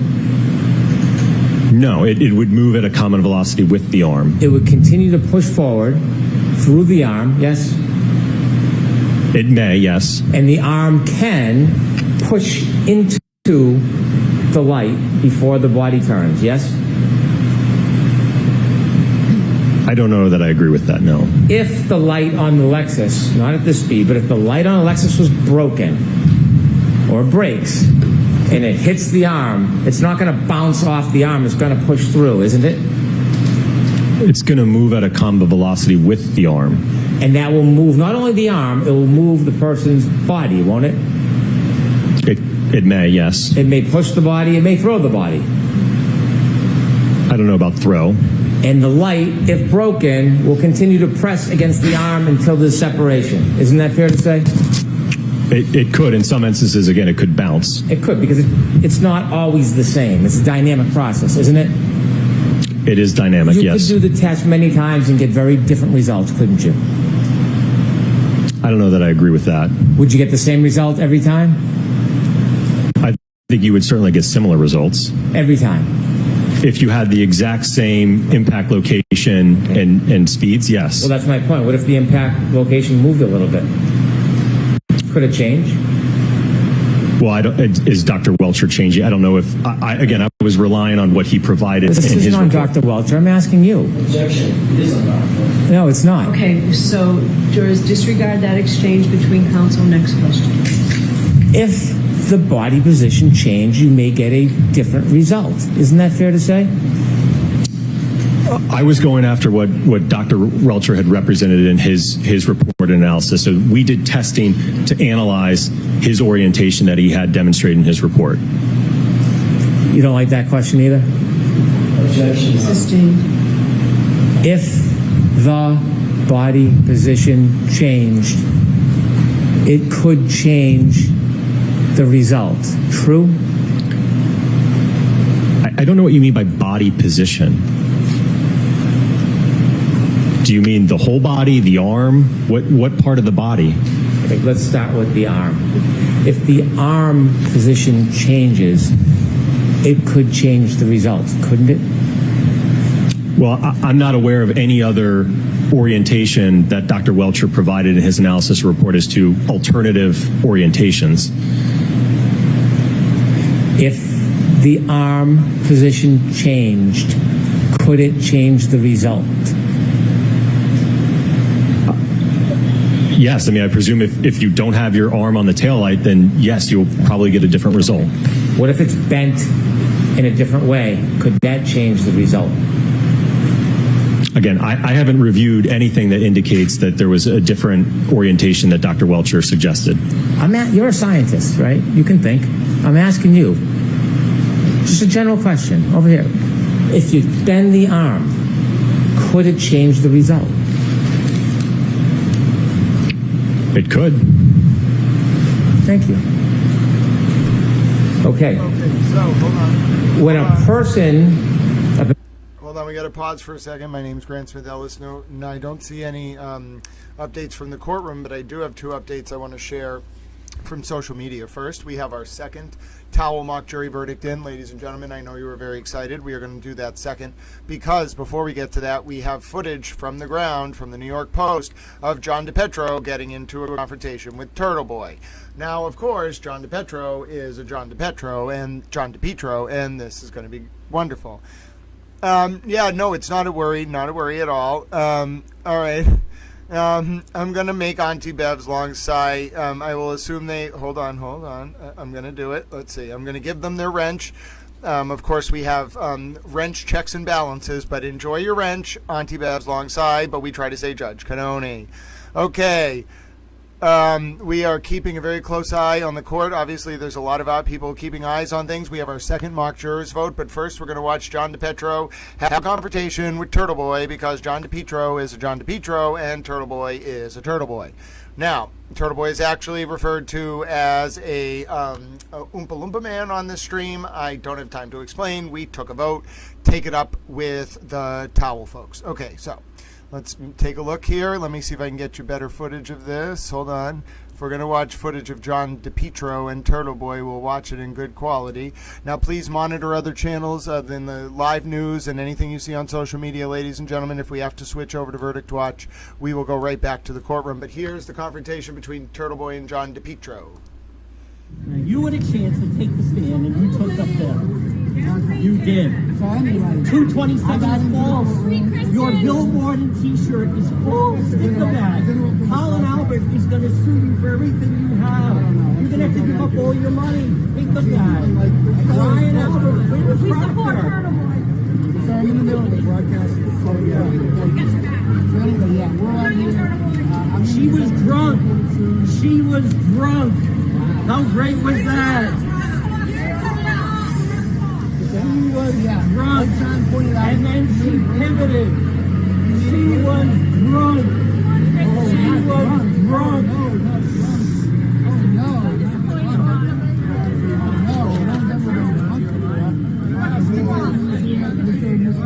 He owned him. He just owned him. That was great, John. Oh, glorious, John. Glorious, John DePietro. Just glorious. Glorious, glorious, glorious. Great job, John. That was the way to do it. Now, we're keeping an eye. That's the way to whip it up, whip it up, whip it up. That's the way to whip it up, ladies and gentlemen. Now is when the Dubliners and the Pogues played on national TV in Ireland one time. That's the way to whip it up, whip it up, whip it up. That's the way to whip it up. Oh, my word. That was wonderful. Great job. Great job, John DePietro. Oh, wait a minute. We're not ready quite yet to go back to the Arc of Cross because I have one more update, ladies and gentlemen. One more update for you, little towels. One more update. Hello, Dr. Russell. I agree. This witness... oh, you want to watch Dr. Russell's cross from Hank? We'll do it after Dr. Wolf's cross. But one thing we have to look at, little towels. Oh, goodness, we would be remiss. Commander of the Towel Expeditionary Force, Def Otter, has filled out the verdict form for Mock Towel Jury 2, ladies and gentlemen. Mock Towel Jury 2, who is ready for the announcement of the verdicts, ladies and gentlemen. Who are you, Mock? I don't have a blow-up doll. I'm pretty sure that we were talking about Dakimuras the other day, but that was only in the context of analyzing Japanese and American cultural relationships from the 80s through now. It was not because I have a Dakimura. And a Dakimura is not a blow-up doll, and I don't have either of them, and I'm not a communist. All right, you get blocked. How about that? I don't want... You're ridiculous, sand sun shells. Say that 5 times fast. Sand sun shells, sand sun shells. Sand, sun, shells, sand, sun, shells, sand, sun, shells. Shells, sun, sand, shell, sun, sand, shell, sun, sand, shell, sun, sand, shell, sun, sand, shell, sun, sand. There you go. I'm a towel. Anyway, that wasn't necessarily related to the commander of the Towel Expeditionary Force in Europe, Def Otter, announcing the verdict for the second towel mock jury. And I will bring that up on your screen right now. Give me 1 second. I'm going to bring it up. I have it all ready for you, ladies and gentlemen. And let me show it to you right here. The verdict form 1, little towels. Let me make this a little bit easier for you to read. The verdict form 1 for the second towel mock jury is guilty of, well, I put it in the wrong order, but in terms of leaving the scene of an accident resulting in death, it is guilty. Guilty, ladies and gentlemen. In terms of count 2, which I did put in the right place, ladies and gentlemen, the jury say the defendant is guilty of every offense of count 2.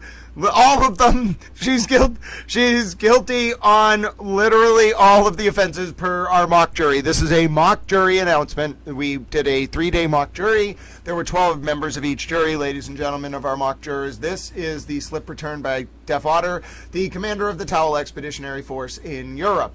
Now, as you can see, guilty on everything. I think Karen's never going to get out of prison if these mock jurors were in charge of her fate. And then... let's see. Obviously, this is a mock jury, so that's why I'm not reading as if it were a real verdict, if that's why you're wondering why my tone is kind of sardonic. Even though we appreciate your civic duty and service to the Towel Nation, ladies and gentlemen, and I will just say the answer seems to be on count 1 from the second jury. Guilty, ladies and gentlemen. Guilty, so saith Def Otter, the commander of the Towel Expeditionary Force in Europe. Ladies and gentlemen, you heard it here. You saw it from the commander of the Towel Expeditionary Force in Europe. Oh, and how funny is this? I paused Dr. Wolf's cross, ladies and gentlemen, literally while his tongue is sticking out. You don't understand. I think this is wonderful. So there you go. Great job. Yes, don't forget to bring a towel. Wait a minute, Half Hammer. You're only going to last here for like a few minutes if you think that you're going to troll. You don't understand. We have Powell checks and balances.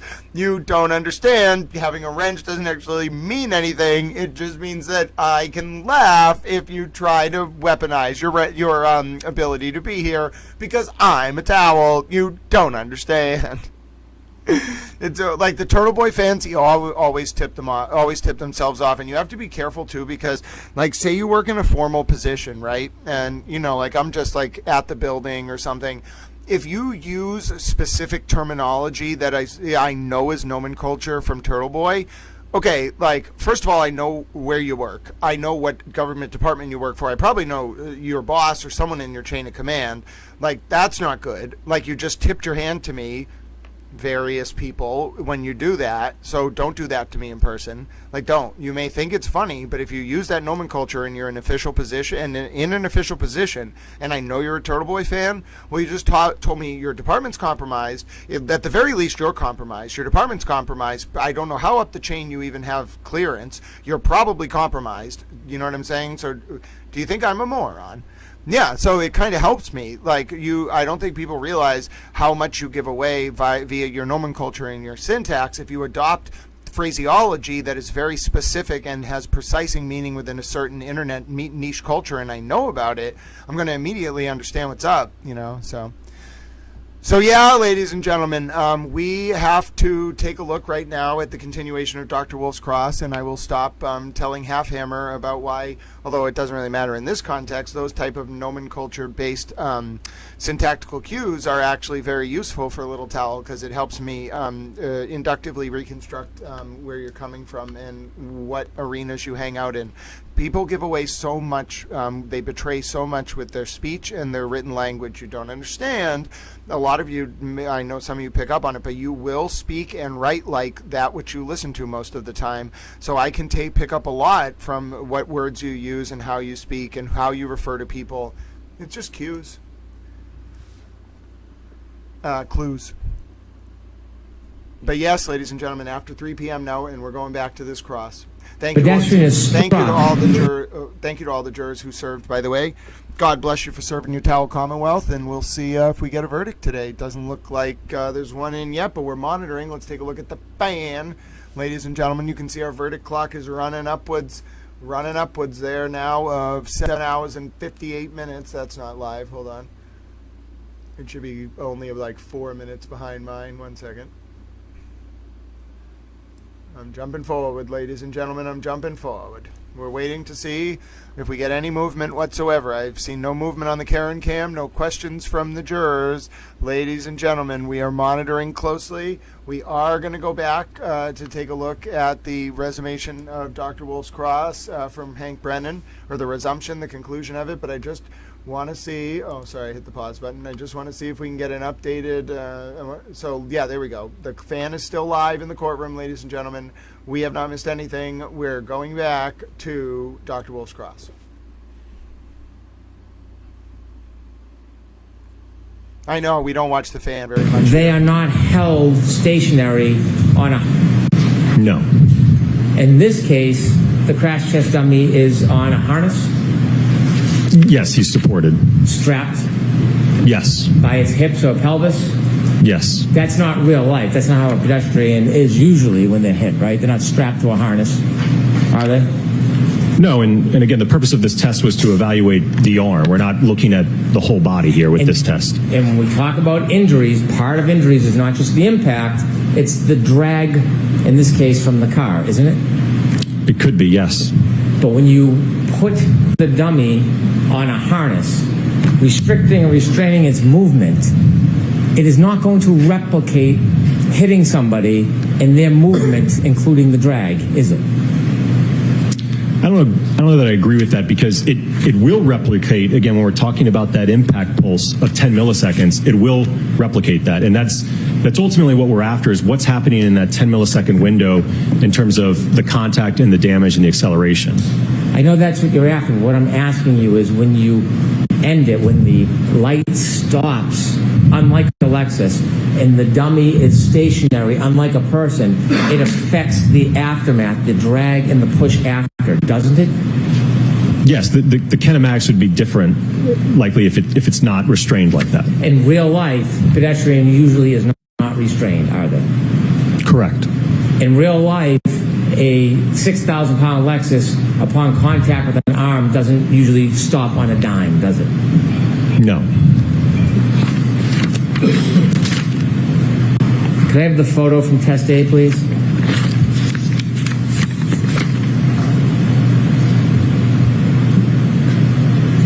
And so there is no break, but there is a crack in this light that was a result of this experiment where this light hits that restrained dummy, yes? Yes. And this is at 10 miles per hour in your world and 7.67 if you take off the 26% weight. Objection. Stand used to that for.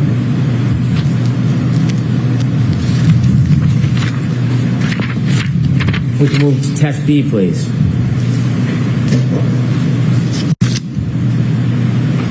Now this test B, a similar test, it has the same limitations, doesn't it? This dummy is restrained at the pelvis.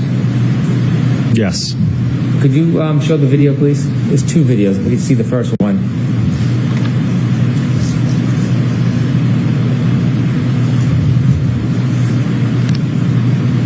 And was the dummy restrained by its head as well? Yes. Was its arm restrained in any way? It was tethered, but it was free to move. This test you have at 17 miles per hour with the arm that's 9.38 pounds.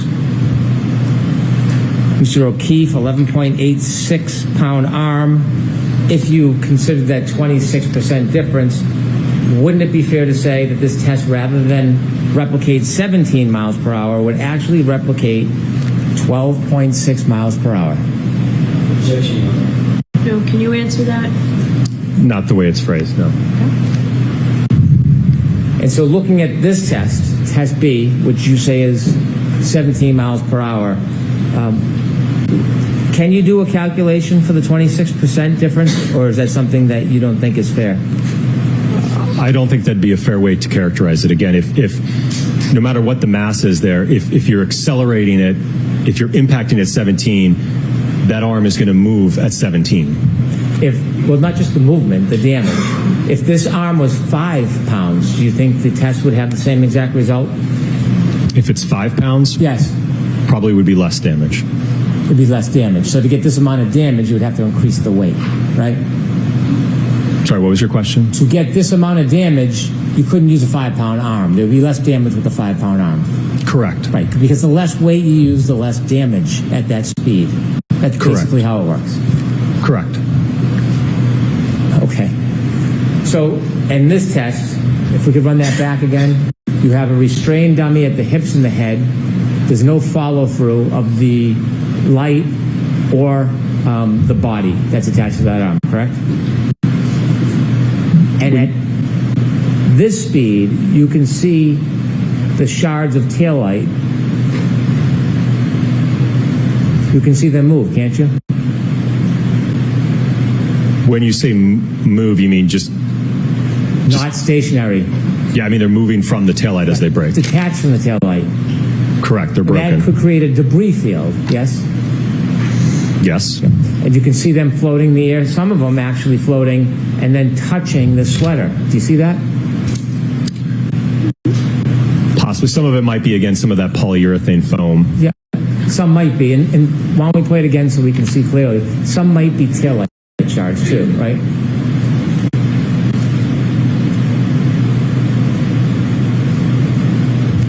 That black object spinning, that's not poly foam, is it? No, it would not be. That'd be taillight shard, right? Correct. Right.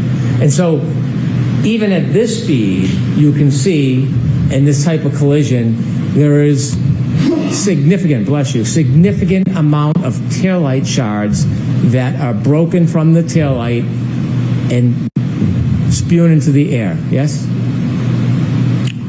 Well, I think on the one of the slides I had, I think I showed the fragments that were left, and from what I recall, I think there was 4 pieces from the taillight, from the lens. If you could put that back a little so Dr. Wolf can see it again, to the point of the collision.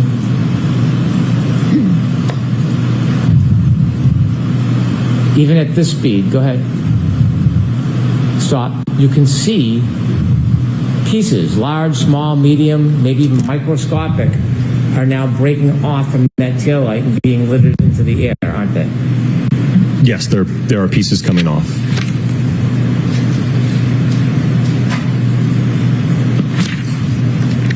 If we can go to test C, please. Now, in test C, you actually use only an arm. Isn't that fair to say? Correct. You don't use a body or a crash test dummy. No.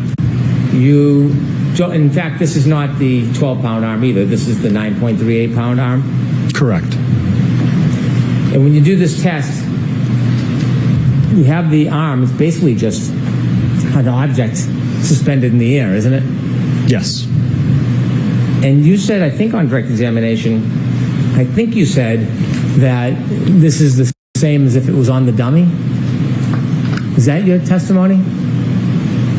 Well, in terms of, again, the amount of weight that would be interacting with the taillight, whether it's attached to the dummy or not, what's in direct contact is going to be the same.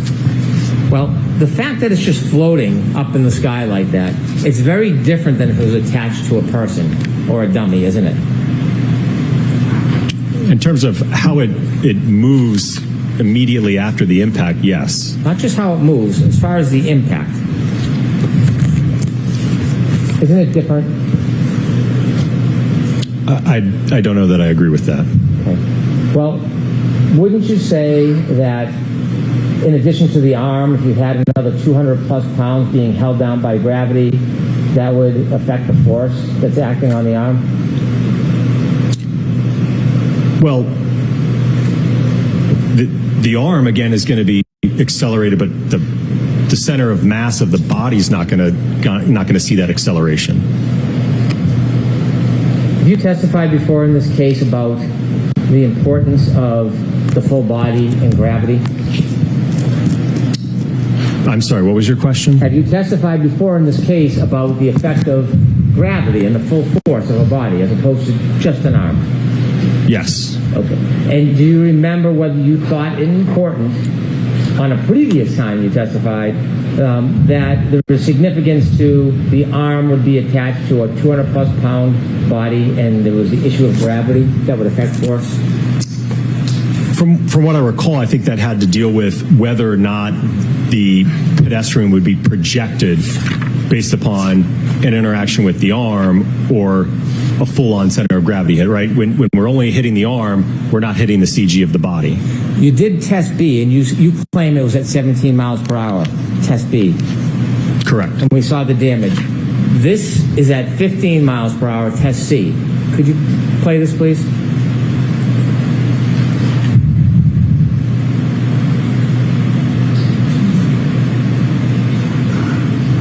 It might be a delay, so you could fast forward a little bit, please.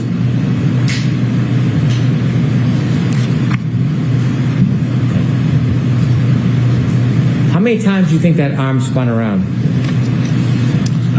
I don't know. That's not what would happen to a person who got hit. Their arm wouldn't spin through their body like that, would it? Correct. Their arm wouldn't spin that many times. No. There'd be the pull of their body weight, yes? I'm sorry, what was your question? There'd be the pull of their body weight. The body weight, yeah, would affect the movement afterwards, yes. Gravity, yes? Yes. Yeah. And so there's a reason why you do this test at 15 miles per hour. Is there a photo related to this, to the damage to the taillight? There is a reason why at 15 miles per hour the damage is much different than the other test at 17 miles per hour, isn't there? Correct. Right, because at 17 miles per hour you have a dummy that is strapped by a harness in its pelvis. When it's hitting the arm, it's affecting it much differently than just a arm floating in air. Yes? No, I don't agree with that. The primary reason there's a difference in the damage is because of the amount of the arm that's outstretched and interacting with the taillights. There's a difference in those two tests. Mm-hmm. And so the body and the weight of the body, you're saying, has nothing to do with the amount of damage? Not in these tests, no. So when somebody gets hit, does the body weight have anything to do with the damage? Not just the area that gets hit. Does the body weight affect it at all? Not in terms of the impact, like the rest of the body. It's not going to matter if, for instance, only my hand, like in that last test we just saw, it was the hand and the wrist. How much my stomach weighs, my head weighs, is not going to affect the damage to that taillight and that interaction. And by the way, this test, you said 15 miles per hour. If you consider the 26%, you're only at 11.1 miles per hour. Is that the right math? Again, I don't agree with that, because if you look at the data and you integrate the acceleration data to get the speed, right, that we saw in those plots, the hand basically gets up to, I think it was 14 or 15 miles an hour. It reaches that common velocity of the vehicle. Let's go to test F. On test F, you placed the dummy more behind the vehicle, didn't you? Correct. And when you test and you put it more behind the vehicle, this is more of a full impact than it is a clipping, isn't it? Certainly, yes. And when you put this dummy behind the car, this was not a legitimate crash test dummy. It was a different type of dummy, wasn't it? Yes, it's called a Rescue Randy. A Rescue Randy. And that is not typically the type of dummy that you're going to use for crash tests, is it? I wouldn't agree with that. When you did the Rescue Randy in crash test F, did you use the 12-pound arm, or did you stick with the 9.38?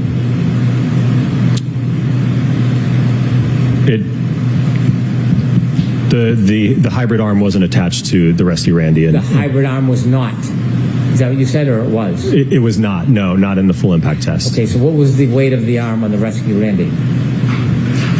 I don't know specifically the weight of the arm. I know that the total mass of the Rescue Randy was 200 pounds. Isn't the weight of the arm important when you're talking about impact with the arm? I don't think relative to the rest of the mass of the body.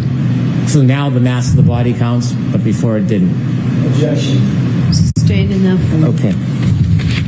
If we can see in test F, we have some photographs.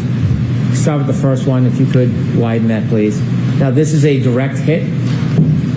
Correct. Is this simply a photo or a video? Could we go to the next one, please? So the Rescue Randy's placed much further in the car than the other type of test that would be more similar to a clip, yes? Correct. Next photo, please. Okay. And that is the result of the impact? Correct. Do you see the debris field? Yes. Is it near Rescue Randy? Some of it is, yes. Yeah, it's spread out a little bit, yes? That's fair, yes. But it's not right on his body. It's a distance from his body, yes? There may be some, I can't tell from this photo, there may be some around his body, but yes, there's also debris close to the Lexus as well. And could we, and this is the demonstration where you didn't turn on the videotape, so we don't have a videotape? Correct, we had the false start, yep. What's that? We had the false start. The false start. Is there another picture after this? Those clothes. Are there holes or tears in the clothes? Yes, there's damage that's consistent with road rash when clothing or a body makes contact with the pavement and is grinding into the pavement. Pavement's hard. Right? Yes. How about frozen ground, frozen dirt? Is that hard? Yeah. I suppose it can be. Well, do you have any doubt whether frozen ground in the Northeast in the winter is hard as a rock? I haven't done any analysis to assess that. And so seeing holes in those clothes is what you would expect after Randy hits that hard ground, right? Are you talking about frozen grass or pavement? I'm talking about Randy right now. These holes in the clothes are what you would expect after Randy hits the hard ground, correct? Objection. I'm going to allow that. Is that what you'd expect? Your Honor, I need a motion. All right, jurors, feel free to stand up and stretch.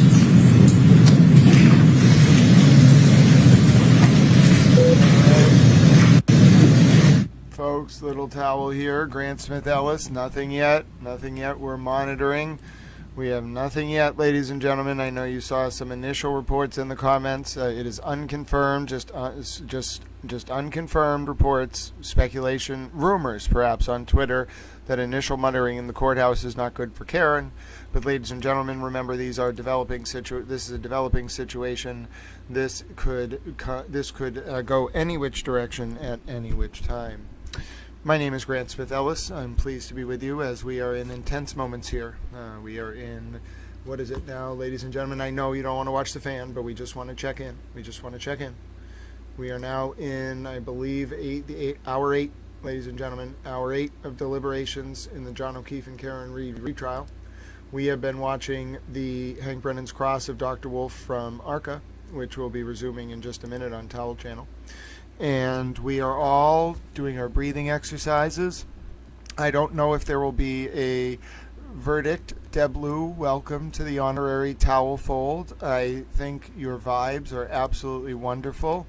And Deb Lou is invoking Nam Muyu Range Kyo, Nam Myoho Renje Kyo. I don't know if I said that right, but I did my very best.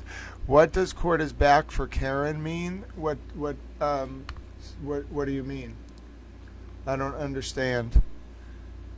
Do you see court being back? I don't understand, Mandy Strong. Who said that? I don't understand. What are you saying, Mandy Strong? Where did you see that? I don't know what that means. I don't see court back. I'm sorry to make you watch the fan. We're just keeping an eye on whether or not court has returned, but I don't see any actual movement. I may have by accidentally said I may have skipped over the words checking to see, but I was saying we're checking to see if court is back. Okay, hold on. We're live. Look, folks, we are live on the Law and Crime feed. We are live. We're not going to miss a darn thing. We don't have any Karen Cam, but no, God, no. God, no.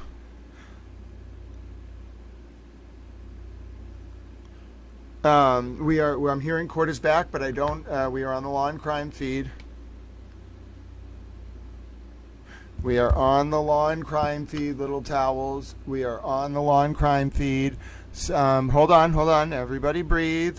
Sorry, Emily. The origin is Turtle Boy fan mocked me in January of 2024 and said my pronouns were towels.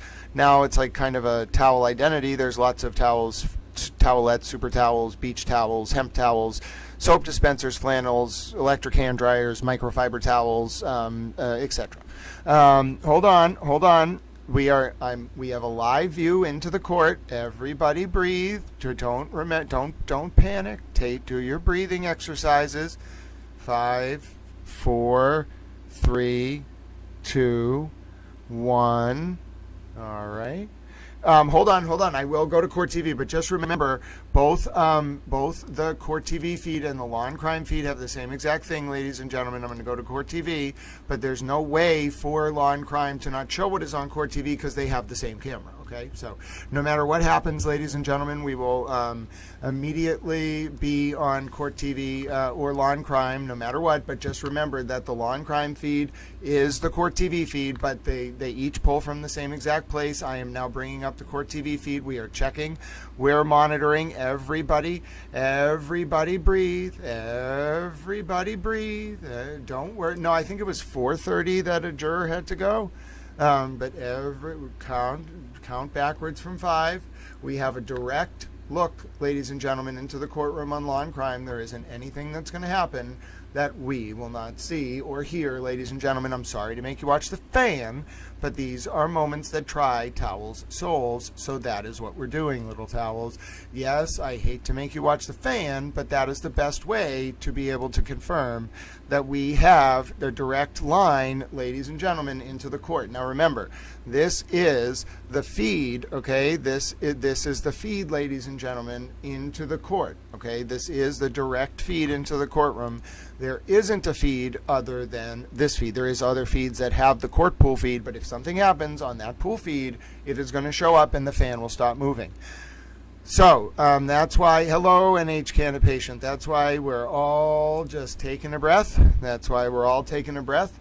We have it now. Just because the pool feed hasn't actually turned on doesn't mean that there might not be something happening. Okay, I'm gonna go check. I'm gonna go check. There are a lot of people looking into a lot of things. We don't have a Karen cam, by the way, because I also am monitoring that. If we had a Karen cam, I would be letting you know, ladies and gentlemen. So don't worry, I have my eyes monitoring. These are the times that try towels, men's, and turtles' souls, ladies and gentlemen. But yes, I'm monitoring. You all continue to monitor. We have a direct feed into the court, Little Towels. We do indeed have a direct feed into the court. We are keeping an eye on things. We're waiting. Everybody breathe. Everybody breathe. There has not been any updates as I can see, as far as I can see right now. And we have a direct line into the court.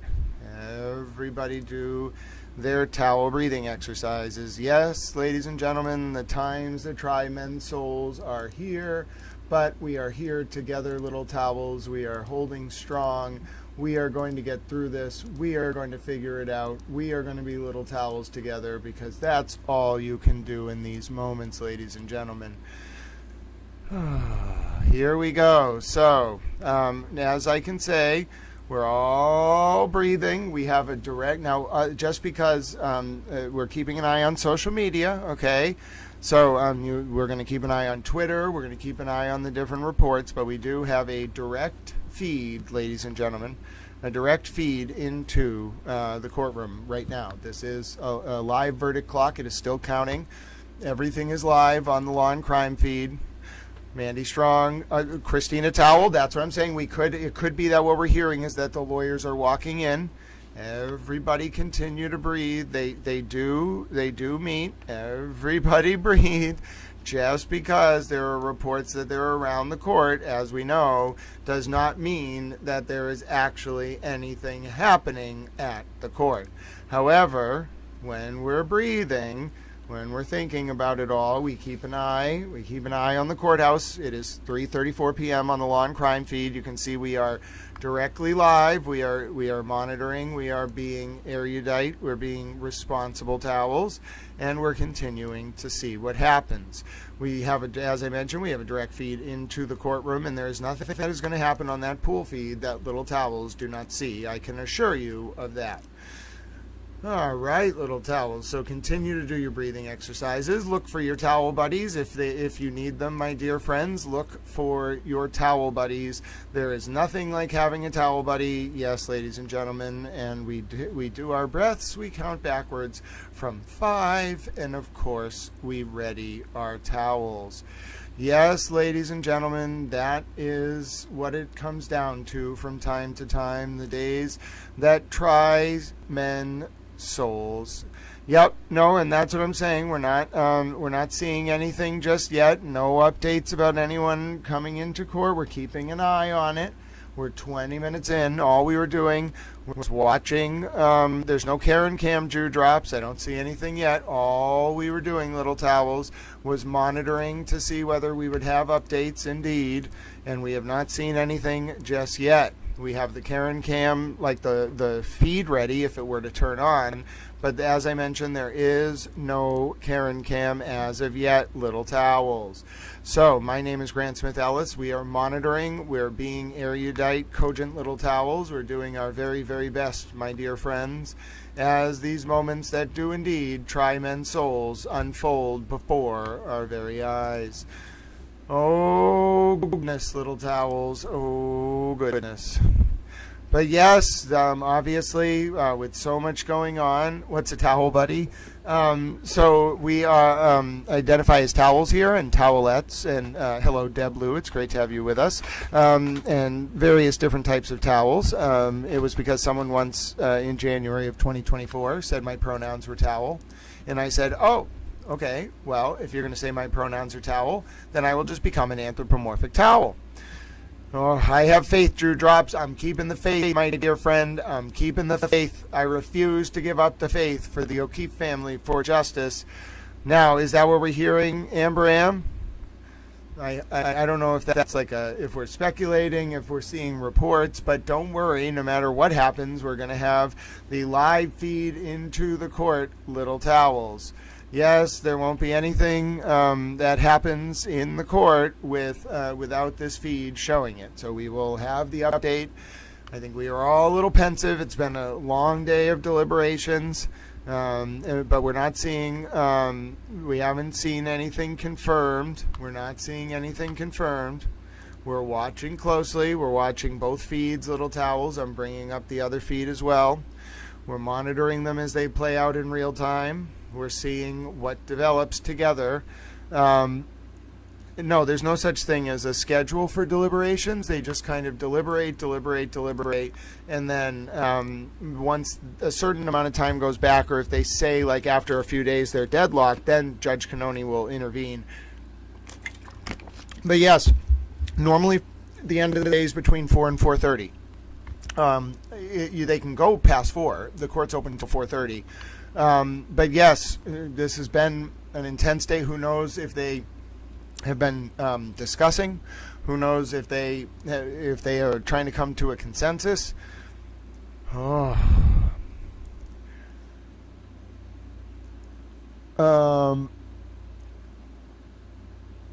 Yeah.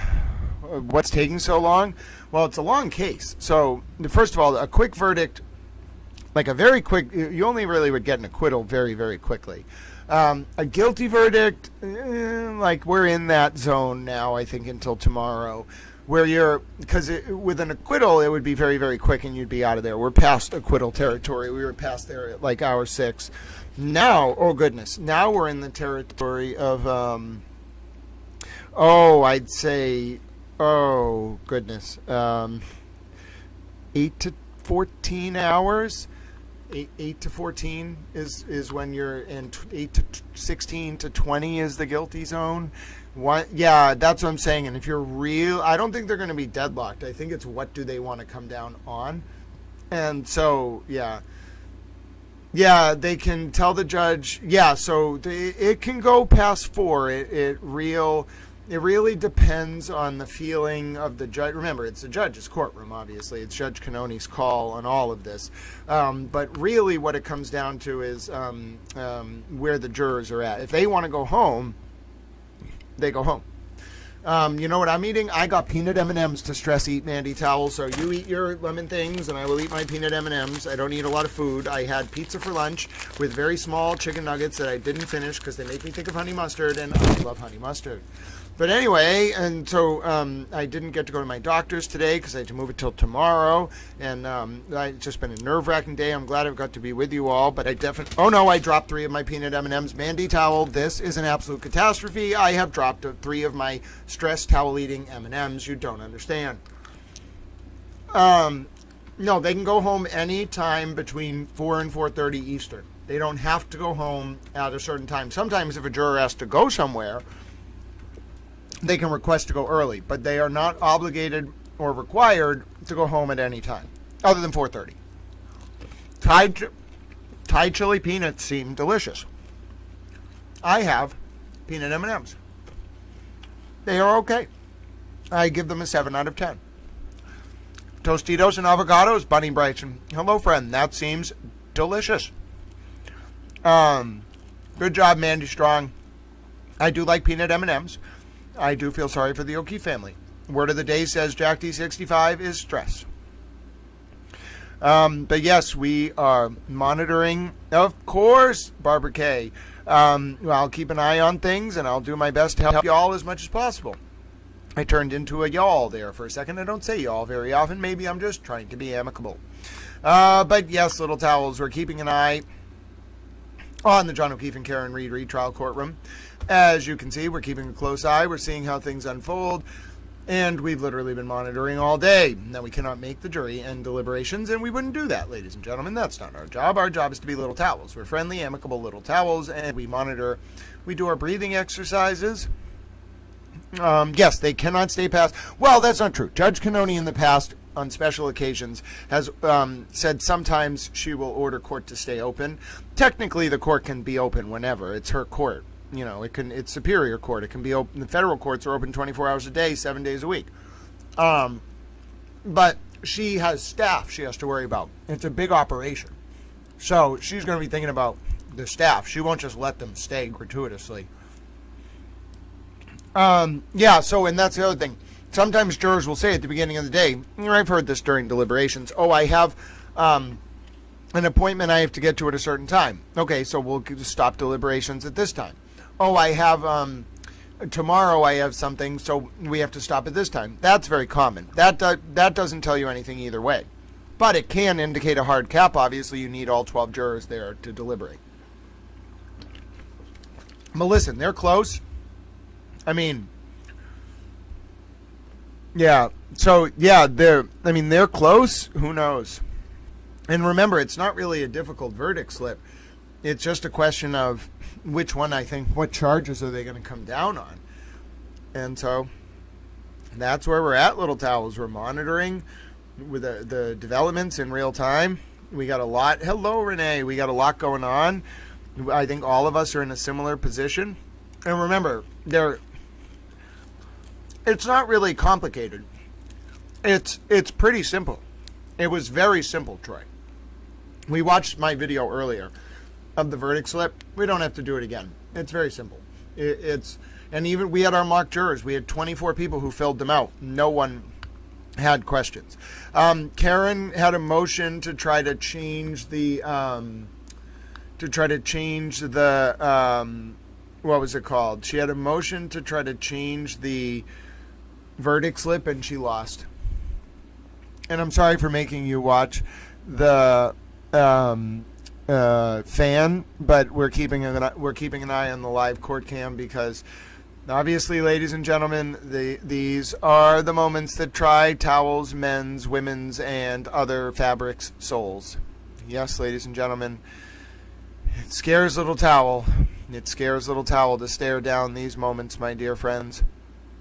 But we are here together, and if we can do this together, my dear towel friends, I think we might be able to get through. There's no guarantee, though, ladies and gentlemen. On the sands of life, we ride together.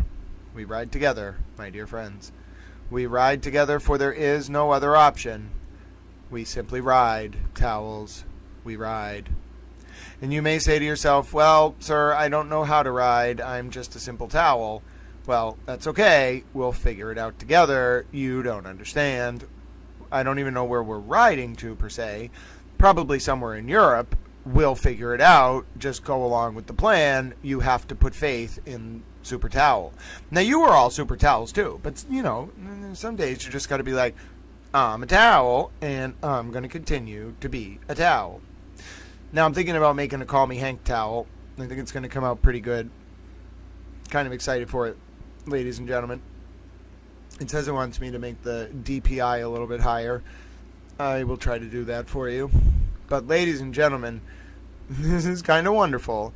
You may well be able to order a Call Me Hank towel today. That's hilarious. You don't understand. You are afraid towel. That's wonderful. Yes, we are towels, ladies and gentlemen, and we ride at dawn. Someone get the honey mustard and ready the towels. I am a towel. All right, so I'm afraid towel. Emily, I think we're all afraid towel. Oh, no, Steph. Okay, hold on. Steph can't do their coloring book. Steph, I have a plan. We're going to do some towel relaxation exercises together. So the first thing we're going to do is take a look for your towel buddy. You may find Ange Whittick or Dewdrops or LA Connection or Mandy Strong or Alana Towel or Mary Adams.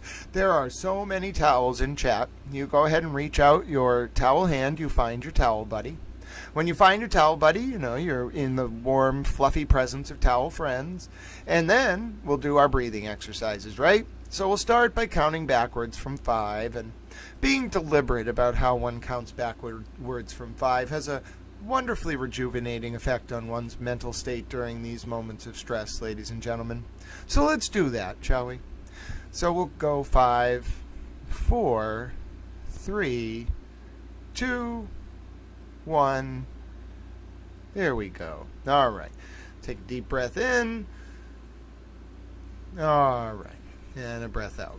Very good, ladies and gentlemen. That is how we stay calm during intense moments. Yes, this is meditation with Towel. I'm so thrilled that I know, Suzanne, these are moments that try Towel's souls. But that's why we do a very nice breathing exercise. We center our towel's ends. Oh, hello, Turtle Boy 2, that's very kind of you. Took my son to work and was listening to you laugh and describe your Hank socks. I laughed so hard. I am president of Hank Brennan's fan club, FYI. Okay, Turtle Boy 2. You know what? I think there should be a president of Hank Brennan's fan club. God bless you. Ladies and gentlemen, so much going on, and I just want to refocus our Zen, and I think that a lot of us have had a lot of stress today, and I'm thrilled to have been able to sit with you all here today, and I think doing those breathing exercises and keeping ourselves calm is incredibly important. And I hope that we've recentered some of our Zen and maybe allowed Steph to do their coloring book. That would be wonderful. Sometimes just reducing the way that our emotional state impacts what we're thinking about can really get our guard back up and get our Zen refocused and go about the day, even amidst very stressful moments. Yes, and we did watch the video earlier of Karen speaking outside of Norfolk Superior Court. And Karen, of course, was being a Karen and didn't really. She told the media that her motion to change the verdict slip was denied, and then she kind of walked away with vultures surrounding her. That is wonderful, ladies and gentlemen. I think you noticed during the trial there may have been moments of heightened excitement and anticipation. But during these moments, I think it behooves us all to stay calm and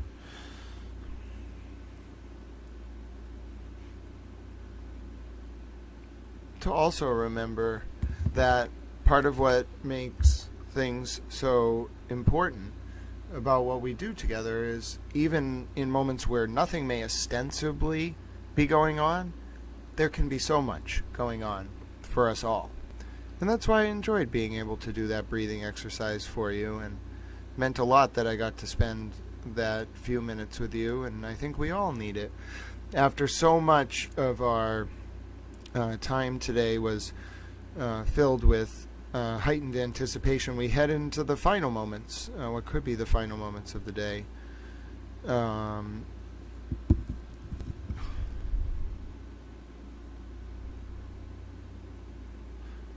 And I think we all just take the time to breathe together. Yeah, and I do wonder if there was some paid crowds during this verdict watch, Troy. You know, I've always wondered that.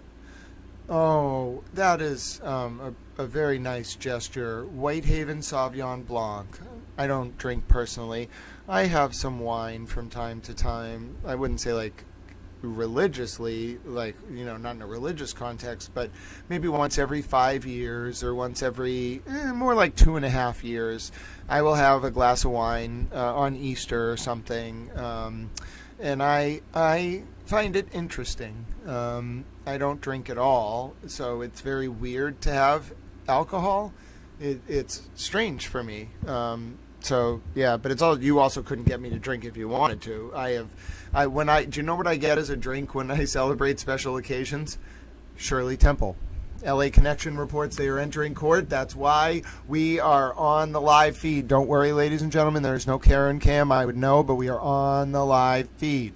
We will not miss a second of it, Little Towels. We are on the live feed. We are here. We are monitoring. If the attorneys do enter court, we will be the first ones to see it, Little Towels. We have the live feed loaded up.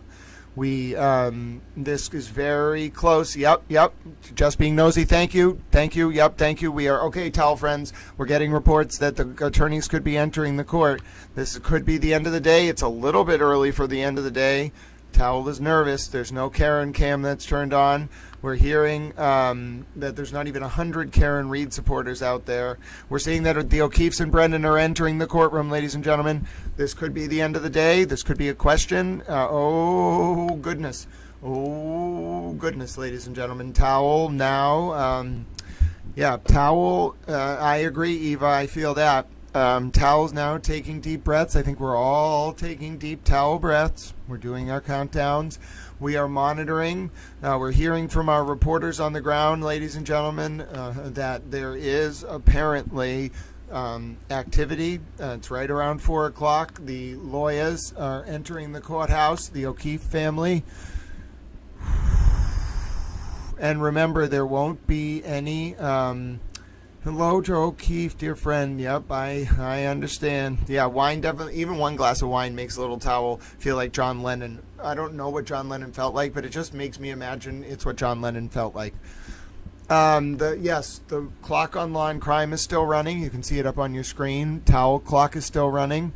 Don't worry. I think sometimes there's some people use a certain form of like text that's different than in how other, like, so for example in the UK they might write XO XO XO for hug kiss, or like XXX for hug hug hug. And like doing that in the US, like especially XXX has a very different meaning. I'm using one example. I think we have a lot of cultures here, so sometimes speech patterns are just a little different, and people talk past each other. Don't worry, it's just nervous moments for us all. Luisa Ramirez, I'm seeing confirmation that they are seeing both sides walk into the court. We have the livest of live possible live feeds, ladies and gentlemen. I am double checking, I'm triple checking, I'm quadruple checking. And part of this is we monitor together, we wait, we watch, we see. And of course, if the jury goes home for the day, we'll be back together at 7 a.m. tomorrow morning. Deep breaths. Deep breaths. Ooh, Sage Lake, I like your optimism. I love your profile picture. We love little doggos. We love towel doggos. Welcome to the honorary Super Towel Fold. We're all taking deep towel breaths. Yes, Courtney Myers, that's so interesting. You're absolutely right. It was a turn sideways cross. It is absolutely, or it's sort of a pattern, absolutely a symbol of peace. In, I believe Courtney Myers said Indian culture, and the appropriation of that symbol, which by the way was centuries old, by the propagandists in the Reich was no coincidence. They knew what they were doing. They were inverting symbolism and appropriating it for their own purposes. The winged eagle, things like that. Oh goodness, that was a scary time, but it was also, for me, when I learned about it at first, it was interesting to do a deep dive on the historical symbolism related to that sort of pattern in Indian culture in particular, and you really find that it traces back millennia, and it has very sacred meaning, so it must have been such an affront to the people who had found that symbol sacred to see it appropriated like that. It's something I think about a lot. I was doing the same thing, and we can call... Oh, yes. Yeah, and by the way, I know a lot of people use Judge Cannoni's shortened name. It's absolutely not like a personal condemnation on you. I think just like the nickname got out there from the FKR people to informally refer to Judge Cannoni. I think like it just, for our own purposes to show respect for the court, it helps if we establish the tone of Judge Cannoni. I'm not saying you have to do it every single time, but because it's longhand. So like I know some of you it's easier for you to write it. Don't worry about it. Like, oh, you can say judge or the judge, but I say Judge Cannoni. I think kind of combats that insidious FKR narrative and kind of the what is it, the infantilization of Judge Cannoni. So yeah, that nickname. Yeah, but also I think it's if you just locked them, there's a reason they don't sequester juries unless it's very serious, like even more serious than this case, and it's because it prejudices the defendant. If you just locked the jury in the courthouse and were like, all right, you're sleeping here until you get a verdict, they would just convict her to go home. Yeah, I heard there was a doctor's appointment. We also know people are coming into the courthouse. There is no question that we are going to see activity soon. We have a direct feed, 3:56 p.m. We are ready. Whatever day 6/19 is. So, what day is today? Tuesday? Monday? I think it's Tuesday. No, it's Monday. I don't know what day it is. I think it's Monday. So, yeah, it's Monday. So, whatever day 6/19 is, there's no court. So, 3 days from now. Sean? Wait, Sean's got actual good sources, though. Trust him. I mean, if he's wrong about this, he'll lose a lot of credibility, but he's got sources. I can barely breathe. No way they have a verdict. No way. That would explode the world. No way they have a verdict, really. That's what Sean's saying. Sean's not Sean has good sources though, but I'm not going to report that as confirmed until it's confirmed. But I mean, listen, there's a nervous anxiety, there's a pensive tension in the air. It's not like the first trial where I was like really nervous every minute of deliberation. It's like I can sense something's coming. Maybe not today. Hello, Love 7 Loyalty. Sean on the Gulf. He used to be a person who was very close to Karen. Not so much anymore.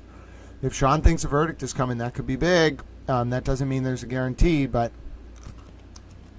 if you see anybody close to the family, John O'Keefe's family, leak it, then yeah, I'll believe it. But if Sean turns out to be right, I mean, he'll go down in history. If that's the first person to report it and he's right, he'll go down in history. I didn't even report it because I'm not going to do it without being able to confirm it. So, I know. Sean could have the best kind of sources possible. He's a former federal agent. I don't like when people make fun of him. Like, he's a good guy. He's not a bad human, in my opinion. From some of the stuff I've seen him post online, like about specific events, I'm not going to go into detail. That's a disclaimer. But like, I don't know. He has good sources. So, Sean on the Gulf. Yeah, I would also be impressed if they got to a verdict today. I would literally be impressed. I mean, you really have to work through that law. Like, you got to have a smart jury to work through that. I mean, yes, it's about the right time. That's about how long I would have pegged it at, but I'll still be just shocked. Not out of nowhere like that, Steph. It's a little bit like for him to come back with that. Like, I mean, if he's wrong, it's a little embarrassing. So, I don't know. He must feel confident. He could have just heard that, but I wouldn't see him like, because it's something that could be very bad for Karen. So, I don't know. I'm 50-50. Oh, don't worry. Listen, I don't want Jew drops in particular. I don't want anyone to feel like there's like crosstalk. So, just if there's any just sort of misunderstandings or people just know that I appreciate Super Towel at Jew Drops a lot. You all mean a lot to me, and I just ask we just all be very nice to each other. And Super Towel at Jew Drops, of course, and all towels, but Super Towel at Jew Drops has a very special place in Towel's heart, and so I can't keep track of all the comments, but I just don't want anyone to feel unwelcome, especially in these tense moments. So please, just folks, let's go out of our way to show compassion and friendship to especially Super Towel at Jew Drops at all times. That may as well be a rule of Towel Channel. But I also don't want anyone else to feel unwelcome. Maybe there was just a misunderstanding. I didn't see the full exchange. I only saw one comment from Jew Drops, so I just want people to breathe.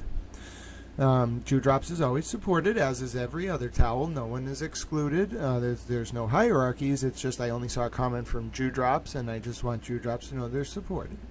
All right, so yes, justice for John O'Keefe and his family, absolutely 100%. And we're all, yep, absolutely, Jew Drops. But if anything, I'm coming to your defense, dear friend. I didn't see the exchange. I don't know what's going on. I'm just establishing a rule that we are all to be friendly to Super Towel at Jew Drops. 40 hours plus. 40 hours. Oh, God bless you, Courtney Mayos. You always know. You always got the insight. I share your sentiments. 27 to 40 sounds about right. Like 8, 16, 24. No, let's say it was like 4 to 5 court days. Oh, yeah, I guess that sounds about right. Yep, I did see the camera kind of shaking a little bit. That doesn't mean that could mean the camera person kind of taking a seat. This is also right about when court would be closing up shop for the day, little towels. So who knows? Who knows? The moments that try towel souls, there is not going to be a single thing that happens on that feed, though, that we don't see. I'm telling you right now, if it happens on that feed, we are going to see it. We're going to sit right here. We are planted. We don't even watch the fan very often, but we are going to sit here and we are going to watch this fan. There's no doubt in my mind we are going to experience this moment together, even if it's just them going home for the day. We are going to experience the moment together. Here's what I see. We're told the jury will be sent a note at about 4 p.m. Okay, here's what I'm told. I'm reading this from David Bienick of WCVB. We're told that the jury will be sent a note about 4 p.m. If they indicate they are close to a verdict, they could be allowed to stay late. If not, they will likely be called back into the courtroom with the lawyers and sent home for the day when the court closes at 4:30 p.m. Oh my goodness. Oh my goodness. Oh my goodness, it's raining gift memberships. Oh wow. Hello, Auntie Tab. I didn't know you watched my channel.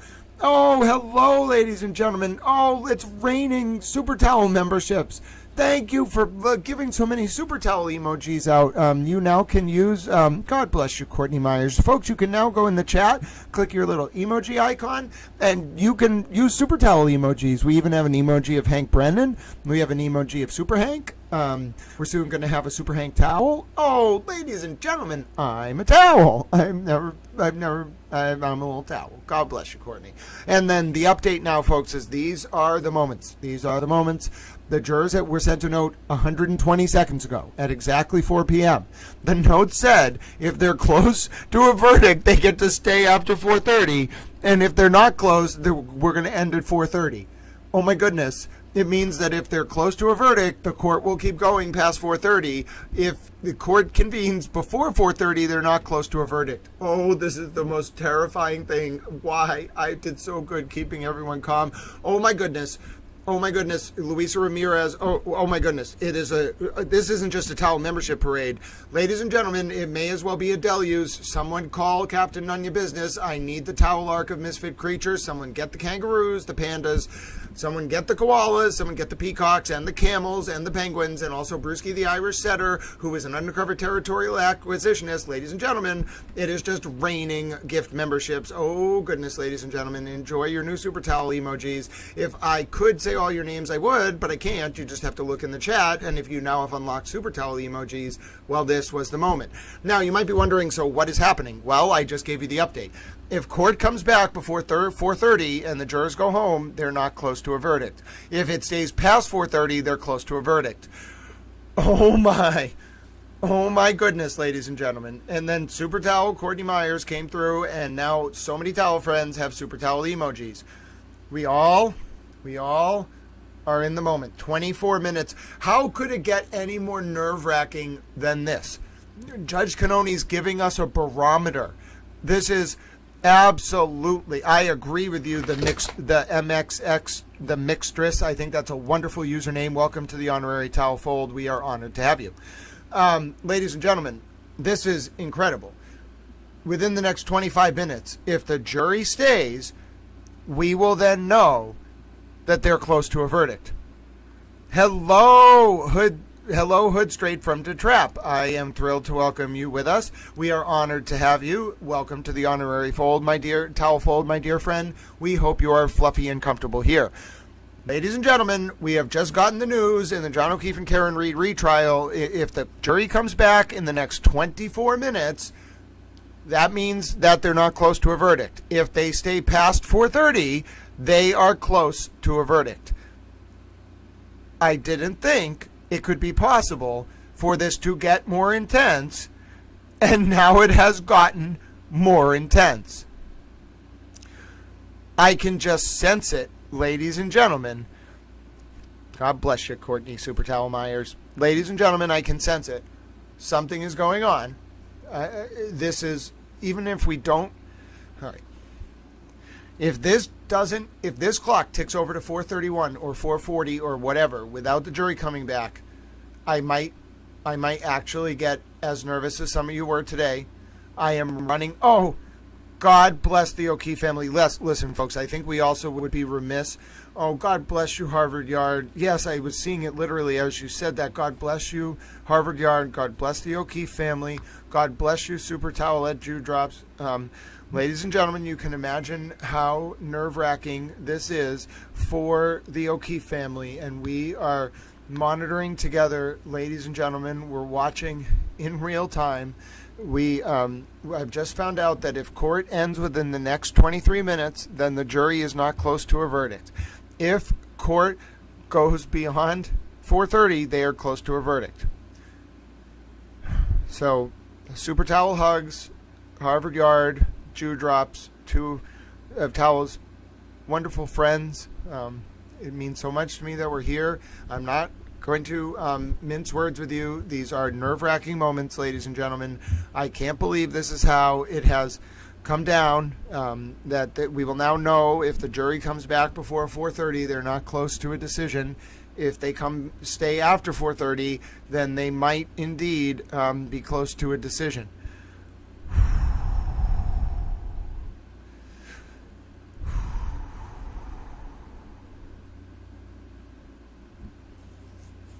I think the O'Keefe supporters don't gather at the courthouse. Risa, here's the update, my dear friend. We're doing our breathing exercises. If the jury returns before 4:30 in the John O'Keefe and Karen Reed retrial, they're not close to a verdict. They were sent a note at 4 o'clock p.m. Eastern, which was just about 8 minutes ago.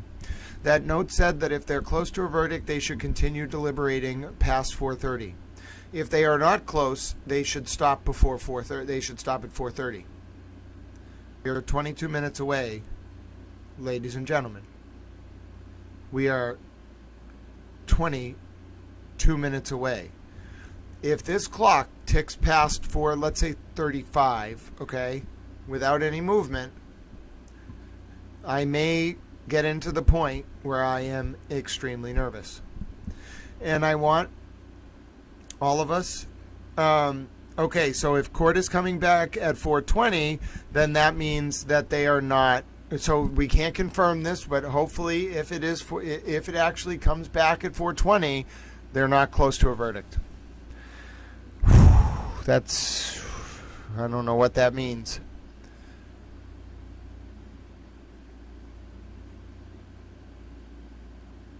So, yeah, I don't know what this means. I'm not going to confirm until I see that court go into session. But, I'm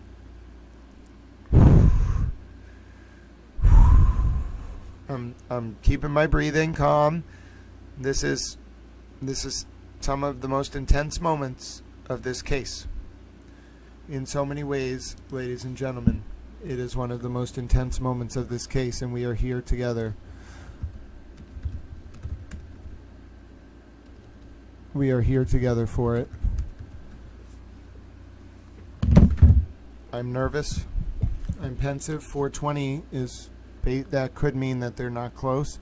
Maybe they said, maybe that was the key to just wrap up. And maybe they said, okay, we're done. Oh, I'm incredibly nervous right now. Not because necessarily where we are at the process, but just because I don't know what coming into court at 4:20 means. That's not 4:30. It's certainly not as insightful as if they had stayed past 4:30. Well, yeah, but I don't know if it's just about that. I think, Judge Canoni was pretty clear. If you're, hold on, checking the next update, ladies and gentlemen.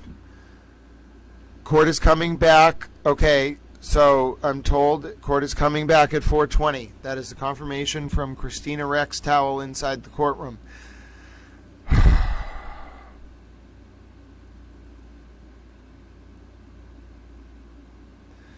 Yeah, it looks like they're getting sent home at 4:20. So it looks like they are not close to a verdict. Oh, ladies and gentlemen, heart-stopping moments right there. Absolutely heart-stopping moments. So they sent in the note at 4:10. They called them back at 4:20.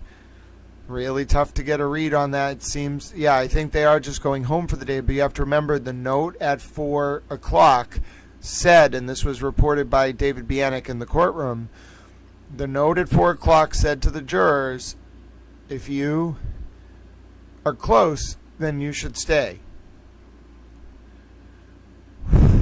So it looks like at 4:20, the note at 4 p.m., 4:00 p.m., said, yep, it probably is a nothing burger, but what would have been something, what would have, and you heard it in my voice, if they stayed past 4:30, then I was ready to say, all right, we're going into extra towel mode.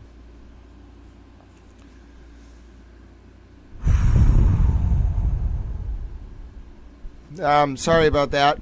I don't mean to cut out. I'm actually breathing. The note was not from the jury. The note was to the jury. The note was from Judge Canoni to the jury. Yeah, it's right now. The only and again, I agree with some of the commentators here. The only thing that would have really told us anything was if the court went past 4:30. Then there was no jury note. It was a note to the jury at 4 o'clock saying, if you are close, stay past 4:30. If you are not close to a verdict, go home at 4:30. That was from the court to the jury. We are coming back into session at 4:20. It looks like we're going home for the day. However, you have to watch because we need to listen to Judge Canoni confirm that, and then we can let out, at least for the next 12 hours, some kind of breath, okay? That's what we want to do. We want to monitor this. We want to keep an eye on it. We want to play it by ear, okay? So that's how we're going to do it. And if it had, the only thing that would have been super insightful for us would have been if court stayed past 4:30. That would have told us that the jury was close to a verdict. That would have been gold. But that is not what I'm seeing, ladies and gentlemen. That is not what I'm seeing. I'm thinking more they're ready to go home for the day. So, yeah, it's very hard to interpret so much of these developments. No, that's not what. Yeah, I know, Amber Ann, but that's not what I'm reading from David Bienick. The note that David, if you look on WCVB, who's in the courtroom, David Bienick's a very good reporter. He said that what the jurors were told at 4 o'clock was if they were close, they could stay until after 4:30. Otherwise, they were going home. That's not to say Court TV isn't also reporting what they heard, but I wasn't just saying that from a social media post. David Bienick on WCVB, the formal feed from WCVB, the text feed said that. Yep, HB, that's exactly what it's all about, and that's what the jury process comes down to. And as you can see, we're about to hit the 9th hour of jury deliberations, and at 4:20, the court will be coming back into session. And I do hope, Jesse Roberts, at the end of each day, no matter what, they'll call both sides to the courthouse. But this was an interesting day. Joe O'Keefe, absolutely. Some judges will make you stay, but not in a multiple week trial like this, because they expect the deliberation to be protracted.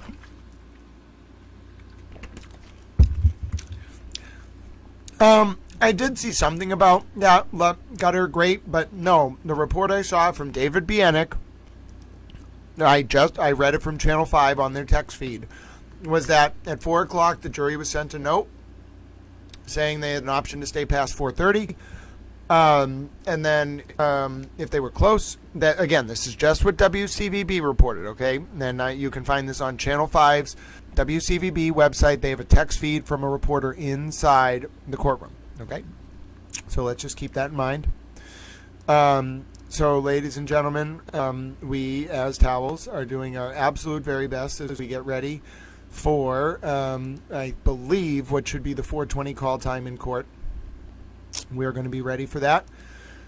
We're going to breathe until then, And we're going to keep, we're just going to keep reporting what we find, right? So David Bienick was in the courtroom. That's what he reported. And then Christina Rex Towel.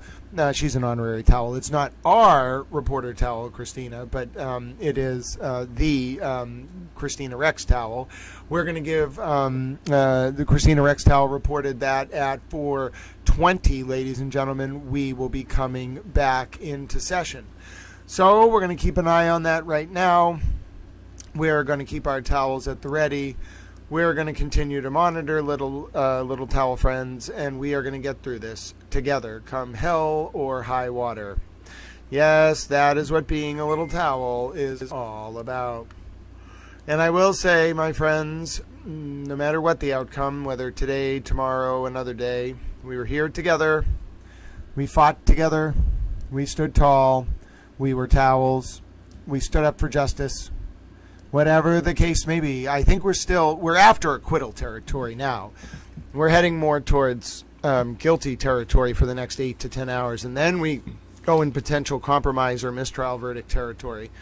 But right now, ladies and gentlemen, we're waiting just a few more minutes for court to come back to session. It's been a day that tries a towel's soul. Oh, the court camera's shaking, ladies and gentlemen. No volume yet, but the court camera is shaking. That means the cameraman is probably getting back into his seat. I hope we're all ready for this. The moments that try towel souls, ladies and gentlemen. The moments that try towels' souls. We sit. We monitor. Thank you all for being such lovely humans. But yes, we sit. We watch. We hold our collective towel breaths, ladies and gentlemen, as we wait to see what Judge Cannoni has to say at this, the most intense moment of the day. After 8 long hours of deliberation, yes, ladies and gentlemen, 8 long hours, we now head into the moment court comes back into session, 4:20. How ironic. I'm a towel.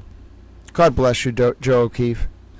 No word either way, ladies and gentlemen, with just 2 minutes left until court comes into session. I don't stop the verdict clock, by the way, until the second Judge Cannoni sends until she actually says the instructions and says, okay, I'm sending you home. I don't end the deliberation clock because even though they're not talking in the courtroom, they are not sent home until they're sent home. See, what do we see from Victoria? 4.5 months. Wow, Victorian Angel. Oh, Victorian Angel, it's so good to see you, my dear friend. I want to give you a super towel hug. I want to extend a special towel apology, and we all welcome you here so very much, and we all love you very much. Hello. I definitely will take a look into that case. 4.5 months. Wow. Noelle, God bless you, dear friend. Great to see you. Miss Lisa, hello. It was great to have you with us, SSGTUSMC today. Barbara K. Oh, yep. I do think we are heading towards the jurors going home for the day at 4:20, but we are going to watch. There's no Karen Cam. I know there's no Karen Cam because I would know the second it goes live. But we are going to watch. We're going to be here with our fellow towels nonetheless. That's what it means, ladies and gentlemen. That's what it means. Hello, Carol. Hello, OMFGITSMIRS. Hello, Susan Spadafora. Your towels are back. Oh, towels for the win, ladies and gentlemen. Everyone loves towels. Oh, because we got to a month of trial coverage, so now everyone got their towels back. That's awesome. I'm so happy. Oh, see you tomorrow, Sarah. It is 4:20. Court's going to be coming back into session. Get ready. I saw the cameraman get into position, ladies and gentlemen. I saw that camera shake. You're not going to miss a second of it. We're watching the action. We are live, ladies and gentlemen. We're monitoring. We're being super towels. We are going to find out if jurors are being sent home for the day. And if they are indeed being sent home for the day, you know, and I certainly am getting ready to get the towel vape out because we are coming into session right at 4:20. Everybody get there. If you indulge in towel-based vapes, you enjoy those towel-based vapes, don't forget to bring a towel. I'm a towel. Oh, goodness. Here we go. Yeah, I think it means no verdict. Well, DJ, yes, but also, we have to just play it by ear. That we have to just play it by ear. This is going to be intense. The shortest trial ever jury deliberation was 1 minute for growing weed. No! How dare that jury? You nullify. You must nullify when someone gets charged with just growing, unless it's like a lot. If you just have a one plant, come on, ladies and gentlemen. I think we're all nervous towels. Courtney Myers says they're on the deck with the breeze and the beautiful bud and their dogs, and life is good. And sometimes, ladies and gentlemen, even among moments of stress, yes, it is those moments of relaxation and comfort with one's friends and one's fluffy towel universe that gets us through even these belabored, agonizing seconds. And we do our breathing exercises. We count back from 5, 4, 3, 2, 1. We look for our towel buddies to hold our hands. And we know that collectively, no amount of stress will break our resolve. Resolve for justice for John O'Keefe. Resolve for the vulnerable, justice for the vulnerable. And resolve for our principles. Here we go.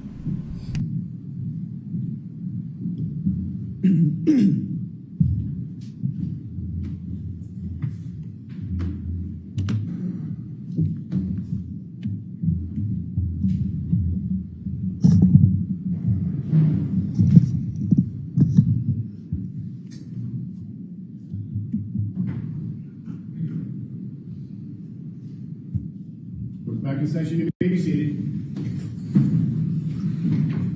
All right, jurors, we appreciate how hard you've worked today. It's been a long day. I'm going to send you home. So I do have to give you those cautions. Please do not discuss this case with anyone. Don't do any independent research or investigation into the case. If you happen to see, hear, or read anything about the case, please disregard it and let us know. Be careful with your social media use. And I think what's a good idea to do is when you leave here, just leave the case here. Literally, figuratively, just clear your heads. It's a beautiful day. Get some fresh air, and we'll see you tomorrow morning. Okay? Thank you. All rise for the vote, please. Sir, tell me.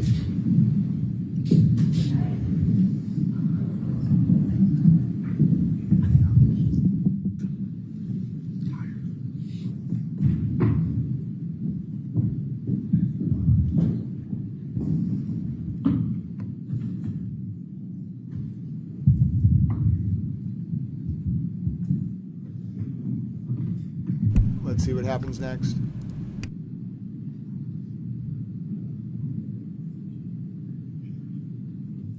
All right.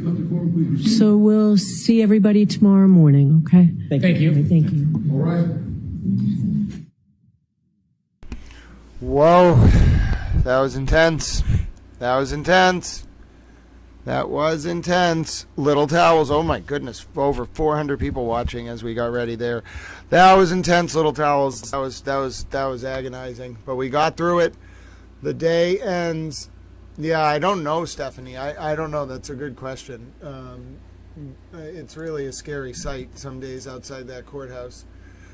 Oh, ladies and gentlemen, what a ferocious pace of activity there. Ferocious, as we tried to figure out what was going on there at the end. I think a lot of towels were pensive and nervous, and you absolutely can understand why no verdict has come in. No verdict has come in. And yeah, I do wonder what the debate is about. The defense looks nervous. I sense, the judge normally interrupts around 4. It definitely seems, though, that the defense is nervous. I think that they're sensing this jury is moving in the direction of guilty. Very scary today at the courthouse, no question. But listen, little towels, if you missed it earlier, I know, first, God bless Super Towel Courtney Myers and Jew Drops and Harvard Yard. I want to say God bless all you for supporting Towel Channel. If you missed the news, ladies and gentlemen, I have the news of the hour. A lot of you asked. We got through deliberations together. A lot of you asked for this today, so I put it together. Take a look, ladies and gentlemen. TowelTribune.com/store. As I finally breathe for the first time over the past however many hours. I have for you, ladies and gentlemen, toweltribune.com/store. Now, I haven't made the Call Me Hank towel yet. I'm going to do that tomorrow for you. Oh, wait, what's going on? Hold on. Got it. Might have footage from outside the court, or it might be starting over. Yeah, I got footage from outside the court. Keep the coast clear, guys. Good afternoon. That's Hank. Can I get that way? You guys are quite animated Thank you very at the much. end there. What were your observations? Thank you very much. What were you talking about? Observations in the Any chance I can go this way? Thank you very much. Hey, Joe. Don't block Hank. How dare you? It was Hank. I feel a lot of We saw Hank, ladies and gentlemen. Hold on, we got to run that back. Work with me. Hold on, give us the Hank. Ladies and gentlemen, give us that one more time. You know we want to see the Hank one more time. Give us the Hank. Give us the Hank just one more time. Hold on, we're going to see it, ladies and gentlemen. We are going to get to see the Hank Brennan walking out of court. Oh, that's Christina Rex Towel. Hi, Christina Rex Towel. You are a towel. Christina Rex is like, there's no cameras here. Hi, Gretchen Voss. Not really sure if I can call you a towel. We have to have a discussion. I'm a towel. You're not a towel. I don't know who you are. You can be a towel. You seem nice. I don't know who that other guy is. He's not allowed to be a towel until I do further investigation. Ladies and gentlemen, here's Hank Brennan. Hold on. I'm ready for this. Keep the coast clear, guys. Good afternoon. Can I get that way? You guys are quite animated Thank you very at the much. end there. What were your observations? Thank you very much. What were you talking about? Observations in the Any chance I can go this way? Thank you very much. Hey, Joe. Thank you. Have a good day.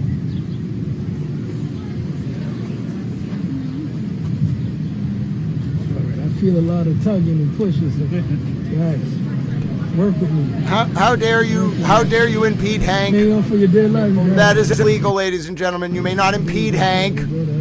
We're monitoring live outside the court for the John O'Keefe and Karen Reed retrial. How dare you impede Hank? You don't understand. You can't just impede Hank like that, ladies and gentlemen. Now, while we wait for Karen Reed to be a Karen Reed, ladies and gentlemen, I will, on the side of your screen here, also show you Towel Store. So I will disappear for a second. You wait for Karen Reed to be a Karen Reed, and then we can look at Towel Store. Can you tell me what happened to the buffer zone? Oh, a federal judge shrunk the buffer zone. While we wait for Karen Reed to leave court, however, ladies and gentlemen, take a look at those Call Me Hank shirts. They're glorious. You can get them in different sizes. They're amazing. I'm a towel. I made them. It's my image. You can get a Call Me Hank backpack, ladies and gentlemen. You can get shirts, socks, embroidered feet towels that say, you can call me Hank. Yes, ladies and gentlemen, you can get a towel that says, I'm a towel. You can get a shirt sweatshirt that says, you can call me Hank, with a very cool style of logo in it. Yes, ladies and gentlemen, there are all sorts of ways. You can also get the black Call Me Hank Under Armour hoodie, customizable now in different sizes. And you can get the blank crop hoodie, customizable in different sizes, ladies and gentlemen. Oh, yes, as we wait for Karen Reed to leave the court, what more would you want than all of this wonderful Call Me Hank shirts? Now, listen, none of it is related to John. I want to be clear. None of it's related to the O'Keefe family. The only shirts are the Call Me Hank video that I took, which is my image, and then the I'm a towel thing. If at any point I get the opportunity to speak to the O'Keefes and they want to do some kind of like Mother of All Towels shirt, and I can donate all the money from that shirt to like the kids or some charity that they want, like the 100 Club, whatever they want, then fine. But we're not doing that without speaking to them. No images of John, no images of the family. The only reason I did the Call Me Hank thing is that was my video. It was random. It was outside of court, and it's Hank Brennan. He's a prosecutor. He's a public figure. I'm okay with doing that. It's fine. He said I could call him Hank. He said it to me. I can make the video of it, okay? I can make a clip of it. I can make a t-shirt of it. It's my clip. It's my video. I own the rights. The towel thing, that I helped draw that. So that is, I'm a towel. It has nothing to do with the trial at all. It is me standing there with a little towel hat on, being like, I'm a towel. If you don't want to buy a towel that says I'm a towel, that's fine, but it has nothing to do with the trial. Thank you. I'm so glad. And by the way, we're only waiting for Karen Reed to leave court. We're not gratuitously doing this. I just need something to talk about while I'm showing you all Karen Reed waiting to leave the courthouse. So, yeah, call me Hank Socks. It's very, I wouldn't do it during the trial. I said I would wait till deliberations. You all wanted to see them. Everything has sizes now because there was a little bit, it was confusing with whether, like, unless you put size options, it was one size fits all. So just keep an eye on your order. Make sure you can't just select no size. Now you have to pick a size, so you can't go for a one size fits all option. I don't even know if that was active before. If you get a shirt that doesn't fit, just follow the refund and then get one that does fit. I think there was like one person who might have got a one size fits all that might need a different size. We'll figure it out. Don't worry. Every single one has sizes now. I figured it out. Every single one. All of them at the top had sizes, but there was one that was unisex and unisize that I wanted to put sizes on. I have done that. So everything has sizes. Everything can be customized based on size. And then the way it works is please allow 4 to 6 weeks for initial towel processing and delivery. Future orders will be quicker. International shipping, I can't guarantee. You need to check what country you're in. Please put in your information and then look at the fine print about where if you send it to Antarctica or Germany, it might take longer than if you send it to like Oklahoma. I'm just going to say, I think it takes some time to get to Antarctica. You have to go to Christchurch, New Zealand. It's a long flight. They have to put it on a plane. It's very complicated. If you live in Germany, it's probably quicker than Australia or Antarctica, but it's still probably going to take a little bit longer than if you lived in Oklahoma. I don't actually ship it. You're buying it from a drop shipper. Please read the fine print. Please understand what you're buying. All of those disclaimers apply. My name is Grant Smith Ellis, and I'm so glad. Hold on. I got input from Christine Dodson that I want to read. Hold on. Oh, that's interesting, Christine. Thank you for sharing that with us. I'm so glad I went back and read it, and I'm also going to add you as a super towel, so welcome to the honorary towel fold. Oh, goodness. So we're waiting for Karen Reed to leave court, by the way, ladies and gentlemen. We're not being gratuitous. She has not actually left the court, so we're sitting here. We are monitoring. We are being little towels. You're going to be the first people to see Karen Reed leave the court. And scrolled too far, but I'm going to be the first person to see it with you, and we're going to see it together. All right, we might be getting ready here. Let me get rid of the Call Me Hank stuff. Nope, it was a false alarm. Might have been a false alarm, ladies and gentlemen. It might have been a false alarm. Oh, no, it wasn't a false alarm. Hold on, here we go. Wait a minute, it might have been a false alarm. Okay, get ready.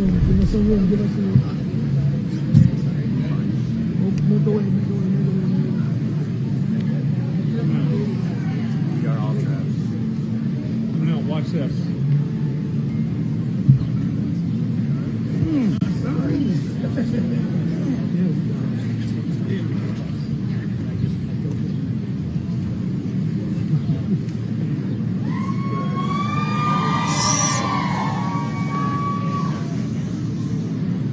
Karen, are you hopeful the jury will reach a verdict? Stay here until you're done, and then you're done? Yeah, here. Okay, no comments right now, guys. And do me a favor. The cameras weigh a shit ton. Give me some room. She needs room, we need room. Okay, let us walk. And we need room on the sides as well. Yep, just let us walk. You'll get all the pictures you need.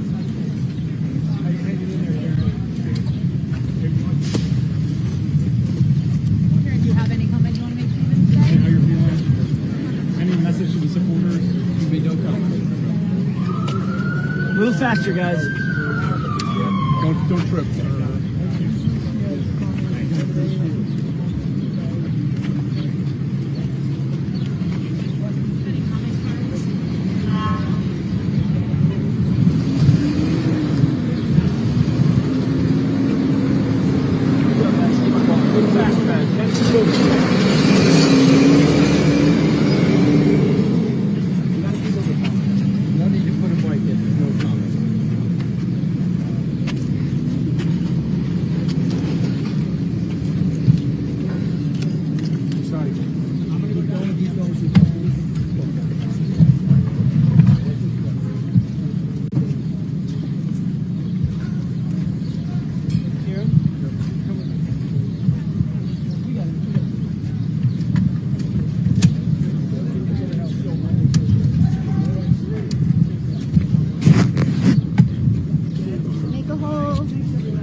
Whoa.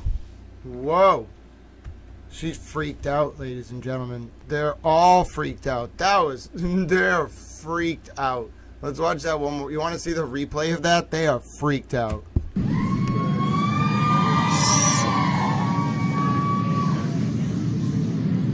Karen, are you hopeful the jury will reach a verdict? Stay here until everybody's done, and then I'm done. you're done? Yeah, you're Okay, no comments right now, guys. And do me a favor. The cameras weigh a shit ton. Give me some room. She needs room. We need room. Okay, let us walk. And we need room on the sides as well. Yep, just let us walk. You'll get all the pictures you need.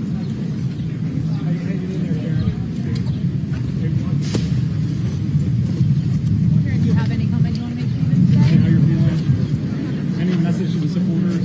We don't comment. A little faster, guys. Don't trip.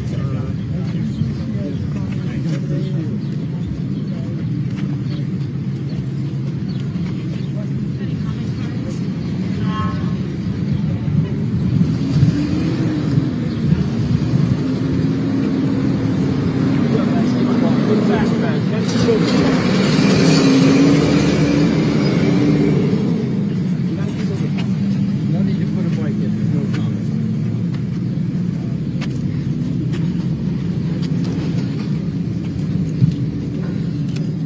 Sorry. I'm going to go with these guys.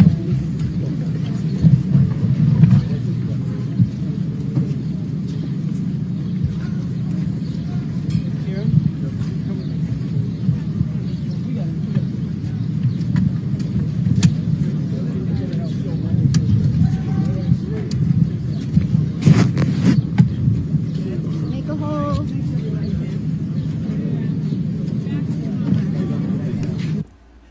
Yeah, something's terribly wrong. I mean, we can run it. I'll run it back one more time just so you can. I won't actually play it, but look at her. Look. I mean, she's like, look at that. She is like, what? She is disturbed. She's terrified. Like, she's freaked out. Like, something's really wrong.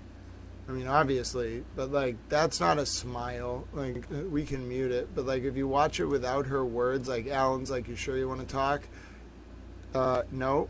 And then look at her. She's terrified. She hides behind Alan. Look at that body language. You can't see it because it's below the camera because it's a madhouse. They're like vultures. She realized, in my opinion, in that moment, like, oh, these cameras weren't here because they wanted, like, to make me famous. They were waiting for me to get found guilty because they wanted to prey on me. Look at her. It's like sharks feasting on her. Wow. She looks horrified. Look at her. It's like a funeral procession. There's one woman trying to smile behind her. All of them just look defeated. Whoa, that was more intense than I thought. Tune in tomorrow when jury deliberations resume. I'm doing this for the clip, youtube.com/@GrantSmith-Ellis. That was Karen Reed leaving court. She looks very concerned after 9 hours and 12 minutes of jury deliberations. My name's Grant Smith-Ellis. Oh my word, ladies and gentlemen. Oh my word. I know that it seems like they're treating her like a celebrity, but if you know a little bit about the way the media works, what they're doing is they're circling around. It's kind of like vultures. Like, I don't know how to tell you this. Like media, it's scary because the media will go up to Karen and be like, oh, like, hi, I'm your friend, you know, like, but what they're really doing is they're waiting for her. It's very predatory. Like, they know she's going down, and it's scary. If you're Karen, you know, like, I know it looks like they're fawning over her, but if you're Karen, you know that what that really is like, they haven't been coming to support you to your other hearings. They want to see you get convicted. They don't want, the media doesn't want to see you get found not guilty. They want to see the conviction. That's the catharsis. That's the story. The exoneration isn't the story. It's the catharsis. Mark my words, ladies and gentlemen. Mark my words. Just want to make sure this is the right one. But yeah, that's what they're really looking for. They're looking for that catharsis. Full video of Karen Reed and her lawyers coming out of court today after day 2 of deliberations in the John O'Keefe and Karen Reed retrial. Alan Jackson said the cameras weigh a shit ton as he cleared out the vulturous press. As he cleared away the vulturous press from a no commenting Karen. From a no commenting Karen. There you go. Vulturous. Is vulturous? Can you make a verb out of the word vulture? Let me see. Vulturous. I'm pretty sure you can make a verb out of the word vulture. I agree, Bree. I agree. And by the way, I'm just getting that clip up of Karen leaving court. Define a word of or like a vulture. Do I have to say vulture-like? That's such a stupid way to say it. Why can't I say vulturous? Why can't the word just be vulturous if vulturine? It's vulturine. Oh, that's wonderful. V-U-L-T-U-R-I-N-E. That is the word of the day. I'm sorry for the towel friend who had the suggestion earlier. It's V-U-L-T-U-R-I-N-E. It's vulturine, which is of or like a vulture. Oh, goodness. I love it. I love it, ladies and gentlemen. Vulturine. I finally learned it. I finally learned how to do it. I'm thrilled with myself, little towels.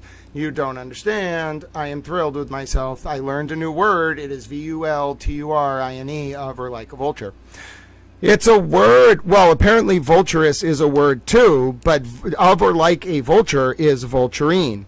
Now, since we don't have recap today, I'm looking in the comments. What would you all like to watch? We have like 30 minutes to an hour where we normally do our recap. Do you want to watch Dr. We'll vote on it. I think that's the only way to do it. We're going to vote on whether you want to watch Dr. Russell's Cross from Hank Brennan, because we love Hank. We'll vote on whether you want to watch... hold on, let me come up with some other ideas. We'll vote on whether you might want to watch the Karen clips, okay? And then your other option is, I think those are two good. Those are two good options. We love the Karen clips, but Hank's Cross of Dr. Russell is actually glorious. She's not very good at life. So let me bring up this right now on the screen. We're going to watch the Call Me Hank clip. Don't worry. We're going to watch the Call Me Hank clip. The loop of Karen Reed leaving the courtroom basically tormented. And yes, I think a lot of towel friends out there, hundreds of you, are praying for Miss O'Keefe and the O'Keefe family. God bless you for that, little towels. But now, let me see if I can... how do I get down to the poll option? Oh, don't cover up the poll option. That's incredibly frustrating. Hold on. I have a backup plan, ladies and gentlemen. Yes, I am a towel with a backup plan. All right, so here's what we're going to do. I am going to put up this poll. We're going to watch the Call Me Hank clip, and then... John DePetro and Turtle Boy. Oh, yeah, we'll watch John DePetro and Turtle Boy. Let me get that ready for you right now. Hold on, I got that. Oh, I got that one ready at a moment's notice. Don't you worry about that at all. Who made that request? I'm so happy that... thank you, LJ Towel. God bless you, towel friend. I will absolutely, without question, watch video of Turtle Boy and John DePetro. Oh, my goodness, I forgot that I made a towel that says I'm a towel. Well, hold on, that's not what we're doing right now. Everyone calm down. I have to show the video of John DePetro and Turtle Boy. John DePetro absolutely owned Turtle Boy's soul, in my opinion, and it was glorious. We're going to watch it now. Linda A. can already sense it coming. You know we love it, ladies and gentlemen. We got the video of Karen Reed leaving court, but what we really want for the people, what the people demand, ladies and gentlemen, is John DePetro's owning of Turtle Boy. Take it away, John. You did. 227 false. Your billboard and t-shirt is false. Think of that. Colin Albert is going to sue you for everything you have. You're going to have to give up all your money. Think of that. Ryan Albert, where's Proctor? So I'm in the middle of the broadcast. So anyway, yeah, we're on here. She was drunk. She was drunk. How great was that? She was drunk, and then she pivoted. She was drunk. She was drunk.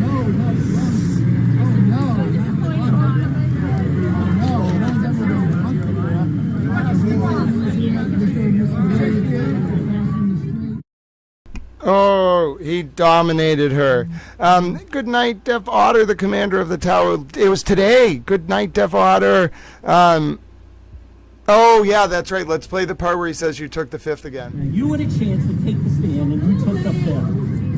You did. 227 is false. Your billboard and t-shirt is false. Think of that. Colin Albert is going to sue you for everything you have. You're going to have to give up all your money. Think of that. Colin Albert, where's Proctor? I'm in the middle of the broadcast. You can watch it over and over. She was drunk. She was drunk. How great was that? She was drunk, and then she pivoted. She was drunk. She was drunk.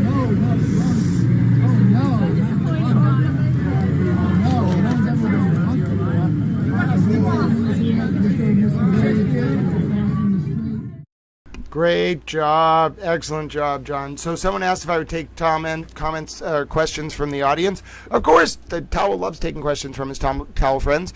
You just let me know what questions you have. This was earlier today, Super Towel Mandy Strong. That was John DePetro dominating Aiden Turtleboy Kearney hilariously.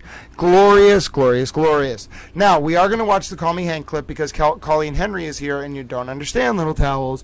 I played the Call Me Hank clip when Colleen Henry is here. Also, here's a picture of Karen Reed in the South End, and I'm pretty sure that's Mark Herzlich, the former BC quarterback and then linebacker, and I think he also played for the New York Football Giants. I think that's Mark Herzlich running in some kind of marathon, and then that's Karen Reed being a Karen Reed. And I don't know who this guy is, but he's running in a marathon. He's doing a good job. Mark Herzlich's being a Mark Herzlich. He seems like he's doing a good job. He can be a super towel. Karen Reed cannot be a towel, though, and I think that's the tech guy. Is she having an affair with the tech guy? I'm somewhat concerned that Karen Reed is with the tech guy. Why are they so close? And why was he kind of protecting her? Oh, my goodness, she moved on to Alan Jackson's tech guy, question mark? I wouldn't be surprised. Oh, goodness. And then, hello, Mark Herzlich. Don't worry. Mark Herzlich, continue to ignore Karen Reed's presence. That is probably the best idea for you. She's a Karen Reed and a succubus. You should run the other direction. That's great. Mark Herzlich is literally running the other direction from Karen Reed. That's exactly what you should do, Mark Herzlich. Just continue to run away from Karen Reed. I think we should take Mark Herzlich as a guide here. Okay, so when you're near Karen Reed, what you do is you turn around and then you just start running away from the Karen Reed. Okay, that seems to be the lesson here in this picture. That's a Karen Reed. Turn your back to the Karen Reed. Run the other direction. Very good. I am thrilled, ladies and gentlemen. Yeah, I wouldn't be surprised. I would not be surprised. Chloe Parker, I would not be surprised at all. I wouldn't doubt she'd go, people are free to do what people are going to do. But yes, before we get too dragged into the fact that Mark Herzlich should continue to run away from Karen Reed, I think that is very good life advice. That is my analysis of this picture. Mark Herzlich wants us to run away from Karen Reed. I can do that.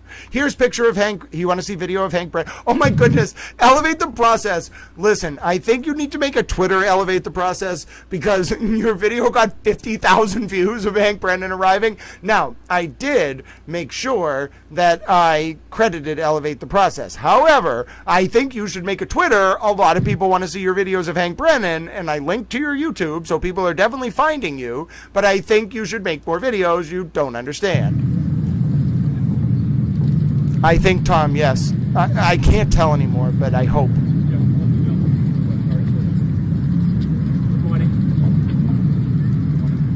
And I'm thrilled to hear that. Chloe was having a good day. Karen Reed is not a towel. She is some kind of wipe. That might actually be a towel, so therefore she can't be a wipe either. She has to be a stainless steel surface. Listen, we have had a lot of discussions about this, ladies and gentlemen. I've determined that the only things that aren't towels are Karen Reed, Alan Jackson, and stainless steel surfaces and Turtle Boy. So, therefore, by virtue of that inductive proof, Karen Reed, Alan Jackson, and Turtle Boy are stainless steel surfaces because they're not towels. You see what I'm saying? Oh, goodness, ladies and gentlemen. Debbie Miller, we're not going to be... I think that's a bit too much of a pun, ladies and gentlemen. Oh, all right. Oh, yes, and then I also forgot we took a formal vote on the that guy. What is wrong with you all? I just made a joke post about how we voted the Turtle Boy was going to be called Oompa Loompa, and 5,000 of you saw it, and 72 of you liked it. What is wrong with you? I'm somewhat pleased that Hank Brennan got 50,000 views and Turtle Boy as Oompa Loompa got 5,000, but I'm still a little concerned. I don't understand. I mean, I get that it's hilarious, but like, it's an Oompa Loompa. And listen, I think... So here's what I wanted to show you. Oh, hello, John. God bless you, John. I wanted to show you the... Oh, and do you want to see footage of Karen getting walked around in handcuffs? I'll make a full screen for you. No volume, though. This guy's an annoying commentator. You want to see Karen Reed in slow motion get walked? Well, we'll do it first in regular motion, then slow motion. There's Karen Reed getting Karen walked. Now, the guy doesn't do his job. He doesn't actually film what he's supposed to film. Hi, Iowa Travel Nurse. It's great to see you, friend. We don't actually get to see Karen get walked by him, but then we get to see the back of Karen walking in handcuffs, which was, I guess, part of the shot. Now, let's do this again. Let's bring it down to super slow-mo. I think we're going to go to 0.25 here. That's the only way to do this right. Hold on. Yep, 0.25. All right, can you please play Karen getting walked out of a police car in handcuffs in slow motion for me? Yes. I can do that. She's being Karen walked, ladies and gentlemen, and we're going to watch this very carefully, okay? Okay, notice the Karen walk. This is 0.25 speed here, ladies and gentlemen. We're watching the very rare footage of Karen in her natural environment being Karen walked. There you go, 0.25. That's as slow as I can get it for you, ladies and gentlemen. Yep, absolutely. The 0.25 speed, there it is.